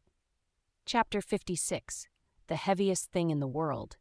He blinked, staring at the blind girl with surprise and a bit of apprehension. Her sudden statement really threw him off. Why would she keep something like this secret, and why tell him now? Confused, he asked carefully, More visions? Why haven't you told us? A fleeting, tired smile appeared on Cassie's face. She lowered her head and remained silent for a while. Then, closing her eyes, she said, You probably don't know. How could you know? But knowledge can be really heavy. It can be as heavy as the heaviest thing in the world. Then a sad smile appeared on her face. I am afraid that by telling you, I will actually cause the things I saw to come true. Sunny tensed up, alarmed by the implication behind her words. If she was afraid of the visions coming true, then their content must have been pretty bad. And if it was really bad, if something terrible was destined to befall them, Sunny had to know about it in advance. That way, he would be able to make preparations and deal with whatever happens. As long as he was prepared, many things would become much less dire. However, what if his preparations would become the very reason for that terrible thing to happen, making Cassie's vision a self-fulfilling prophecy? This was the danger of knowing the future. Damn it, my head hurts. I hate this crap. Sunny struggled for a long time, trying to decide if he should pressure Cassie to reveal her visions. Either outcome was going to leave him uneasy, so he was really not sure what to do. In the end, unable to make a decision, Sunny simply remained silent. Cassie also didn't say anything. After some time had passed, she finally spoke. Can you just promise me one thing?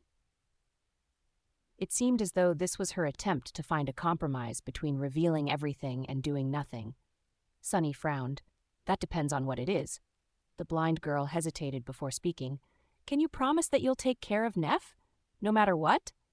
He delayed answering for as long as the growing pain allowed him. When it became almost unbearable, Sunny reluctantly said, "I can't. I can barely take care of myself." He also didn't trust Nephise enough to make a promise like that. He had nothing against Changing Star, and even liked her quite a bit, but they didn't really know each other. Their alliance was one of necessity, not choice. Who knew what would happen once their need for each other was no longer there? No matter what was too steep of a requirement. Of course, he could have misled Cassie by answering yes. After all, the question was whether or not he could make a promise, not whether or not he would follow through with it. But at that moment, Sunny was strangely reluctant to deceive the blind girl. Maybe that whole honesty thing was slowly growing on him. Cassie sighed and turned away. Suddenly, it felt like something imperceptible about her changed. "I see. Yeah, that's fair." With that, she summoned her staff and walked away, leaving Sunny in a somber and uneasy mood, just like he had expected. No matter how much he tried to relax after that, his thoughts kept wandering. Eventually, Sunny found himself trying to find connections between various pieces of information about the Starless Void, or the Forgotten Shore, as it was called in the Azure Blade's description. If nothing else, it could distract him from thinking about the latter part of their conversation with Cassie. Also, for some reason, the need to understand their environment suddenly seemed much more vital. His sword, the Starlight Legion armor, the carapace monsters, and the giant headless statue seemed to be connected in some way, but he couldn't quite understand how. Was the statue a monument to one of the 7 founders of the Starlight Legion? The line of runes describing the armor said that their names and faces were lost to time. The statue's missing head would certainly fit that description. The scavenger's echo suggested that the carapace monsters were cursed soldiers of the Fallen Legion. Was that Fallen Legion the Starlight Legion? The fact that he had received the Starlight armor after slaying a carapace centurion was almost a certain confirmation of that theory. If so, why were they cursed? Starless Void, Starlight Legion, what did all of it mean? The 7 heroes were described as being born in the all-consuming darkness. Their oath was to return light to the cursed land. What light did they seek? Starlight? And what was the nature of the all-consuming darkness? Was it the manifestation of the curse that befell their land? And if so, was it the same curse that eventually turned soldiers of the Starlight Legion into carapace monsters?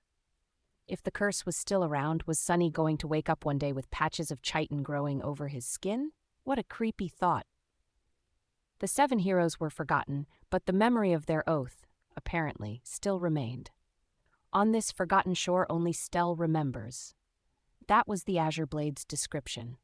Was there a hidden meaning behind these words? Were the memories received on the forgotten shore hiding a secret? Inwardly, Sunny groaned. So many questions and not a single answer. And then there was the main mystery, Cassie's vision, the one she chose to reveal to them. She dreamt of a boundless darkness locked behind 7 seals. Once the seals were broken, the darkness escaped. She also saw a crimson spire with 7 severed heads guarding 7 locks. Were these locks connected to the seals? And was the giant knight's missing head one of the 7 guarding them? Or was he completely wrong about everything, leaping to conclusions and forcing connections where none existed? Sunny sighed, knowing that his curiosity would not be quenched anytime soon. He had too little information to make a proper theory. If so, there was no point in torturing himself right now. Maybe things would become clearer in the future. The word future made him frown. Chapter 57, Use of Weapons. In the evening, Sunny continued to practice with the sword under Neff's watchful eye.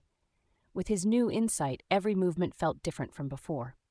After the 1,000 strikes were finished, he sat down to rest and studied the Azure Blade, tempted to continue obsessing over the abundant mysteries of the Forgotten Shore. After a while, Sunny asked, "Do you think I'm well suited to use a sword? Should I consider switching weapons in the future?" Nephis shrugged. "That depends on your goals. However, the sword is considered to be the king of weapons for a reason." Sunny smiled. "And why is that?" She tilted her head and deliberated for a few seconds. Then she asked, "Do you know how natural selection works?" He raised an eyebrow. "Survival of the fittest? The strongest species survives?" Changing Star glanced at him. "Somewhat correct, but actually it's not the strongest species that survive. It's the most adaptable. Otherwise, lions and tigers and bears would have been the ones ruling the world instead of humans. Sunny knew about lions and bears from archival footage, but he had no idea what a tiger was. Probably another extinct predator? Meanwhile, Neff continued, not at all like her usual taciturn self. She seemed to be much more eloquent when talking about subjects she was confident in. The same logic can be applied to combat. A sword is not the most effective tool in every situation. A spear is more useful against enemies with long reach. A warhammer is much better against armor. A mace is easier to maintain. However, swords are the most versatile. She cast a gaze at the azure blade. A sword can pierce, it can cut, it can bash. It can be used effectively at a variety of ranges. It is swift and maneuverable.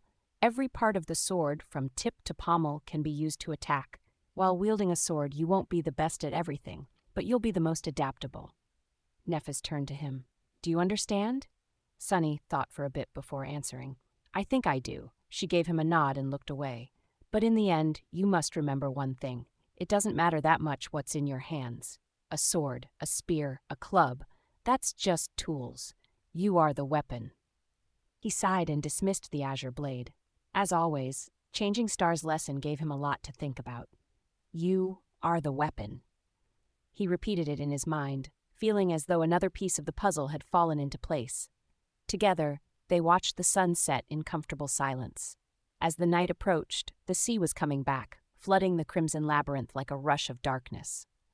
Far below them, scavengers were scurrying to find a hiding place. A few of them were climbing the cliffs, hoping to spend the night on the small island. Sunny's shadow was keeping an eye on them.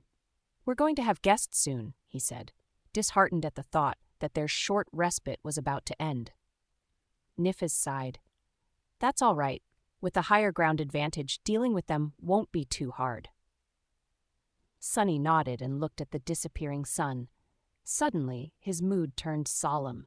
Doubt raised its ugly head, plunging his mind into the gloomy embrace of anxiety. Staring into the distance, Sunny hesitated and asked, Do you think we'll be able to reach that castle? She glanced at him with no particular expression on her face. Yes. He turned to her and forced a smile. Why are you so sure? In the blood-red blaze of the sunset, Changing Star's calm eyes seemed to burn with heavenly fire. Looking west, she summoned her sword and answered, If that is our will, who dares to stop us? Dealing with the climbing scavengers, indeed, turned out to be comparatively easy. Sunny and Nephis just had to ambush and push the bulky creatures off the cliff before they could find stable purchase. He received 4 shadow fragments practically for free, increasing the overall number to 32. Sadly, the soul shards couldn't be retrieved. They spent another day on the cliffs, resting and training. Sunny practiced with the sword, while his shadow explored the nearby paths of the labyrinth. With the echo still recovering, their group was not in its optimal condition. That's why there was no point in hastily abandoning their current camp. However, very soon they were going to resume the journey west, moving from one height to another in hopes of reaching the mysterious human citadel. This time, they were not going to travel without sufficient preparations. Knowing that a sudden storm can come at any moment, covering the world with darkness and summoning the sea back before sunset, the 3 sleepers decided to thoroughly scout a route before committing to moving their camp to the next landmark. Nephis spent the day meditating. Her eyes were closed. From time to time, it seemed as though a soft white glow was radiating from behind her eyelids. However, when Sunny looked closely, it was always gone, making him think that he was just imagining things. He suspected that Changing Star was training herself to endure the pain of her flaw. If so, he wished her luck. Cassie behaved like her usual self, being cheerful and friendly. It was as though their strange conversation had never happened. However, Sunny could feel that something about her was different. He couldn't quite put a finger on what exactly had changed about the blind girl, but she seemed to possess more resolve. It wasn't a bad thing. They spent some time chatting and remembering their time in the academy. Sunny told her about his lessons with teacher Julius and various strange things he had learned from the old man. Her reaction to the idea of studying dead languages of the dream realm was exactly the same as Sunny's initial protest and bewilderment. Soon, the night was upon them again. This time, no scavenger tried to climb the cliffs, so Sunny and Nephis could rest easy. However, they still slept in turns, keeping watch over the camp in case something unexpected happens. In the morning, they ate the last of the centurion's meat and prepared to climb down into the labyrinth. It was time to continue their journey. Chapter 58. Survival of the Fittest. Days later, Sunny was sitting on top of a dead scavenger, calmly cleaning the azure blood off his face. Your shadow grows stronger. His sword was still stuck between the plates of chitin armor, trembling slightly as the beast's body convulsed before falling still.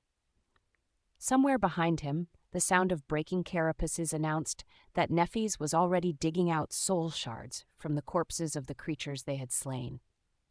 After dozens of such battles, the two of them were nothing if not efficient. Glancing back, he evaluated the scene of carnage. The path between two crimson walls was littered with corpses. Initially, they were simply planning to lure the carapace centurion that had been tracking them for the past few days into this narrow passage to turn its size against the monster.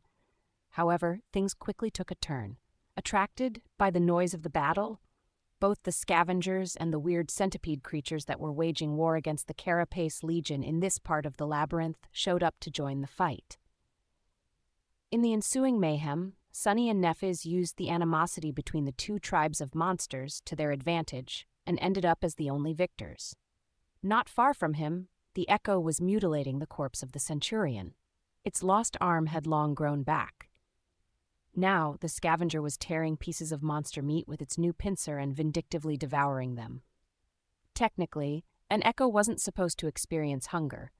This one, however, had seemingly acquired a hatred for carapace centurions after their encounter with the massive scythe slayer on that fateful stormy night.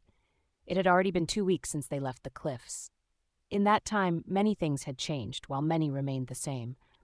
Moving from one high point to another, they steadily traveled west. With Cassie riding atop the Echo, the speed of the group was dramatically enhanced. Still, they took care to explore paths to their next stop before committing to a day-long journey. This way, the risk of being caught in another storm was minimized, as they could always either reach the next landmark in time or return to the previous one. Their approach to traveling through the labyrinth had also changed. In the past, Nephis and Sunny tried to avoid the scavengers, resorting to fighting them only if there was no other choice. However, the battle with the centurion opened their eyes to the fact that they desperately needed to become stronger, and do it fast. That's why they began to actively hunt the carapace beasts, taking out any creatures that were either completely isolated or moving in groups of no more than 3. The idea of 2 sleepers consciously seeking out nightmare creatures of the awakened rank was pretty ridiculous, but somehow they made it work. Just as Nephis had said, both of them were abnormal. Clad in the Starlight Legion armor, Changing Star, who had always been an extremely formidable fighter, was now able to showcase the full extent of her combat ability. Simply put, she was a menace. It seemed as though her silver sword had a mind of its own. Whenever the tall figure in white armor appeared, rivers of azure blood were sure to flow. What's more, Neph's powers grew with each soul shard she consumed. Every increase was barely noticeable, but with dozens of them added up together, the difference was apparent. She was slowly approaching the line between the peak of human physical form and the threshold of superhuman prowess.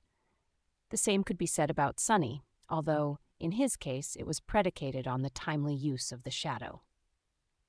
His own body had become considerably stronger due to the rigors of the dream realm, but it was still far away from reaching its peak potential. While Nephis was growing more powerful through the consumption of soul shards, he was quickly collecting shadow fragments. Of course, he wasn't able to get every kill, so their amount was less than that of the shards. But he also didn't have to share them with Cassie, which Changing Star was continuously doing.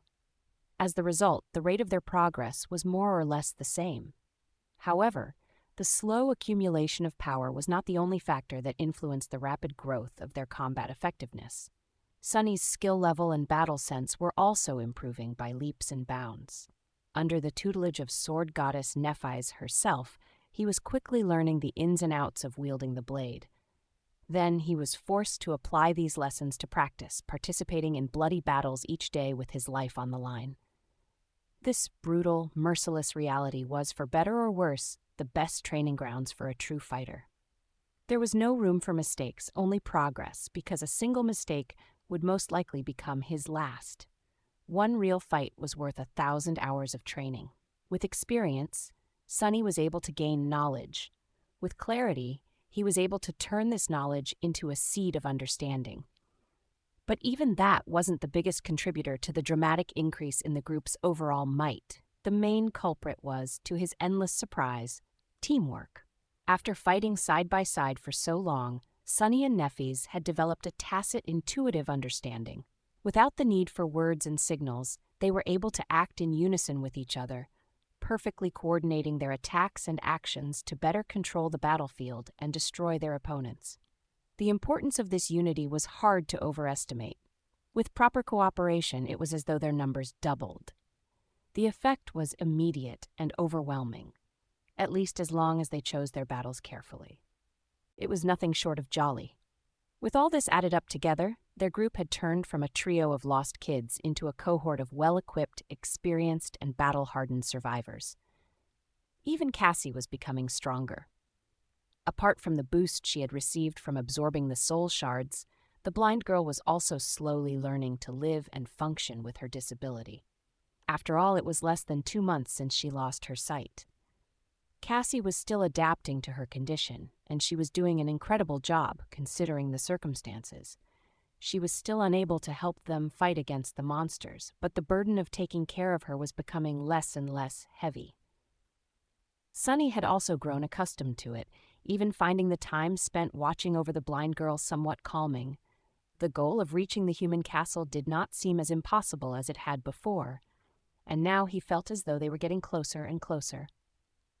Chapter 59, Shadow of the Crimson Spire. Jumping off the dead scavenger, Sonny retrieved his sword and whistled, letting Cassie know that it was safe to come out. Soon, she crawled out of a small opening in the coral wall and carefully put her feet on the ground. Leaning on her staff, the blind girl stood up and slightly turned her head, listening to the light sound of his footsteps. Sonny approached Cassie and took her hand, gently placing it on his shoulder. Then, carefully avoiding puddles of blood, he guided the blind girl to the echo. They talked on the way. Did those centipedes show up? During their journey through the labyrinth, they discovered that the scavengers were not the only creatures populating it. Different types of monsters lived in the Crimson Forest, hiding inside the reefs during the night and coming out to hunt once the sun was up. There were sentient colonies of carnivorous worms that attacked from beneath the black mud, flesh-eating flowers that strangled their prey with blood-sucking vines, and weird transparent tentacles that they had once seen dragging a desperately resisting scavenger into a dark, cavernous crevice. They still didn't know what type of creature had been hiding in the crevice. Sonny hoped that they would never find out. In short, the labyrinth was home to all kinds of horrors, every one of them at least of the awakened rank. They were all carrion eaters, living off the remains left behind by the monsters of the Dark Sea. Given the opportunity, they were also more than willing to devour each other, not to mention the 3 juicy humans. Luckily, the Carapace Legion turned out to be extremely territorial and seemed to have the upper hand in this region of the Crimson Reef. While their armor, size, and physical strength made the scavengers formidable opponents, dealing mostly with one type of creature was infinitely better than constantly facing unknown danger. The centipede monsters were the latest enemy of the Carapace Legion they had met. Some of these critters were more than 3 meters long, with glistening red chitin and hundreds of tiny, scurrying legs. They were abhorrently fast and agile, being able to move through mud, climb the coral walls, and even drop on the unsuspecting victims from above with incredible speed. What's worse, their bodies were able to secrete a corrosive black oil that melted through the strongest armor in seconds. The only redeeming quality of the centipede monsters was that their chitin shells weren't very tough and could be easily pierced by a sword. Sonny answered without turning back. Yeah, 6 of them, and a few scavengers, too. We let them fight each other and then finished off the survivors. Cassie gulped. Were you hurt? Nothing our armor couldn't handle. What about the centurion? He glanced at the half-devoured carcass and smiled. It's not going to bother us again. This was the second awakened monster they had slain after entering the dream realm. Compared to the first encounter, this battle went much smoother. No one died, no one was seriously injured. The echo even kept both of its pincers. How many soul shards did we get? Sunny counted. Should be 11. Now it was Cassie's turn to smile. That's our biggest haul so far, by a lot. He nodded. Yeah. However, they had once again failed to receive a memory. Sunny wasn't sure if his bad luck was to blame, but neither he nor Neffys had been able to acquire a single one for the past 2 weeks. It was almost as though the spell had decided that they had already gotten enough. There can never be enough, he sighed.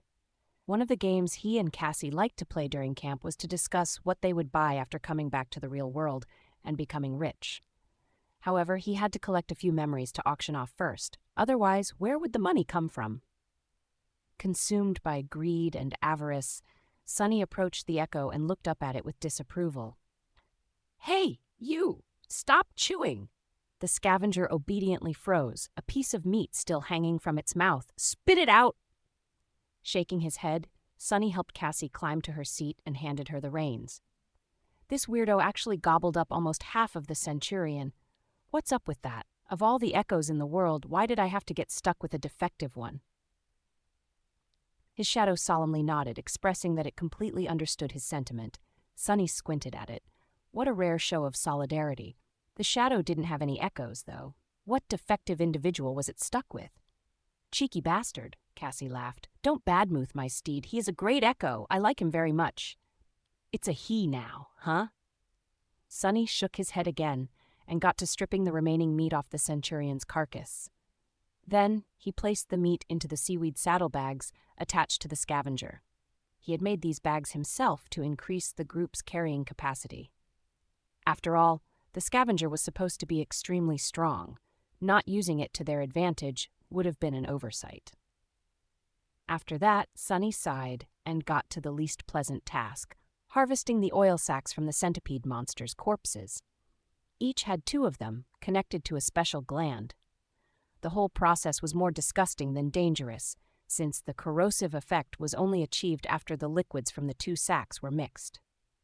They had not come up with a way to utilize the centipede oil yet, but Neffys insisted on collecting as much of it as possible. She was sure that it was going to be of use one day. At the very least, the oil was highly flammable. Speaking of Neffys, by the time Sunny was done collecting the sacs, she had already gathered all the soul shards and was standing in front of the echo. He showed her his trophies and carefully placed them in a separate saddlebag. All done? She nodded. Sunny looked at the sky, trying to determine the time. The sun was right above them, high in the gray sky. There was still plenty of daytime left. What do you think? We're right in between the flat hill and the bone ridge. Should we return or try to reach the ridge today? The ground level of the labyrinth was not uniform. Some parts of it were situated higher than the others. Currently, they were in one such area.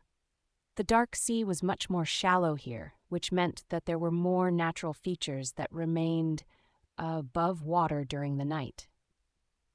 That made for shorter distance between them. Neffys thought for a bit, then said, "Let's push to the bone ridge."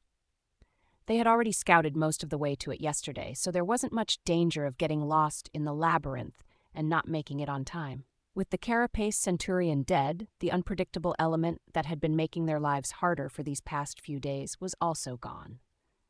Considering this, Changing Star's decision seemed proper. Sunny nodded. Okay. With that, he sent his shadow forward. Sometime later, they were approaching the bone ridge. The sun was preparing to set, but there was still enough time to get to safety. Sunny, however, felt alarmed and uncomfortable. This feeling began to pursue him soon after they had left the cliffs. It always appeared close to the evening and persisted until the last minutes of the sunset, then disappeared, leaving him puzzled and uneasy. The further west they traveled, the stronger the feeling became. It was as though something was not quite right with the world during that time. But no matter how hard Sunny tried to understand what that wrongness was, he couldn't. In the end, he decided to share his uneasiness with the group. After listening to him, the girls were surprised. It seemed that they did not notice anything strange. Even Cassie, whose affinity to revelations provided her with an incredible intuition, didn't experience the strange feeling. However, she did suggest a theory. Since Sunny was the only one susceptible to the feeling, it was logical to assume that there was something unique about him that made it possible. And the only difference he had from the girls in terms of perception was his shadow sense, which meant that the source of the wrongness, most likely, had something to do with the behavior of shadows. Guided by her advice, Sunny was finally able to understand the reason for his discomfort. As it turns out, Cassie was right. In the hours closest to sunset, when the sun was hanging low in the western skies, a vast shadow moved through the labyrinth, affecting his senses and making his skin crawl.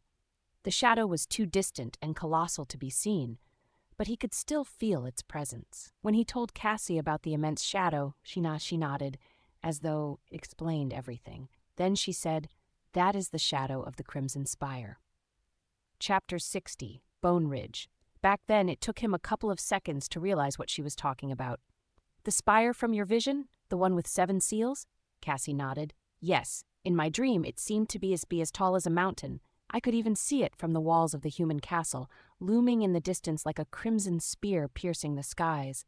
When the sun sets, the spire's vast shadow falls over the castle and stretches east as far as you can see."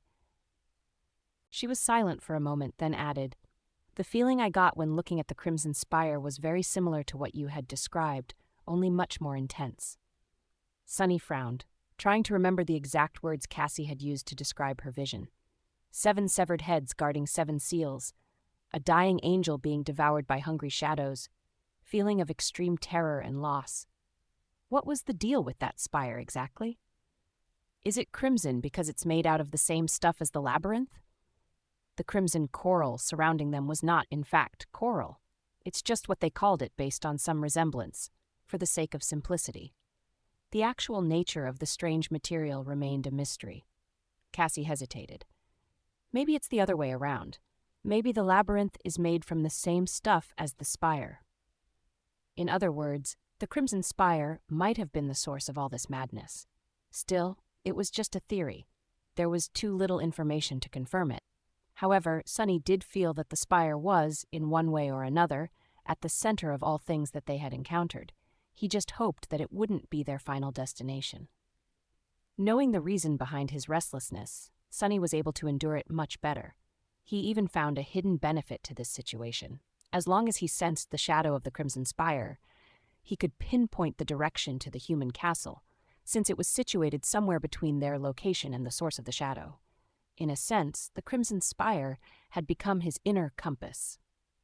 "Get ready." Neff's voice took Sunny out of his reverie. Shaking off the distracting thoughts, he focused on the task at hand. They were getting close to the Bone Ridge. This name came to their minds as soon as they had first laid their eyes on this towering landmark. It was visible from quite a distance, sharply contrasted against the crimson coral and the gray sky in all its ivory splendor. The Bone Ridge was, in fact, made of bone. The skeletal remains of a colossal sea monster lay on an enormous mound of chaotically growing coral, with its arching spine protruding especially high above the ground. It was impossible to say what the terrifying creature had looked like while it was still alive, but one thing was certain. It was gargantuan even by the standards of the dark sea. This wasn't the first giant skeleton they saw during their journey. In fact, the labyrinth was littered with remains of dead leviathans, their massive bones forming natural arches and palaces throughout it. They were easy to spot because the coral formations were especially tall and dense in their vicinity, as though trying to bury any sign of whiteness in the sea of crimson. Sunny, however, had a feeling that the situation was actually reversed. To him, it seemed as though the coral was actually growing out of the old bones and spreading in every direction, slowly consuming the world. When he looked at the crimson mounds surrounding the colossal remains, he couldn't help but see them as rivers of ancient, solidified blood. He was almost sure that if they were to dig deep enough into the black mud to find the roots of the crimson forest, they would find nothing but endless layers of bones. What a scary image. Regardless of what Sunny thought about the nature of the labyrinth, the beast whose remains formed the bone ridge was especially large. Thanks to that, a portion of its long spine was tall enough to remain above the water during the night. That's why they had chosen it as the next stop on their journey. With the evening approaching, the next task was crucial. They had to scale the dead Leviathan and make sure that no other creature had decided to take shelter in its remains.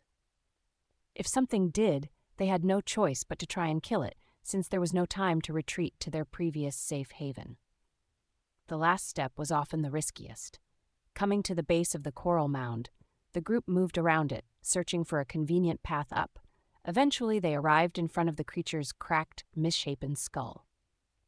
With its lower jaw missing or buried under the mud, the upper formed a vast, cavernous cave. Feeling shivers running down his spine, Sunny passed beneath the terrifying palisade of teeth and entered the cave. With his shadow leading the way, they made way to the back of the creature's skull and soon entered the hollow expanse of its spine. Inside the spine, the bone surface under their feet was as wide as a road. Actually, it looked a lot like a highway running through a long tunnel, with stark beams of light falling through the gaps between the massive vertebrae. The tunnel was inclined upward, most of its length hidden behind the bend of the ceiling.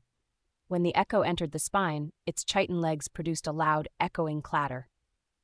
Nefes grimaced. Any movement? Sunny checked with the shadow and shook his head.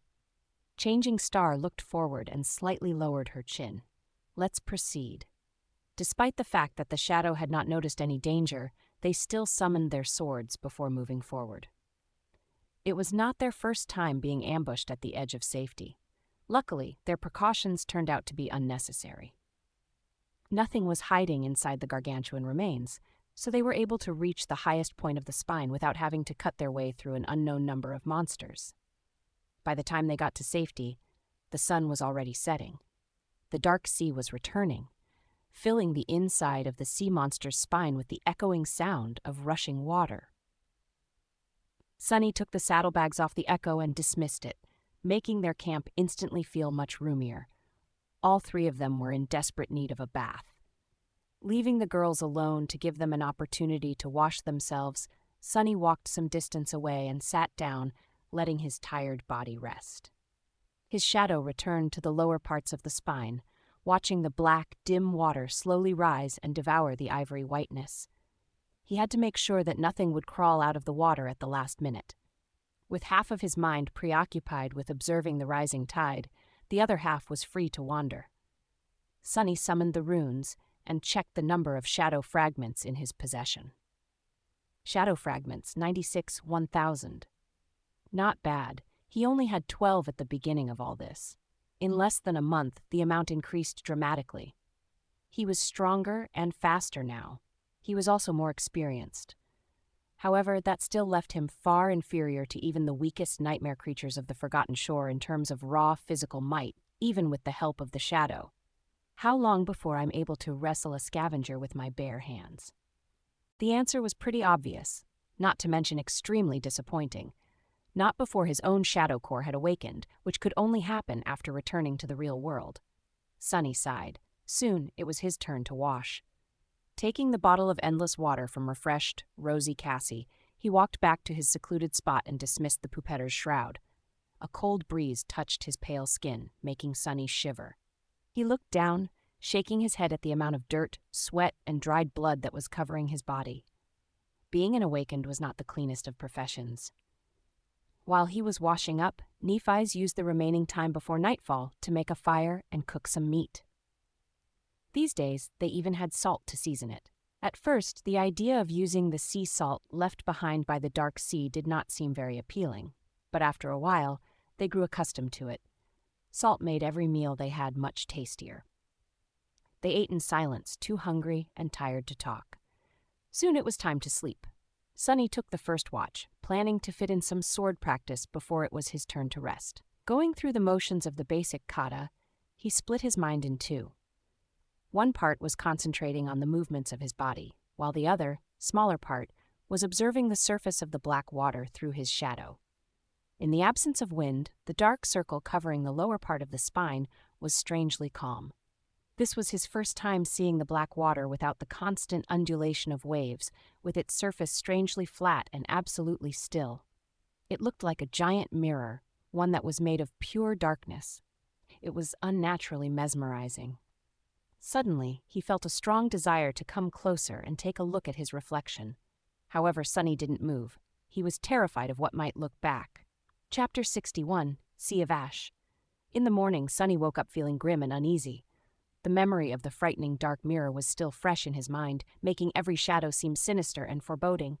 He scowled sullenly. What the hell? I'm the child of shadows. Why do I have to be afraid of my own domain? But then again, darkness and shadow were not the same, even if a lot of people tended to mistake one for another. Shadows were born from the absence of light. In a sense, they were manifestations of emptiness. True darkness, on the other hand, true darkness was its own entity.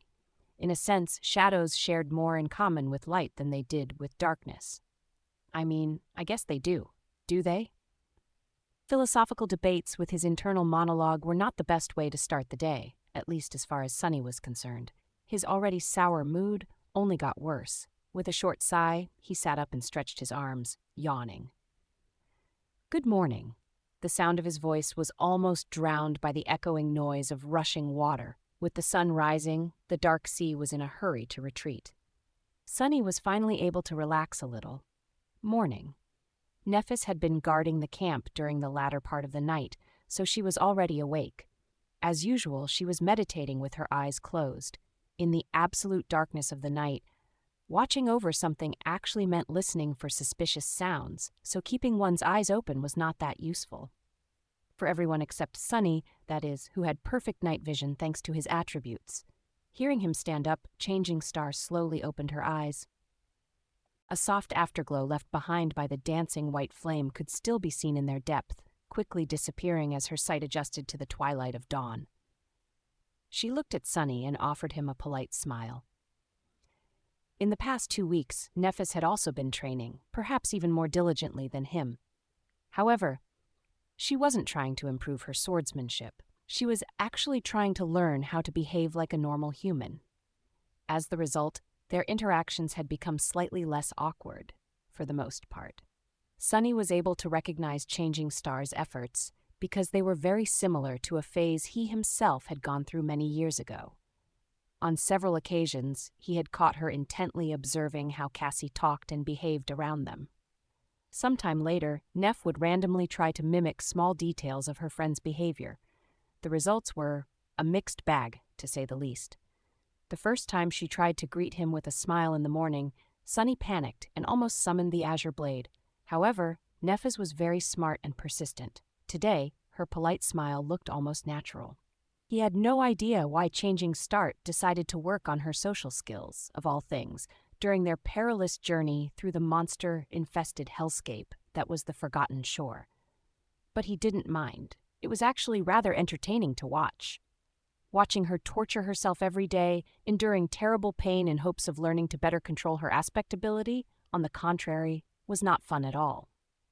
They never talked about it, but Sunny knew that every time Nephis pretended to meditate, she was actually subjecting herself to the excruciating agony of her flaw. When he thought about it, his heart ached. Sunny wasn't used to feeling such things, but he suspected that this was what other people called compassion. At least it was similar to how it was described in books and dramas.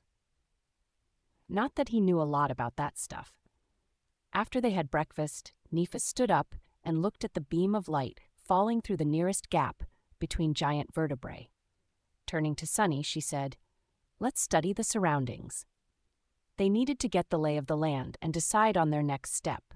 Usually that implied looking for the nearest natural features that were high enough to stay above the surface of the sea and deciding on which one they would try to reach next. Then came a day or two of scouting and hunting, followed by moving the camp to that feature. Sunny gave her a nod. All right. He summoned the Echo to guard Cassie while they were away and left the Shadow behind to keep an eye out, just in case something happens. Then Sunny followed Nephis to the gap. Boosting her, he watched as Changing Star flew through the air and then seemingly ran up the wall, kicking herself off at the last moment and propelling her body even higher before grabbing onto a bone protrusion. Relying only on her upper body strength, she then climbed up and disappeared into the cascading light. Soon, the golden rope fell down, allowing him to follow. Nephis helped him climb atop the gargantuan spine and then straightened, turning to take a look west. Sunny shook his hands and did the same, expecting to see the usual picture, an endless expanse of the crimson labyrinth, dotted here and there with rare high points. However, what they saw left them both speechless. Some distance away, the labyrinth seemed to lose color. The crimson blades of coral stood gray and misshapen, as though struck by some unknown disease and drained of all life. The stone-like material looked brittle and fragile, ready to crumble to dust at any moment. The patch of dead coral spread for as far as the eye could see. Further away, the walls of the labyrinth seemed to have collapsed into a sea of ash-gray sand. This ashen wasteland looked so alien and strange after weeks of seeing only the endless crimson pathways that Sunny felt a shiver run down his spine. The fact that they didn't notice even a single monster moving through the mud beneath made him feel even more disturbed. There was only one visible high point to the west of them. Far away into the distance, the ground rose, forming a tall hill. The hill was probably the largest they had seen, easily capable of becoming a real island once the water rose in the night. Its shape reminded Sunny of a colossal barrow. Covered in the gray sand left behind by dead coral, the hill resembled a mountain of ash. That mountain was crowned by a giant tree. The tree rose into the sky like a tower, its branches wide enough to cover the whole island in their shade. The bark of the giant tree was as black as the water of the dark sea, while its leaves were red as blood. Contrasted against the gray sky, the crimson crown of the majestic tree looked incredibly vibrant and magnificent. Sunny gulped. "What the hell is that?" Nephis was either thinking or had nothing to say. She just stared into the distance, a slight frown on her face. At that moment, something glistened brightly from beneath the tree. The glimmer was clear and easily visible even from their position, like a beam of sunlight reflected by a large mirror. A moment later, it was gone, only to appear again after a few seconds. A mirror. Sunny shivered, remembering the previous night. For some reason, the bright glimmer suddenly seemed to become menacing. After some time had passed, he addressed Neph again. "What do you think?" She lingered a bit before turning to him. While Changing Star was deliberating on what to say, he glanced at the ashen wasteland again. Finally, she spoke. "This is the only way west." Sunny grimaced and looked away. He didn't like this turn of events one bit. "So, we are going?" Nephis turned to face the giant tree and, as though affected by its grandeur, hesitantly shrugged. "Do we have a choice?" Sometime later, they abandoned the remains of the giant sea monster and moved west, planning to check the situation inside the wasteland that lay between them and the Ashen Barrow. Initially, they weren't planning to approach the strange island. However, things turned out to be rather unusual once they entered the wasteland.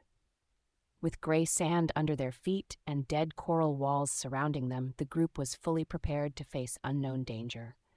Despite the fact that they had not seen any monster moving through this area from the top of the Leviathan's spine, neither Sunny nor Nephis truly believed that no one was going to attack them in this strange region of the labyrinth.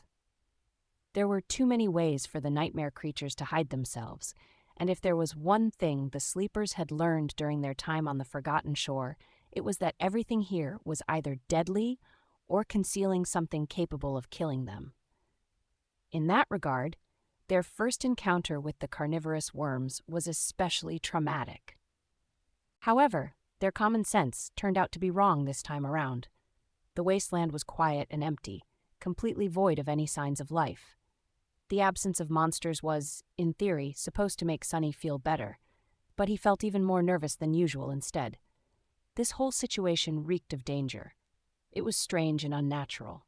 If even the monsters were afraid to approach this place, what were they doing walking deeper and deeper into the wasteland of their own free will? Were they fools not to turn around and run away immediately? Soon, they reached the point where the walls of the labyrinth had crumbled into dust. Now there was nothing but a vast expanse of gray sand between them and the hill crowned by the giant tree.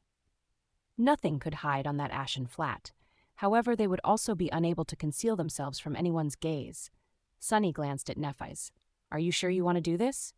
Changing Star scowled and lowered her chin. Then, looking forward, she scowled and said, Let's go.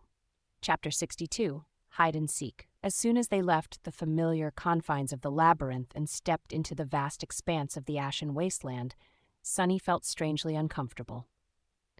It was as though he had unknowingly turned slightly agoraphobic while traveling through the complicated madness of the Crimson Maze.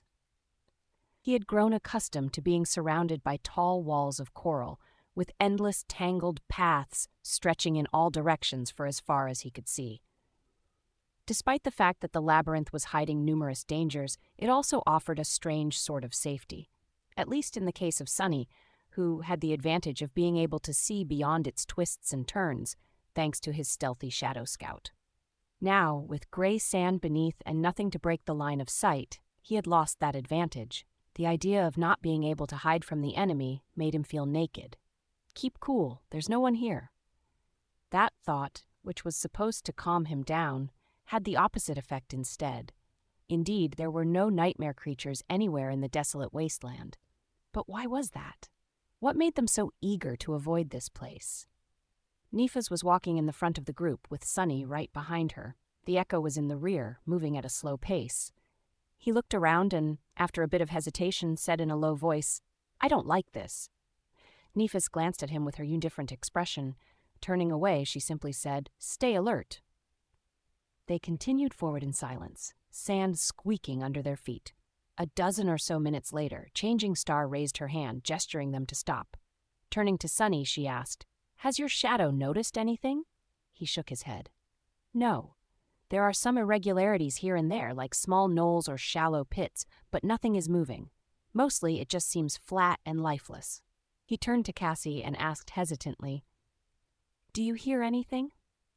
In some cases, her keen hearing was more effective than his shadow sense. When they were caught by the Strom, Cassie had been able to sense that something was wrong long before her seeing companions noticed anything. However, this time it was of no use. She simply shook her head, indicating that there were no unusual sounds around them. Nephis sighed and lowered her head, thinking. Then she cast a gaze at the distant ashen barrow. Let's continue. However, she did change the direction of the group slightly, aiming to approach one of the knolls that Sunny had noticed. By the time they approached it, it was already noon. The sun was right above their heads, making their shadows small and shapeless. Sunny's own shadow had returned and was now hiding beneath his feet, looking like a formless blob of darkness. This time of day was its least favorite. Nephis summoned her sword and slowly approached the knoll, trying to determine its nature. There was nothing remarkable about it except for the fact that everything around was flat, and it was not. The knoll was about as tall as Sunny, somewhat oblong and covered in the same gray sand as the rest of the wasteland. It didn't seem dangerous, but there was no harm in checking. Well, most likely. Maybe it could provide them with some useful information. Just as Changing Star was about to stretch her hand and touch the surface of the knoll, Sunny's shadow suddenly noticed something moving in the distance, back at the edges of the labyrinth where they had come from. Acting on instinct, Sunny jumped toward the Echo and hissed to Neph, Hide! At the same time, he dismissed the hulking scavenger. Suddenly losing her mount, Cassie flung her hands up and fell. Catching her in the Princess Carry, Sunny darted toward the knoll and lowered himself to the ground, placing the blind girl between himself and crouching Nephis. Changing Star put one hand on Cassie's shoulder and looked at him with a silent question in her eyes. Danger? Sunny raised one hand with his palm open, telling her to wait. His shadow was already peeking from behind the knoll, carefully observing the source of the movement. Already some distance away, the dead walls of the labyrinth rose from the gray sand. Suddenly, one of them collapsed, knocked over by a massive figure. Surrounded by the cloud of ashen sand, the figure moved forward, stepping onto the flat surface of the wasteland. 8 legs, 2 terrifying bone scythes, black and crimson carapace that looked like ancient armor that had been splattered with blood. Another centurion. Sunny silently cursed. They fought these monsters twice before, and won both times. However, that was because each battlefield had been carefully prepared to stack advantages in their favor, with plenty of planning and devious scheming on their part. He wasn't sure that they would be able to kill one in a direct confrontation, at least not without suffering serious damage. Turning to Nephis, Sunny whispered, "A carapace centurion had just walked out of the labyrinth." She scowled. Cassie, meanwhile, lightly touched his hand and asked, "Where is it heading?" Sunny blinked, then concentrated on the shadow's vision. Soon, he exhaled with some relief. "Looks like it's heading for the Ashen Barrow. If we stay hidden behind this knoll and it doesn't change course, there's a high chance that it won't notice us." Changing Star thought for a second and then nodded. "Keep an eye on it and tell me as soon as something changes." Trying to become as small and silent as possible, the three of them pressed their bodies to the knoll. There wasn't a lot of space to hide, so they had to endure being cramped against each other. Well, maybe endure was not the right word. Sunny might have even enjoyed the situation in other circumstances. "What are you thinking about, fool? Concentrate on the Dealy monster," he thought angrily, berating himself. But it was so hard to concentrate with Cassie's soft body pressed against his deadly monster. Finally able to get his mind out of the gutter, Sunny sighed and focused on observing the centurion. The hulking creature was moving through the wasteland, slowly drawing closer. Soon, he was able to see every crimson line and every spike on its weathered carapace. However, his eyes were glued to something else. Cautiously held between the centurion's scythes, a beautiful crystal was gleaming with hypnotic inner light. It was bright and strangely alluring, a transcendent soul shard. They had already seen a similar scene, back when a pair of centurions were retrieving 2 of such crystals from the remains of the giant shark-like creature. So that was their destination. Sunny glanced at the magnificent tree standing atop the Ashen Barrow. With its onyx branches and vibrant scarlet leaves, it looked striking and majestic, like something holy hidden in the depths of hell. He shared his findings with the group, careful to keep his whisper as quiet as possible. The centurion was about to walk past their hiding spot. Despite the fact that there was some distance between its path and the knoll, Sunny was still nervous. This was the most dangerous moment. The monster came level with the knoll, then proceeded forward without blinking an eye. He exhaled. "It's walking toward the barrow." Nephis did not relax, still ready for things to go south at any moment. "Follow it." Sunny nodded. A moment later, his shadow slid from behind the knoll, sneakily pursuing the nightmare creature. With how much the range of shadow control had improved, he was pretty sure of his ability to tail it to the footsteps of the Ashen Hill. The centurion crossed the wasteland with the transcended shard clasped tightly between its scythes. Its bearing was somewhat strange, seeming almost pious. It looked like a pilgrim walking toward a mysterious, sacred site. Soon it approached the Ashen Barrow and suddenly stopped as though afraid to cross some invisible line. Then the centurion carefully placed the shard on the sand and backed away from it, its eyes turned to the ground.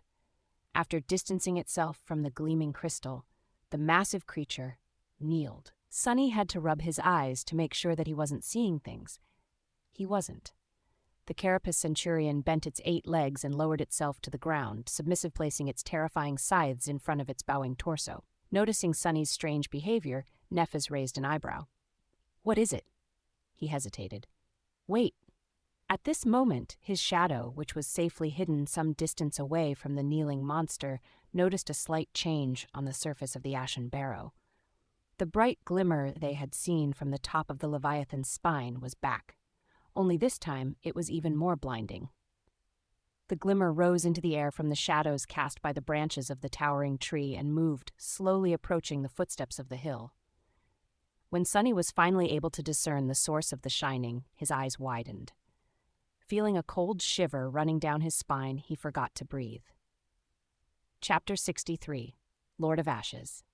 Moving through the ashen sand and piles of fallen leaves, a giant monster was coming down the hill. Sunny gulped, his expression turning dark. The creature was as large as a house, with its 8 segmented legs resembling tall pillars. Its form was similar to that of scavengers and centurions, comprised of a crab-like carapace and a protruding, somewhat humanoid torso. However, this was where the similarities between them ended. Instead of chitin, the behemoth's shell was seemingly made out of polished, lustrous metal. It was as though its whole body had been once submerged into a crucible of molten steel, emerging from it encased in an impenetrable suit of shining armor. Beams of sunlight were reflecting from the chrome surface of the carapace, creating the bright glimmer Sunny had noticed. Massive but strangely elegant, the steel monster resembled a giant knight. Sunny was ready to swear that he had noticed the shapes of 7 stars carved into its chest. However, that knight was corrupted and evil. It radiated a sinister aura, like a demon summoned from hell to sow death and slaughter. The polished armor of the creature was covered with long, jagged spikes. Its humanoid torso had 4 mighty arms, 2 ending with powerful pincers, the other 2 with razor-sharp, terrifying scythes. The demon's head was more pronounced than that of a scavenger, and crowned with several tall, sharp horns. Its metal face was almost human-like, but simultaneously repulsively monstrous and bestial. Just looking at it made Sunny's skin crawl. That thing is scary. Whatever that creature was, its rank within the Carapace Legion was clearly higher than that of a centurion, not to mention of a lowly scavenger. It was the next step in their evolution. A general or a commander, perhaps. What were they called? Legates? Praetorians? Holding his breath, Sunny watched as the Carapace demon descended from the ashen barrow. Stopping in front of the transcendent soul shard, it looked briefly at the kneeling centurion.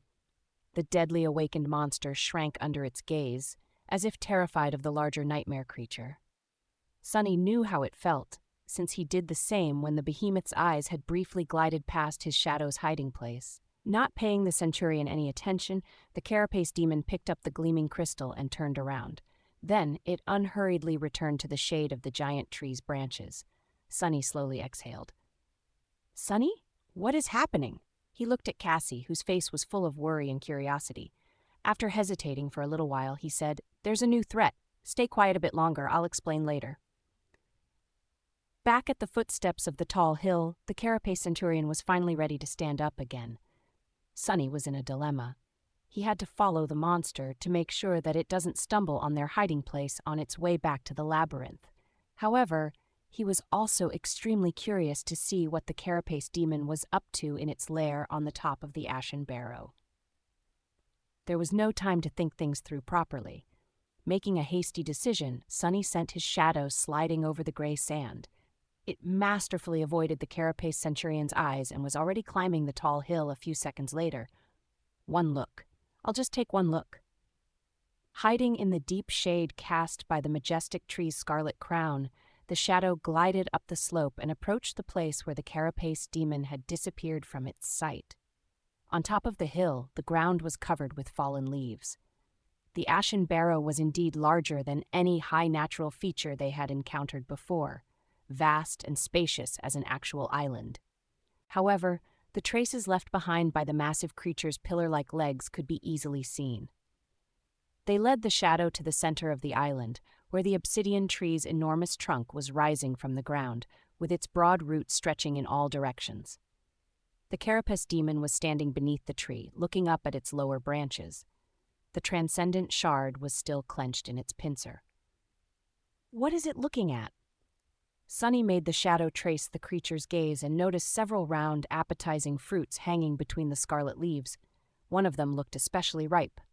Suddenly, the demon dropped the soul shard into the sand and, completely forgetting about it, raised its body. It stretched a pincer up and gently grasped the fruit, then pulled on it. Without any resistance, the fruit tore off the branch. Holding it as something fragile and extremely precious, the massive creature slowly lowered itself to the ground. Then it carefully brought the fruit to its mouth and took a small bite. "It's eating fruits? This abomination is vegetarian?"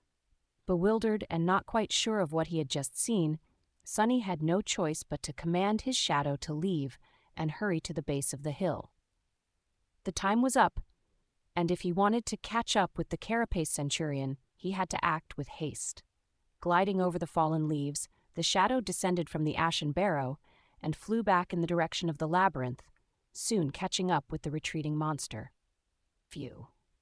Feeling a lot of relief, Sunny made sure that the centurion's route would not put him on the collision course with the knoll they had been hiding behind, and finally allowed himself to relax. Slightly. He waited until the scythe-wielding monster was completely gone before slowly rising back to his feet.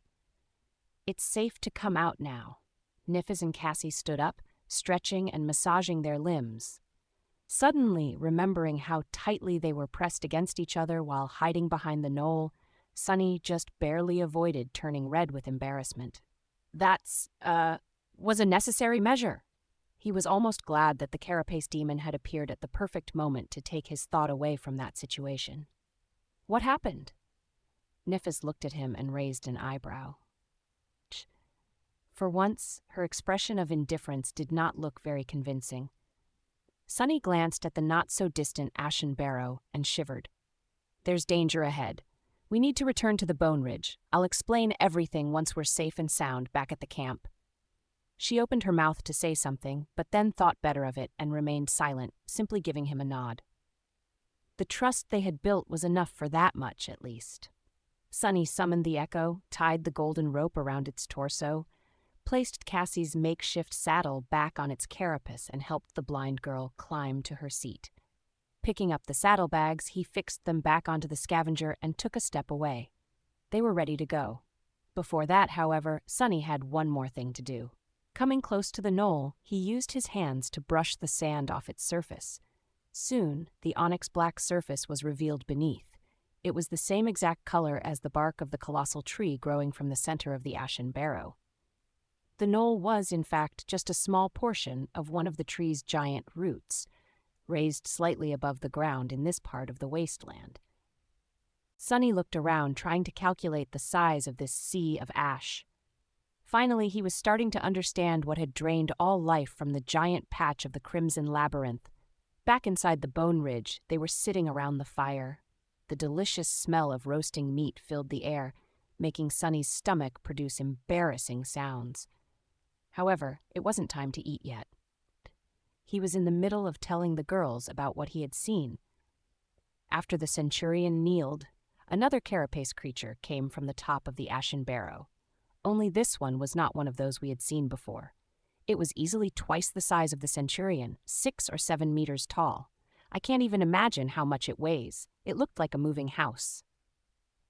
Nefis frowned, clearly not happy to know that there was such a behemoth bearing their way. What's more, its carapace is not made of chitin. Instead, it looks like some strange metal alloy. I don't think we'll be able to cut through it.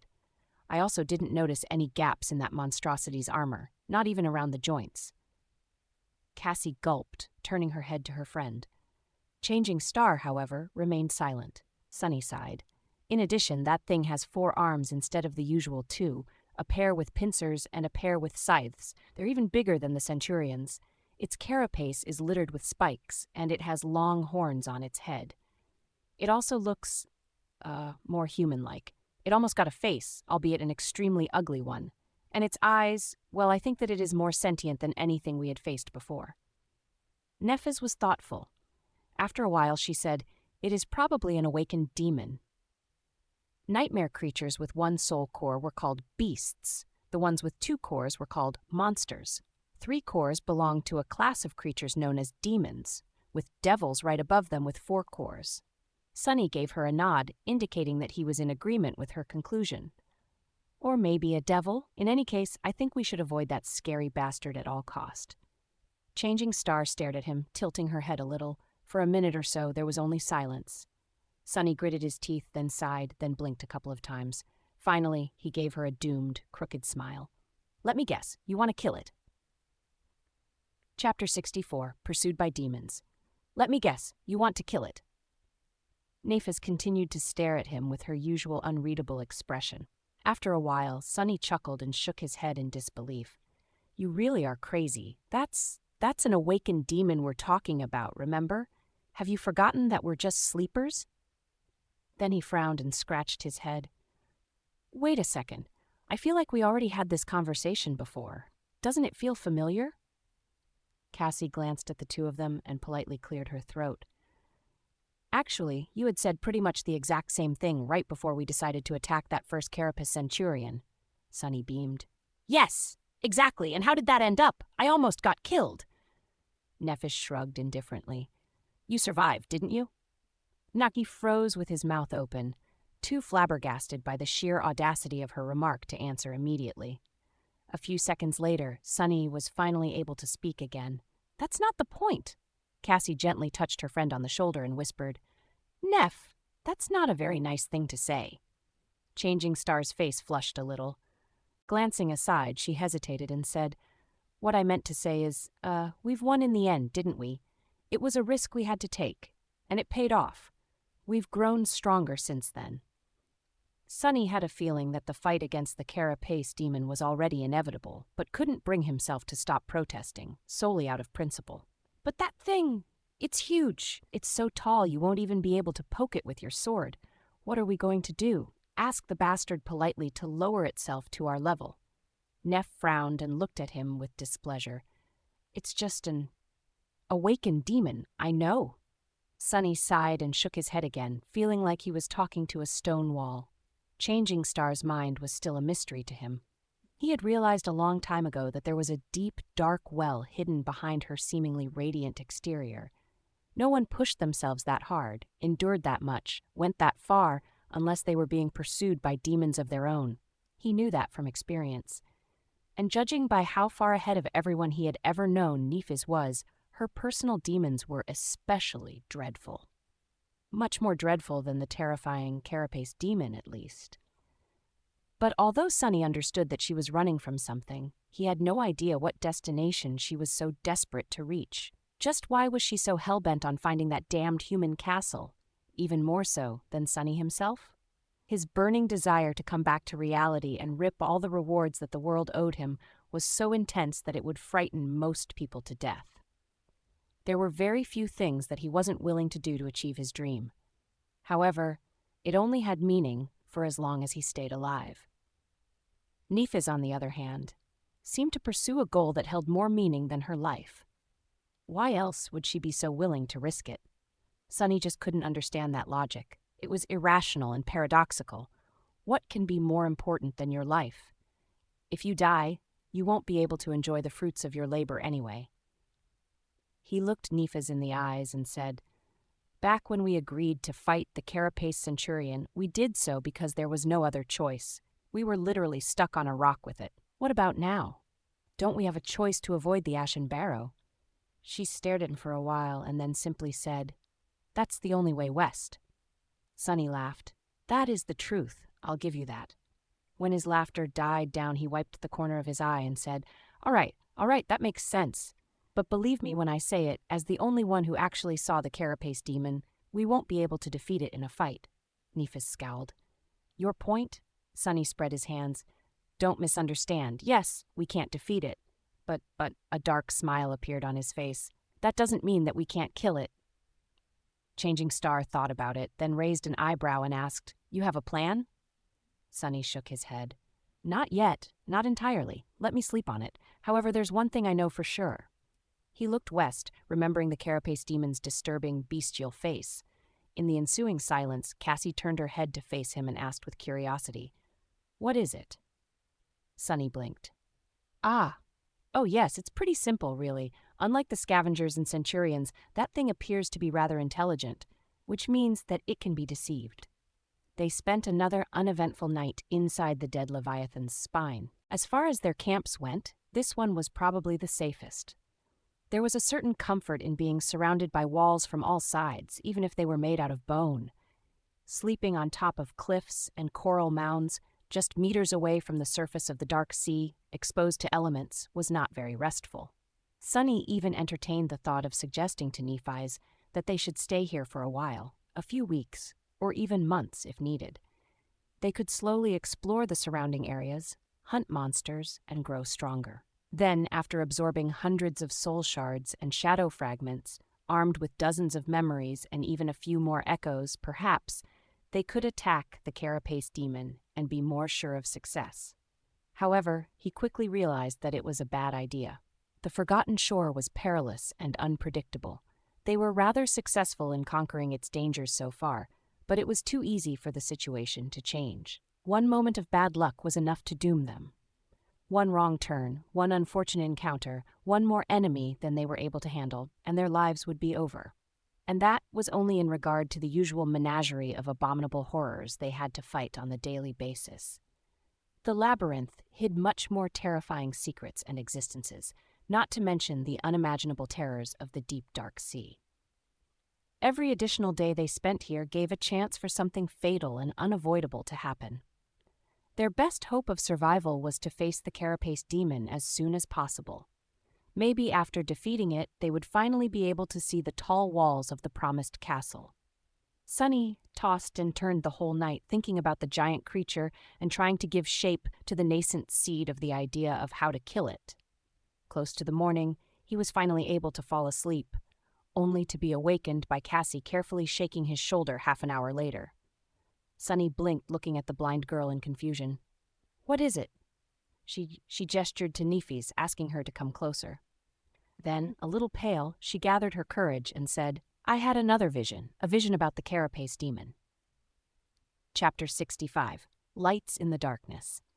Sunny was instantly wide awake. Sitting up, he hurriedly rubbed his eyes and then glanced at the blind girl, ready to listen. Nefis approached them and sat down, her face barely visible in the dim light of the early dawn. "Past or future?" Sunny blinked. "Right. I should have asked myself." Cassie thought for a bit and then hesitantly answered, "Past, I think." After a short pause, her expression changed to that of certainty. "No, I'm sure of it." Changing Star slightly tilted her head. "That's good. So, what did you see?" Cassie deeply inhaled and fell silent for several seconds, remembering. Her face paled a little, but this time she was ready to face her fear. "I saw the ashen barrow deep at night, enveloped in a raging storm. The winds were bending the branches of the great tree, as if desperate to break them. The island was illuminated by the constant barrage of thundering lightning bolts, with rain falling from the skies like a flood." She paused, catching her breath, and continued.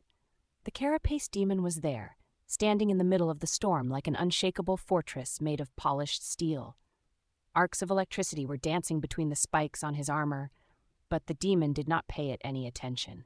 He was just as Sunny described, prideful, sinister, and terrifying." Cassie closed her eyes. "When I looked into his eyes, I felt a sense of emptiness and corruption. He observed the storm until it began to dissipate. The winds weakened, the rain stopped, the great tree stood unbroken, just as magnificent as it was before. But then the last bolt of lightning fell from the sky and struck the ground beside it." Sunny was listening to her tale with great attention, hopeful to hear a piece of useful information. "So that monstrosity is not afraid of lightning. Shame. With its metal carapace, I was almost tempted to try and lure it from under the tree during a storm. Apparently, that wouldn't work." Meanwhile, Cassie was ready to carry on. "That bolt of lightning could never hurt the carapace demon, let alone the miraculous tree. However, when it hit the ground, it ignited the fallen leaves that cover the ashen barrow's surface. Soon, a large part of the island was engulfed in fire. In the absolute darkness of the night, it shone like a beacon." Sunny perked up, remembering something. Back when the three of them first met at the beginning of their deadly adventure through the dream realm, the girls mentioned that the light he had seen from the giant knight's statue a few nights prior was indeed made by them. However, making that fire had turned out to be a big mistake. At night, any source of light was like a lure for the monsters of the Forgotten Shore, including the terrifying creatures that lurked in the depths of the dark sea. That's why, ever since, they were careful to never light a fire after sunset, preferring to endure the darkness instead of attracting unknown horrors from beneath the waves. Having a guess of what had happened next in Cassie's vision, he waited for the blind girl to continue. Her voice trembled a little. "Before the flames died down, the dark sea surged, and a thing crawled out of it, covering almost the entire slope of the ashen barrow with its body. It looked like a mass of bones and rotten flesh connected by black seaweed, with thousands of horrible eyes staring at me hungrily from beneath, coiling tentacles seething as it pushed itself toward the great tree."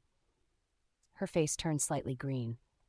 Just remembering the abomination made Cassie feel nauseated, but she gritted her teeth and did not stop speaking.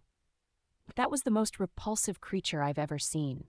However, it seemed slow and clumsy, as though being ashore outside of the black water was weakening it. The carapace demon did not hesitate to lunge at the creature, completely ignoring the fact that it was at least 10 times his size. It was like he completely lost his mind, enraged by the intrusion on the island." Nefis suddenly spoke. How did the demon survive? The blind girl hesitated. I don't know. I didn't see the battle itself, only its beginning and its end. At the break of dawn, the carapace demon crawled back into the shade of the Great T. He was severely wounded, with several of his legs missing and his sides covered by a spiderweb of cracks. The fire was gone, and there was no sign of the sea creature anywhere in sight. She paused for a moment and then said in a quiet voice, "The most terrible wound was on his chest. The steel armor of the demon was fractured and split apart, revealing the beating heart inside. Rivers of azure blood were flowing from the wound, mixing with the ashen sand. The demon crawled to the base of the tree and laid his broken body between its roots." Cassie sighed. "The last thing I saw was the passage of time. I don't know how long it took, but eventually the carapace demon was able to recover from his wounds. His sides restored themselves, his legs grew back. The fracture on his chest was the last to heal. However, it wasn't healed completely. Hidden from sight, there's still a weakness in his armor."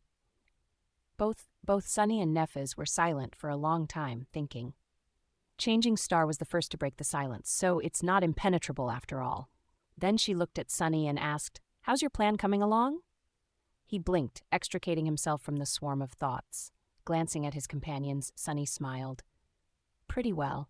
I already had an inkling of how we should proceed, but Cassie's vision gave me additional inspiration." Nefes raised an eyebrow. "Is that so?" He gave her a confident nod. "Yeah, it's a wild idea, but it might just work. Well, maybe. In any case, it's going to be risky, and we'll have to make some preparations." Both Cassie and Nefes looked at him expectantly. The blind girl cautiously asked, "So, what's your plan? How are we going to deceive the demon?" Sunny crossed his arms. "It's not very complicated. Actually, I got the idea from that ancient fellow Neff likes to talk about. We're going to build." He took a dramatic pause and then said with a mysterious smile, "A Trojan ass." However, their reaction was not what he had expected. Both girls blinked, then stared at him with complicated expressions. Well, Cassie did not stare, since she was blind, but her face was exactly the same as Changing Star's. Strange. A what now? Sunny scratched the back of his head, somewhat embarrassed, and cleared his throat. Did I use the wrong word? I thought that Odysseus guy built a wooden animal? Donkey?" Nefes raised a hand and put it on her forehead, closing her eyes. "Weird? Does she have a headache? Are you all right?" She sighed deeply, then said in a flat tone, "A horse." It was a horse. The next day, they returned to the place of the battle between the Carapace Legion and the centipede monsters. A few days earlier, they had lured a Carapace centurion here to ambush it, but ended up causing a massive confrontation between the two tribes of nightmare creatures. The carcasses of some of the monsters were still there, buried slightly in the mud. Of course, there was no meat left on their skeletons. The inhabitants of the labyrinth were for the most part carrion eaters, after all. However, the three sleepers were not interested in meat. They came for something else. Stopping in front of the centurion's empty shell, cleaned of any flesh by some unknown beasts, he looked at the black and crimson carapace in satisfaction. Nefes walked over and stood by his side, an unreadable expression on her face. "Is this what you wanted?" Sunny smiled. "Yeah, exactly. I knew that nothing would be insane enough to chew on the chitin, but in this place you never know. I wasn't sure about its condition. But the condition was good. In fact, it was perfect." Chapter 66. First part of the plan. Close to the evening, with the sun tiredly descending toward the horizon, a strange creature walked out of the colorless remains of the labyrinth. If walking was even the right word. Dragging its legs in the sand, the creature somehow floated forward without moving them. It looked like a carapace centurion, or at least a close approximation of one. All the necessary parts were in place. The creature had a black carapace with a menacing crimson pattern on it, a humanoid torso, 8 segmented legs and 2 arms ending with formidable bone scythes. However, all these parts looked mismatched and strange, as though put together by some clumsy sculptor. Additionally, the centurion moved as if it was seriously drunk. The carapace was careening to one side, sometimes scraping against the sand. The torso was swinging back and forth for no apparent reason. The scythes were awkwardly lodged behind the creature's back, crossed against each other at a strange angle. At some point, one of them simply dropped to the ground.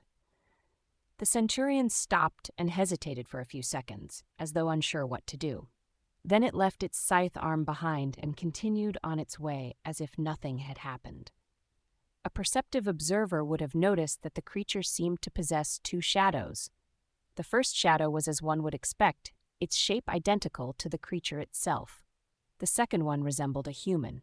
It briefly showed itself from beneath the larger shadow when the centurion abandoned the runaway limb. The human shadow then proceeded to facepalm and shake its head in utter contempt. The whole situation was nothing short of being completely bizarre. But, for better or worse, there was nobody around to notice the weird creature. Unobstructed, it traversed the wasteland, moving in the direction of the Ashen Barrow. Soon it was almost at the footstep of the tall hill. The sunset was approaching. The strange centurion plopped on the ground at the base of the Ashen Barrow and stopped moving completely. Awkward and lopsided, it looked like a parody of the other monster of its kind who had kneeled gracefully at the same spot a few days prior. Additionally, it arrived without a tribute. There was no transcendent soul shard in sight. Added to the disrespectful pose, this transgression was more than enough to get the centurion killed. Perhaps it was suicidal. On top of the barrow, the carapace demon moved and rose from the ashen sand. His shining armor glistened, reflecting the light of the setting sun. Encased in bright metal, with a crown of horns adorning his head, the demon looked fearsome and sinister. Gazing down, he lingered for a few moments. Two dark scarlet embers ignited in the depths of the demon's eyes. Shifting his terrifying scythes, the giant monster walked forward, slowly descending from the hill to face the strange visitor. The ground shook as he approached. However, the bizarre centurion did not even flinch. In fact, it remained completely motionless. The carapace demon stopped some distance away from the suspicious creature. He observed it, clearly understanding that its pathetic appearance might be a trap. The labyrinth was full of unimaginable dangers. Rashly approaching an unknown foe was not something an awakened demon who possessed his own form of intelligence would do. At least that was what the three sleepers had assumed. However, they were wrong. Just a second later, the carapace demon lunged forward. Its scythe flashed through the air, severing the centurion's torso in half. The adamantine chitin was cut apart as though it was made of butter. The upper half of the monster's torso flew off, revealing only emptiness inside. On the other side of the Ashen Barrow, Sonny, who was running up the slope with all his might, cursed under his breath. That was too soon. He thought that they would have more time. Who knew that the carapace demon would turn out to be such a daredevil? He didn't even hesitate before going all out. With Cassie riding piggyback on his back, Sonny gritted his teeth and tried to run even faster. It was time to switch to Plan B. A moment later, the weird centurion's carapace came apart, setting the echo that had been hiding underneath it free. Pushing the pieces of chitin away with its powerful pincers, the scavenger rushed toward the towering demon. It was aiming to duck underneath it and hopefully mess up the giant's legs.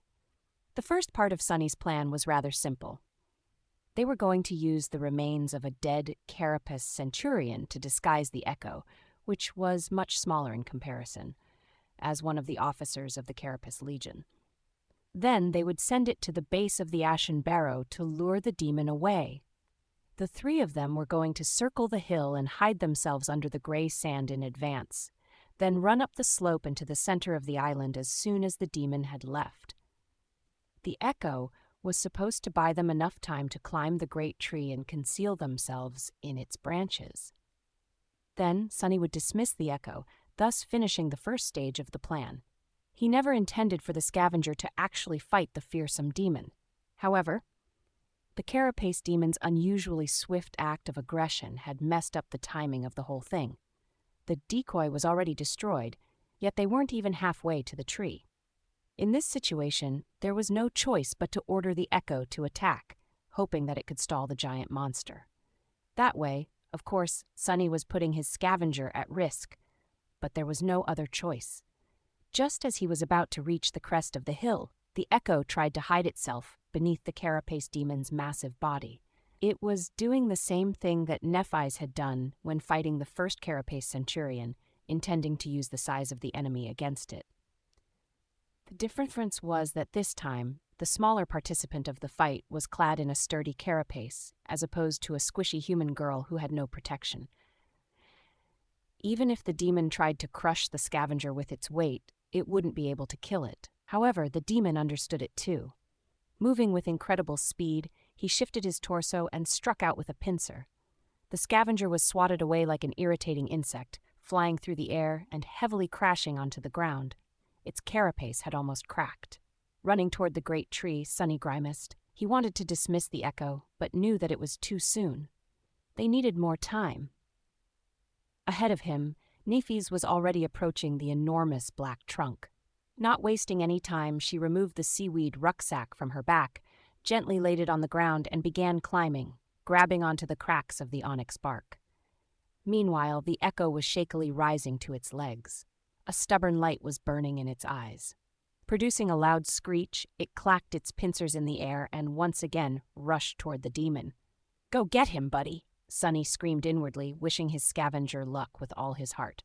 The smaller creature bravely ran toward the steel behemoth, raising its pincers to attack. It was followed by two shadows, one bestial, the other one human. Sunny was quickly shortening the distance to the great tree. Below the hill, the carapace demon calmly stepped toward the rushing enemy. Its four arms moved in unison. Suddenly, the scavenger's arms were sliced off. Its body was gripped in two giant pincers and raised into the air. Sunny didn't even have time to react. A fraction of a second later, the demon slightly strained its arms and tore the echo in two, separating its torso from the carapace and crushing both halves into a bloody pulp. On top of the hill, Sunny stumbled. The familiar voice resounded like a tolling bell in his ears. "Your echo has been destroyed." Chapter 67, Racing Against Time. "Your echo has been destroyed." Sunny stumbled and almost fell. Cassie gripped his shoulders tightly and leaned back a little, trying to help him keep balance. With fallen leaves flying from under his feet, Sunny somehow managed to catch himself in time. "No!" Anger and regret clouded his mind, but it was too late to do anything. His trusty scavenger was dead, sliced and torn apart by the giant creature. The ease and brutality with which the carapace demon had decimated the poor, brave beast would have been insulting, if it wasn't so terrifying. It only took him a split second. The echo was gone. Not only had Sunny seen its tragic end through the eyes of his shadow, he also felt the subtle connection between them disappear. In his soul sea, one of the spheres of light shimmered and vanished, leaving the silent surface of the water a little bit darker. He had lost his most valuable possession. But the bitterness Sunny felt was not only because of how useful the echo had been, or how much money it could have brought him in the real world. He had actually grown to like the mindless scavenger quite a bit. It was big, loyal, and reliable. It even seemed to possess a strange sort of stubborn, off-putting personality. And now it was dead. Gritting his teeth, Sunny ran like a madman. There would be time to mourn the loss of the loyal echo later. Right now, they had bigger problems. "Sunny, what happened?" Cassie's whisper sounded worried and tense.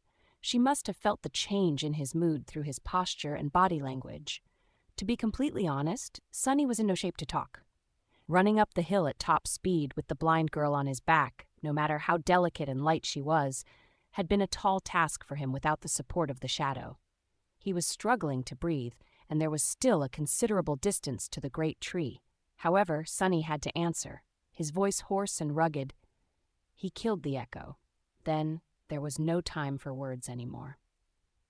Because things were turning from bad to worse. Down at the bottom of the hill, the carapace demon was standing above the mutilated remains of the scavenger, looking at them with contempt. Heavy drops of azure blood were falling from each of his 4 upper limbs. Suddenly, the corpse of the echo began to shine with soft light. Then it shimmered and dissolved into a river of tiny sparks, which then fell to the ground and disappeared, leaving no trace of the hulking scavenger behind. Even its blood on the demon's scythes and pincers was gone. After all, the echo was just a manifestation of a slain nightmare creature, and not the real thing. It came from nothing and was now returned to the state of nothingness. However, the carapace demon was not looking at the unexpected light show. Instead, he was staring at one particular spot on the ground. There, a lonely human shadow was frozen in confusion, uncertain what to do. With the body of the echo, and consequently its spacious shadow, gone, it was instantly revealed and had nowhere else to hide. Crap! The demon tilted his head, then moved with the speed of lightning and pierced the shadow with a scythe. Sunny flinched, ready to experience blinding pain. But nothing happened. The shadow, which had raised its hands in fright, looked down at the massive blade protruding from its chest and scratched its head. It was completely fine. Well, of course, it was just a shadow after all. One had to have a body to be susceptible to such attacks. Right. What else did I think would happen? Meanwhile, the demon was staring at the nonchalant shadow. The menacing scarlet light in his eyes blazed brighter. Sunny was getting closer to the trunk of the tree, temporarily fueled by adrenaline. Otherwise, he might have fainted from the strain already. Just a little more. They had every chance of making it. The shadow just had to distract the giant monster for a bit. But it seemed as though luck was not on his side today. Down below, the carapace demon retrieved his scythe. However, instead of attacking the human shadow again, it suddenly turned around and cast a dark look at the top of the ashen barrow, where the giant tree stood in all its magnificent beauty. The bastard was smart after all. Curse it all! Forgetting about the shadow, the behemoth lunged forward, rushing back up the tall hill's slope. It moved with frightening speed, covering a dozen meters with each second. "Get back here!"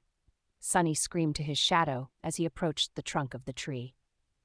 Helping Cassie climb down from his back, Sunny picked up the rucksack that Neffes had left behind and handed it to the blind girl. "Be gentle with that."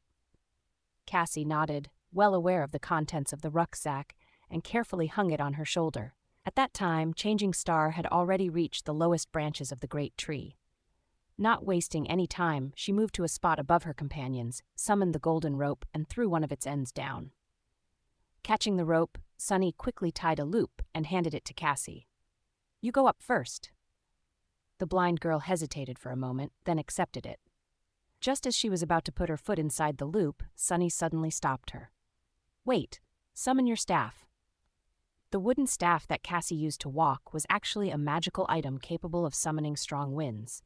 In their travels, they rarely had a cause to use it, but now it could come in handy. Surprised and unsure of the reason, she nevertheless did as he had asked, summoning the memory from her sea of soul. The wooden staff appeared in her hand. Sunny lightly hugged the blind girl from behind and turned her body, guiding the hand holding the staff in the necessary direction. Then he said, "Now summon the wind." In the next moment, a strong gale rose around them, blasting fallen leaves and ashen sand into the air. Instantly, a large portion of the island's surface was stripped bare. More sand was revealed beneath. Meanwhile, the shadow was racing against the carapace demon. The massive creature was already halfway up the hill, moving with the speed of a rushing train. The nimble shadow, however, was even faster. It had already overtaken the behemoth and was now flying forward, hurrying to return to its master. "Good. Now go." Sunny helped Cassie put her foot into the loop and step back, watching as Neffes pulled the rope up. She was going as fast as she could, which was really fast by human standards. But was it fast enough? Sweating, he counted seconds and waited. His life now depended on whether or not the rope would return before the demon arrives. Every moment felt like an eternity. He could already hear the distant but quickly approaching sound of the carapace demon's 8 towering legs stomping furiously through the sand. Finally, Cassie was at the level of the giant tree's lower branches. Neffes helped her step out of the loop and settle on the wide surface of the branch, then threw the rope down again. The demon was approaching the tree, still hidden from sight by its massive trunk. The shadow slipped beneath Sunny's feet and wrapped itself around his body. Catching the rope, Sunny practically flew up, climbing with incredible adrenaline-fueled speed. Landing on the branch beside the girls, he quickly turned around and tried to pull the rope up. The monster could not notice the golden shine of it, otherwise it all would have been for nothing. But there was less than a second left. "Oh no," Sunny thought, his heart skipping a beat. But then Neffes simply dismissed the memory, making the golden rope disappear into thin air. The 3 of them crouched, hiding from sight, and held their breaths. A moment later, the furious mass of spikes and polished metal appeared beneath them. The carapace demon abruptly stopped, gazing around with his burning scarlet eyes. His pincers clicked as if thirsty to tear flesh apart. The terrifying scythes were raised into the air, ready to slash and sever. But there was nothing to kill underneath the great tree. The demon lingered, looking right and left. Then he raised his head and looked up. Thankfully, the branch the three sleepers were hiding on was very wide, more than enough to hide them from his sight. They remained motionless and silent, afraid to produce even the smallest of sounds. After a while, the behemoth finally lowered his gaze and carefully observed the ground, looking for the traces of possible intruders. However, the ground was clean and bare, all signs of their passage erased by Sunny with the help of Cassie's staff in advance. Not finding anything, the carapace demon had no choice but to walk away, moving on to explore other parts of the island. Sunny was finally able to exhale. Some distance away, the demon reached the edges of the area affected by the magical gale. There, he finally found two sets of footprints, one left behind by Neffy's, the other one by Sunny. With an angry roar that sounded like the clamor of tearing metal, the giant creature rushed down the slope of the Ashen Barrow, following the footprints to the wasteland beneath. However, the gray desert was desolate and empty, with no living creature in sight. It was colored crimson by the setting sun. At that moment, the ground shook slightly, and a thunderous rumble resounded throughout the labyrinth, bringing with it chilling wind and the smell of salt. The dark sea was returning. Throwing one last hateful gaze toward the wasteland, the carapace demon turned around and slowly headed back to the top of his barrow. Chapter 68, Beacon of Death. Sunny, Neffes, and Cassie sat on a branch of the great tree, waiting for the sun to set. The branch was wide enough to accommodate twice as many people, so they weren't worried about being spotted from the ground. Still, they remained silent and motionless, wary of the giant monster that sometimes appeared beneath their hiding place. The sound of his footsteps sent shivers through the tense bodies of the three sleepers. Not once since coming to the forgotten shore had Sunny hoped for the night to come faster. But there was a first time for everything. They could only proceed with the next step of the plan after darkness had fallen, so there was nothing to do now but wait. Sitting with his back against Neff and Cassie, Sunny stared into the distance and tried not to think about anything. Obsessing over past mistakes and future risks was only going to dampen his resolve, and it was already in short supply. Meeting a setback so early into the plan really threw Sunny off his game. He still couldn't recover from the sudden loss of the precious echo. Of course, he knew beforehand that many things could go wrong. In fact, he had even warned the girls that there were too many unpredictable elements, and thus it was impossible to reliably predict their chances of success. Nevertheless, he had not expected to lose the strongest member of their group at the very beginning.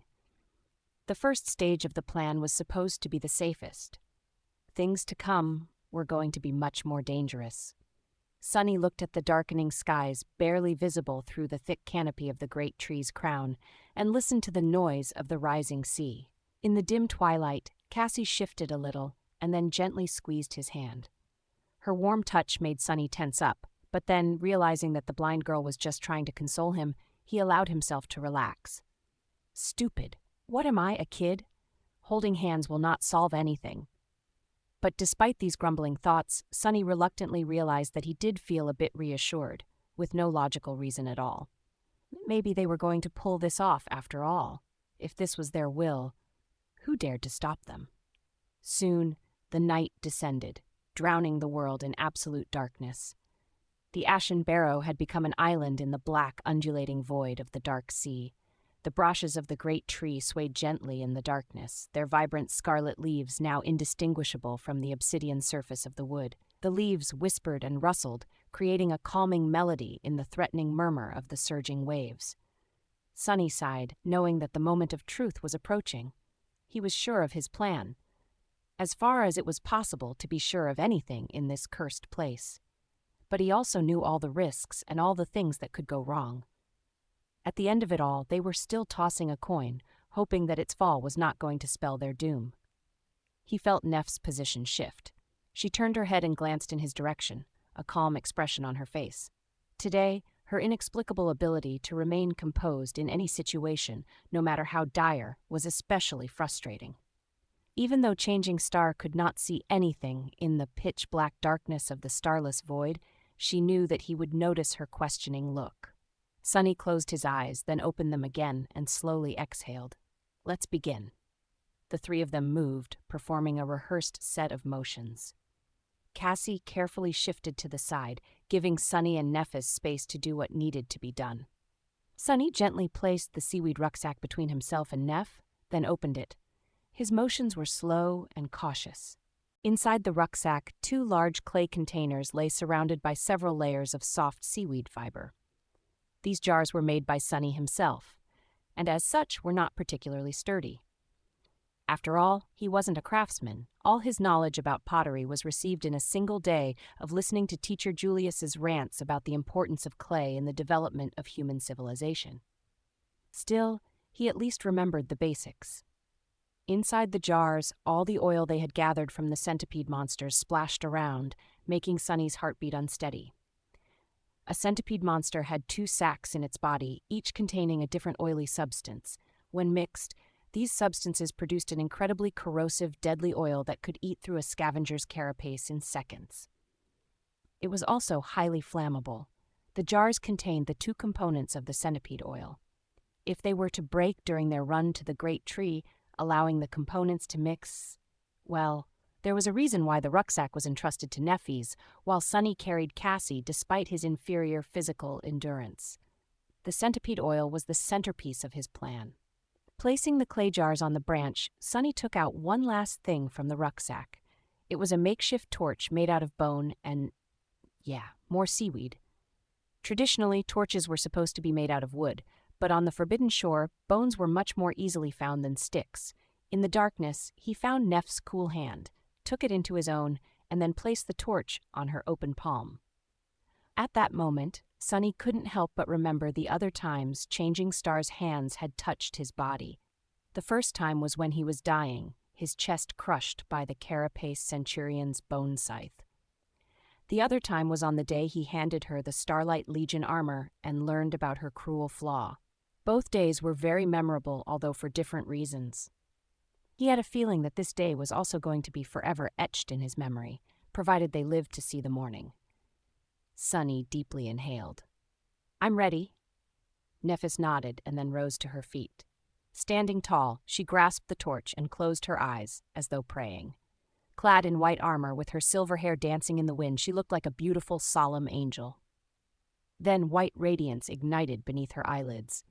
In the next moment, bright fire burst from beneath her hands, igniting the top of the torch. Changing Star opened her eyes, extinguishing the light shining in them, and raised the torch high above her head. In the lightless world, this single small flame looked like a lonely star drowning in the sea of darkness. Simultaneously, Sunny stepped to the edge of the branch, inhaled deeply, and screamed at the top of his lungs, "Hey, asshole! Come get me if you dare!" Then all hell broke loose. Attracted by the sudden burst of light and Sunny's belligerent cries, the Carapace demon appeared out of nowhere in a storm of fury. Its towering legs tore through the ashen sand, throwing clouds of it into the air. 2 scarlet eyes immediately focused on the shouting human, sending a nervous shiver through Sunny's legs. "Yeah, right here, you pile of scrap. Come and get it. Fat lobster. This is my island now," he shouted, pretending to not be scared out of his wits. The demon dashed toward him. This behemoth was as tall as a house, but still not tall enough to reach the branches of the great tree with his scythes. So, for the moment, Sunny was still safe. He was pretty sure that this won't be the case for long, but it was enough time to bring the plan to fruition. If he doesn't miss... Just as the Carapace demon was about to appear right beneath the branch Sunny was standing on, he took a deep breath, aimed, and tossed both of the jars down. The creature reacted with lightning speed, slicing both jars into pieces with his horrible scythes. However, it was of no use. The oily liquids contained inside still rained on its carapace in a torrent, followed by a scattering of clay shards. If anything, it only made the surface of the impact larger, covering most of the demon's metal carapace in a layer of liquid. The 2 components mixed, producing the deadly corrosive oil, which then burned into the lustrous armor. Sunny held his breath. However, the centipede monster's oil, which was capable of destroying the unbreakable chitin of both scavengers and centurions, turned out to be completely ineffective against the strange alloy covering the carapace demon's body. It didn't even leave a scratch on it. Sunny's face darkened. "That's—" Nephis silently appeared by his side, raising an arm, just as I expected. Luckily, Sunny did not put a lot of value on the oil's corrosive qualities to begin with. He needed the oil for its other quality, its flammability. Guided by the loud sounds produced by the massive monster, Nephis moved and threw the torch down with a powerful swing of her arm. Spinning, the torch streaked through the air like a meteor and landed right in the middle of the demon's carapace. In the next second, the giant creature was engulfed in flames. Sunny did not really expect the fire to be able to damage the demon. He was sure that the behemoth could withstand much more than just simple heat. But now, covered in the burning oil, the carapace demon shined brightly in the pitch-black night of the forgotten shore. He had turned into a fiery beacon, calling all the monsters of the cursed dark sea to come crawling from its black depths. Chapter 69. The Guest. The giant demon was engulfed in flames, shining like a bright beacon in the hungry darkness of the night. His polished armor blazed with reflected light, sending radiant glints in all directions. Drops of burning oil were falling to the ground, flaring up as they hit the ashen sand. For a second, it seemed as though time had stopped. Sunny was staring at the incandescent glow of the fire, his eyes wide, almost failing to believe that they had actually pulled this insanity off. Nephis was frozen by his side, her hand still outstretched after the throw, but they really did. They pulled it off. Sunny never seriously considered facing the carapace demon in an honest battle. If a battle between a giant death machine and 3 powerless humans could even be called honest. However, their lacking strength did not mean that they could not murder the evil creature. They just had to be smart about how to do it. For example, they could find something stronger to do the dirty work for them. That's why he had concocted a plan to sneak onto the ashen barrow, wait for the night to come, lit the behemoth aflame, and watch it be torn apart by the terrifying monsters of the dark sea. And now they were halfway to making that plan a reality. Of course, the most dangerous part was yet to come. They still had to survive the attack of the creatures of the black water themselves. And before that, the carapace demon roared with fury, making Sunny feel like his ears were going to bleed. The roar sounded like a deafening cacophony of rusted metal being torn apart by giant claws. 2 scarlet eyes shone through the conflagration of flames, piercing the young man with a concentrated beam of murderous hatred. Before that, they had to last until the sea monsters arrive. The infuriated demon was out for their blood, and no one knew how much time it would take for the dark sea creatures to appear on the ashen barrow. Sunny was scared that the demon was capable of performing ranged attacks. If not, he might be able to climb the tree to get to them, or try to kill them in a way that they had not even considered. In the worst-case scenario, they would have to endure his rage for quite a while. Looking into the giant's hateful eyes, he sensed that the creature was thinking in the same direction. When the demon glanced in the direction of the great tree's obsidian trunk, Sunny's heart suddenly skipped a bit. However, in the end, cold rationality won over seething rage in the carapace demon's mind. Instead of wasting time trying to get to the 3 tiny humans, he suddenly rolled on the ground, hoping to use the sand to douse the flames dancing on his carapace. The whole island shook, almost throwing Sunny off the branch. Crap! Why did the bastard have to be so smart? For a moment, Sunny entertained the idea that the demon was actually going to succeed in extinguishing the fire before the dwellers of the depths had noticed it. But he didn't have to worry. Suddenly, Nephis turned to face the dark surface of the sea. Her face paled slightly. Sunny was a second late to react, but almost instantly he too felt a strange change in the world around them. It was hard to describe with words. The rustle of the scarlet leaves suddenly felt quieter, the sound of the waves crashing against the shores of the ashen island louder. It was as though some invisible pressure descended on the world, making everything feel slightly different. Then the air became colder, and a wall of thick fog appeared above the dark waters. The carapace demon had also noticed this change. He stopped trying to douse the flames and rose from the sand, the oil still burning on his carapace. Not paying it any attention anymore, the demon turned to the sea, a sense of grim resignation radiating from his posture. Then it was replaced by dark resolve and frenzied bloodlust. The fog slowly moved, crawling onto the island. Sunny felt shivers run down his spine, realizing that it was flowing against the wind. The sound of waves was now muffled and changed, almost imperceptibly so. And there, in the fog, something was moving. He could almost make out a figure. It was... Suddenly, Cassie's small palm covered his eyes. With her voice trembling with tension, she whispered, "Don't look. No matter what happens, don't open your eyes." Sunny froze, obediently shutting his eyes. A cold sense of fright wrapped itself around his heart. He had never heard the blind girl's voice sound like this before, not even when she was recalling her terrifying visions. Cassie slowly removed her hand. Blinded, he could only rely on his hearing. At least that was what he thought until the cold fog touched his skin. Then, in the muffled silence, he heard Cassie's voice again. Only this time it was distorted and coming from the wrong direction. "Don't look, don't look, don't look." Sunny gulped, feeling his hair stand on end. The sound of the blind girl's distorted voice echoed in the fog, surrounding him from all sides. Instead of growing quieter, it was becoming louder, overlapping over itself. "Don't look, don't look, don't look, don't look." Then it grew even louder still, and turned into a cacophony of screams, crashing into Sunny like a wave, sounding nothing like what human vocal cords could ever produce. "Don't look! Don't look! Don't!" Sunny stood paralyzed, stunned by the onslaught of inhuman shrieks. All he could do was try not to fall to his knees, and then when his resilience was almost broken, everything suddenly stopped. The abrupt silence enveloped the world, making him exhale with relief. It was over. A few seconds later, Cassie whispered into his ear, "Open your eyes." After hearing the clear sound of her voice, Sunny was about to do as she told. Then he stopped. Her voice did not sound terrifying and distorted. It was just as usual, sweet and melodic.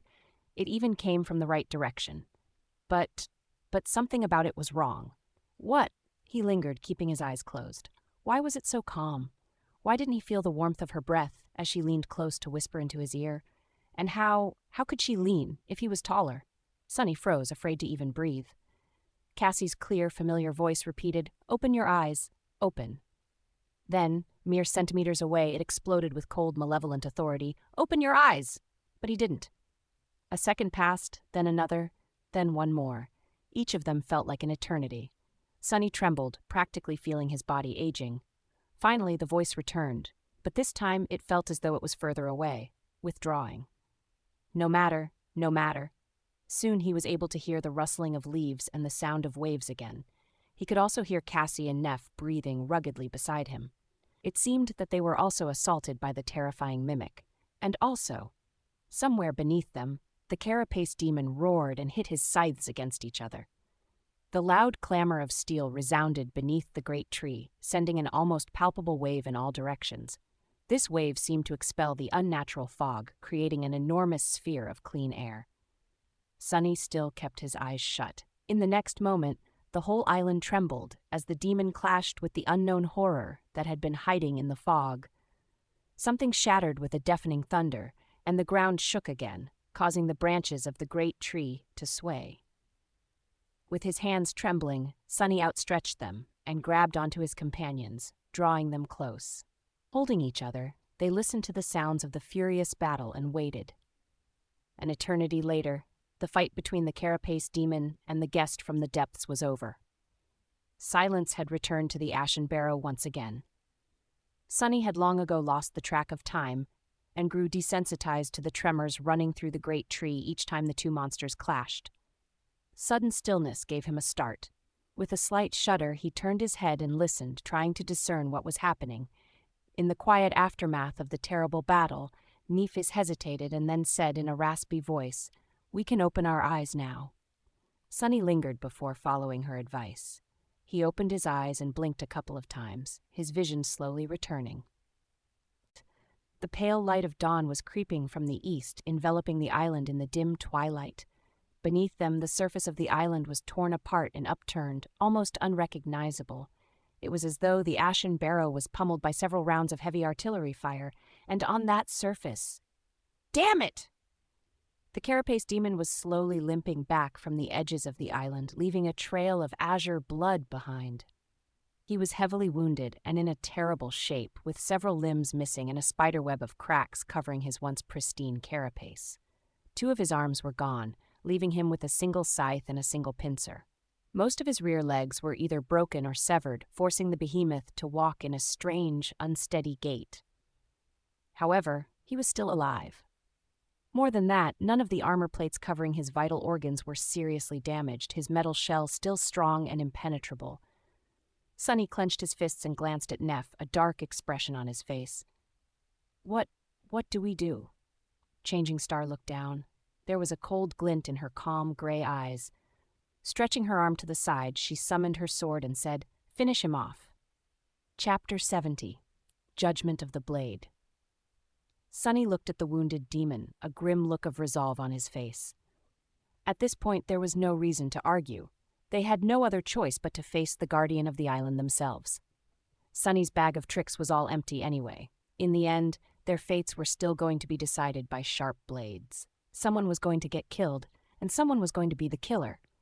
How are we going to deal with his armor? Nifis weighed the sword in her hand and glanced down. "I will break through the armor. Can you create an opening?"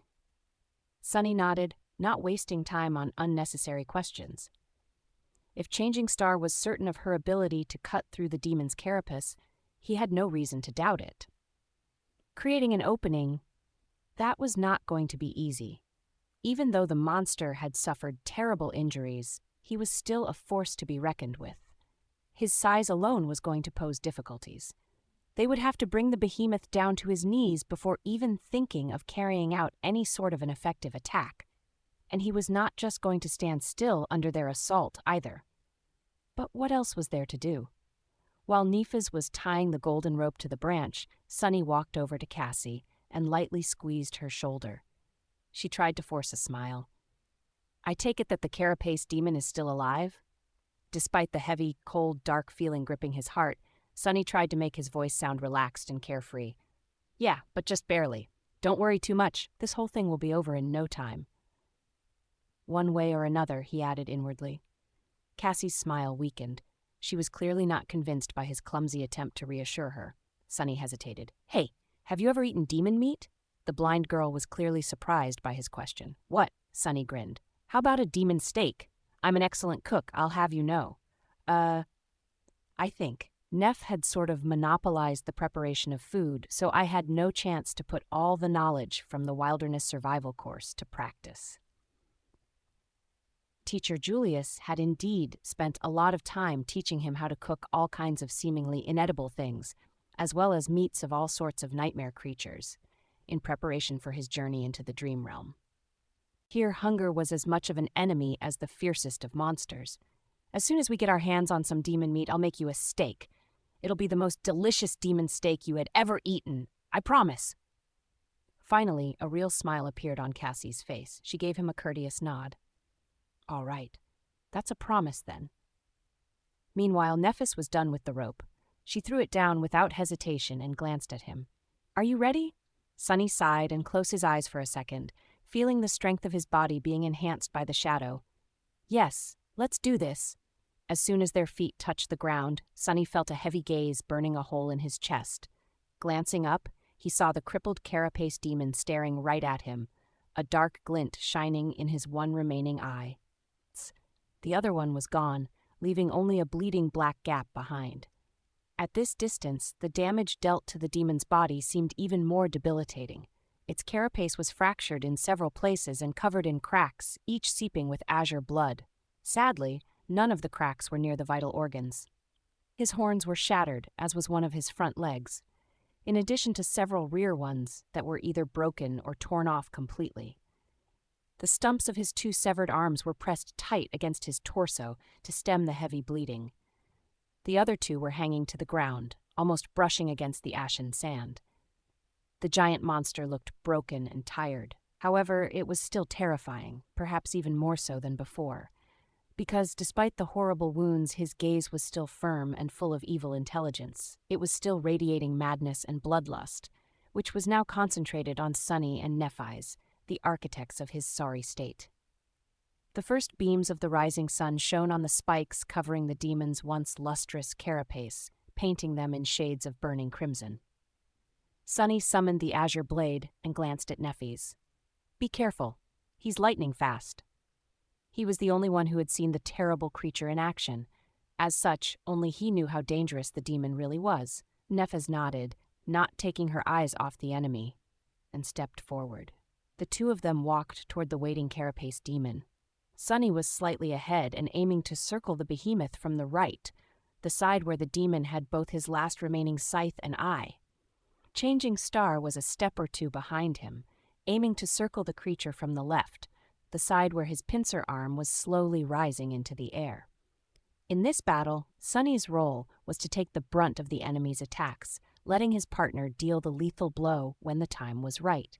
Through the tacit understanding that they had developed through surviving dozens of life or death situations, the two of them were able to cooperate without speaking a single word, fighting almost as one.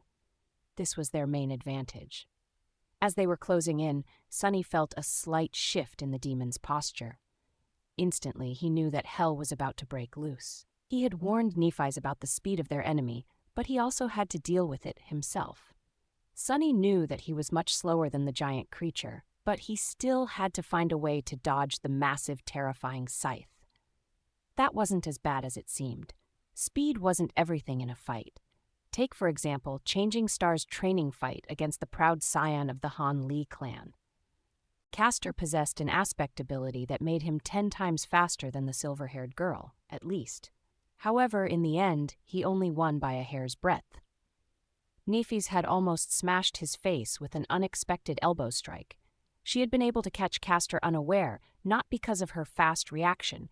With that big of a difference between their speeds, no amount of reaction could have helped her. Instead, she was able to predict and manipulate the opponent's attacks, starting the strike even before Castor himself knew that he was going to end up in the path of her elbow. She was in control of the battlefield. And now, they had to repeat that feat against the ancient demon of the Forgotten Shore. Luckily, his speed advantage was not nearly as insane as Castor's. Almost simultaneously, Sunny and Nephi's lunged forward, attacking the behemoth from different sides. He also moved, ready to tear them apart. Both his pincer and his scythe rose into the air. Sunny was running as fast as he could, the azure blade outstretched behind him. A fire of cold resolve was burning in his heart. He was ready to live or die by his blade. However, in the next moment, his leg seemed to slip in the sand, and as his eyes opened wide, Sunny stumbled.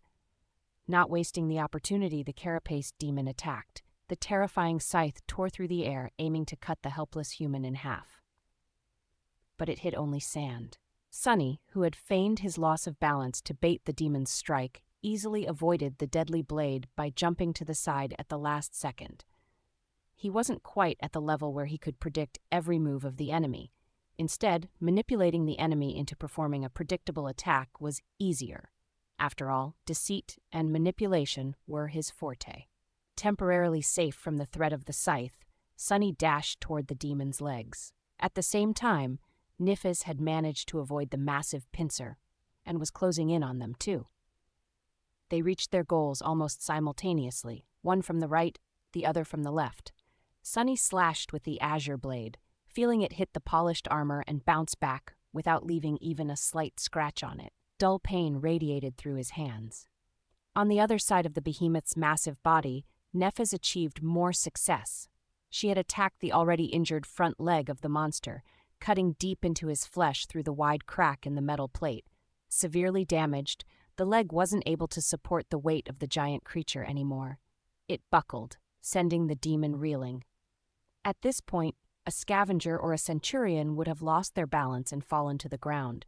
However, the carapace demon was too smart and experienced. He compensated for the loss of another leg by shifting his body weight to the opposite side and thrusting his scythe into the ground to remain stable. Damn it! Sunny had really hoped that the bastard would fall down, because then he wouldn't have had to do what he was about to do next. But now there was no other choice. Cursing inwardly, Sunny briefly looked up at the massive body of the giant demon. Heavens only knew how much that thing weighed. Then he held his breath and ducked right beneath the carapace demon's steel abdomen.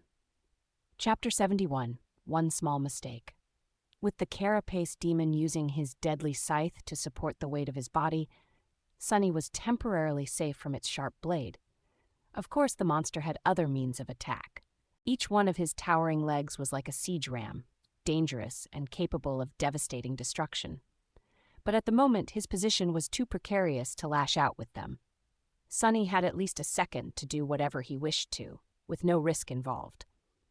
The only thing he had to avoid was going directly under the behemoth, thus putting himself in danger of being crushed to death by the demon's giant body. Coincidentally, that was exactly what he had to do. Crap! Crap! Crap! Glancing up at the massive armored creature, Sunny cursed and dashed forward. A moment later, he dove underneath the carapace demon, feeling the thick shadows swallow him whole. Instantly, Sunny was covered in cold sweat. There was nothing but polished metal and murderous intent above him now. All the monster had to do to turn the tiny human into a puddle of blood was to rest his body on the sand.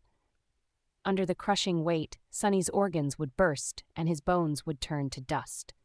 There wouldn't be anything solid left of him at all, only a thin layer of bloody goo smeared across the ground. Not the best situation to find yourself in.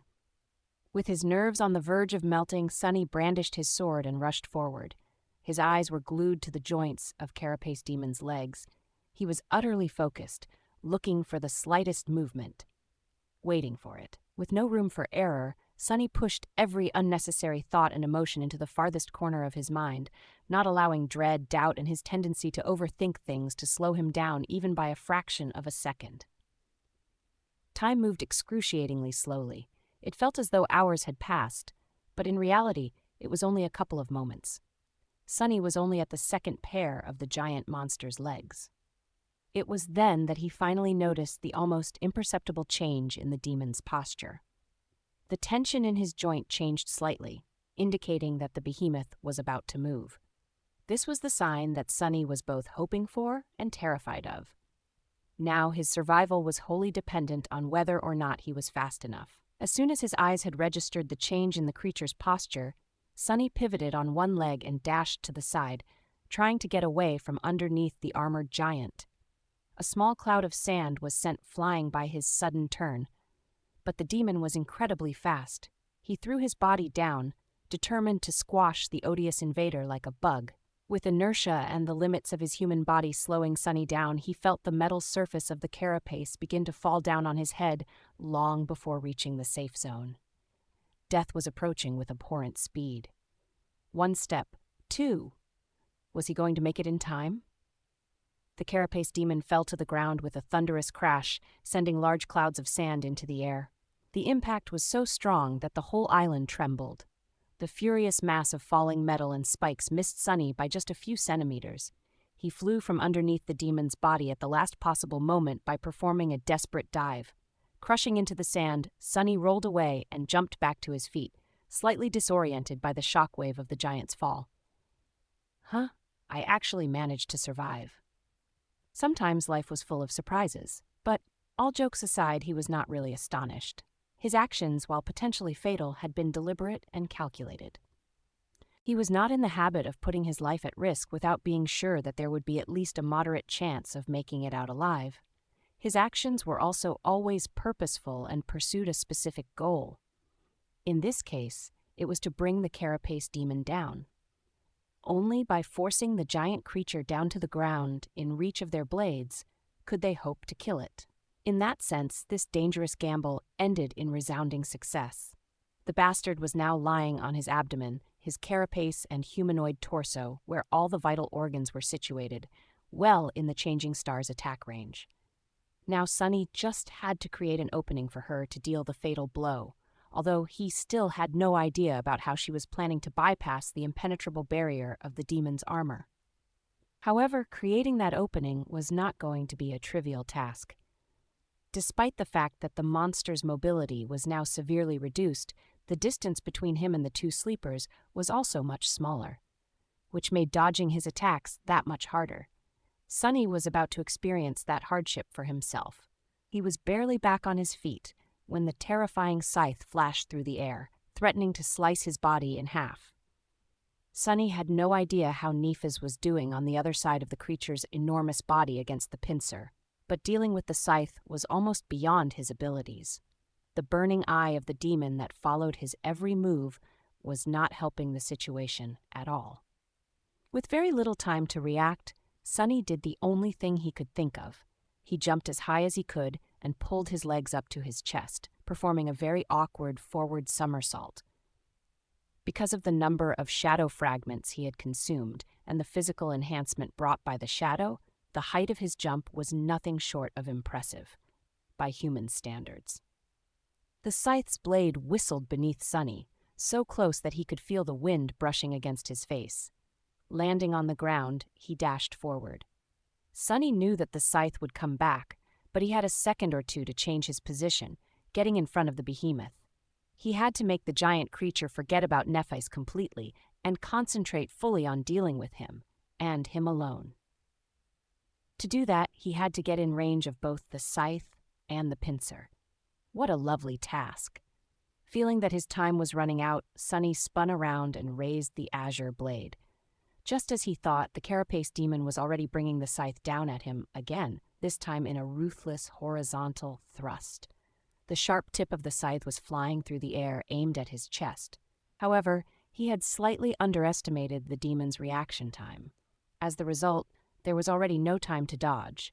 One small mistake was the difference between life and death on the forgotten shore. The scene of their first fight against a carapace centurion flashed in Sunny's mind. The situation was eerily similar to this one, with the inescapable doom approaching him at the speed of lightning, too swift and close to be avoided. Brought by the blade of a carapace creature's scythe. But Sunny wasn't the same as he was before. Since that fateful battle, he had spent every day training, gaining experience, and gathering power. He had fought his way through this hell, paying a price of blood for every step. He wasn't that easy to kill anymore. Instead of soft flesh, the scythe was met by the hard steel of the azure blade. Not only did Sunny block the blow, he even managed to angle the sword in a way that would deflect most of the impact instead of absorbing the full force of it. One of his hands was placed on the hilt, the other gripped the tip of the blade with enough strength to prevent the edge from cutting his fingers off.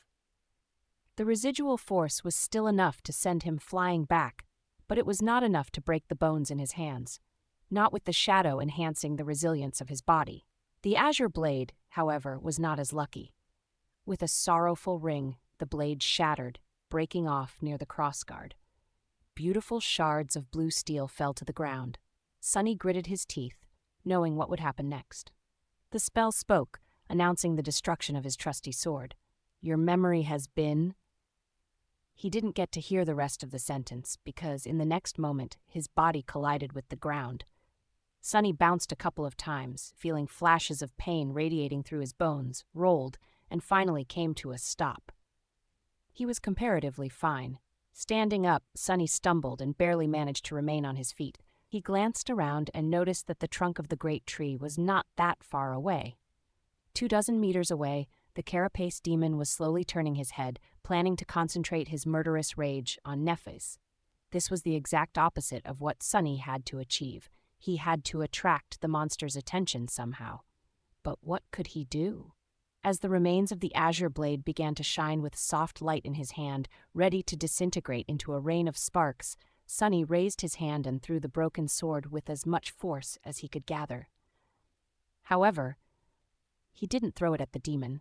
Instead, he threw it at the miraculous tree, as though trying to harm it. Not far away, the demon suddenly froze, even if only for a second. His scarlet eye followed the shining memory as it flew through the air, approaching the trunk of the great tree. Then the broken sword fell apart, turning into a shower of white sparks, which then disappeared without a trace. None of them even touched the obsidian bark. However, the azure blade had already fulfilled its purpose. It distracted the giant for a few precious moments. For Changing Star, that was more than enough. Chapter 72, Demon Slayers.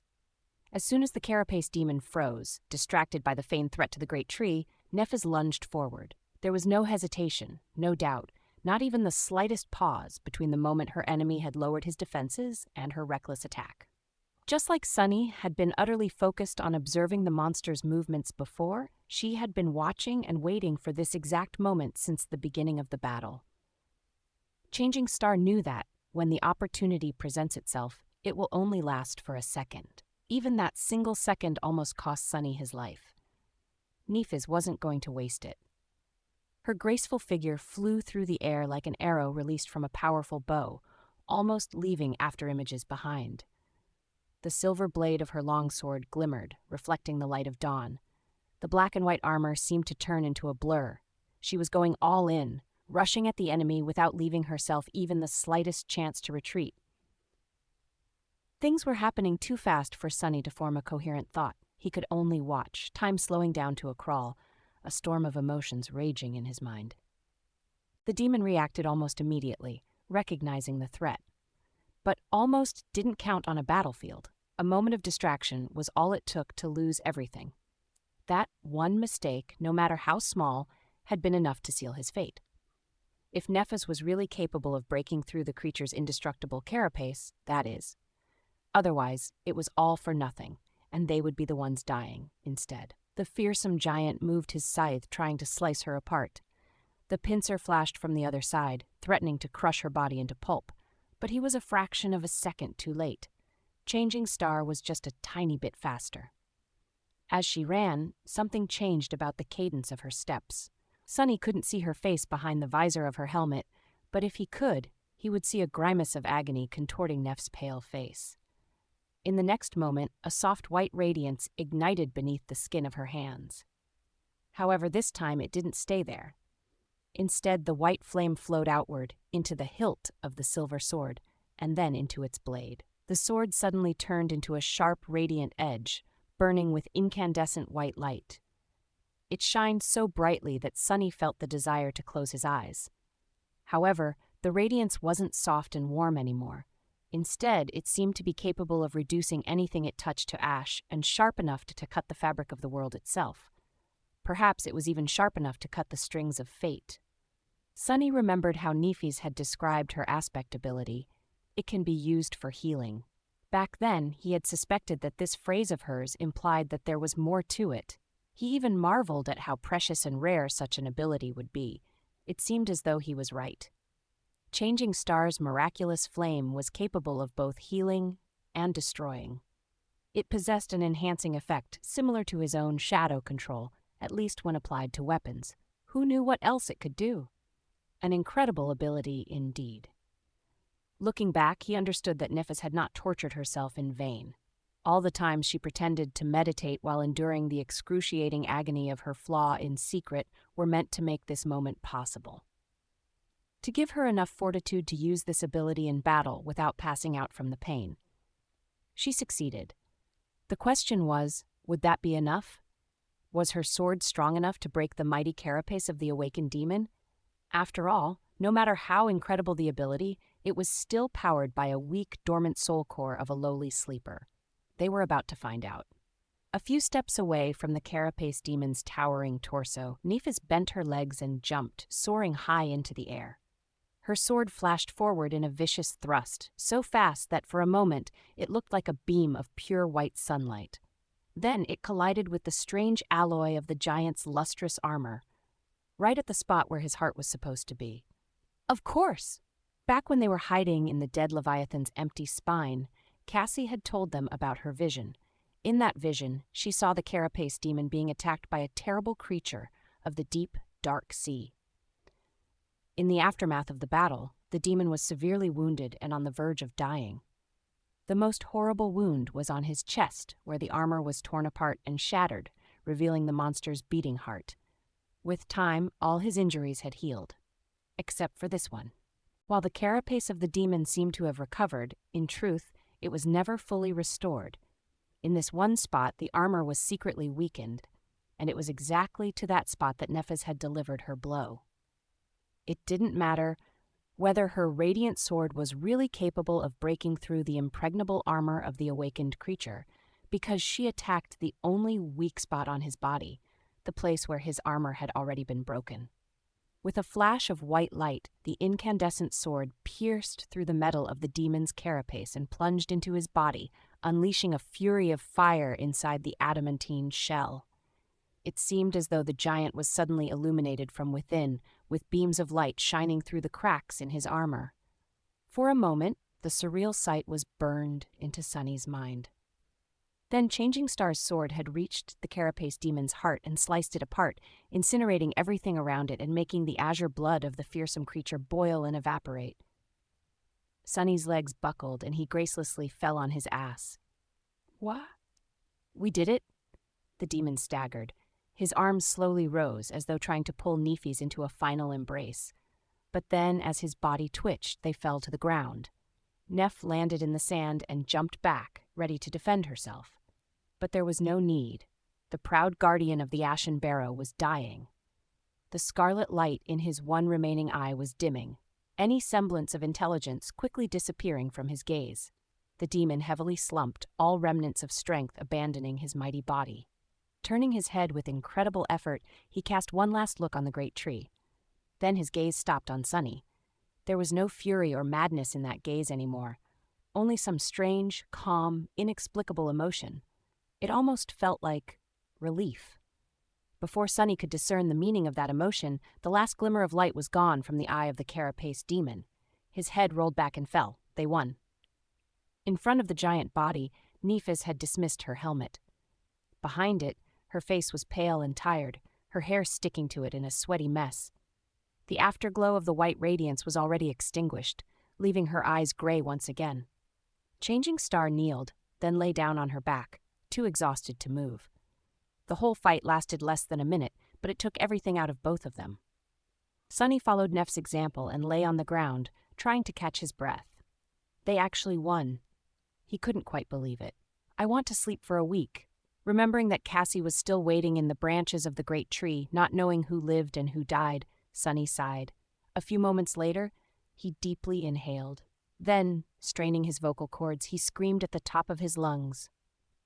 In the silence of the morning, in the center of the tall hill covered with ashen sand, under the branches of a beautiful giant tree, a strange shout could be heard. "One demon stake, coming right up." Chapter 73, The Circle of Death. A few minutes later, Sunny heard a noise coming from somewhere above. Looking in that direction, he noticed that Cassie was standing at the edge of the wide branch, gripping the golden rope in her hands. Before he could react, the blind girl was already climbing down. She was very cautious, but also quite nimble for someone without sight. He blinked. Is she crazy? That's dangerous. But he was worried for nothing. Cassie quickly reached the ground and let go of the rope, safe and sound. She then summoned her staff and took a hesitant step, trying to remember where his shout had come from. Sunny made his presence known and guided her by saying, "I'm here." The blind girl turned her head in his direction and walked forward, carefully feeling the ground in front of her with the staff. Because of how uneven the surface of the island had become, it took her longer than usual to reach him. Just as she was about to walk past, Sunny spoke again. "Hey, Cass!" Cassie stopped and lowered her head with a surprised expression. Then she asked, "Why are you lying on the ground?" He smiled weakly. It's very comfortable." Suddenly, the blind girl frowned and asked in a worried tone, "Are you hurt?" Sunny shook his head with a sigh. His sense of humor was not always appreciated. In fact, it had often landed him in hot water in the past. "Just bruised all over? Nothing serious? I'm just really tired. That one was really intense." Since Cassie was still frowning, he thought for a moment and added, "Nef is also fine. She's resting a bit further away." Finally, the delicate girl relaxed. Her face cleared, and she offered him a hesitant smile. "You really killed that demon?" Sunny cast a gaze at the giant corpse and closed his eyes. "Yeah, he's very dead." Both of them were silent for some time. Sunny was on the verge of falling asleep when Cassie carefully asked, "So you're just going to continue lying here?" He opened his eyes and blinked, trying to remember what was going on. "Oh, right. It's morning. There are things we have to do." The last day was excruciatingly long and exhausting. They had to make preparations to execute the plan, race to the top, climb the great tree, hide themselves in its branches, risk their lives to set the demon on fire, not to mention all the stuff that happened after, all culminating in the short but terrifying battle against the creature itself. And yet it was not time to rest yet. They had to take basic precautions at least. Straining his exhausted body, Sunny stood up and offered Cassie his shoulder. After she placed her hand on it, he walked over to the carapace demon's corpse, stopping at the spot where Nifey's was sprawled in the sand. She greeted them with a tired glance. "Good morning?" Out of habit, Changing Star tried to force a polite smile. However, today it did not look very convincing. I give it 3.6 out of 10. Not great, not terrible. Soon, the three of them were sitting in a circle passing around the glass bottle full of cold, refreshing water. Sunny was in the middle of describing their fight with the carapace demon. So he got distracted for a few moments. That's when Neff attacked. She used her aspect ability to ignite her sword and struck at the weakened patch of armor on the demon's chest, the one you told us about. It really was not as strong as the rest of his carapace, so the sword went through and pierced the bastard's heart. Sunny noted that Cassie did not seem surprised at the mention of Changing Star's new trick. Either she knew all along because Nephi's had told her, or she saw something in one of her visions. Regardless, he decided not to press the topic. The demon was already severely wounded from his fight with the thing from the sea, so it was enough to finish him off. A few seconds later, he was dead. Cassie shook her head in astonishment. "That is incredible. 2 sleepers killing an awakened demon. I thought that stuff like that only happens in webtoons." Nephis corrected her. 3 sleepers. Without your vision and advice, we wouldn't have been able to do anything. The blind girl lowered her face, a little embarrassed. "Still, 2 or 3, it doesn't really change a lot, does it?" Sunny looked from one girl to another, then finally turned to Cassie. "You're right, it's not something one would expect to happen. But anyway, I promised to cook demon meat for you after this is over, didn't I? Are you ready to witness my incredible culinary talent?" He smiled, already tasting the juicy, tender meat in his mouth. However, Cassie suddenly frowned, a hesitant expression appearing on her face. I don't know about that." He raised his eyebrows. "What? Why?" She lingered before answering. "Well, it just seems weird to eat the meat of an intelligent creature, even if it was evil. I didn't think about it before, but now, it just doesn't seem right, I guess." Sunny blinked. Actually, he did not think about it either. In retrospect, the idea of making steaks out of a creature whose intelligence was comparable to theirs did seem a little wrong. Even if that creature was a bloodthirsty demon who would have swallowed them whole without a second thought. It was just how things worked in the dream realm. Monsters devoured humans, and humans devoured monsters. It was the circle of life, death, the circle of death. But the carapace demon was not only smart. He had his own thoughts and personality. Even though nightmare creatures were universally insane and obsessed with murder and destruction just like he was, there were also other qualities to the ironclad giant. He was proud and fearless, even valiant.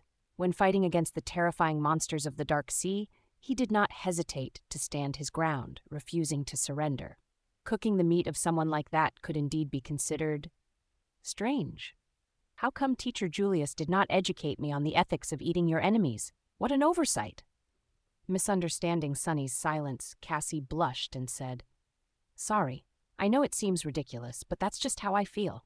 You and Neff don't have to do the same." Sunny shook his head. "No, you might be right.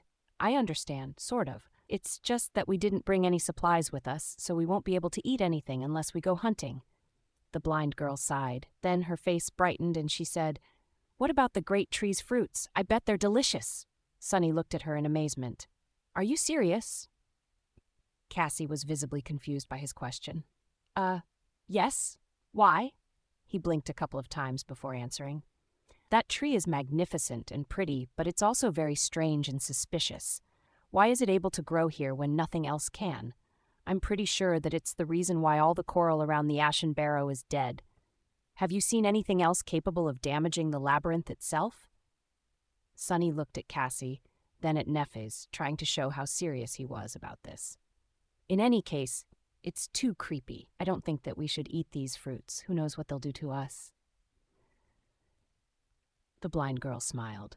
You're being a little paranoid, don't you think? A tree is a tree. Actually, I think it's a wonderful example of how life can prevail against all odds, even in this terrible place. I'm willing to bet that its fruits are perfectly fine. He stared at her, not knowing what to say. How could Cassie be so dismissive of his completely valid concern? That wasn't like her at all. Unpleasantly surprised, Sunny turned to Neff, hoping that she would support him. Changing Star thought things through before speaking. Then she said in a measured voice, Sunny is right. There are too many strange things about that tree. Eating its fruits would be too risky. Finally, a voice of reason, he exhaled, relieved. However, his heart was still inexplicably gripped with worry. As Cassie sighed with disappointment, Changing Star turned to him and asked, The echo was destroyed? Sunny's face darkened. He was still pained by the loss of his loyal scavenger. Yeah, the demon acted faster than I had expected. He killed it before I could do anything. Nephis frowned. Too bad. Cass, our speed will be severely reduced. Have you no heart, woman? At least pretend to be sad. My poor echo is gone. His shadow shook its head, amazed at the childishness of its master. Sunny was also surprised by his reaction, considering that his own first thought after the echo had died was about how much money he wouldn't be able to make by selling it. Yeah, it's a pity. Changing Star gave him a nod and then asked, You also lost your sword? Sunny sighed and gritted his teeth. Yes, it shattered when I blocked the demon's scythe, which hurt even more than the death of his scavenger. Azure Blade was his first sword. He fought and trained with it for a long time. It was already like a part of him, and now it was gone. Nephis raised a hand. Well, you're in luck. I received a memory after killing the carapace demon. It's a weapon. Chapter 74. Midnight Shard. Sunny's heart skipped a bit. Instantly, he forgot all about the Azure Blade. Yes, that sword held a certain sentimental value, but who the hell cares about sentimentality? It came from a carapace scavenger, which wasn't bad at all for his current rank. Few sleepers got to wield awakened weapons. But this new memory came from an actual awakened demon. A demon. That made it an awakened memory of the third tier, 2 whole tiers above the Azure Blade. There were 7 tiers in total, corresponding to the 7 classes of nightmare creatures, from beasts to titans. Strictly speaking, a higher tier did not always mean that a memory will be more powerful, but generally, the more advanced a creature was, the more unique and formidable memories it left behind. That's why the puppeteer's shroud, which came from an awakened tyrant and was thus considered to be a Tier 5 awakened armor, was so precious. Please, be awesome. Sunny tried very hard to not let his excitement show on his face. Pretending to be nonchalant, he kept his voice even and said, Really? That's good.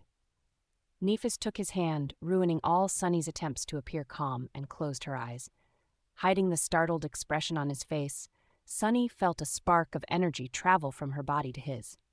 It was just like that time he transferred the Starlight Legion armor to her, only in reverse. You have received a memory Midnight Shard. Huh. Cool name. He summoned the runes and impatiently searched for the description of his new weapon. Memory, Midnight Shard. Memory rank, awakened. Memory type, weapon. Memory description. Forged from the shard of a fallen star, this stalwart blade is firm and unyielding. It favors those who are willing to fight to the last drop of blood and knows no surrender.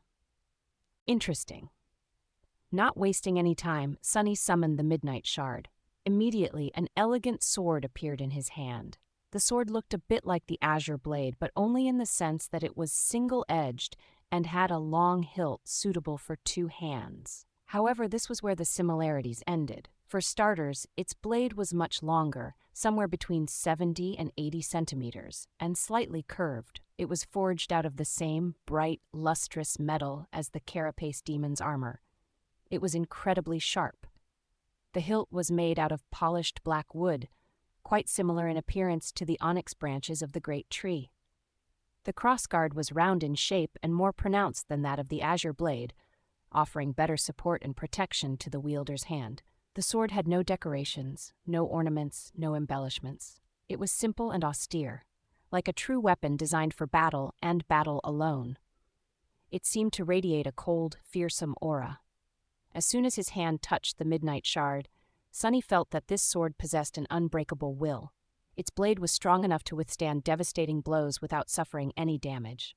With this sword in his hand, nothing would be able to leave Sunny unarmed again. More than that, there was a strange new sensation somewhere deep in his heart. When Sunny held the midnight shard, he could feel a subtle presence, as though there was a deep well of power hiding inside of him, just beyond reach.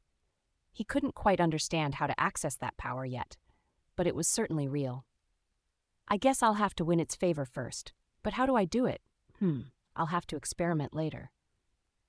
Admiring his new weapon, Sunny looked at Nephiz and said, "Even I know what type of sword this is. It's a katana, right?" She studied the midnight shard and then answered, "Technically, it's a tachi. It's longer than a traditional katana and has a slightly different blade shape, but they're quite similar." A tachi, well, it sounded nice anyway, and most of the principles he had learned with the Azure Blade could be applied to a sword of this type as well, since they shared the same foundation. The new acquisition wasn't quite enough to make Sunny forget about the loss of the echo, but his mood did improve significantly. He liked the midnight shard a lot. There was beauty in its simple, resolute design. It was understated and deadly, kind of like Sunny himself. It was a significant upgrade. Suddenly, a dark thought appeared in Sunny's mind. Glancing at Nephiz, he cleared his throat and said after a bit of hesitation, It's a very nice weapon. Tier 3, no less. Are you sure that you don't want to keep it for yourself?" Changing Star was the one to deal the final blow to the carapace demon, after all. By right, the memory belonged to her, but Sunny really hoped that she would refuse. Nephiz shook her head. "I already have a sword.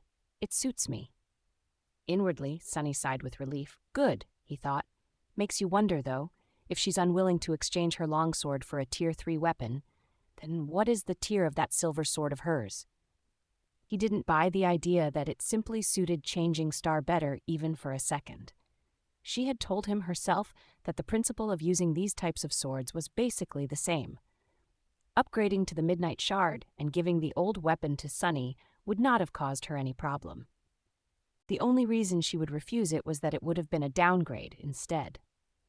Once again, he became curious about the exact circumstances of how Neph had gotten her true name. To receive his own, Sunny had to kill an awakened tyrant. Could it be possible that she had done the same? Or even something more incredible? But he was too tired to try and fish for information. They all were. Afraid that the strange winged creature they had seen devouring a dead centurion would appear again, this time to claim the remains of the carapace demon, the three sleepers relocated to a far side of the island and hid behind the trunk of the great tree. Only when they were sure that nothing would be able to notice them from above did they finally allow the exhaustion to prevail and went to sleep. Sunny fell into dreamless darkness almost instantly, happy to finally be able to rest. However, this time something strange happened. He actually saw a dream. Strange, Sunny thought. This isn't supposed to happen in the dream realm, right? Then there was no more time to think. Chapter 75, Broken Dreams. Sunny woke up from the insistent sense of alarm coming from his shadow. Groggy and disoriented, he opened his eyes and sat up. What's wrong? He looked down at the shadow and saw it repeatedly pointing up with a tense expression on its, well, it didn't have a face. He could just tell that it was nervous. Trouble? Sunny looked up and saw nothing but the scarlet leaves of the great tree. The sky was hidden, but he could easily tell that the sun was still up. It seemed that he was asleep for just a few hours. There was no threat anywhere in sight. He frowned. What got you so spooked? The shadow just pointed up again, seemingly irritated by his stupidity. Sunny blinked a couple of times and addressed it again. High in the tree? Higher? In the sky? Finally satisfied, the shadow crossed its arms. Something dangerous is above the island. That creepy raven thing again? He had to check, but why did he feel as though he was forgetting something? Sunny scowled, trying to understand where this feeling of missing something important had come from. What was there to miss? He was asleep, then woke up and conversed with the shadow. Asleep. Suddenly, he remembered bits and pieces of a strange dream. At least it seemed like a dream, was it? People weren't supposed to dream in the dream realm. It was just how things worked. From what he knew, only Cassie seemed to be an exception from this rule. He didn't remember much about this supposed dream of his, with even the remaining fragments already fading from his memory. There was a woman grabbing him by the shoulders, an expression of horror and panic on her face. She was saying something, but he couldn't hear what. No, not a woman. It was Cassie? Yes, it was her. And the thing she was saying... Sonny strained his memory, trying to catch the pieces of the dream before they completely disappeared. Yeah, I think she was saying, Suddenly, he could clearly hear Cassie's frightened, tense voice as she was hurriedly telling him to remember something, repeating the same sentence over and over again in a begging tone. You have to remember, Sonny. 5? It's 5, remember. You have to remember, it's 5. What a strange dream. Sonny cast a glance at Cassie, who was sleeping peacefully near Neff, and shook his head in bewilderment. He wasn't sure if this memory of his was really a dream or some strange scene he had imagined right before falling asleep. With how the dream realm worked, he was leaning toward the latter possibility. Still, I better tell the girls when. He was distracted from this thought by the shadow, which waved its hands impatiently. Oh, right, there's a threat in the sky. Instantly, Sonny had forgotten all about his intention to share the contents of this strange memory of his with Nephi's and Cassie. In fact, he had forgotten that it was strange and possibly important altogether. This lapse in his judgment was sudden and unnatural, but since Sonny couldn't remember things that he had forgotten, he didn't notice anything amiss and went about his business as if nothing had happened. If he did, he could have realized that this might not have been the first time he had forgotten something important since they arrived at the Ashen Barrow. Standing up, Sonny summoned the Midnight Shard and glanced darkly at the blood-red leaves of the great tree. Feeling the coolness of the black-polished hilt in his hand, he felt a little calmer. Woken up by his quiet movements, Nephis opened her eyes and looked at him, her body tensing up. There was a silent question in her eyes. Sonny shook his head. I don't know yet. Stay with Cassie while I check things out. Leaving the girls behind, Sonny walked forward. He was planning to reach the edge of the island, where the branches of the colossal tree were not as thick and the sky could be seen through the openings in its crown. Technically, he could have sent his shadow to do this instead of going himself. But in situations like this, where the danger was unknown, Sonny usually preferred to keep the shadow close by in case he needed to use it. Reaching the eastern slope of the Ashen Barrow, he carefully looked up, still hidden in the shadow of the great tree. Up above in the vast gray sky, a small black dot was circling around the island. Sonny's chest became heavy with wariness. Back when the terrible winged beast had first appeared, it looked exactly like this from the distance. Leaving the shadow behind to keep watch on the black dot, he returned and briefly told Nephis and Cassie about his discovery. Right now, it's just flying above the island.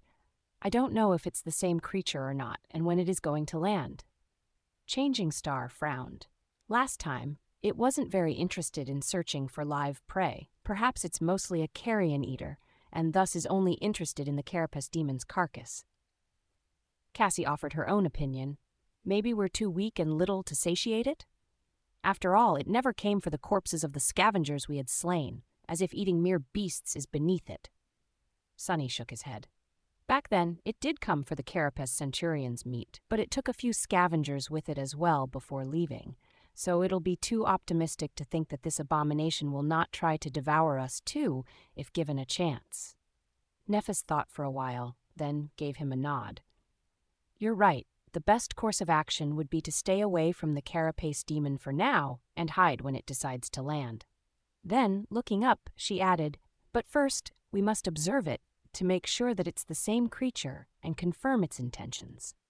Not having an argument against this logic, Sonny led the girls to the spot where he had left his shadow. There, they sat on the ground and watched the black dot as it circled around the Ashen Barrow. Observing the flying creature left them disturbed and unsure of what to do. The black dot drew closer a few times, allowing them to discern that it was indeed the same terrible monstrosity that they had encountered a few weeks before, or at least a creature of the same type. However, it never got too close to the crown of the great tree, as though hesitating to land in its shadow. What's worse, as hours passed by, it was joined by 2 other abominations of the same breed, each as horrifying and repulsive as the first one was. Now, 3 black dots were circling in the skies above their heads, filling Sunny's heart with dread. One of those creatures, with its corpse-like white body and raven-black feathers, with an unnatural mess of powerful limbs protruding from its wide chest, each ending with a set of terrifying talons, was enough to wipe out their entire group. The memory of how easily the creature had broken through the adamantine shell of the carapace centurion with its massive beak was still fresh in his mind. He suspected that these abominations were at least as powerful as the carapace demon was, or perhaps even more so. And now there were 3 of them. "We'd better hide well," he thought, cold sweat running down his back. However, the flying monsters seemed to be reluctant to approach the ashen barrow for some reason. They just circled around it, sometimes hesitantly approaching, but then gaining height again. Their behavior was strange and disturbing. After some time, Cassie quietly said, "Maybe they're not hungry?" Sunny blinked, trying to imagine a world where a nightmare creature might not be hungry. Was it even possible? He, on the other hand, "I don't know about these albino chickens, but I'm hungry as hell." This was true. The 3 of them had not eaten anything since yesterday. Sunny was afraid that if the abominations did decide to land on the island, the loud growls of his stomach would give away his position. Nephis glanced at him and asked, "Want to eat some grilled chicken?" Sunny opened his eyes wide and hissed, "Don't even think about it." She stared at him, then turned away with a smile. "That was a joke. She knows how to joke?" Well, at least someone's sense of humor was worse than his. In the end, their worst fears did not come true. After the sun began to roll toward the horizon, the 3 flying abominations finally made a decision and left the skies above the ashen barrow, flying west in a loose wedge formation. They never descended low enough to notice the 3 sleepers, let alone landing on the surface of the large island. Sunny was left drenched in sweat and tired from anticipating a disaster, almost disappointed at the fact that all this worrying had turned out to be for nothing. Looking at Cassie, who couldn't see that the danger had passed, he said, "They're gone." The blind girl exhaled with relief and relaxed, the frown disappearing from her face. Thank heavens. Sitting here and waiting was 5 times worse than hiding from one of them at those cliffs. For some reason, Sunny flinched a little. What did you say?" "I said that to land was very tiresome." He blinked, not understanding why he had reacted so strangely to this innocuous sentence. Did he see a dream having to do with Cassie and number 5? Right, he did. Not that it was anything to think twice about. "Oh yeah, you're right." Then he turned to Nephis and asked, "What do you want to do now?" Changing Star looked west, where the black dots had disappeared from sight, and said after a short pause, "Let's check the western edge of the island and decide on the next high point to reach." Sunny shrugged, not having any objections. Cassie smiled. "Good idea. Who knows, maybe we'll finally see the walls of the castle." Soon they had crossed the island and approached its western slope. Here, the ground was raised just before plunging down, forming a natural rampart that hid the landscape from their eyes. Nephis was the first to climb up and reach the top. Sunny was just behind her when he felt that something was wrong. Changing Star's posture was somehow strange, stiff and rigid, as though she had suddenly turned to stone.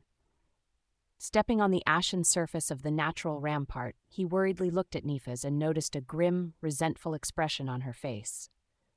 He had never seen her in such a state before. Turning his head, Sunny looked west and then narrowed his eyes. His face instantly darkened. Feeling the desire to curse, Sunny gritted his teeth and clenched his fists. Inside his head, only one word was repeating over and over again. "Damn! Damn! Damn!" Chapter 76, The Abyss. Beyond the western edge of the Ashen Barrow, the landscape of the Forgotten Shore was not at all like what Sunny had expected and hoped to see. On this side of the island, the slope was much steeper. At the spot where it was supposed to end, the familiar sight of the flat wasteland was nowhere to be seen. Instead, the ground continued to slope downward at a less drastic, but still considerably sharp angle. It continued far into the distance.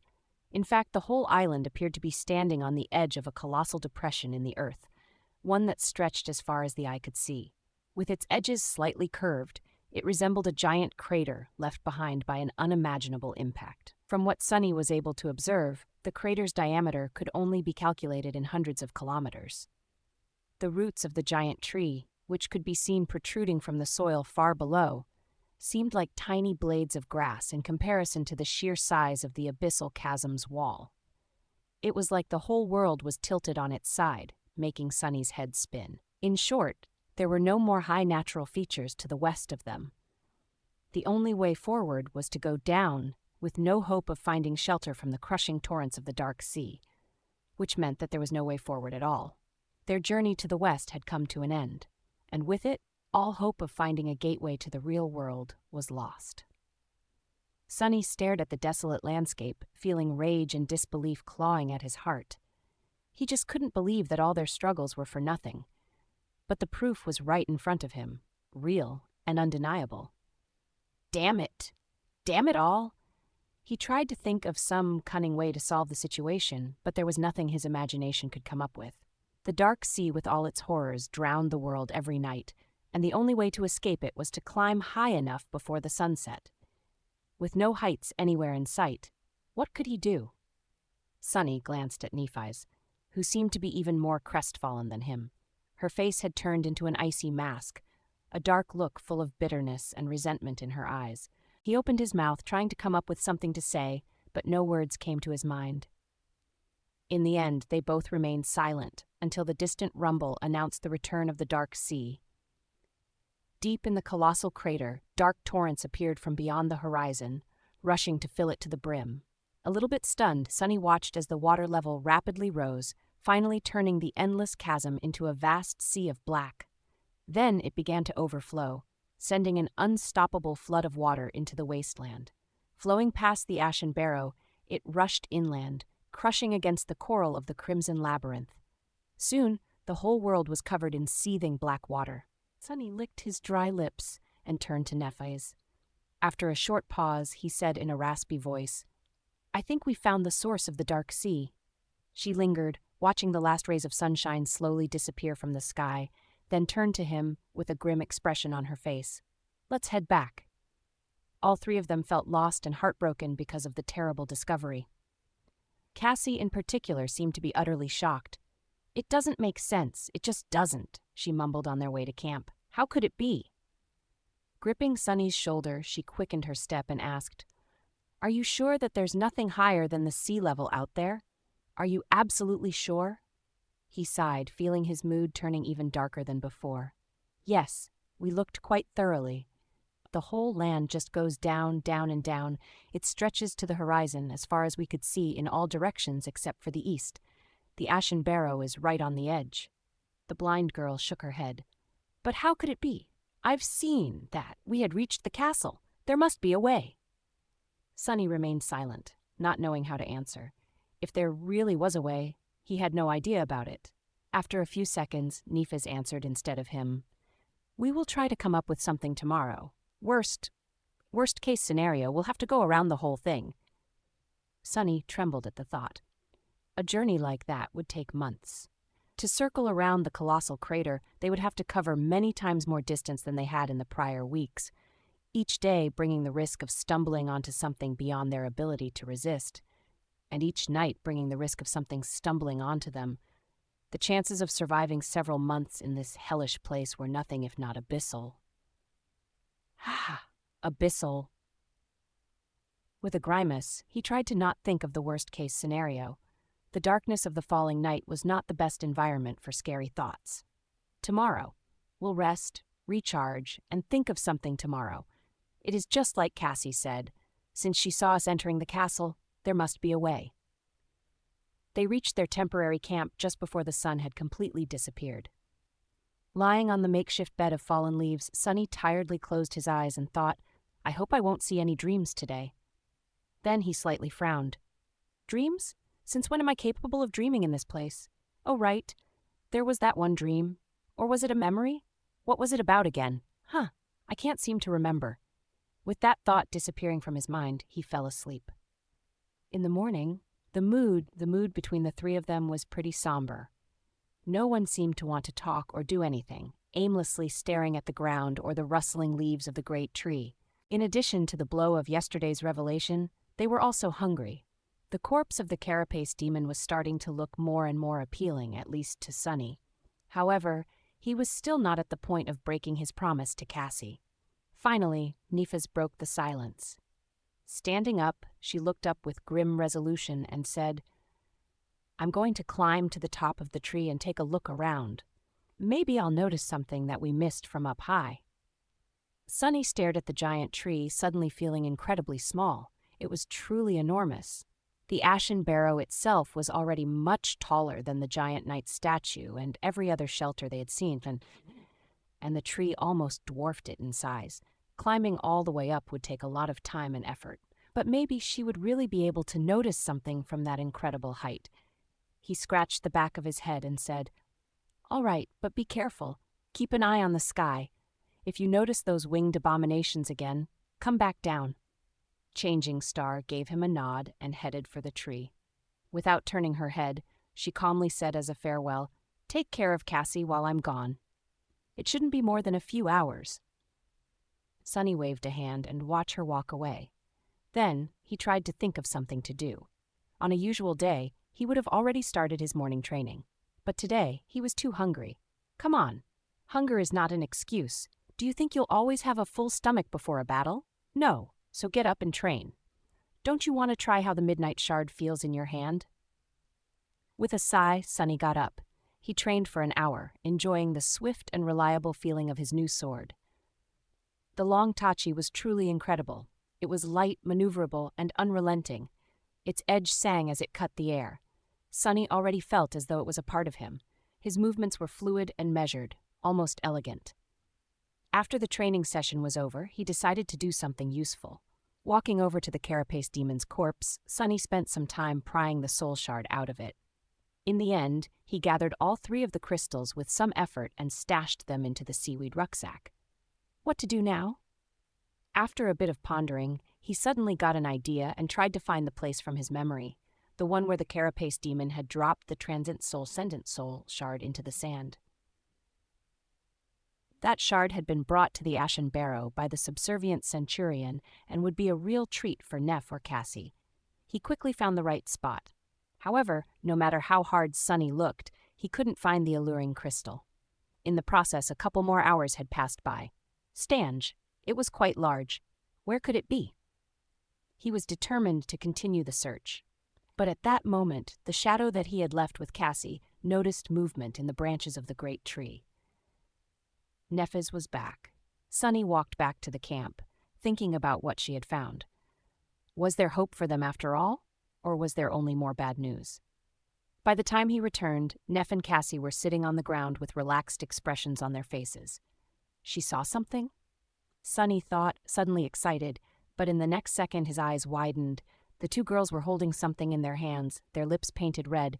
They were eating. They were eating the fruits of the great tree. Chapter 77. Enthralled. Sunny stumbled and looked at his companions in utter shock. Nefas and Cassie were each holding large, round, glistening fruit. The skin of these fruits was smooth and black as onyx, while the succulent insides were red as ruby.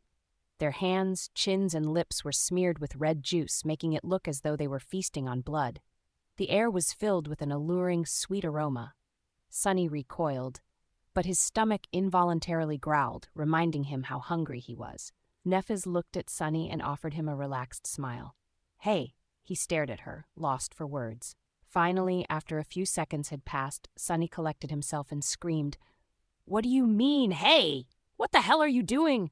His voice was loud, full of disbelief and anger. Both Neff and Cassie turned to face him. They were visibly confused. "Why are you shouting?" Sunny gaped at them, feeling like he had lost his mind. Why were they so nonchalant about this? What was going on here?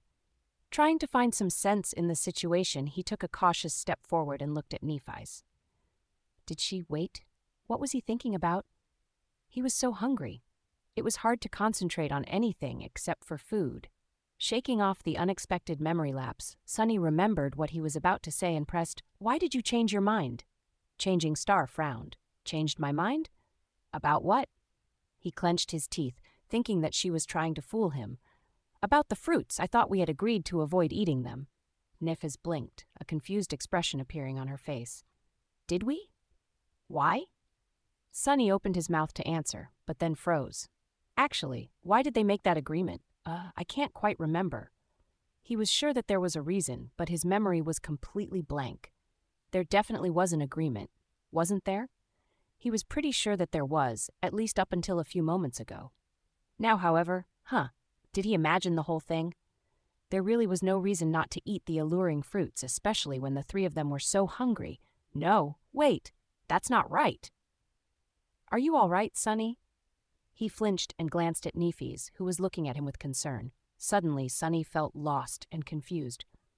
What were they talking about? Something about some sort of agreement? What agreement? Not knowing how to answer, he just stood there with a frown on his face and pouted. This is embarrassing. Did I completely space out while she was talking to me? Fortunately, Cassie quickly came to his rescue. She always knew how to make the situation less awkward. Are you angry because we started eating without you? He looked at her and noticed the big, delicious fruit in her hands. His stomach growled. So hungry. I guess? Cassie smiled and pointed to the ground, where another fruit was placed on the pile of fallen leaves. Her teeth were smeared with red juice. Don't worry, Neff brought 3 of them, 1 for each. How nice of her. Sunny picked up the fruit, looked at it, and took a bite without thinking. Instantly, his mouth was filled with delightful, cool sweetness. The succulent, juicy fruit was probably the most delicious thing he had ever tasted. It was both nourishing and refreshing, with rich texture and soft, lingering aftertaste. The ruby flesh practically melted on his tongue, making his whole body tingle. It was pure joy in the form of a fruit. Wow! Despite his delight, Sunny felt disturbed for some reason. Something was very wrong about the whole situation. But what? Taking another bite, he frowned and tried to understand the source of this anxious feeling. It was hard to think about anything except for how heavenly the fruit of the soul tree tasted, but he forced himself to concentrate. Soul tree? Since when? Wait, don't get distracted. Sunny was finally able to pinpoint the source of the strangeness. It was his shadow. When he reached out to pick up the fruit, the shadow did not copy his movements as though reluctant to touch it. Even now it was motionless, refusing to mimic him eating the fruit. Weird. What is it with this guy? Sunny took one more bite and looked at the shadow, lost in thought. The shadow had an eccentric temper, but it rarely did something without a reason. If it didn't like the fruit, there had to be something wrong with the fruit. Sunny frowned, suddenly feeling a sense of dread grip his heart. There was something wrong with the... Damn, why is it so hard to think about this stuff? There was something wrong with the fruit. Why would there... Wait, is this why I screamed at Nefes? She broke an agreement. What was the agreement? Sunny was at the precipice of remembering something very important. He felt as though he just needed to pull on the thread, and the whole truth would reveal itself. Something terrible was going to happen if he failed.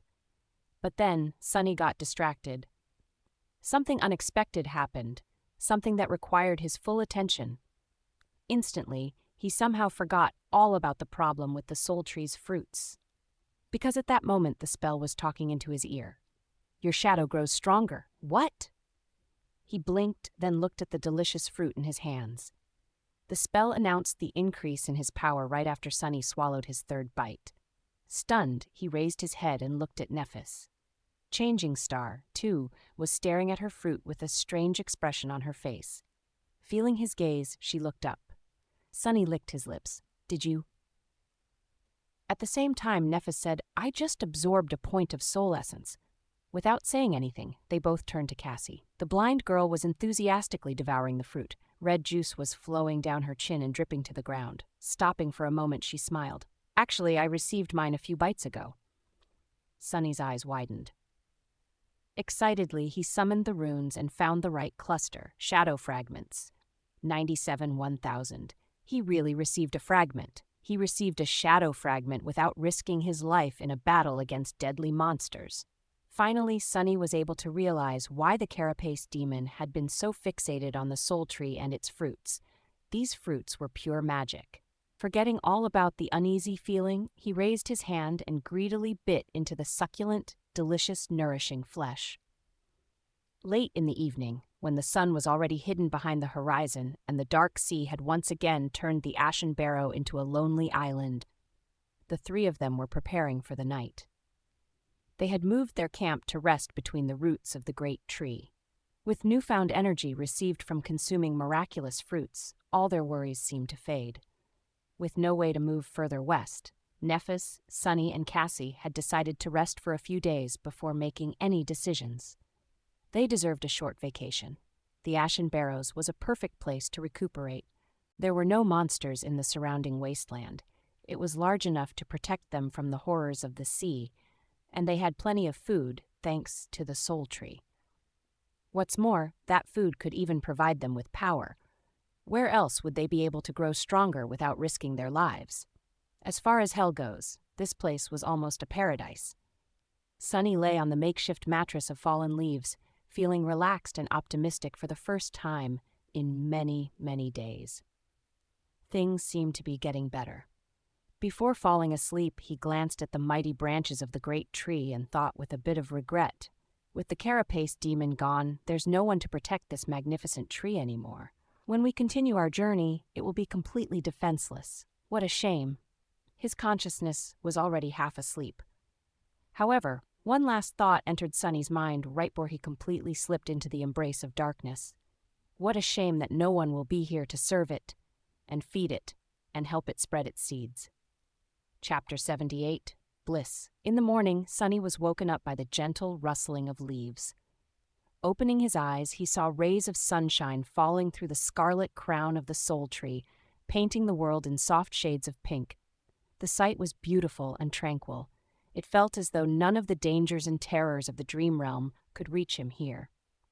A soft breeze touched his skin, bringing with it coolness and the smell of fallen leaves. For the first time in a long while, Sunny felt at peace. Is this what a vacation feels like? If so, their decision to have one was the best decision ever. He sat up with a yawn and lazily looked around. Cassie and Nephis were already awake. Seeing them put a smile on Sunny's face.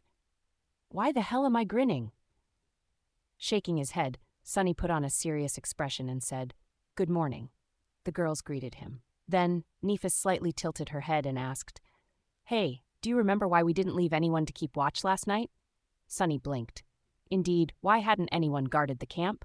No, I guess we were too tired. Plus, it's so safe here. Why deprive ourselves of sleep? She frowned. Sunny expected Changing Star to berate them, but unexpectedly, she just shrugged. I guess. Huh, that's not like her. Am I not the only one in a great mood? To make Neff feel better, he pointed down and said, "Don't worry, my shadow would have warned us if anything had happened." She seemed to have forgotten about her question already, returning to whatever she had been doing before. All three of them were easily distracted these days, Sunny sighed. So what are you guys going to do today? Cassie turned to him with a smile and answered in a teasing tone, "Nothing. We're on vacation, remember? So we're just going to rest and relax." Sounds like a plan. Speaking about plans. At that moment, Cassie scowled and said with a comically strict expression, "You too, Sunny. You are not allowed to plan, plot, and scheme. Just sit back and enjoy the day, all right?" Sunny scratched the back of his head. All right. He felt as though he was forgetting something. But what? Looking at Nephis, Sunny hesitated and asked, "Remind me, why did you climb the Soul Tree yesterday?" She glanced at him in confusion. I don't really remember. To get the fruits? Sunny smiled at the mention of the miraculous fruits and nodded. Yeah, that makes sense. A few days passed by. Sunny, Nephis, and Cassie spent them idling away, not concerned with anything in the world. Their tired bodies and minds needed time to rest. They slept until noon, ate the delightful fruits, and sat around the fire, talking or simply soaking in the warmth. Sometimes they would play games or engage in other forms of entertainment.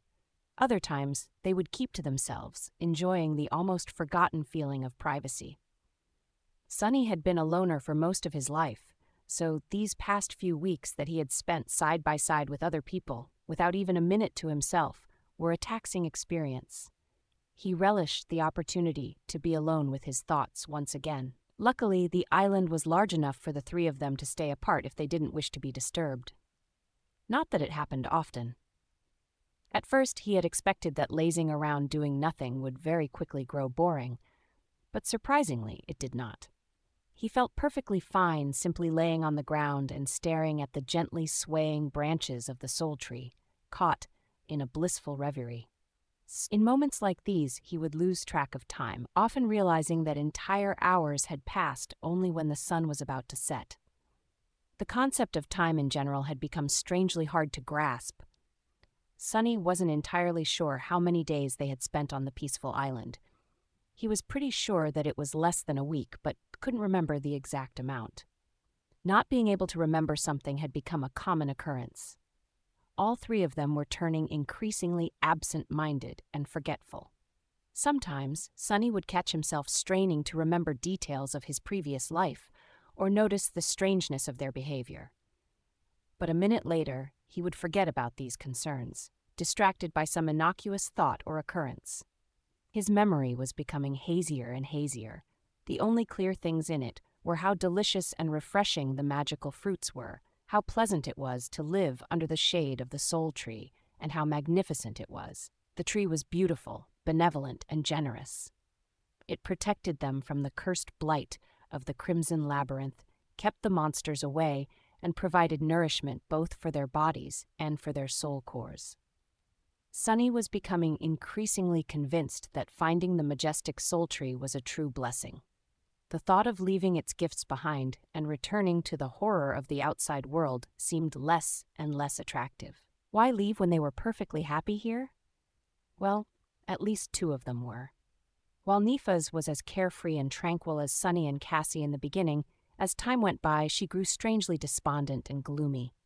It seemed as though she had reverted back to her old, distant, and unsociable self. Instead of chatting or relaxing with them, Changing Star ended up spending most of her time sitting on the western edge of the island alone, staring into the distance with bleak eyes. Sunny had no idea what was wrong. He was worried about her. Not even the frequent, insistent lapses of memory managed to overcome his concern about Neff.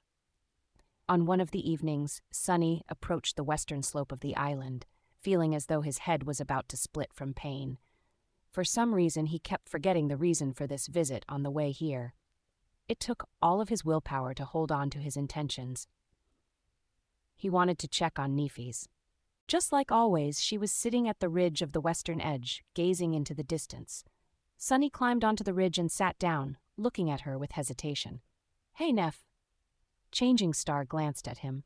Her indifferent expression was back, making any attempt to understand her true emotions futile. However, it was clear that she was not all right. "Hey." Sunny scratched the back of his head.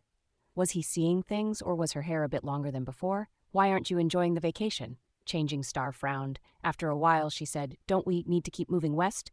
He raised his eyebrows, surprised. "West? What is in the west?" Neff's frown deepened, turning into a scowl. I don't remember, but I feel. She grew silent, then said quietly, "I feel like I have to do something very important. Abandon the soul tree. What a strange idea." Sunny pondered for some time, trying to understand where she got the idea that they had to move somewhere. Finally, he asked, "Why west, of all directions?" Nifis turned to him. There was a strange, pained expression on her face. Gritting her teeth, she whispered, "I don't know."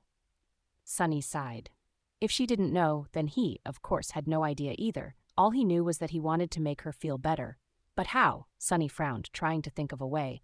He felt that there was something very obvious that he was forgetting, something that would instantly erase Neff's suffering. When the realization hit him, he froze. Of course, how could I forget? The answer was so clear. He just had to climb the soul tree and find an especially juicy fruit for her to eat. Chapter 79, Twist of Fate. It was already dark when Sunny returned to the great tree. Cassie was asleep, snuggled comfortably under her cloak. There was a peaceful smile on her face. Sweet dreams. She wasn't bothered by her terrible visions in a long time. Everything became better since they decided to stay on the tranquil island. Everything except for Neff's mood. She didn't even bother to return to camp today, staying at the western edge of the barrow. Sunny didn't like that she was so close to the black water. He sighed. "I need to get some tasty fruits for her as soon as possible." She definitely would not be able to stay sad after eating the magical fruits. They were so sweet and delicious. Sunny began salivating just from thinking about them. Maybe I'll find one for myself, too. In the beginning, they took turns climbing to the lower branches of the soul tree to gather fruits. Lately, though, Nephis seemed to be distracted by her strange melancholy. As the result, the group relied on him to bring down fruits for everyone. He had already picked the lowest branches clean, choosing the ripest fruits first. Later ones were smaller and not as heavenly, although they still tasted amazing. Since each fruit was big enough to satiate a person for a long time, they rarely ate more than one in a day. The ripest fruits provided Sunny with 1 or 2 shadow fragments, while the smaller ones gave 1 or even none at all. I wonder how many shadow fragments I accumulated. Should be more than 100, right? Maybe even 110. No way. We've been here just for a few days, a week at most. He could just summon the runes and check, but somehow that thought didn't even occur to him. If it did, he would have been horrified. Forgetting all about the shadow fragments, Sunny looked up and scratched the back of his head.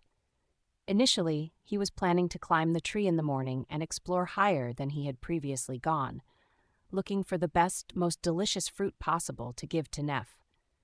But after thinking about it, he decided to not wait until the night was over. He could see perfectly in the dark, after all, and this way he would be able to give Changing Star a delightful present much sooner. Stepping close to the trunk of the miraculous tree, Sunny began climbing. The first stretch was the most difficult since he had nothing to grab except for small cracks and bumps on the smooth obsidian bark.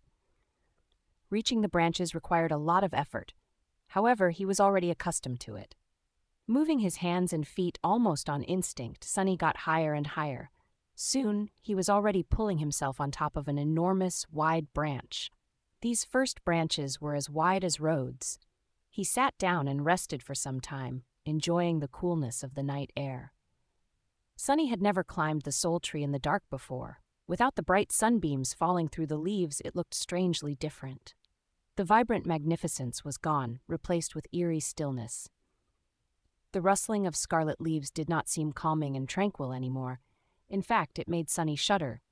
It sounded like thousands and thousands of trapped souls, all screaming in agony. What's up with me today? How can I even think of such things? What a fool! Good thing that the great tree can't hear me.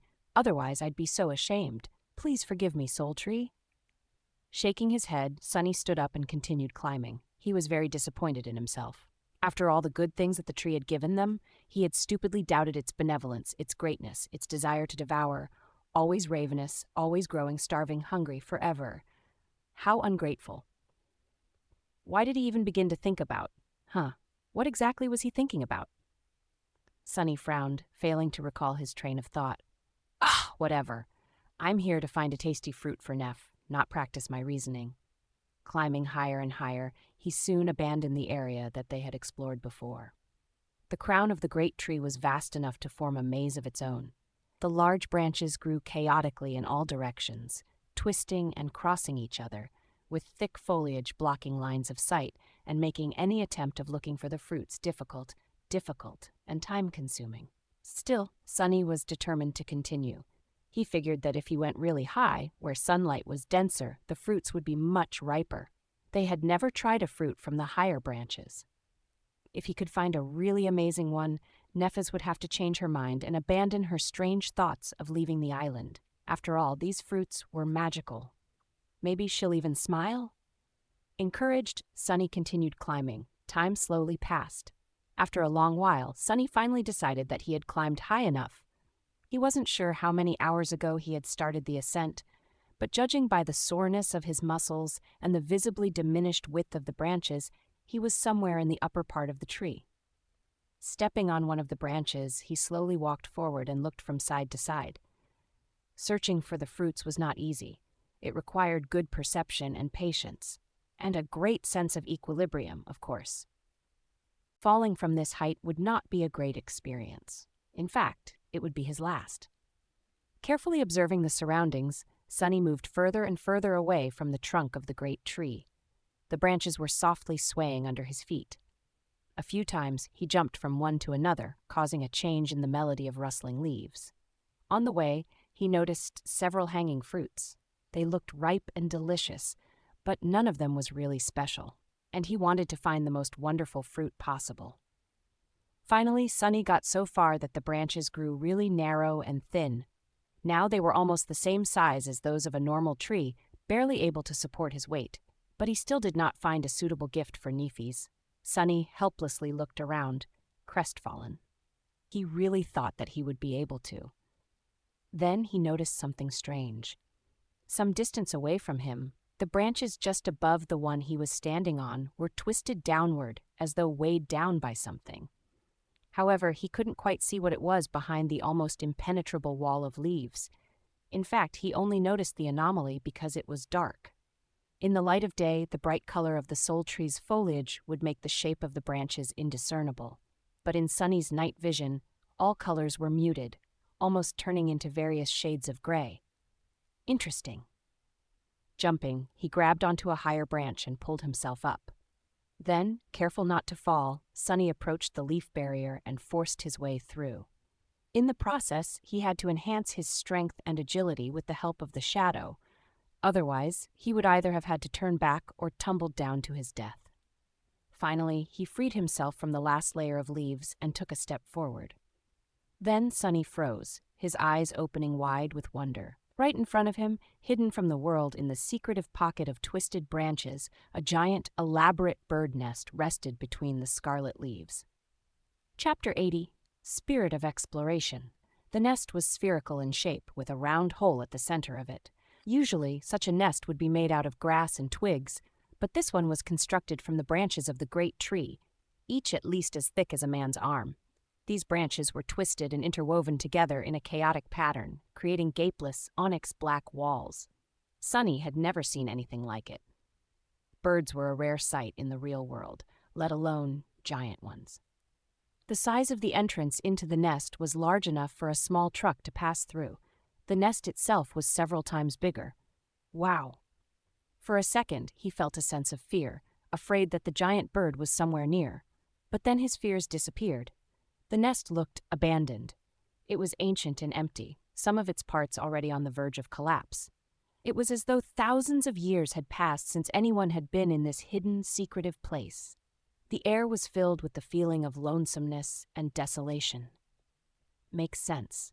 If I barely managed to pass through the leaves, how would a giant monster do it without leaving a giant hole in the barrier?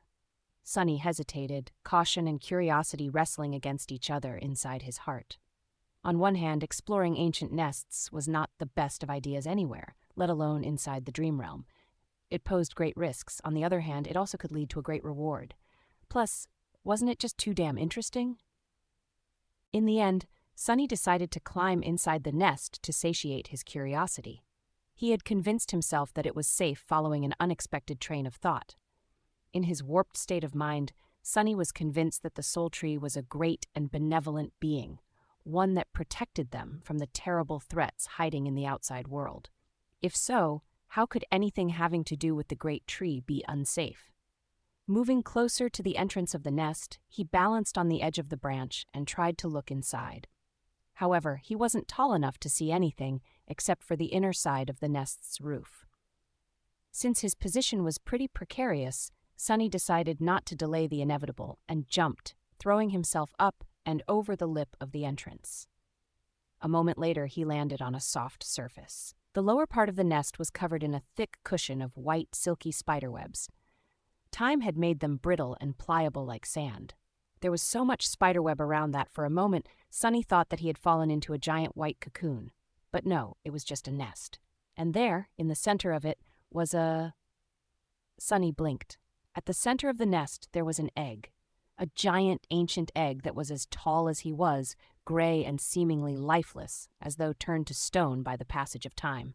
Forgetting to breathe, Sunny looked around, making sure that there was nothing, and no one, else around. But no, the giant nest was empty and silent, with not even a stray shadow hiding anywhere in sight. How fascinating! Sunny felt strangely excited. The feeling of discovering something incredible, something that no one except for him had ever seen, filled him with a deep sense of wonder and satisfaction. He had never known that there was such a side to him, one full of an explorer's passion. Let's check this thing out. Walking on the soft silk, Sunny slowly circled the massive egg and studied it. At a first glance, it seemed to be made of stone. The surface of the egg was colored in various shades of gray, which were overlaid over each other like moving clouds. This pattern was strangely beautiful, giving the egg a mysterious aura. But overall, it was just big and smooth. Sunny scratched the back of his head, then stepped closer and put his hand on the surface of the egg. Immediately, he felt a strong sense of astonishment.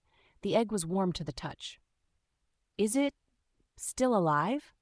In the next second, Sunny felt a strange pull affecting his core. It was as though the egg was trying to steal his life force. He jerked his hand away and looked at the egg with dark apprehension. The damned thing was not only alive, but also capable of sucking the life out of anything that touched it. It only failed to eat his soul because of one reason. As far as Sunny knew, he was the only existence in two worlds without an actual soul core. He had the mysterious shadow core instead. That's why his life force had not been affected. Phew, that was close. Looking at the giant egg, Sunny thought about how to get back at it. The nest, without a doubt, once belonged to an extremely powerful nightmare creature. Therefore, its spawn was also a being of considerable strength. However, due to some unknown reason, that being had not been able to hatch and was left behind by its parent, destined to remain trapped within the egg for all eternity. Or at least until some unfortunate fool came close enough to feed it with soul essence and give it enough power to break free. Luckily, I'm not a fool. Wait, maybe I am. His decisions have been very strange lately. He couldn't quite explain some of them, including this latest one. It was as though his thinking ability had been reduced. Whatever, I'm still smarter than a damn egg. Like a true explorer, he went where no one had gone before and made an incredible discovery. He found an unbelievably mysterious, rare being, one that not a single human had ever heard of. Naturally, he had to kill it. That's what the spirit of exploration was all about, wasn't it? Summoning the midnight shard, Sunny thrust it into the stone surface of the egg, causing a rain of sparks to fall on the spider webs. The sharp blade slid harmlessly across the stone, leaving only a shallow scratch on it. Tough bastard. The egg was sturdy enough to withstand a strike from an awakened weapon. If it was that resilient, Sunny was scared to imagine how powerful the adult monster would be. It was definitely not an average nightmare creature. But then, he was not an average sleeper. His shadow flowed from his hands onto the midnight shard, turning the polished metal of the blade black and lusterless. Immediately, a cold aura radiated from the sword, making it feel sharp enough to cut the world apart. Stepping forward, Sunny raised the shard above his head and sliced down, delivering a crushing blow. Enhanced by the shadow, the dark blade bit into the stone surface of the egg and split it apart. Cracks ran through the giant stone egg as Sunny's sword plunged into it. A flash of sinister crimson light shined through the cracks, then disappeared, leaving behind nothing but darkness. A torrent of viscous black liquid flowed onto the white spiderwebs. In the ensuing silence, Sunny heard the spell's bewitching voice. "You have slain a great devil. Vile thieving bird spawn. Your shadow grows stronger. You have received a memory." Chapter 81. Weaver's Eye. Sunny blinked. "You have received a memory, drop of ichor." Wait a moment. A great devil? He gulped. Nightmare creature with 4 soul cores was called a devil, just one class below the dreaded tyrant. From that detail alone, the evil ancient egg had been potentially more powerful than the carapace demon. However, what shocked him the most was its rank, not class. The quality of most things having to do with the nightmare spell followed a similar hierarchy, from dormant to awakened, ascended, transcendent, supreme, sacred, and divine. Humans had only ever managed to reach the transcendent rank. These heroes were known as saints, each wielding an unimaginable amount of power and leading humanity in its war against the nightmare creatures. The nightmare creatures, too, were different from each other in a similar fashion, with 7 ranks of power. They were, in order of growing strength, dormant, awakened, fallen, corrupted, great, cursed, and unholy. A great devil, therefore, was a nightmare creature with 4 soul cores, each one of the great rank, which were the same in terms of power as a supreme soul core, would have been if a human ever managed to pass the fourth nightmare and rise one step above the saints. Sunny had just killed one of the most powerful nightmare creatures to ever fall by a human hand, at least as far as he knew. Victories against the great devils were rare enough to be of historic importance. What a stroke of luck to find one absolutely defenseless, yet to be fully born and weakened by thousands of years of neglect. Not to mention the fact that he was probably the only human alive to be partially immune to the egg's terrifying, life-sucking powers. Wait, how many shadow fragments did I get? Sunny felt stronger, a lot stronger. He was used to receiving 2 fragments for each awakened beast he killed. Thus, it was fair to assume that a fallen beast would give him 4, a corrupted beast would give him 8, and a great beast would give him 16, forgetting the ridiculousness of the notion that a sleeper would ever be able to slay a great beast. However, the vile thieving bird's spawn was not a beast. It was a devil. It had 4 cores, so 64 fragments? Dumbstruck, Sunny summoned the runes. In his excited state, he even disregarded the insistent forgetfulness that prevented him from doing so earlier. Shadow fragments, 96,000. After seeing the number, he was giddy with joy at first. But then Sunny frowned. Wait, that doesn't make any sense. I had 96 fragments before coming to the Ashen Barrow. I received 64 just now. That makes it 160. Where did the additional 36 fragments come from? From the fruits? No way. We've been eating them for less than a week, 1 fruit a day. To get that much, a whole month would have to pass. But how could so much time pass without him noticing? Yes, his memory was strange lately. But Sunny tried to concentrate on the discrepancy, but it was very hard for some reason. The more he thought about it, the less clear he became on what exactly he was thinking about. What was I trying to remember? Something about the shadow fragments? Yeah. A few minutes later, he massaged his temples and sighed in frustration. I guess I was trying to calculate how many fragments I got from killing that vile egg. It's 64. What is there to think about? That is great. He would spend more time celebrating the insane amount of shadow fragments he had received, but there was another amazing thing waiting for his attention. A memory. He had actually received a memory from a great devil, a real, actual, supreme memory of the 4th tier. That was fantastic. Sunny summoned the runes once more and looked at his memories. Memories, Silver Bell, Puppeteer's Shroud, Midnight Sharp of Ichor. Hurriedly, he concentrated on the new one. Memory? Memory rank unknown. Memory type unknown. Memory description. The loathsome thieving bird was hated both by the gods and unknown. However, it only cared about shiny things. Enamored by Weaver's beautiful eyes, it stole one of them on a dark, starless night. Impatient, the vile creature looked at its bounty while still in flight. However, when it saw the reflection of unknown forever frozen in the depths of Weaver's pupil, it went mad and screamed, dropping the eye on the mortal realm below. All that was left in its greedy beak was 1 drop of pure, golden ichor. Sunny frowned. What the hell was that? He had never heard of a memory with an unknown rank and type. How was this even possible? Did the spell really not know, or was it simply refusing to let him know? Why would it do that? And the description itself? What were these words that it failed to translate? He tried to forego the automatic translation and look at the runes themselves, but they were beyond his ability to translate. In fact, he had never seen runes of this type before. Weirdly, studying them caused him to feel dizzy and nauseated. That is very, very weird. Also, to his shame, Sunny had to admit that he had no idea what the word ichor meant. It simply wasn't in his vocabulary. Maybe if he went to school and got an education like other sleepers, he would know. Sunny hesitated for a minute or two, then cautiously summoned the strange memory. Instantly, golden sparks of light appeared in the air in front of him, coalescing into a spherical drop of radiant golden liquid. What am I supposed to do with thee? Before he finished his thought, the spell spoke again. Its voice sounded a bit strange. It was almost excited. You have acquired a drop of ichor. Do you wish to consume it? Sunny blinked. Consume? A memory? Things were getting weirder and weirder. He hesitated. What was going to happen if he did consume it? Memories were rewards given by the spell to the awakened. As such, they were usually useful, very rarely useless, and never harmful. At least that was the common knowledge. However, this one was out of the ordinary, and it was the spell he was talking about. The damn thing was nothing if not unpredictable, usually with catastrophic consequences. The safest approach would be to put the golden liquid back into his soul sea and never touch it again. But it was a memory received from a great devil. Chances were he would never hold another one in his whole life, not even in his dreams. Sonny was simply unwilling to let this opportunity go. Trying to calm his rapidly beating heart, he licked his lips and said, "Yes, I want to consume it.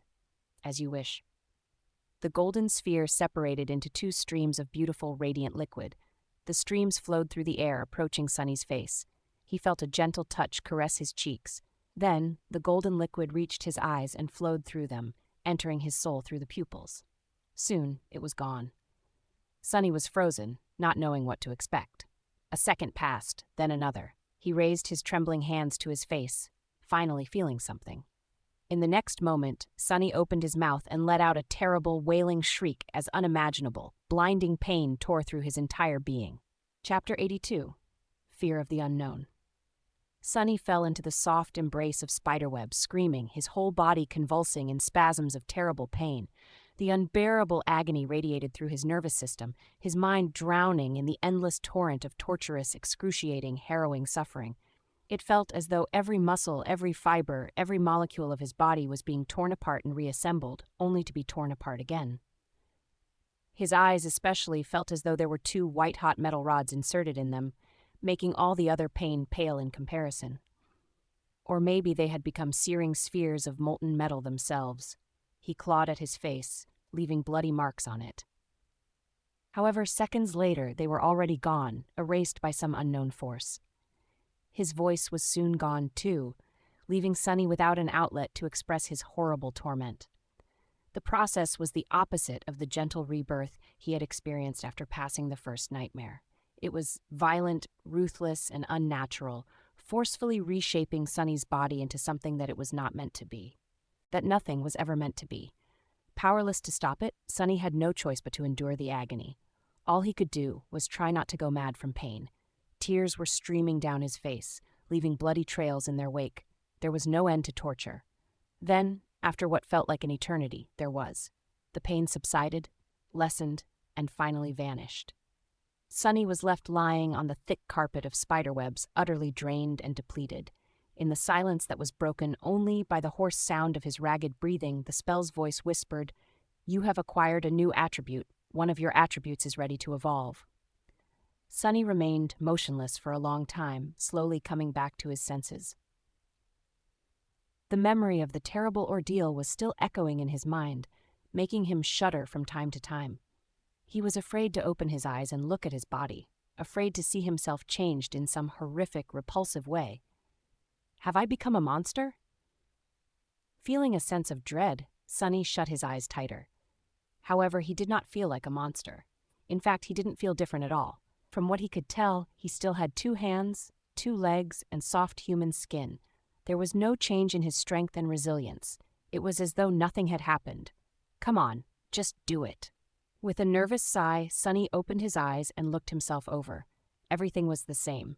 He shifted his perception and studied himself again through the shadow. He was still human. Well, something did change, but he couldn't quite describe it. It was as though his vision was slightly different from before.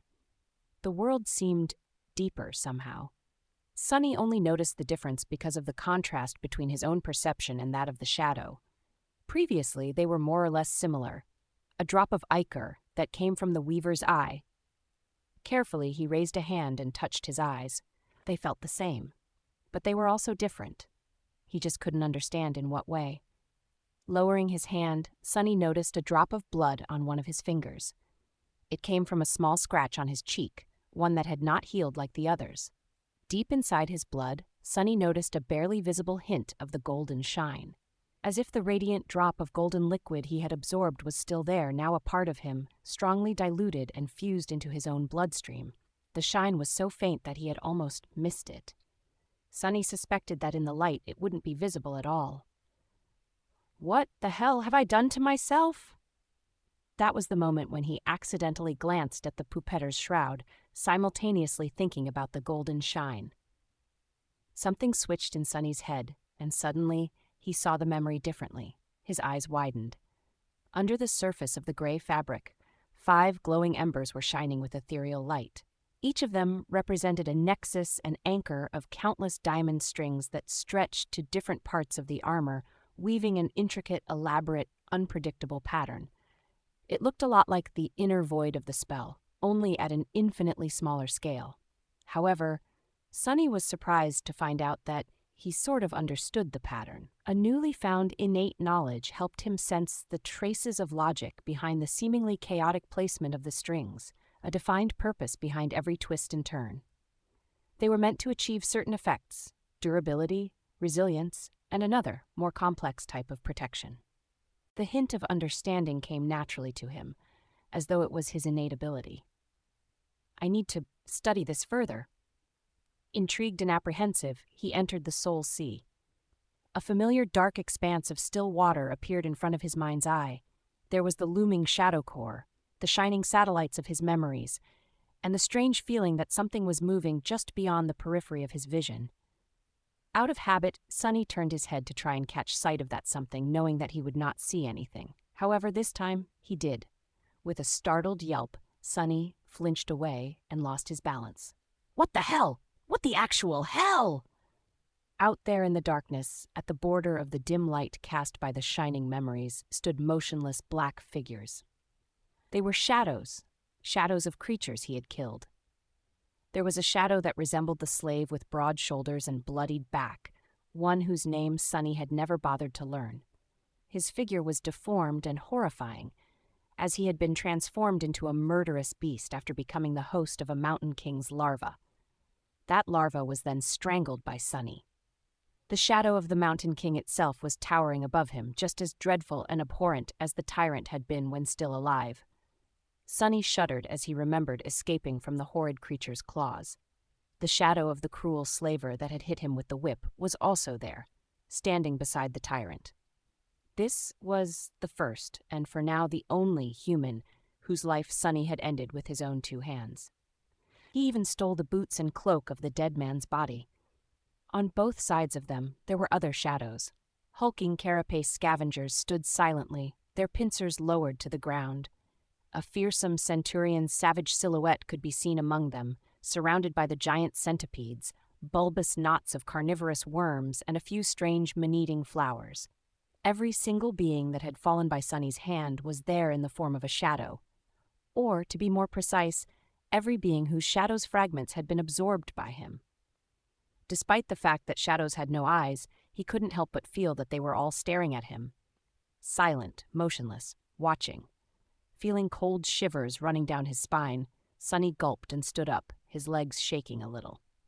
Finding out that a small army of dead shadows had appeared inside your soul sea was not the most pleasant of surprises, let alone if those shadows once belonged to creatures who you had personally slain.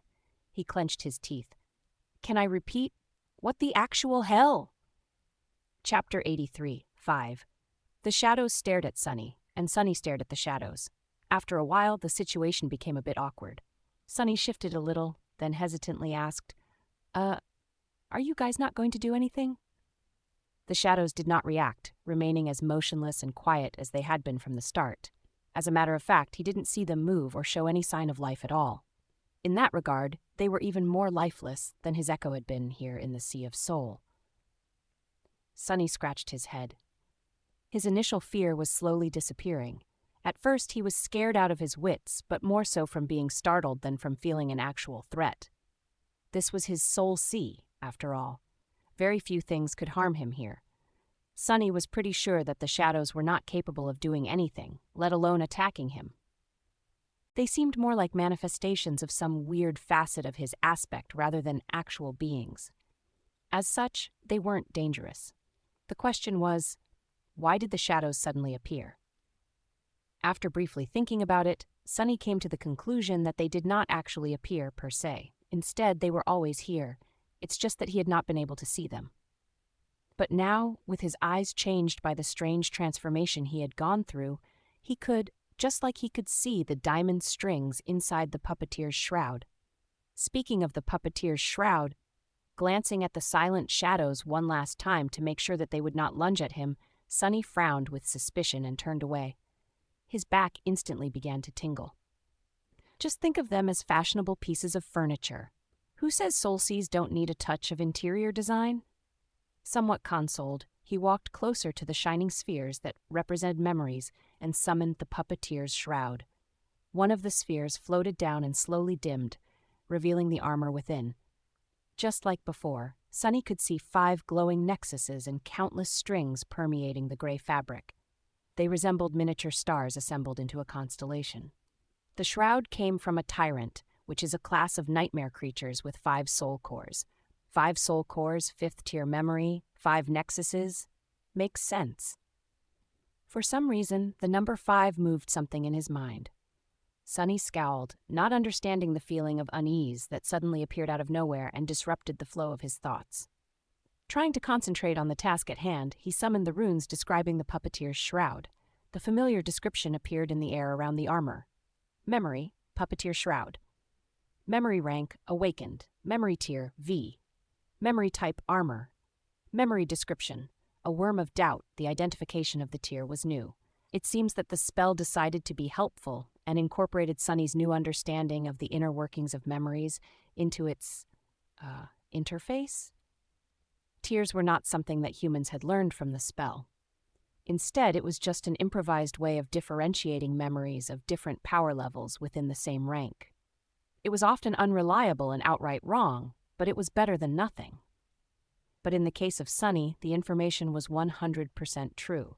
He could confirm it with his own 2 eyes just by counting the number of core remnants inside a memory. He could even understand their purpose. That might be extremely useful. However, his attention was drawn to something else. At the very bottom of the description, a new cluster of runes appeared. Memory enchantability, doubtless. Sunny smiled. That was what he was hoping for. Previously, he had only been able to intuitively sense the special qualities of his memories, with no way to learn their true nature and limits except for the trial-and-error approach. And using that method during a battle was not conducive to survival. Now, however, he concentrated on one of the enchantments. Enchantment, doubtless. Enchantment description provides the wearer with a small amount of protection against mind attacks. Good to know. The amount was small because it was just an awakened memory. Since enhanced durability was self-explanatory, Sunny dismissed the puppeteer's shroud and summoned the silver bell. The small bell had only 1 spark of light, which was much less bright than the ones inside the puppeteer's shroud at that. Studying the runes did not show anything interesting. It was a Tier 1 dormant memory with a single enchantment that increased the range at which its ringing could be heard to several kilometers. Finally, it was time to take a look at the Midnight Shard. The graceful blade appeared in front of Sunny in all its austere beauty. Memory, Midnight Shard. Memory rank, awakened. Memory tier 3. Memory description, forged from the shard of a fallen star, this stalwart blade is firm and unyielding. It favors those who are willing to fight to the last drop of blood and knows no surrender. Memory enchantments, unbroken. Enchantment description. This blade refuses to be broken, and thus is durable beyond reason. It will greatly enhance the power of its wielder when they are close to death, however, only if the wielder is unwilling to surrender. Sunny sighed, simultaneously satisfied and disappointed. Now he knew how to access the well of power that hid in the deepest parts of his heart when the Midnight Shard was in his hand. However, it could only be done when he was at the death's door, wounded and minutes away from perishing. It could either save him from a dire situation or create an opportunity for a very heroic last stand. Sunny did not care for heroics, so the second option did not seem appealing at all. The first one was much more useful, but only in the case of him screwing up terribly and getting himself in a lethal amount of trouble. In other words, it could only be used if he failed. In normal battles, the special qualities of the Midnight Shard were of no use at all. A pity. But an ace in your sleeve in case things really go south is not bad either. Done with his memories, Sunny was ready to learn of the new attribute he had received. Considering how much pain he had to go through to acquire the damn thing, he had pretty high expectations. Looking for the cluster of runes representing his attributes, Sunny focused his attention and carefully read their names. There were 5 attributes: Faded, Mark of Divinity, Child of Shadows, and the new one, Bloodweave. Sunny was about to summon the description of the Bloodweave, but then stopped. Something was not right. Something did not add up. The feeling of unease from before had returned, now much stronger. When did he first feel it? For some reason, his thoughts were slow and murky. He felt a strong inclination to forget all about the strange feeling and concentrate on something else. But this time, he did not. It was when I was studying the puppeteer's shroud, and it was connected to the number 5. 5? What meaning was there to the number 5? With his attention beginning to wane, Sunny bit his lip, causing drops of blood to roll down. A burst of pain cleared his mind for a moment. There were 5 attributes: Faded, Mark of Divinity, Child of Shadows, and Bloodweave. What? There were 5 attributes, but he only counted 4. Bewildered, Sunny stared at the runes. He was sure that there was a 5th attribute, but no matter how hard he tried, he couldn't read its name and description. Every time his gaze fell on the runes corresponding to the 5th attribute, he would find himself distracted, his memory wiped clean of any mention of it. Just remembering that there were 5 attributes was incredibly hard. Clenching his teeth, Sunny tried to keep his concentration, not allowing himself to be distracted. He was not going to forget. 5! It's 5! There's 5 of them, damn it! Immediately after he said those words out loud, something changed. It was as though an invisible veil had fallen from his eyes, or, rather, from his mind. Sunny froze, shock and fear permeating his heart. He was remembering, didn't I see a dream? Yes, of course. He saw Cassie standing over him with panic in her eyes, begging him to remember the number 5. No, wait, was that a dream? At the time, he believed so. But then, he forgot, just as he had forgotten what actually happened on that day. On the day when Cassie woke him up to tell him something important,